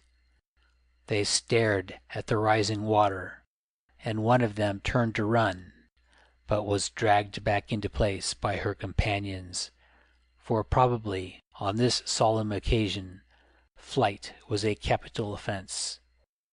So on they came, till they reached the post to which we had tied the dead woman, whereon, according to custom, the bridesmaids skipped up to release her, while the hairy folk ranged themselves behind. Next moment I saw the first of these bridesmaids suddenly stand still and stare. Then she emitted a yell so terrific that it echoed all over the lake like the blast of a siren. The others stared also, and in their turn began to yell. Then Heu-Heu himself ambled round and apparently had a good look, for by now someone had torn away the veil which I had thrown over the corpse's head. He did not look long, for next moment he was legging, or rather stilting, back to the cave as fast as he could go. This was too much for me. By my side was my double-barreled express rifle, loaded with expanding bullets. I drew it from its case, lifted it, and got a bead onto Heu-Heu, just above where I guessed the head of the man within would be, for I did not want to kill the brute, but only to frighten him. By now the light was good, and so was my aim, for a moment later the expanding bullet hit in the appointed spot and cleared away all that top hamper of wicker and baboon skins, or whatever it may have been. Never before was there such a sudden disrobement of an ecclesiastical dignitary draped in all his trappings. Everything seemed to come off at once, as did Dacha from the stilts, for he went a most imperial crowner that must have flattened his hooked nose upon that lava rock. There he lay a moment, then, leaving his stilts behind him, he rose and fled after the screaming women and their ape-like attendants back into the cave. Now, I remarked oracularly to the old Walloo and the others who were terrified at the report of the rifle, "Now, my friends, you see what your God is made of." The Walloo attempted no reply. Apparently he was too astonished. Disillusionment is often painful, you know, but one of his company, who seemed to be a kind of official timekeeper, said that the sun being up and the holy bridal being accomplished, though strangely, it was lawful for them to return home. "No, you don't," I answered. "I have waited here a long time for you, and now you shall wait a little while for me, as I want to see what happens." The timekeeper, however, a man of routine, if one devoid of curiosity, dipped his paddle into the water as a signal to the other rowers to do likewise, whereon Hans hit him hard over the fingers with the butt of his revolver and held its barrel to his head. This argument convinced him that obedience was best, and he drew in his paddle, as did the others, making polite apologies to Hans. So we remained where we were and watched. There was lots to see, for by now the water was beginning to run over the rock. It reached the eternal fires, with the result that they ceased to be eternal, for they went out in clouds of smoke and steam. 3 minutes later, it was pouring in a cataract down the slope into the mouth of the cave. Before I could count 100, people began to come out of that cave in the greatest of hurries, as wasps do if you stir up their nest with a stick. Among them I recognized Dacha, who had a very good idea of looking after himself. He and the first of those who followed, wading through the water, got clear and began to scramble up the mountainside behind. But the rest were not so fortunate, for by now the stream was several feet deep, and they could not fight it. For a moment they appeared struggling amid the foam and bubbles. Then they were swept back into the mouth of the cave and gathered to the breast of Heu-Heu for the last time. Next, as though at a signal, all the houses, including that in which we had been lodged, crumbled away together. They just collapsed and vanished. Everything seemed finished, and I wondered whether I would put a bullet into Dacha, who now was standing on the ridge of rock and wringing his hands as he watched the destruction of his temple, his god, his town, his women, and his servants. Concluding that I would not, for something seemed to tell me to leave this wicked rascal to destiny, I was about to give the order to paddle away when Hans called to me to look at the mountain top. I did so, and observed that from it was rushing a great cloud of steam, such as comes from a railway engine when it is straining still with too much heat in its boiler, but multiplied 1,000,000-fold. Moreover, as the engine screams in such circumstances, so did the mountain scream, or rather roar, emitting a volume of sound that was awful to hear. "What's up now, Hans?" I shouted. "Don't know, boss. Think that water and fire are having a talk together inside that mountain, boss, and saying they hate each other, just like badly married man and woman who quarrel in a small hut, boss, and can't get out. Hiss spit, go woman. Pop bang, go man." Here he paused from his nonsense, staring at the mountain top with all his eyes, then repeated in a slow voice, "Yes, pop, bang, go man. Just look at him, boss." At this moment, with an amazing noise, like to that of a magnified thunderclap, the volcano seemed to split in two and the crest of it to fly off into space. "Boss," said Hans, "I am called Lord of the Fire, am I not? Well, I am not Lord of that fire, and I think that the farther off we get from it, the safer we shall be. Allemachter, look there." And he pointed to a huge mass of flaming lava, which appeared to descend from the clouds and plunge into the lake about a couple 100 yards away, sending up a fountain of steam and foam like a torpedo when it bursts. "Paddle for your lives," I shouted to the Walloos, who began to get the canoe about in a very great hurry. As she came round, it seemed to take an age. I saw a strange, and in a way, a terrible sight.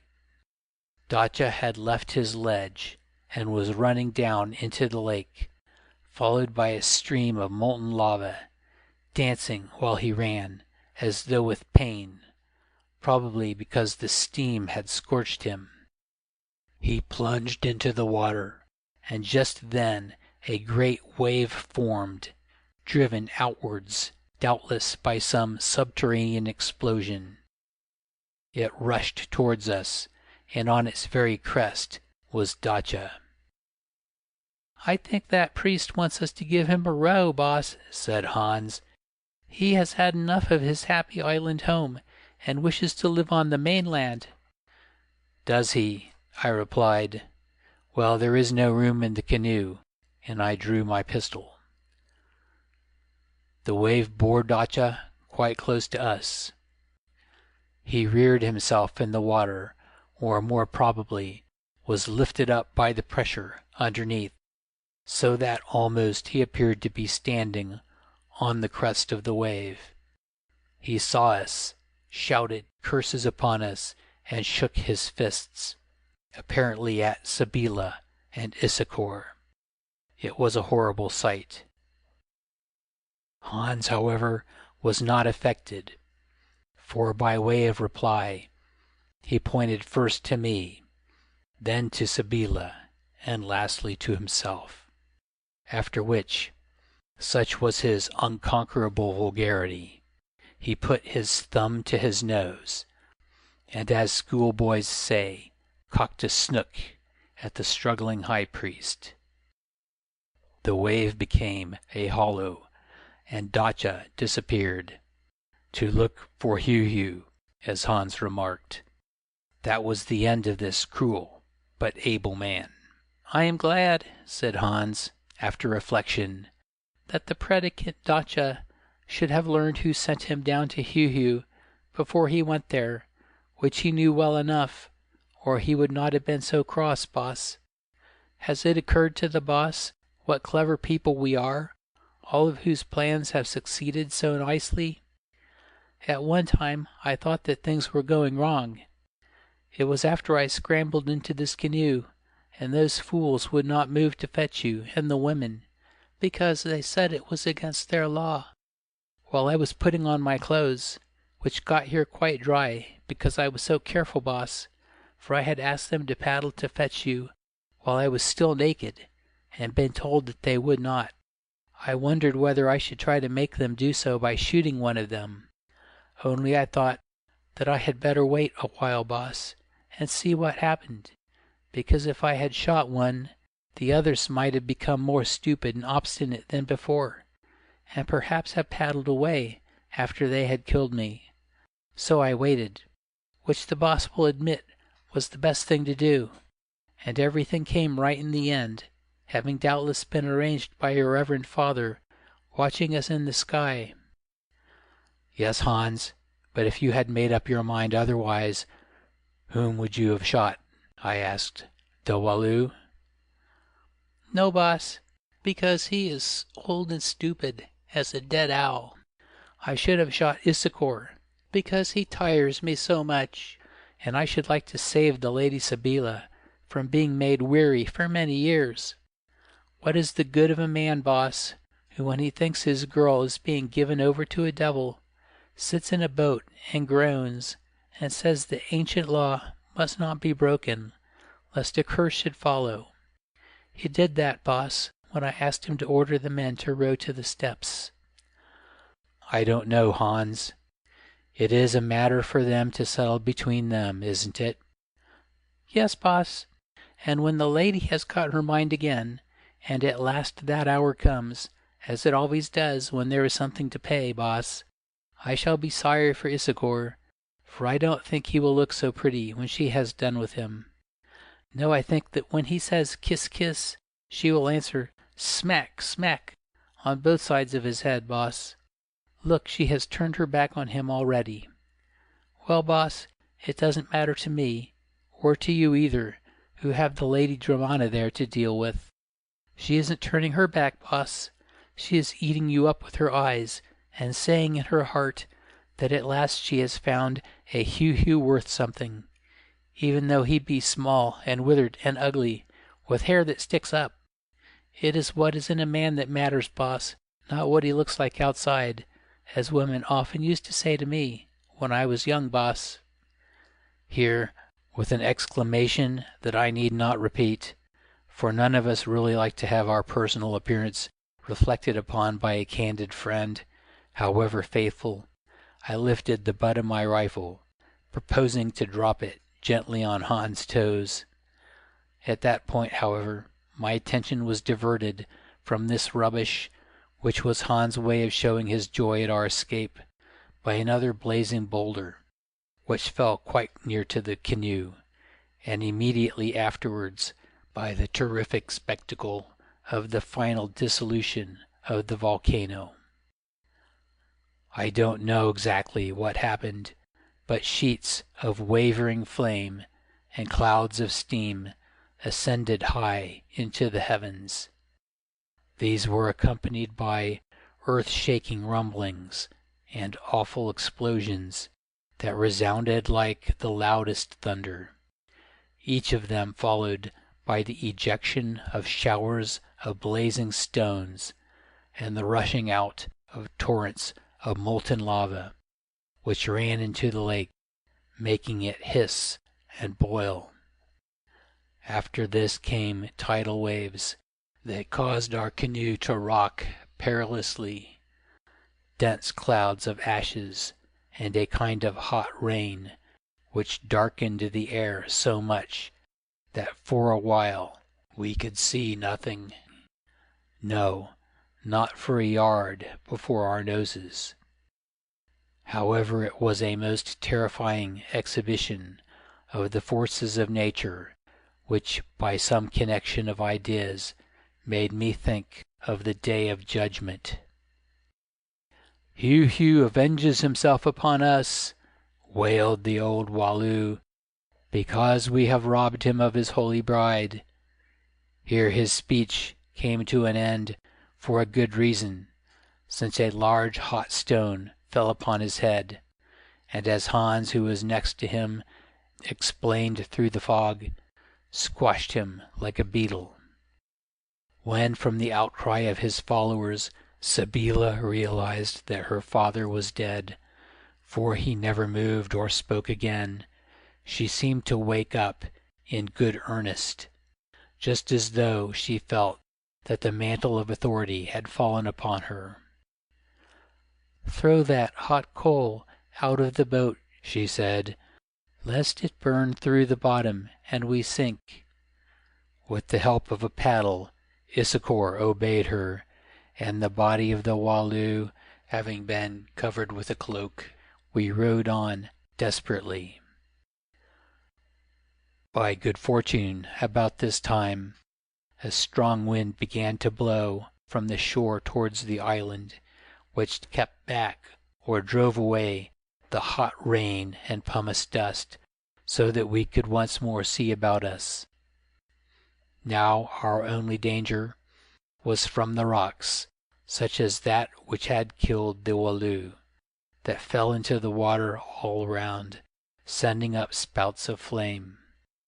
It was just as though we were under heavy bombardment, but happily no more of them hit the canoe, and as we got farther off the island, the risk became less. As we found afterwards, however, some of them were thrown as far as the mainland.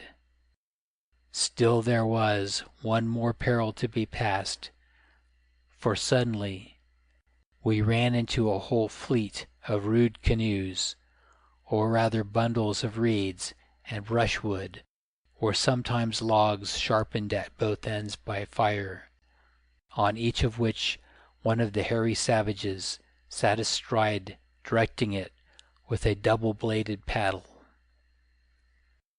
I presume that these people must have been a contingent of the aboriginal woodfolk who had started for the island in obedience to the summons of Heu-Heu, whereas I have told, a great number of them were already gathered preparatory to attacking the town of Walloo, or they may have been escaping from the island. Really, I do not know. One thing was clear. However low they may have been in the scale of humanity, they were sharp enough to connect us with the awful natural catastrophe that was happening, for squeaking and jabbering like so many great apes, they pointed to that vision of hell, the flaming volcano now sinking to dissolution, and to us. Then with their horrible yells of Heu-Heu, Heu-Heu, they set to work to attack us. There was only one thing to be done: open fire on them, which Hans and I did with effect, and meanwhile try to escape by our superior speed. I am bound to say that those hideous and miserable creatures showed the greatest courage, for undeterred by the sight of the death of their companions, whom our bullets struck. They tried to close upon us, with the object, no doubt, of oversetting the canoe and drowning us all. Hans and I fired as rapidly as possible, but we could deal with only a tithe of them, so that speed and maneuvering were our principal hope. Sabeela stood up in the boat and cried directions to the paddlers, while Hans and I shot, first with rifles and then with our revolvers. Still one huge, gorilla-like fellow, whose hair grew down to his beetling eyebrows, got hold of the gunwale and began to pull the canoe over. We could not shoot him, because both rifles and revolvers were empty, nor did our blows make him lose his grip. The canoe rocked from side to side increasingly and began to take on water. Just as I feared that the end had come, for more hairy men were almost on to us. Sabeela saved the situation in a bold and desperate fashion. By her side lay the broad spear of that priest whom Hans had killed in the sluice shed, knocking him backwards into the water pit. She seized it, and with amazing strength stabbed the great beast-like creature who had hold of the canoe and was putting all his weight on it to force the gunwale under water. He let go and sank. By skillful steering, we avoided the others, and in 3 minutes were clear of them, since they could not keep pace with us upon their rude craft. "Plenty to do tonight, boss," soliloquized Hans, wiping his brow. "Perhaps if a crocodile does not swallow us between here and the shore, or these fools do not sacrifice us to the ghost of Heu-Heu, or we are not killed by lightning, the boss will let me drink some of that native beer when we get back to the town. All this fire about has made me very thirsty." Well, we arrived there at last. A generation seemed to have passed since I left that quay, which we found crowded with the entire terror-stricken population of the place. They received the body of the Walloo in respectful silence, but it seemed to me without any particular grief. Indeed, these people appeared to have outworn the acuter human emotions. All such extremes, I suppose, had been smoothed away from their characters by time and by the degrading action of the vile fetishism under which they lived.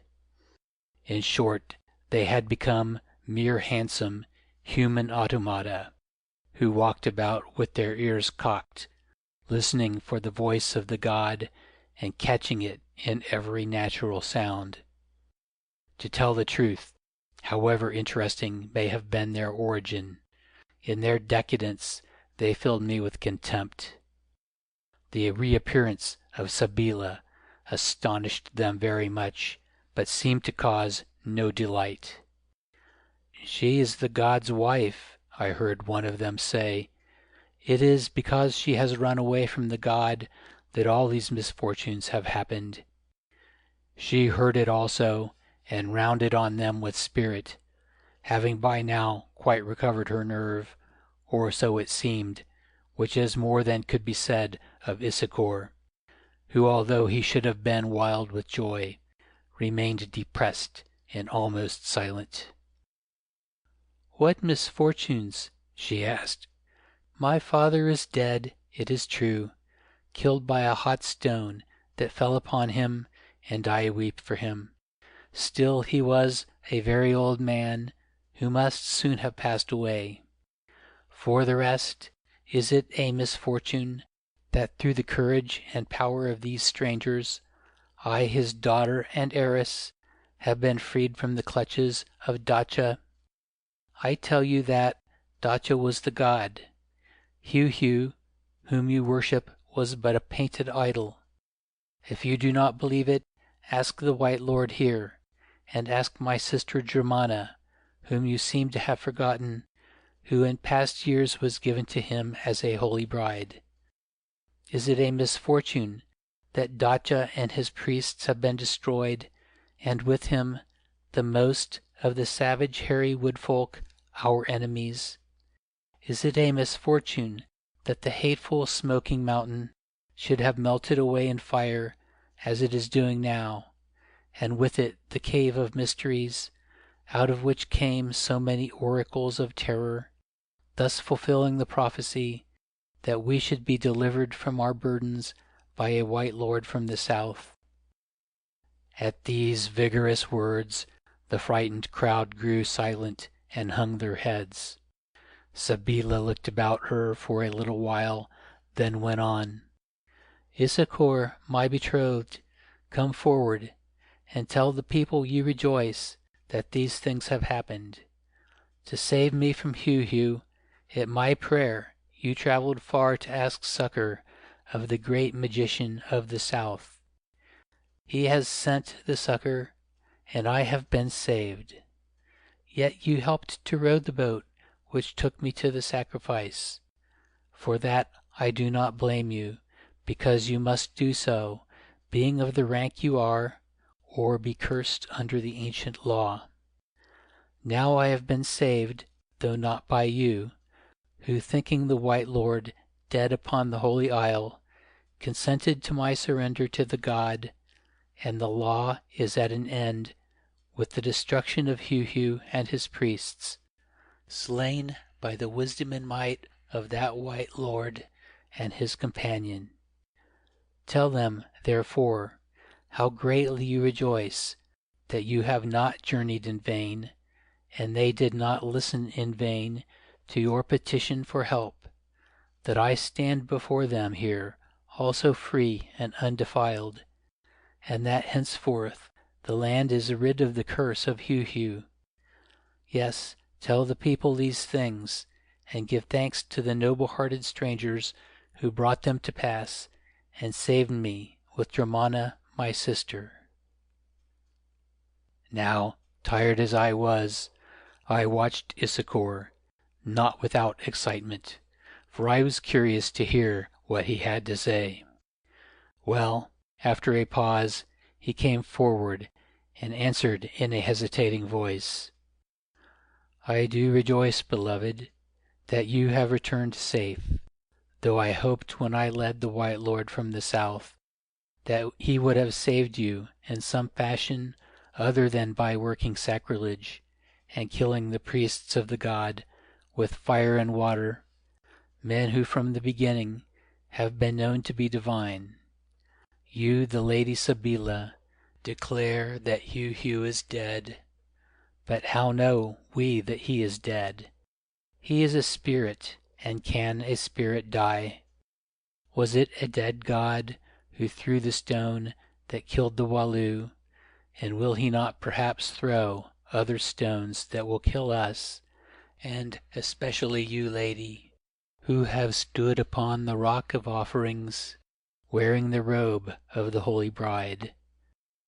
Boss, inquired Hans reflectively in the silence which followed these timorous queries, do you think that Issachar is really a man, or is he in truth but made of wood and painted to look like one, as Dacha was painted to look like Heu-Heu? I thought that he was a man yonder in the black kloof, Hans, I answered, but then he was a long way off Heu-Heu. Now I am not so sure, but perhaps he is only very frightened, and will come to himself by and by. Meanwhile, Sabeela was looking her extremely handsome lover up and down. Up and down she looked him, and never a word did she say, at least to him. Presently, however, she spoke to the crowd in a commanding voice thus: Take notice that my father being dead, I am now the Walloo, and one to be obeyed. Go about your tasks, fearing nothing, since Heu-Heu is no more, and the most of the hairy folk are slain. I depart to rest, taking with me these, my guests and deliverers, and she pointed to me and Hans. "Afterwards I will talk with you, and with you also, my Lord Issachar. Bear the late Walloo, my father, to the burial place of the Walloos." Then she turned, and followed by us and the members of her household, went to her home. Here she bade us farewell for a while, since we were all half dead with fatigue and sorely needed rest. As we parted, she took my hand and kissed it, thanking me with tears welling from her beautiful eyes for all that I had done, and Ramana did likewise. "How comes it, boss," said Hans, as we ate food and drank of the native beer before we lay down to sleep, "that those ladies did not kiss my hand, seeing that I too have done something to help them?" "Because they were too tired, Hans," I answered, and made one kiss serve for both of us. "I see, boss, but I expect that tomorrow they will still be too tired to kiss poor old Hans."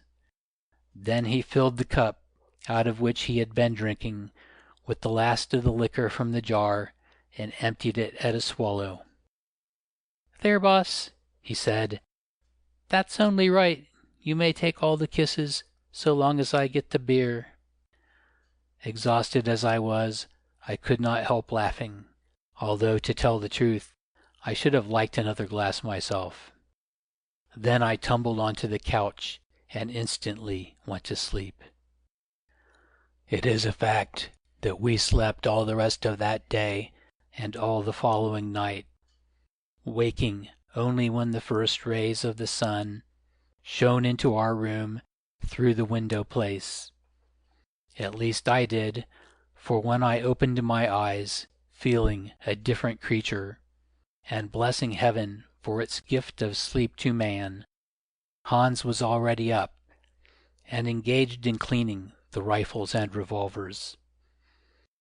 I looked at the ugly little Hottentot, reflecting how wonderful it was that so much courage, cunning, and fidelity should be packed away within his yellow skin and projecting skull. Had it not been for Hans, without a doubt I should now be dead, and the women also.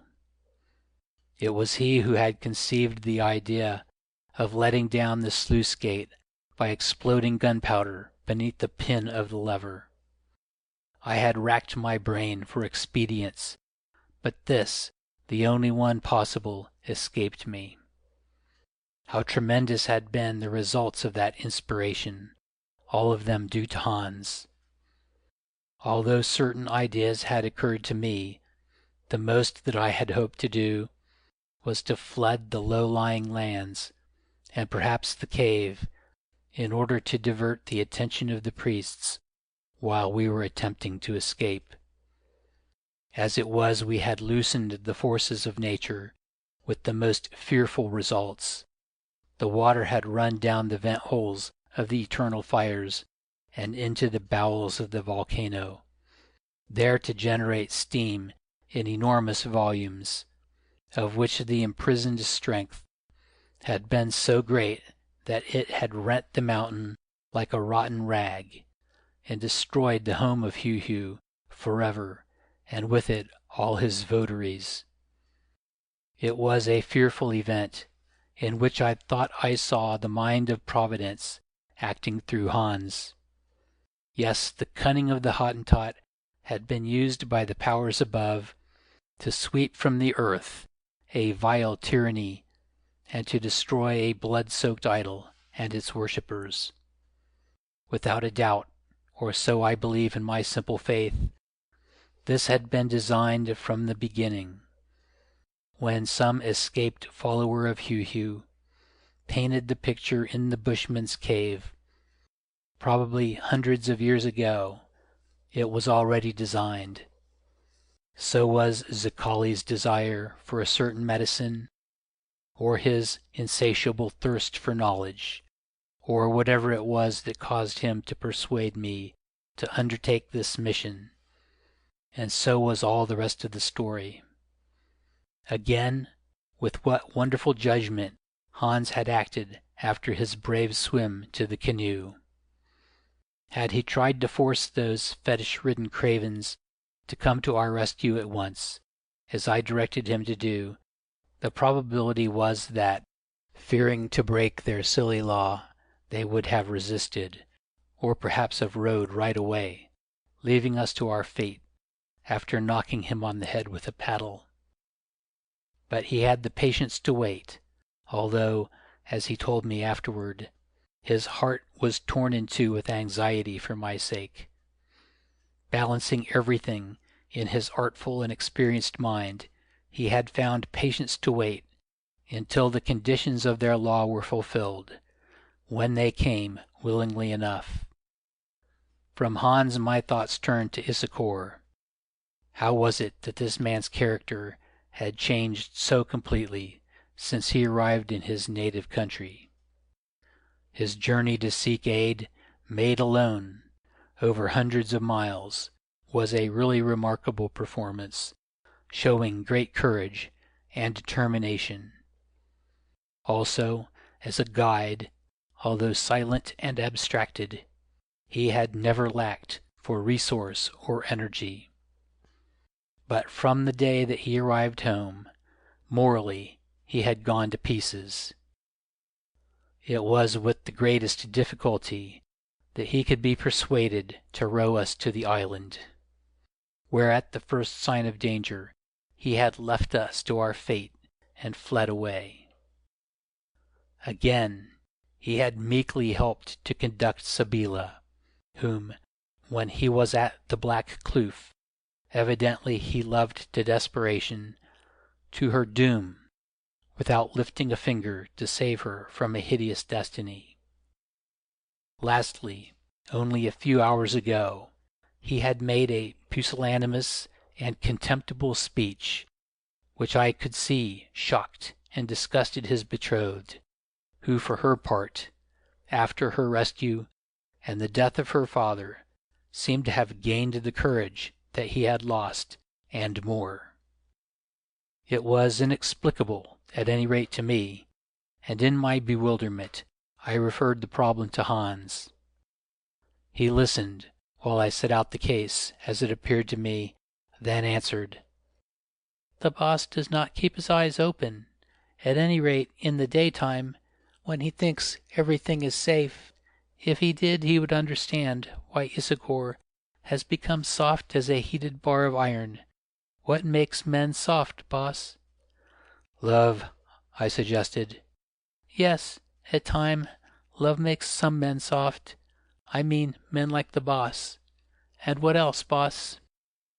"Drink," I answered savagely, getting it back on Hans. "Yes, at time, drink makes some men soft. Men like me, boss, who know that now and again it is wise to cease from being wise, lest heaven should grow jealous of our wisdom and want to share it. But what makes all men soft?" "I don't know." "Then, once more, I must teach the boss, as his reverend father, the predicant, told me to do, when I saw that the boss had used up all his wits, saying to me before he died, 'Hans, whenever you perceive that my son Allan, who does not always look where he is going, walks into water and gets out of his depth, swim in and pull him out, Hans.'" "You little liar!" I ejaculated, but taking no notice, Hans went on. "Boss, it is fear that makes all men soft. Issachar is bending about like the heated ramrod, because within him burns the fire of fear." "Fear of what, Hans?" "As I have said, if the boss had kept his eyes open, he would know. Did not the boss notice a tall, dark-faced priest, before whom the crowd parted, who came up to Issachar when first we landed on the quay here?" "Yes, I saw such a man. He bowed politely, and I thought he was greeting Issachar and making him some present." "And did the boss see what kind of present he made him and hear his words of welcome?" "The boss shakes his head. Well, I did. The present he gave to Issachar was a little skull carved out of black ivory or shell, or it may have been of polished lava rock, and the words of welcome were, "The gift of Heu-Heu to the Lord Issachar, that gift which Heu-Heu sends to all who break the law and dare to leave the land of the Walloos." Those were the words, for standing nearby I heard them, though I kept them from the boss, waiting to see what would happen afterwards. Then the priest went away, and what Issachar did with the little black skull I do not know. Perhaps he wears it round his neck, as he hasn't got a watch chain, just as the boss used to wear things that ladies had given him, or their pictures in a little silver brandy flask. Well, and what about this skull, Hans? What does it mean? Boss, I made inquiries of an old man in that canoe, to pass the time away, boss, as Issachar was at the other end and could not hear me. It means death, boss. Does not the boss remember how we were told at the Black Kloof that those who dared to leave the land of Heu-Heu were always smitten with some sickness and died? Well, boss, Issachar got out all right and left the sickness behind him. I expect because the priest did not know that he was going, but he made a mistake, boss, that of coming back again, being drawn by his love of Sabeela, just as a fish is drawn by the bait on the hook, boss, and now the hook is fast in his mouth, for the priests knew of his return well enough, boss, and of course were waiting for him. What do you mean, Hans? How can the priests hurt Issachar, especially when they are all dead? Yes, boss, they are all dead, and can harm no one. But Issachar is right when he says that Heu-Heu is not dead, because the devil never dies, boss. His priests are dead, but still Heu-Heu could kill the old Walloo, and so he can kill Issachar. There is a great deal in this fetish business, boss, that good Christians like you and I do not understand. It won't work on Christians, boss, which is why Heu-Heu can't kill us. But those who worship the Black One, at last the Black One takes by the throat. I thought to myself that here Hans, though he did not know it, was enunciating one of the profoundest and most fundamental of truths, since those who bow the knee to Baal are Baal's servants and live under his law, even to the death. And what is Baal but Heu-Heu, or Satan? The fruit is always the same, by whatever name the tree may be called. However, I did not enter upon this argument with Hans, whom it would have bewildered, but only asked him what he meant, and what he imagined was going to happen to Issachar. He answered, I mean just what I have said, boss. I mean that Issachar is going to die. That old man told me that those who receive the black skull always die within the month, and often more quickly. From the look of him, I should think that Issachar will not last more than a week. Although so handsome, he is really very dull, boss, so it does not much matter, especially as the Lady Sabeela will get over it quite soon. That is why Issachar has changed, boss. It is because the fear of death is on him. In the same way Sabeela has changed because the fear of death, and what to her perhaps is worse, has passed away. Bosh! I exclaimed, but internally I had my doubts.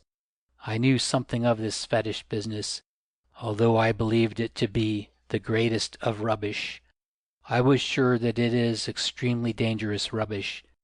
The secret soul of man, especially of savage or primitive and untaught man, or the subconscious self, or whatever you choose to call it, is a terrible entity when brought into action by the hereditary superstitions that are born in his blood. In 9 cases out of 10, if the victim of those superstitions is told with the accustomed ceremonies by the oracle of the god or devil from which they flow, that he will die he does die. Nothing kills him, but he commits a kind of moral suicide. As Hans had said, fear makes him soft. Then some kind of nervous disease penetrates his system, and at the appointed hour withers up his physical life and causes him to pass away. Such, as it proved, was to be the fate of that Apollo-like person, the unhappy Issachar. End of section 14. Chapter 15. Sabeela's Farewell.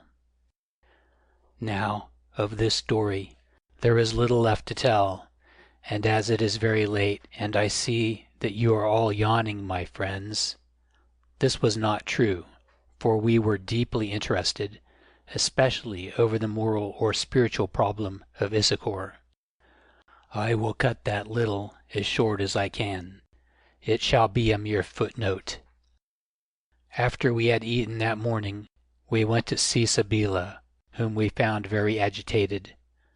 This was natural enough, considering all she had gone through, as after mental strain and the passing of great perils, a nervous reaction invariably follows. Also, in a sudden and terrible fashion, she had lost her father, to whom she was attached. But the real cause of her distress was different. Issachar, it seemed, had been taken very ill. Nobody knew what was the matter with him, but Sabeela was persuaded that he had been poisoned. She begged me to visit him at once and cure him, a request that made me indignant. I explained to her that I was no authority on their native poisons, if he suffered from anything of the sort, and had few medicines with me, the only one of which that dealt with poisons was an antidote to snake bites. However, as she was very insistent, I said that I would go and see what I could do, which would probably be nothing. So together with Hans, I was conducted by some of the old headmen, or counselors, of the Walloo, such people as in Zululand we should call Indunas, to the house of Issachar, a rather fine building of its sort at the other end of the town. We walked by the road that ran along the edge of the lake, which gave us an opportunity to observe the island, or rather what had been the island. Now it was nothing but a low dark mass, over which hung dense clouds of steam. When the winds stirred these clouds, I saw that beneath them were red streams of lava that ran into the lake. There were no more eruptions, and the volcano appeared to have vanished away. Much dust was still falling. It lay thick upon the roadway, and all the trees and other vegetation were covered with it, turning the landscape to a hue of ashen gray. Otherwise no damage had been done on the mainland, except that here and there boulders had fallen, and some of the lower-lying fields were inundated by the great flood, which was now abating, although the river still overflowed its banks. We reached the house of Issachar, and were shown into his chamber, where he lay upon a couch of skins, attended by some women who, I understood, were his relatives. When Hans and I entered, these women bowed and went out, leaving us alone with the patient. A glance told me that he was a dying man. His fine eyes were fixed on vacancy. He breathed in gasps. His fingers clasped and unclasped themselves automatically, and from time to time he was taken with violent shiverings. These I thought must be due to some form of fever, until I had tested his temperature with the thermometer I had in my little medicine case, and found that it was 2 degrees below normal. On being questioned, he said that he had no pain, and suffered only from great weakness, and from a whirling of the head, by which I suppose he meant giddiness. I asked him to what he attributed his condition. He answered, "To the curse of Heu-Heu, Lord Macumazahn. Heu-Heu is killing me." I inquired why, for to argue about the folly of the business was futile, and he replied, "For 2 reasons, Lord. First, because I left the land without his leave, and secondly, because I rode you and the yellow man called Light in Darkness to the Holy Isle, to visit which, unsummoned, is the greatest of crimes.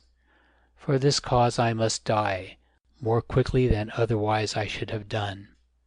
But in any case my doom was certain, because I left the land to seek help for Sabeela. Here is the proof of it." And from somewhere about his person he produced the little black death's head which Hans had described to me. Then, without allowing me to touch the horrid thing, he hid it away again. I tried to laugh him out of this idea, but he only smiled sadly and said, "I know that you must have thought me a coward, Lord, because of the way I have borne myself since we reached this town of Walloo.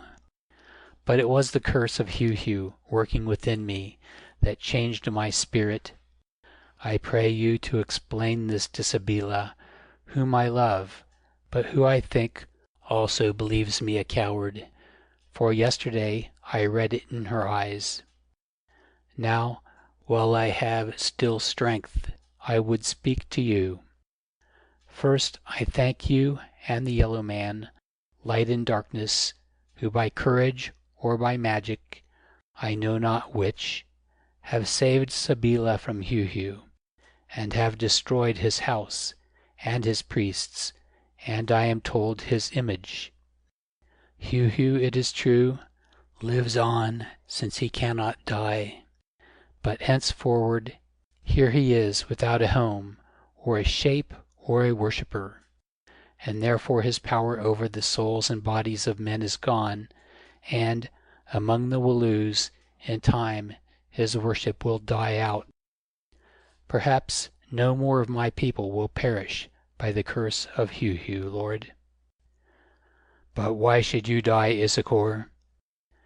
"Because the curse fell on me first, Lord, while Heu-Heu reigned over the Walloos, as he has done from the beginning, he who was once their earthly king." I began to combat this nonsense, but he waved his hand in protest and went on. "Lord, my time is short, and I would say something to you.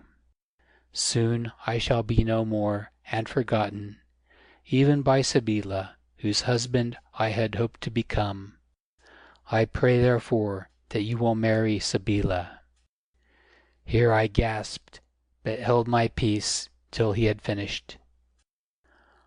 "Already I have caused her to be informed that such is my last wish.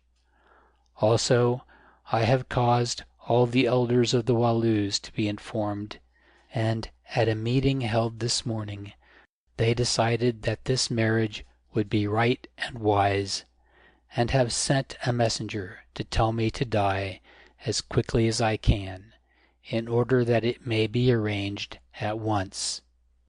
"Great heavens!" I exclaimed, but again he motioned to me to be silent, and went on.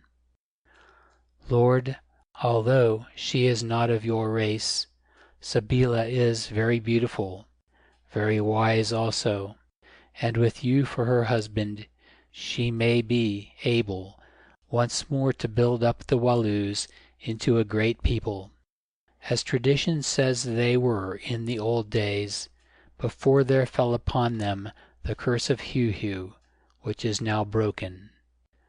For you too are wise and bold, and know many things which we do not know, and the people will serve you as a god, and perhaps come to worship you in place of Heu-Heu, so that you found a mighty dynasty. At first this thought may seem strange to you, but soon you will come to see that it is great and good. Moreover, even if you were unwilling, things must come about as I have said." "Why?" I asked, unable to contain myself any longer. "Because, Lord, here in this land you must spend the rest of your life, for in it now you are a prisoner, nor with all your courage can you escape, since none will row you down the river, nor can you force a way, for it will be watched. Moreover, when you return to the house of the Walloo, you will find that your cartridges have been taken, so that except for a few that you have about you, you are weaponless. Therefore, as here you must live, it is better that you should do so with Sabeela, rather than with any other woman, since she is the fairest and the cleverest of them all. Also by right of blood, she is the ruler, and through her you will become Walloo, as I should have done according to our custom." At this point he closed his eyes, and for a while appeared to become senseless. Presently he opened them again, and staring at me, lifted his feeble hands and cried, "Greeting to the Walloo! Long life and glory to the Walloo!" Nor was this all, for to my horror, from the other side of the partition that divided the house, I heard the women whom I have mentioned echo the salutation, "Greeting to the Walloo! Long life and glory to the Walloo!" Then again Issachar became senseless. At least nothing I said seemed to reach his understanding. So, after waiting for a time, Hans and I went away, thinking that all was over.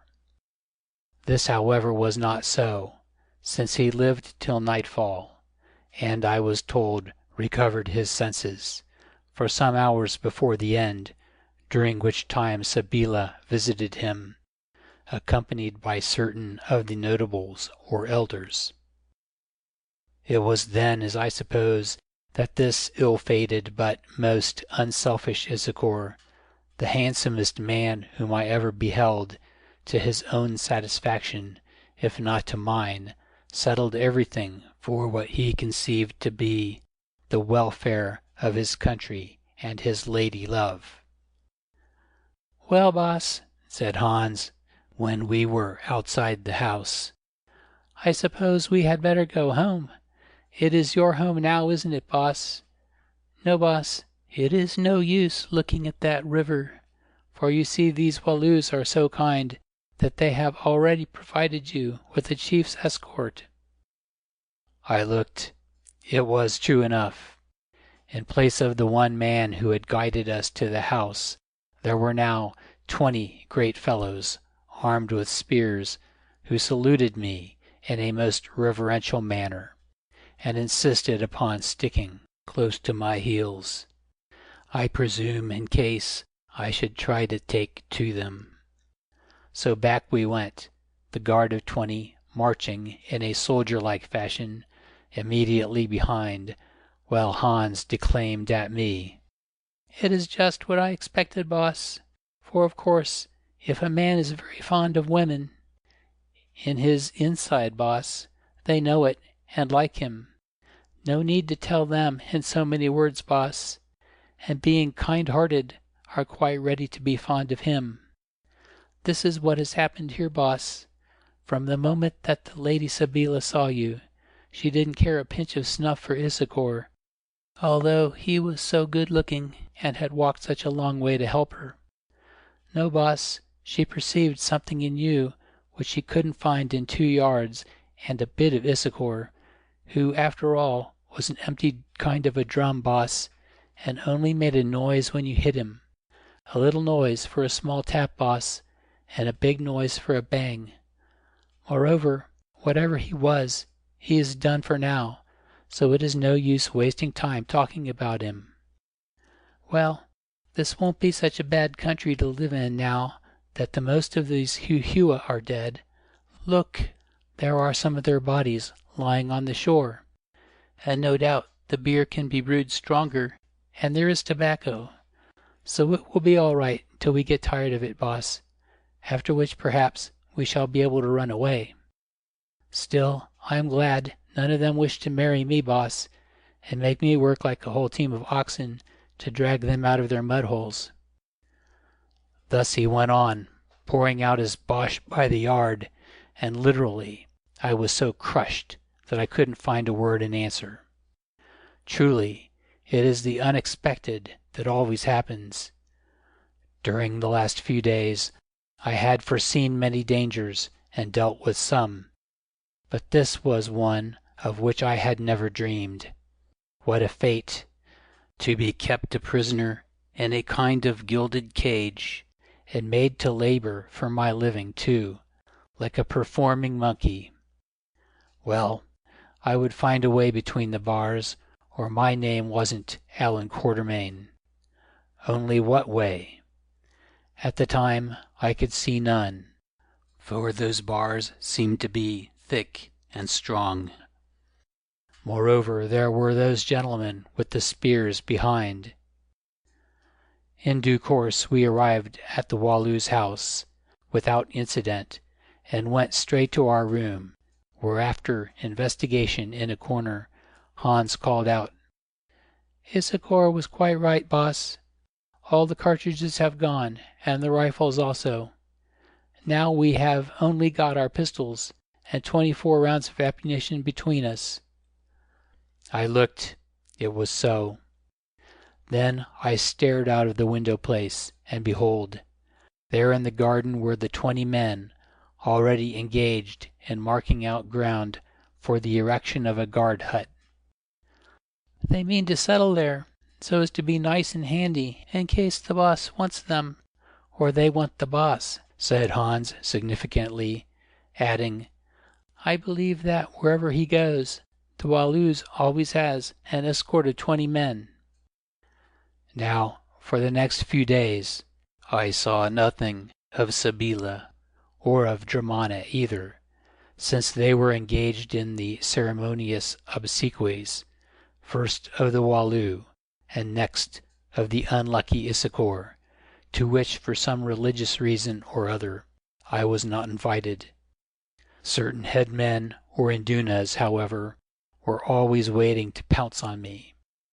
Whenever I put my nose out of doors they appeared, bowing humbly, and proceeded to take the occasion to instruct me in the history and customs of the Walloo people, till I thought that my boyhood had returned, and I was once more reading Sandford and Merton, and acquiring knowledge through the art of conversation.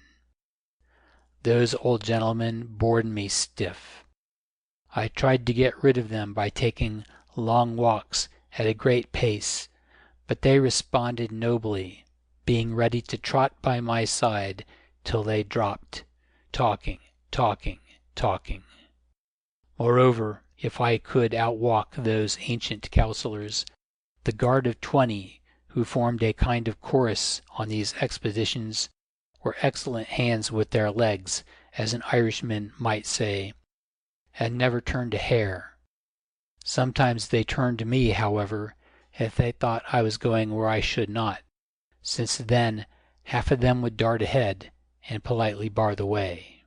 At length, on the 3rd or 4th day, all the ceremonies were finished, and I was summoned into Sabeela's presence. As Hans said afterwards, it was all very fine. Indeed, I thought it pathetic, with its somewhat tawdry conditions of ancient, almost forgotten ceremonial, inherited from a highly civilized race that was now sinking into barbarism. There was the Lady Sabeela, very beautiful to see, for she was a lovely woman, and grandly dressed in a half-wild fashion, who played the part of a queen, and not without dignity, as perhaps her ancestresses had done thousands of years before on some greater stage. Here too were her white-haired attendants or indunas, the same who bored me out walking, representing the counselors and high officials of forgotten ages. Yet the queen was no longer a queen. She was merging into the savage chieftainess, as the counselors were into the chattering mob that surrounds such a person in 1,000 kraals or towns of Africa. The proceedings, too, were very long, for each of these counselors or elders made a speech in which he repeated all that the others had said before, narrating with variations everything that happened in the land since I had set foot within it, together with fancy accounts of what Hans and I had done upon the island. From these speeches, however, I learned one thing, namely, that most of the wild hairy folk who were named Heu-Heu had perished in the great catastrophe of the blowing up of the mountain. Only a few, together with the old men, the children, and the females, being left to carry on the race. Therefore, they said, the Walloos were safe from attack, at any rate for a couple of generations to come, as might be learned from the wailings which arose in the forest at night, that, as a matter of fact, I had heard myself, pathetic and horrible sounds of almost animal grief. This, said these merciless sages, gave the Walloos a great opportunity, for now was the time to hunt down and kill the wood folk, to the last woman and child, a task which they considered I was eminently fitted to carry out. When they had all spoken, Sabeela's turn came. She rose from her throne-like chair and addressed us with real eloquence. First of all, she pointed out that she was a woman suffering from a double grief, the death of her father and that of the man to whom she had been affianced, losses that made her heart heavy. Then, very touchingly, she thanked Hans and myself for all we had done to save her. But for us, she said, either she would now have been dead, or nothing but a degraded slave in the house of Heu-Heu, which we had destroyed together with Heu-Heu himself, with the result that she and the land were free once more. Next, she announced in words, which evidently had been prepared, that this was no time for her to think of past sorrows or love, who now must look to the future. For a man like myself, there was but one fitting reward, and that was the rule over the Walloo people, and with it the gift of her own person. Therefore, by the wish of her counselors, she had decreed that we were to be wed on the 4th morning from that of the present day, after which, by right of marriage, I was publicly to be declared the Walloo. Meanwhile, she summoned me to her side, where an empty chair had been set in preparation for this event, that we might exchange the kiss of betrothal. Now, as may be imagined, I hung back. Indeed, never have I felt more firmly fixed to a seat than at that fearsome moment. I did not know what to say, and my tongue seemed glued to the roof of my mouth. So I just sat still, with all those old donkeys staring at me, Sabeela watching me out of the corners of her eyes and waiting. The silence grew painful, and in its midst Hans coughed in his husky fashion, then delivered himself thus. "Get up, boss," he whispered, "and go through with it. It isn't half as bad as it looks, and indeed, some people would like it very much. It is better to kiss a pretty lady than to have your throat cut, boss, for that is what I think will happen if you don't, because a woman whom you won't kiss, after she has asked you in public, always turns nasty, boss." I felt that there was force in this argument, and to cut a long story short, I went up into that chair and did well all it was required. Lord, what a fool I felt, while those idiots cheered, and Hans below grinned at me like a whole cage full of baboons. However, it was but ceremonial, a mere formality, just touching the brow of the fair Sabeela with my lips and receiving an acknowledgment in kind. After this we sat a while side by side, listening to those old Walloo counselors chanting a ridiculous song, something about the marriage of a hero to a goddess, which I presume they must have composed for the occasion. Under cover of the noise, which was great, for they had excellent lungs, Sabeela spoke to me in a low voice and without turning her face or looking at me. "Lord," she said, "try to look less unhappy, lest these people should suspect something and listen to what we are saying. The law is that we should meet no more till the marriage day, but I must see you alone tonight. Have no fear," she added with a rather sarcastic smile, "for although I must be alone, you can bring your companion with you, since what I have to say concerns you both.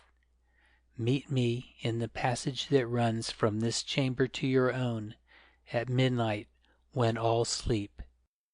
It has no window places, and its walls are thick, so that there we can be neither seen nor heard. Be careful to bolt the door behind you, as I will that of this chamber. Do you understand?" Clapping my hands hilariously to show my delight in the musical performance, I whispered back that I did. "Good. When the singing comes to an end, announce that you have a request to make of me. Ask that tomorrow you may be given a canoe and paddlers to row you to the island, to learn what has happened there, and to discover whether any of the woodfolk are still alive upon its shores.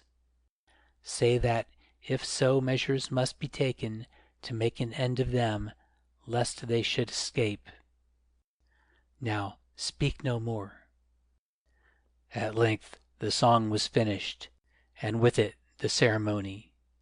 To show that this was over, Sabeela rose from her chair and curtsied to me, whereon I also rose and returned the compliment with my best bow. Thus then we bade a public farewell of each other until the happy marriage morn. Before we parted, however, I asked as a favor, in a loud voice, that I might be permitted to visit the island, or at any rate to row round it, giving the reasons she had suggested.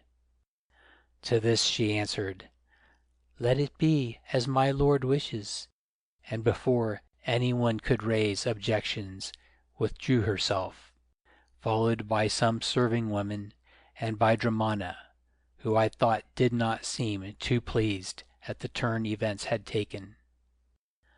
I pass on to that midnight interview.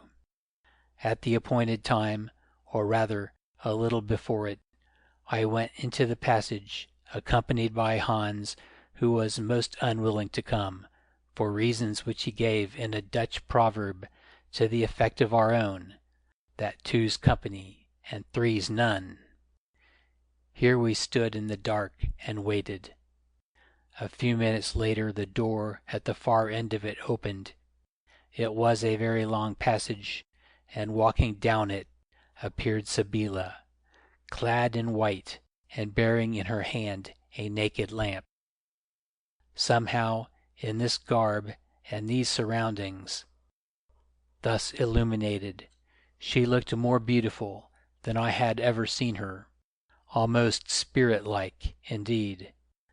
We met, and without any greeting she said to me, "Lord, watcher by night, I find you watching by night, according to my prayer. It may have seemed a strange prayer to you, but hearken to its reason. I cannot think that you believe me to desire this marriage, which I know to be hateful to you, seeing that I am of another race to yourself, and that you only look upon me as a half-savage woman whom it has been your fortune to save from shame or death. Nay, contradict me not, I beseech you, since at times the truth is good. Because it is so good, I will add to it, telling you the reason why I also do not desire this marriage, or rather the greatest reason, namely, that I loved Issachar, who from childhood had been my playmate, until he became more than playmate. Yes, I interrupted, and I know that he loved you. Only then, why was it that on his deathbed he himself urged on this matter? Because, Lord, Issachar had a noble heart. He thought you the greatest man whom he had ever known, half a god indeed, for he told me so.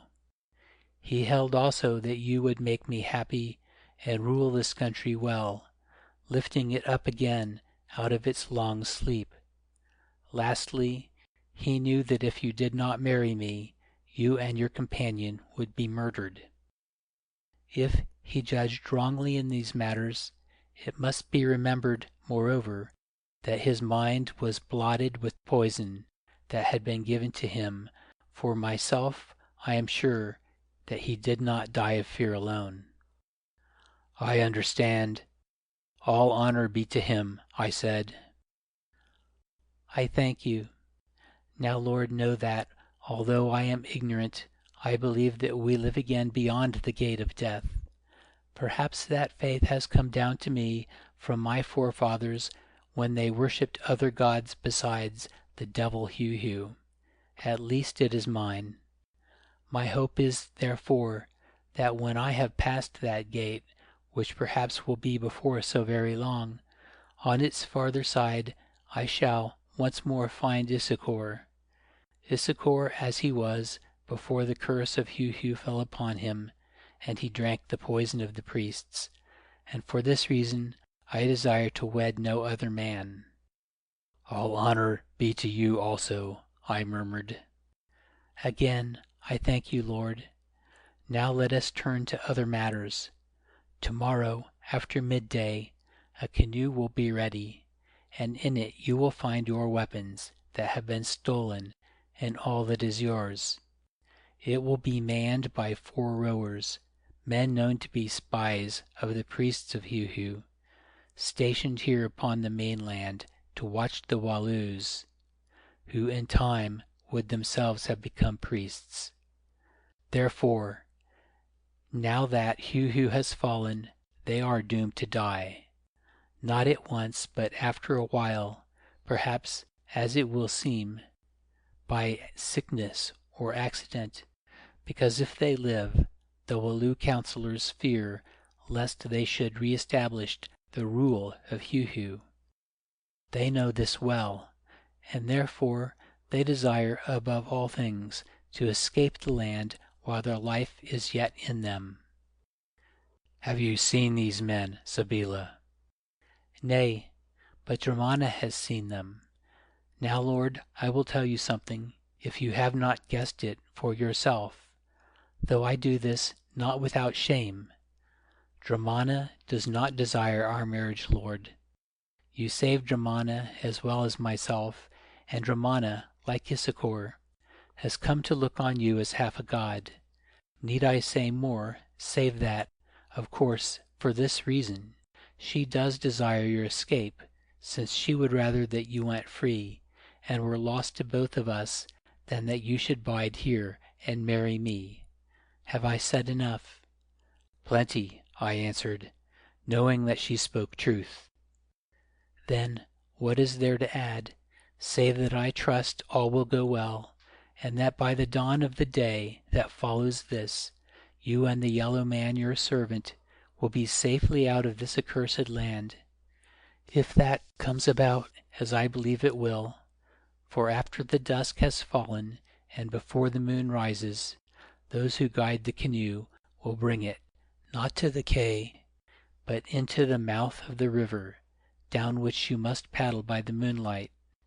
Then I pray of you at times, in your own country, to think of Sabeela, the broken-hearted chieftainess of a doomed people, as day by day, when she rises and lays herself down to sleep, she will think of you, who saved her and all of us from ruin.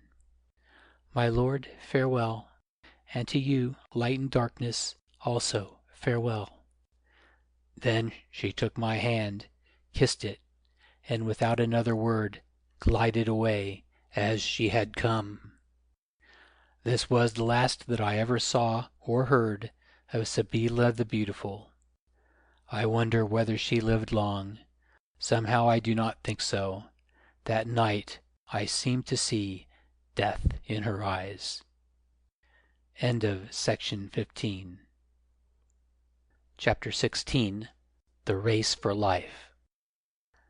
Now, like a Scotch parson, I have come to lastly, that inspiring word at which the sleepiest congregation awakes. The morning following this strange midnight meeting, Hans and I spent in our room, for it appeared to be the ancient Walloo etiquette that, save by special permission, the prospective bridegroom should not go out for several days before the marriage. I suppose because of some primitive idea that his affections might be diverted by the sight of alien beauty. At midday we ate, or, so far as I was concerned, pretended to eat, for anxiety took away my appetite. A little while afterwards, to my intense relief, the captain of our prison wardens, for that is what they were, appeared and said that he was commanded to conduct us to the canoe which was to paddle us, to inspect what remained of the island.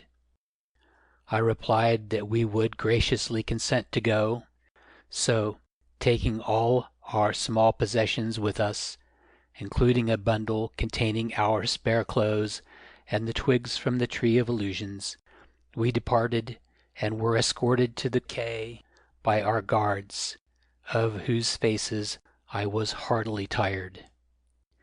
Here we found a small canoe awaiting us, manned by 4 secret-faced men, strong fellows, all of them, who raised their paddles in salute.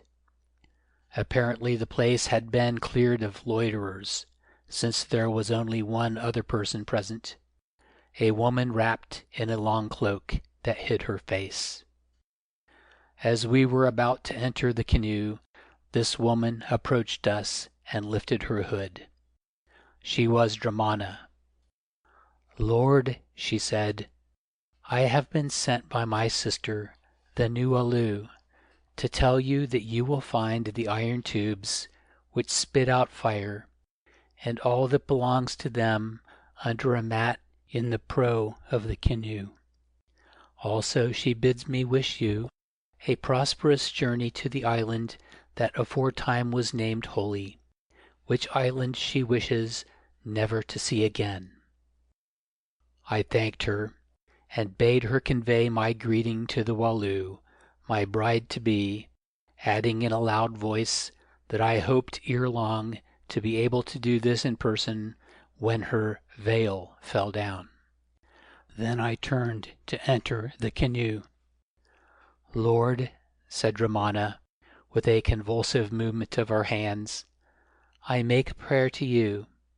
It is that you will take me with you to look my last upon that isle where I dwelt so long a slave, which I desire to see once more, now that I am free." Instinctively, I felt that a crisis had arisen which demanded firm and even brutal treatment.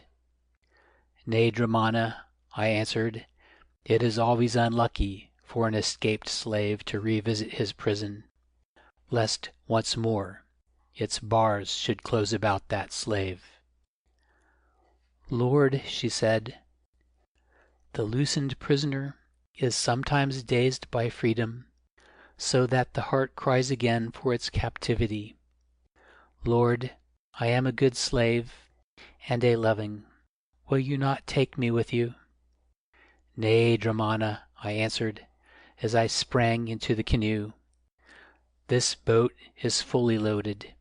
It would not be for your welfare or for mine. Farewell.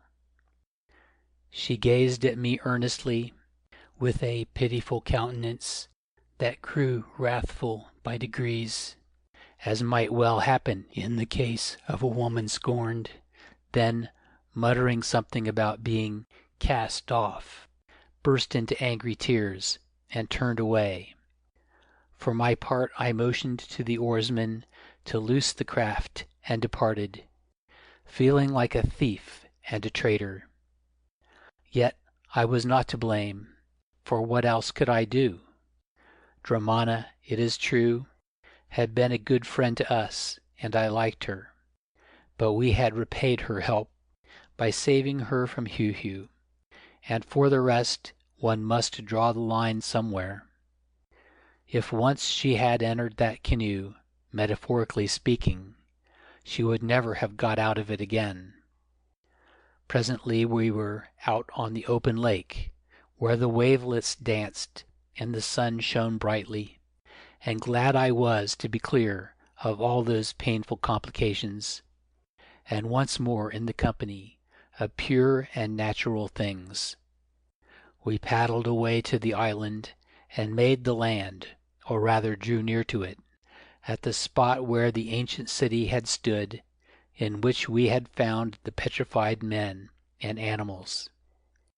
But we did not set foot on it, for everywhere little streams of glowing lava trickled down into the lake, and the ruins had vanished beneath a sea of ashes. I do not think that anyone will ever again behold those strange relics of a past I know not how remote. Turning, we paddled on slowly round the island till we came to the place where the rock of offering had been, upon which I had experienced so terrible an adventure. It had vanished, and with it the cave mouth, the garden of Heu-Heu, its tree of illusions, and all the rich cultivated land. The waters of the lake, turbid and steaming, now beat against the face of a stony hillock, which was all that remained of the holy isle. The catastrophe was complete. The volcano was but a lump of lava, from the dying heart of which its life-blood of flame still palpitated in red and ebbing streams. I wonder whether its smothered fires will ever break out again elsewhere. For aught I know, they may have done so already, somewhere on the mainland. By the time that we had completed our journey round the place, on which no living creature now was left, though once or twice we saw the bloated body of a Heu-Heu savage bobbing about in the water, the sun was setting, and it was dark before we were again off the town of the Walloos. While any light remained by which we could be seen, we headed straight for the landing place, that which we had left when we started for the island. The moment that its last rays faded, however, there was a whispered conference between our four paddlemen, the ex-neophytes of Heu-Heu. Then the direction of the canoe was altered, and instead of making for the main land, we rowed on parallel with it till we came to the mouth of the Black River. It was so dark that I could not discern the exact time at which we left the lake and entered the stream. Indeed, I did not know that we were in it until the increased current told me so. This current was now running very strongly after the great flood, and bore us along at a good pace. My fear was lest in the gloom we should be dashed against rocks on the banks, or caught by the overhanging branches of trees, or strike a snag. But those 4 men seemed to know every yard of the river, and managed to keep us in its center, probably by feeling the current where it ran most swiftly.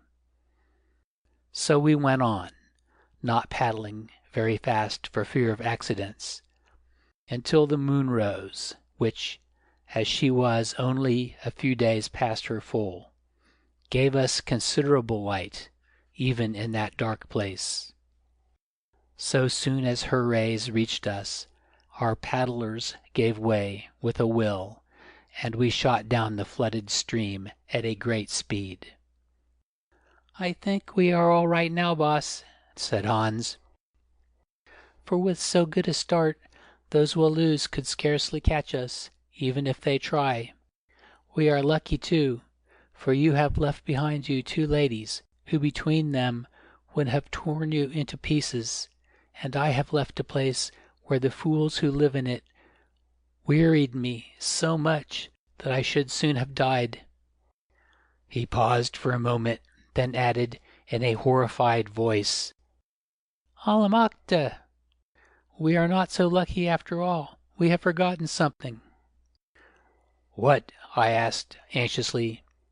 "Why, boss, those red and white stones we came to fetch, of which before Heu-Heu dropped a red-hot rock upon his head, that old Kronsick, that is mad, Walloo promised us as many as we wished. Sabeela would have filled the boat with them if we had only asked her, and we should never have had to work any more, but could have sat in fine houses and drunk the best gin from morning to night." At these words I felt positively sick. It was too true. Amongst other pressing matters concerning life, death, marriage, and liberty, I had forgotten utterly all about the diamonds and gold. Still, when I came to think of it, although perhaps Hans might have done so, in view of the matter of our parting, I did not quite see how I could have asked Sabeela for them. It would have been an anticlimax, and might have left a nasty taste in her mouth. How could she continue to look upon a man as, well, something quite out of the ordinary, who called her back to remind her that there was a little pecuniary matter to be settled and a fee to be paid for services rendered? Further, the sight of us bearing sacks of treasure might have excited suspicion, unless indeed Sabeela had caused them to be placed in the boat as she did in the case of the guns. Also they would have been heavy and inconvenient to carry, as I explained to Hans. Yet I did feel sick, for once more my hopes of wealth, or at any rate of a solid competence for the rest of my days, had vanished into thin air. "Life is more than gold," I said sententiously to Hans, "and great honor is better than both." It sounded like something out of the book of Proverbs, but somehow I had not got it quite right, though I reflected that fortunately Hans would not know the difference. However, he knew more than I thought, for he answered, "Yes, boss, your reverend father used to talk like that. Also he said that it was better to live on watercresses with an easy mind, however angry they might make your stomach, than to dwell in a big hut with a couple of cross women, which is what would have happened to you, boss, if you had stopped at Walloo. Besides, we are quite safe now, even if we haven't got the gold and diamonds, which, as you say, are heavy things. So safe that I think I shall go to sleep, boss." "Alamakta, boss, what's that?" "Only those poor hairy women howling over their dead in the forest," I answered rather carelessly, for their cries, which were very distressing in the silence of the river, still echoed in my ears. Also, I was still thinking of the lost diamonds. "I wish it were, boss. They might howl till their heads fell off for all I care, but it isn't. It's paddles. The Walloo are hunting us, boss. Listen." I did listen, and to my horror heard the regular stroke of paddles striking the water at a distance behind us, a great number of them, 50, I should say. One of the big canoes must be on our track. "Oh, boss," said Hans, "it is your fault again. Without doubt the Lady Germana loves you so much that she can't make up her mind to part with you, and has ordered out a big canoe to fetch you back. Unless indeed," he added with an access of hopefulness, "it is the Lady Sabeela sending a farewell gift of jewels after us, having remembered that we should like some to make us think of her afterwards." "It is those confounded Walloos sending a gift of spears," I answered gloomily, adding, "Get the rifles ready, Hans, for I am not going to be taken alive." Whatever the cause, it was clear that we were being pursued, and in my heart I did wonder whether Germana had anything to do with it. No doubt I had treated her rudely, because I could not help it, and savage women are sometimes very revengeful. Also, Germana had been badly trained among those rascally priests. But I hoped, and still hope, that she was innocent of this treachery. The truth of the matter I never learned. Our crew of escaping priestly spies had also heard the paddles, for I saw the frightened look they gave to each other, and the fierce energy with which they bent themselves to their work. Good heavens, how they paddled, who knew that their lives hung upon the issue. For hour after hour, away we flew down that flooded rushing river, while behind us, drawing nearer minute by minute, sounded the beat of those insistent paddles. Our canoe was swift, but how could we hope to escape from one driven by 50 men when we had but 4? It was just as we passed the place where we had slept on our inward journey. For now we had left the forest behind, and were between the cliffs, traveling quite twice as fast as we had done upstream, that I caught sight of the pursuing boat, perhaps half a mile behind us, and saw that it was one of the largest of the Walloo fleet. After this, owing to the position of the moon, that in this narrow place left the surface of the water quite dark, I saw it no more for several hours. But I heard it, drawing nearer, ever nearer, like some sure and deadly bloodhound, following on the spoor of a fleeing slave. Our men began to tire. Hans and I took the paddles of 2 of them to give the pair a rest and time to eat. Then, for a spell, the paddles of the other 2, which they did likewise. This, however, caused us to lose way, since we were not experts at the game, though here, after the flood, the river rushed so fast that our lack of skill made little difference. At length the daylight came and gathered, till at last the glimmer of it reached us in our cleft, and by that faint, uncertain light, I saw the pursuing canoe not 100 yards behind.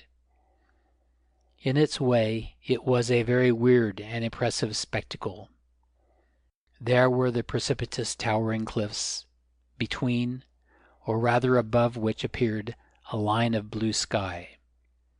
There was the darksome, flood-filled, foaming river, and there on its surface was our tiny boat, propelled by 4 weary and perspiring men, while behind came the great war canoe, whose presence could just be detected in a dim outline, and by the white of the water where its oarsmen smote it into froth. "They are coming up fast, boss, and we still have a long way to go. Soon they will catch us, boss," said Hans. "Then we must try to stop them for a while," I answered grimly.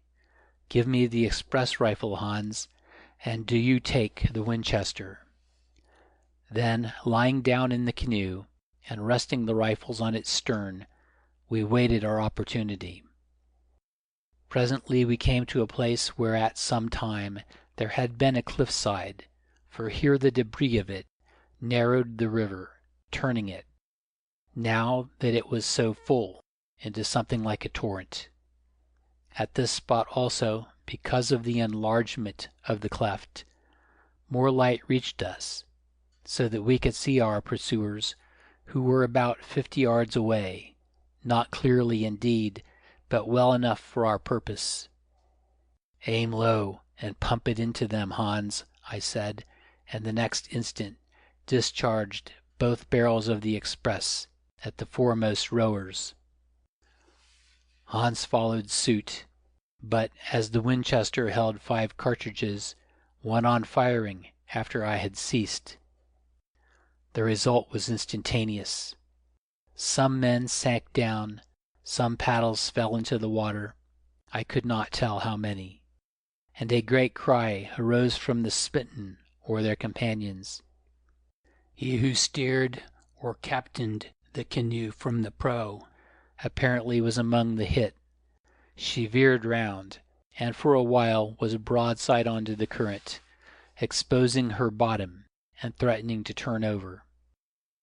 Into this, having loaded, I sent 2 expanding bullets, hoping to spring a leak in her, though I was not certain if I should succeed, as the wood of these canoes is thick. I think I did, however, since even when she had got on her course again, she came more slowly, and I thought that once I saw a man bailing. On we went, making the most of the advantage that this check gave to us. But by now our men were very tired, and their hands were raw from blisters, so that only the terror of death forced them to continue paddling. Indeed, at the last, our progress grew very slow, and in fact was due more to the current than to our own efforts.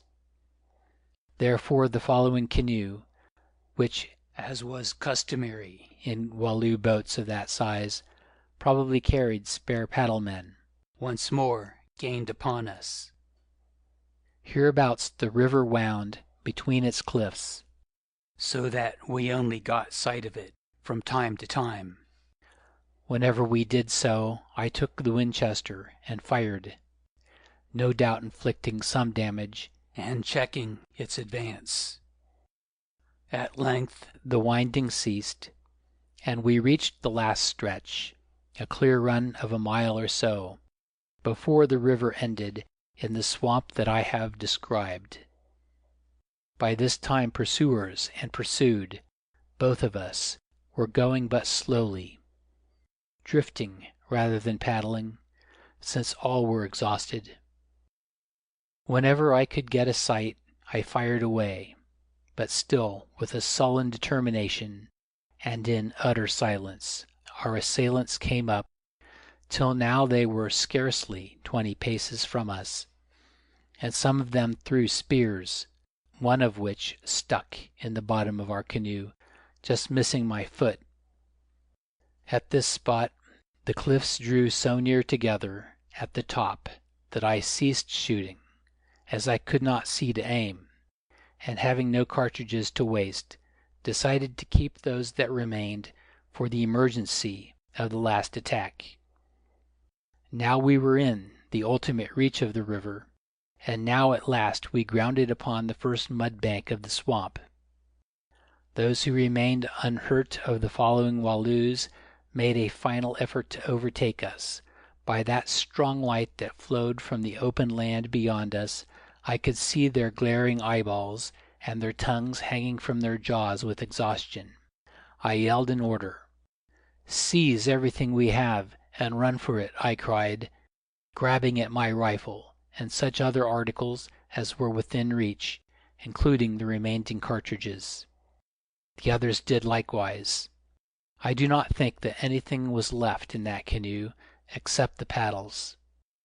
Then I leaped onto the shore and ran to the right, following the edge of the swamp, the rest coming after me.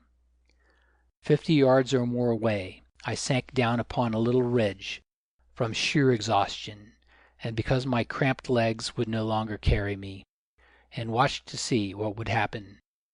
Indeed, I was so worn out that I felt I would rather die where I was than to try to flee further.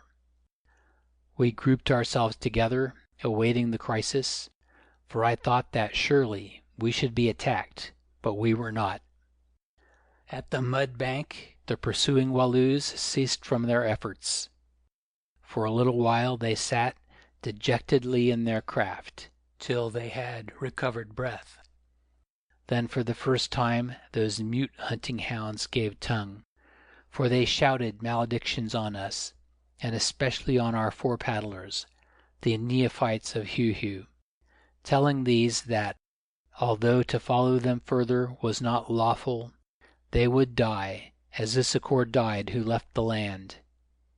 One of our men, stung into repartee, retaliated in words to the effect that some of them had died in attempting to keep us in the land, as they would find if they counted their oarsmen. To this obvious truth the pursuers made no answer, nor did they inform us who sent them on the chase. Securing our small canoe, they laid in it certain dead men who had fallen beneath the bullets of Hans and myself, and departed slowly upstream, towing it after them. This was the last I saw of their handsome fanatical faces, and of their confounded country, in which I went so near to death, or to becoming a prisoner for life, that might have been worse. "Boss," said Hans, lighting his pipe, "that was a great journey, and one which it will be nice to think about, now that it is over, though I wish that we had killed more of those Walloo man-stealers." "I don't, Hans. I hated being obliged to shoot them," I answered, "nor do I wish to think any more of that race for our lives, unless it comes back in a nightmare when I can't help doing so." "Don't you, boss? I find such thoughts pleasant when the danger is past, and we who might have been dead are alive, and the others who were alive are dead, and telling the tale to Heu-Heu." "Each to his taste. Yours isn't mine," I muttered. Hans puffed at his pipe for a while and went on. "It's funny, boss, that those Carls did not get out of their canoe and come to kill us with their spears. I suppose they were afraid of the rifles." "No, Hans," I answered. "They are brave men who would not have stopped because of bullets. They were afraid of more than these.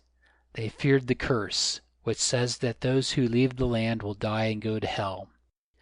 Heu-Heu has done us a good turn there, Hans." "Yes, boss, no doubt he has become a Christian in the place of fires, and is repaying good for evil, turning the other cheek, boss. Bad people often grow holy when they are dying, boss. I felt like that myself when I thought those Walloos were going to catch us, but now I feel quite different. Boss, you remember how your reverend father used to say that if you love heaven, heaven looks after you and pulls you out of every kind of mud hole. That's why I'm sitting here smoking, boss, instead of making meat for crocodiles. If it wasn't for our forgetting about those jewels, it has looked after us very well, but there are so many up there that perhaps heaven forgot them also." "No, Hans," I said. "Heaven remembered that if we had tried to carry bags of stone out of that boat, as well as Zakali's medicine and the rest, the Walloos would have caught us before we got away. They were quite close, Hans." "Yes, boss, I see, and that was very nice of heaven. And now, boss, I think we had better be moving. Those Walloos might forget about the curse for a little while and come back to look for us. Heaven is a queer thing, boss. Sometimes it changes its face all of a sudden and grows angry, just like the Lady Dramana did when you said that you wouldn't take her with you in the canoe yesterday." Allan paused to help himself to a little weak whiskey and water, then said in his jerky fashion, "Well, that's the end of the story, of which I am glad. whatever you may be, for my throat is dry with talking. We got back to the wagon all right after sundry difficulties, and a tiring march across the desert, and it was time we did so, for when we arrived we had only 3 rifle cartridges left between us. You see, we were obliged to fire such a lot at the Heu-Heu when they attacked us on the lake, and afterwards at those Walloos, to prevent them from catching us that night. However, there were more in the wagon, and I shot 4 elephants with them going home. They had very large tusks, which afterwards I sold for about enough to cover the expenses of the journey. "Did old Zicali make you pay for those oxen?" I asked. "No, he did not, because I told him that if he tried it on I would not give him his bundle of muti that we cut from the Tree of Illusions and carried safely all that way. So, as he was very keen on the medicine, he made me a present of the oxen. Also I found my own there, grown fat and strong again. It was a curious thing, but the old scoundrel seemed to know most of what had happened to us before I ever told him a word. Perhaps he learned it all from one of those acolytes of Heu-Heu who fled with us because they feared that they would be murdered if they stayed in their own land. I forgot to tell you that those men, most uncommunicative persons, melted away upon our homeward journey. Suddenly they were missing. I presume that they departed to set up as witch doctors on their own account. If so, very possibly one or more of them may have come into touch with Zicali, the head of the craft in that part of Africa, and before I reached the Black Kloof. The first thing he asked me was, "Why did you not bring any gold and diamonds away with you? Had you done so, you might have become rich, who now remain poor, Macumazahn." "Because I forgot to ask for them," I said. "Yes, I know you forgot to ask for them. You were thinking so much of the pain of saying good-bye to that beautiful lady, whose name I have not learned, that you forgot to ask for them. It is just like you, Macumazahn. Oho, oho, it is just like you."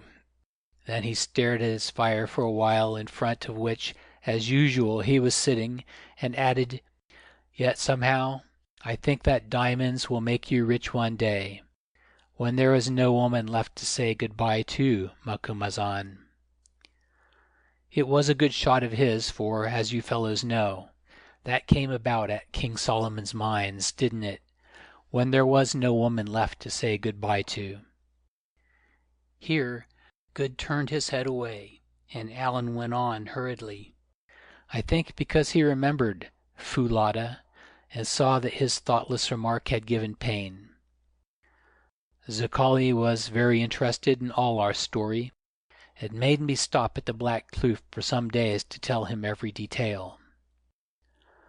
"I knew that Heu-Heu was an idol," he said, "though I wanted you to find it out for yourself, and therefore told you nothing about it, just as I knew that handsome man Sikor would die. But I didn't tell him anything about that either, because if I had, you see, he might have died before he had shown you the way to his country, and then I shouldn't have got my muti, which is necessary to me, for without it how should I paint more pictures on my fire? Well, you brought me a good bundle of leaves, which will last my time, and as the Tree of Illusions is burned, and there is no other left in the world, there will be no more of it. I am glad that it is burned, for I do not wish that any wizard should arise in the land who will be as great as was Zicali, opener of roads. While that tree grew, the high priest of Heu-Heu was almost as great, but now he is dead, and his tree is burned, and I, Zicali, reign alone. That is what I desired, Macumazahn, and that is why I sent you to Heu-Heu land." "You cunning old villain!" I exclaimed. "Yes, Macumazahn, I am cunning, just as you are simple, and my heart is black like my skin, just as yours is white like your skin. That is why I am great, Macumazahn, and wield power over thousands, and accomplish my desires, whereas you are small, and have no power, and will die with all your desires unaccomplished. Yet in the end, who knows? Who knows? Perhaps in the land beyond it may be otherwise. Heu-Heu was great also, and where is Heu-Heu today? There never was a Heu-Heu, I said. No, Macumazahn, there never was a Heu-Heu, but there were priests of Heu-Heu. Is it not so with many of the gods men set up? They are not, and never were, but their priests are, and shake the spear of power, and pierce the hearts of men with terrors. What then does it matter about the gods whom no man sees, when the priest is there shaking the spear of power, and piercing the hearts of their worshippers? The god is the priest, or the priest is the god. Have it which way you like, Macumazahn. Not always, Zicali.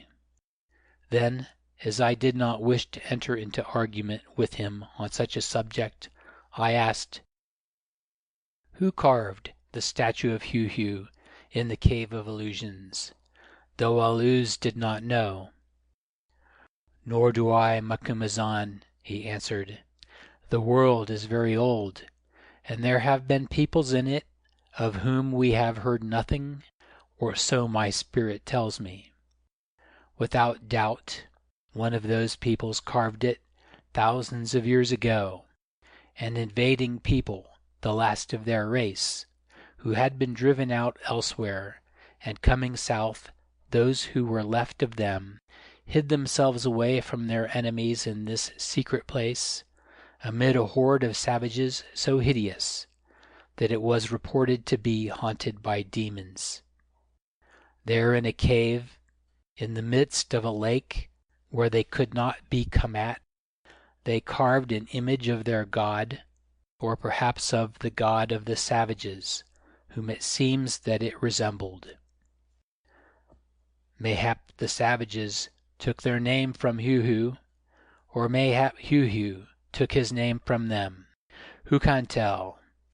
At any rate, when men seek a god, Macumazahn, they make one like themselves, only larger, uglier, and more evil, at least in this land, for what they do elsewhere I know not.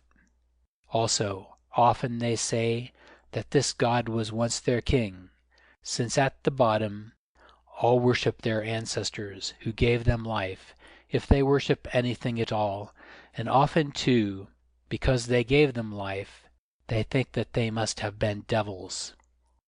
Great ancestors were the first gods, Macumazahn, and if they had not been evil, they would never have been great. Look at Chaka, the lion of the Zulus. He is called great because he was so wicked and cruel, and so it was, and is with others if they succeed, though if they fail, men speak otherwise of them.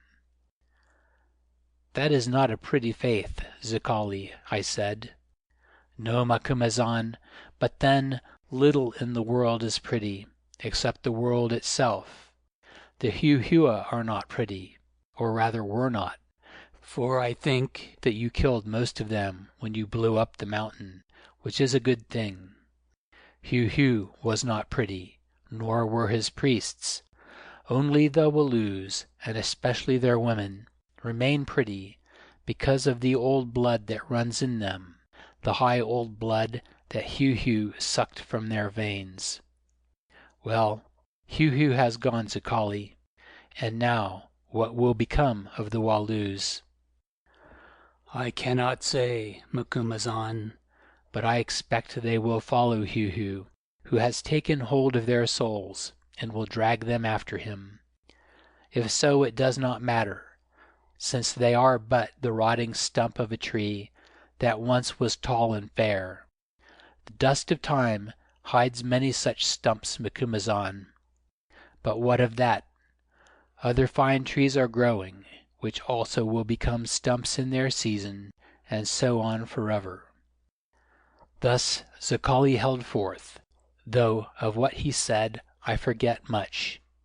I dare say that he spoke truth, but I remember that his melancholy and pessimistic talk depressed me, and that I cut it as short as I could.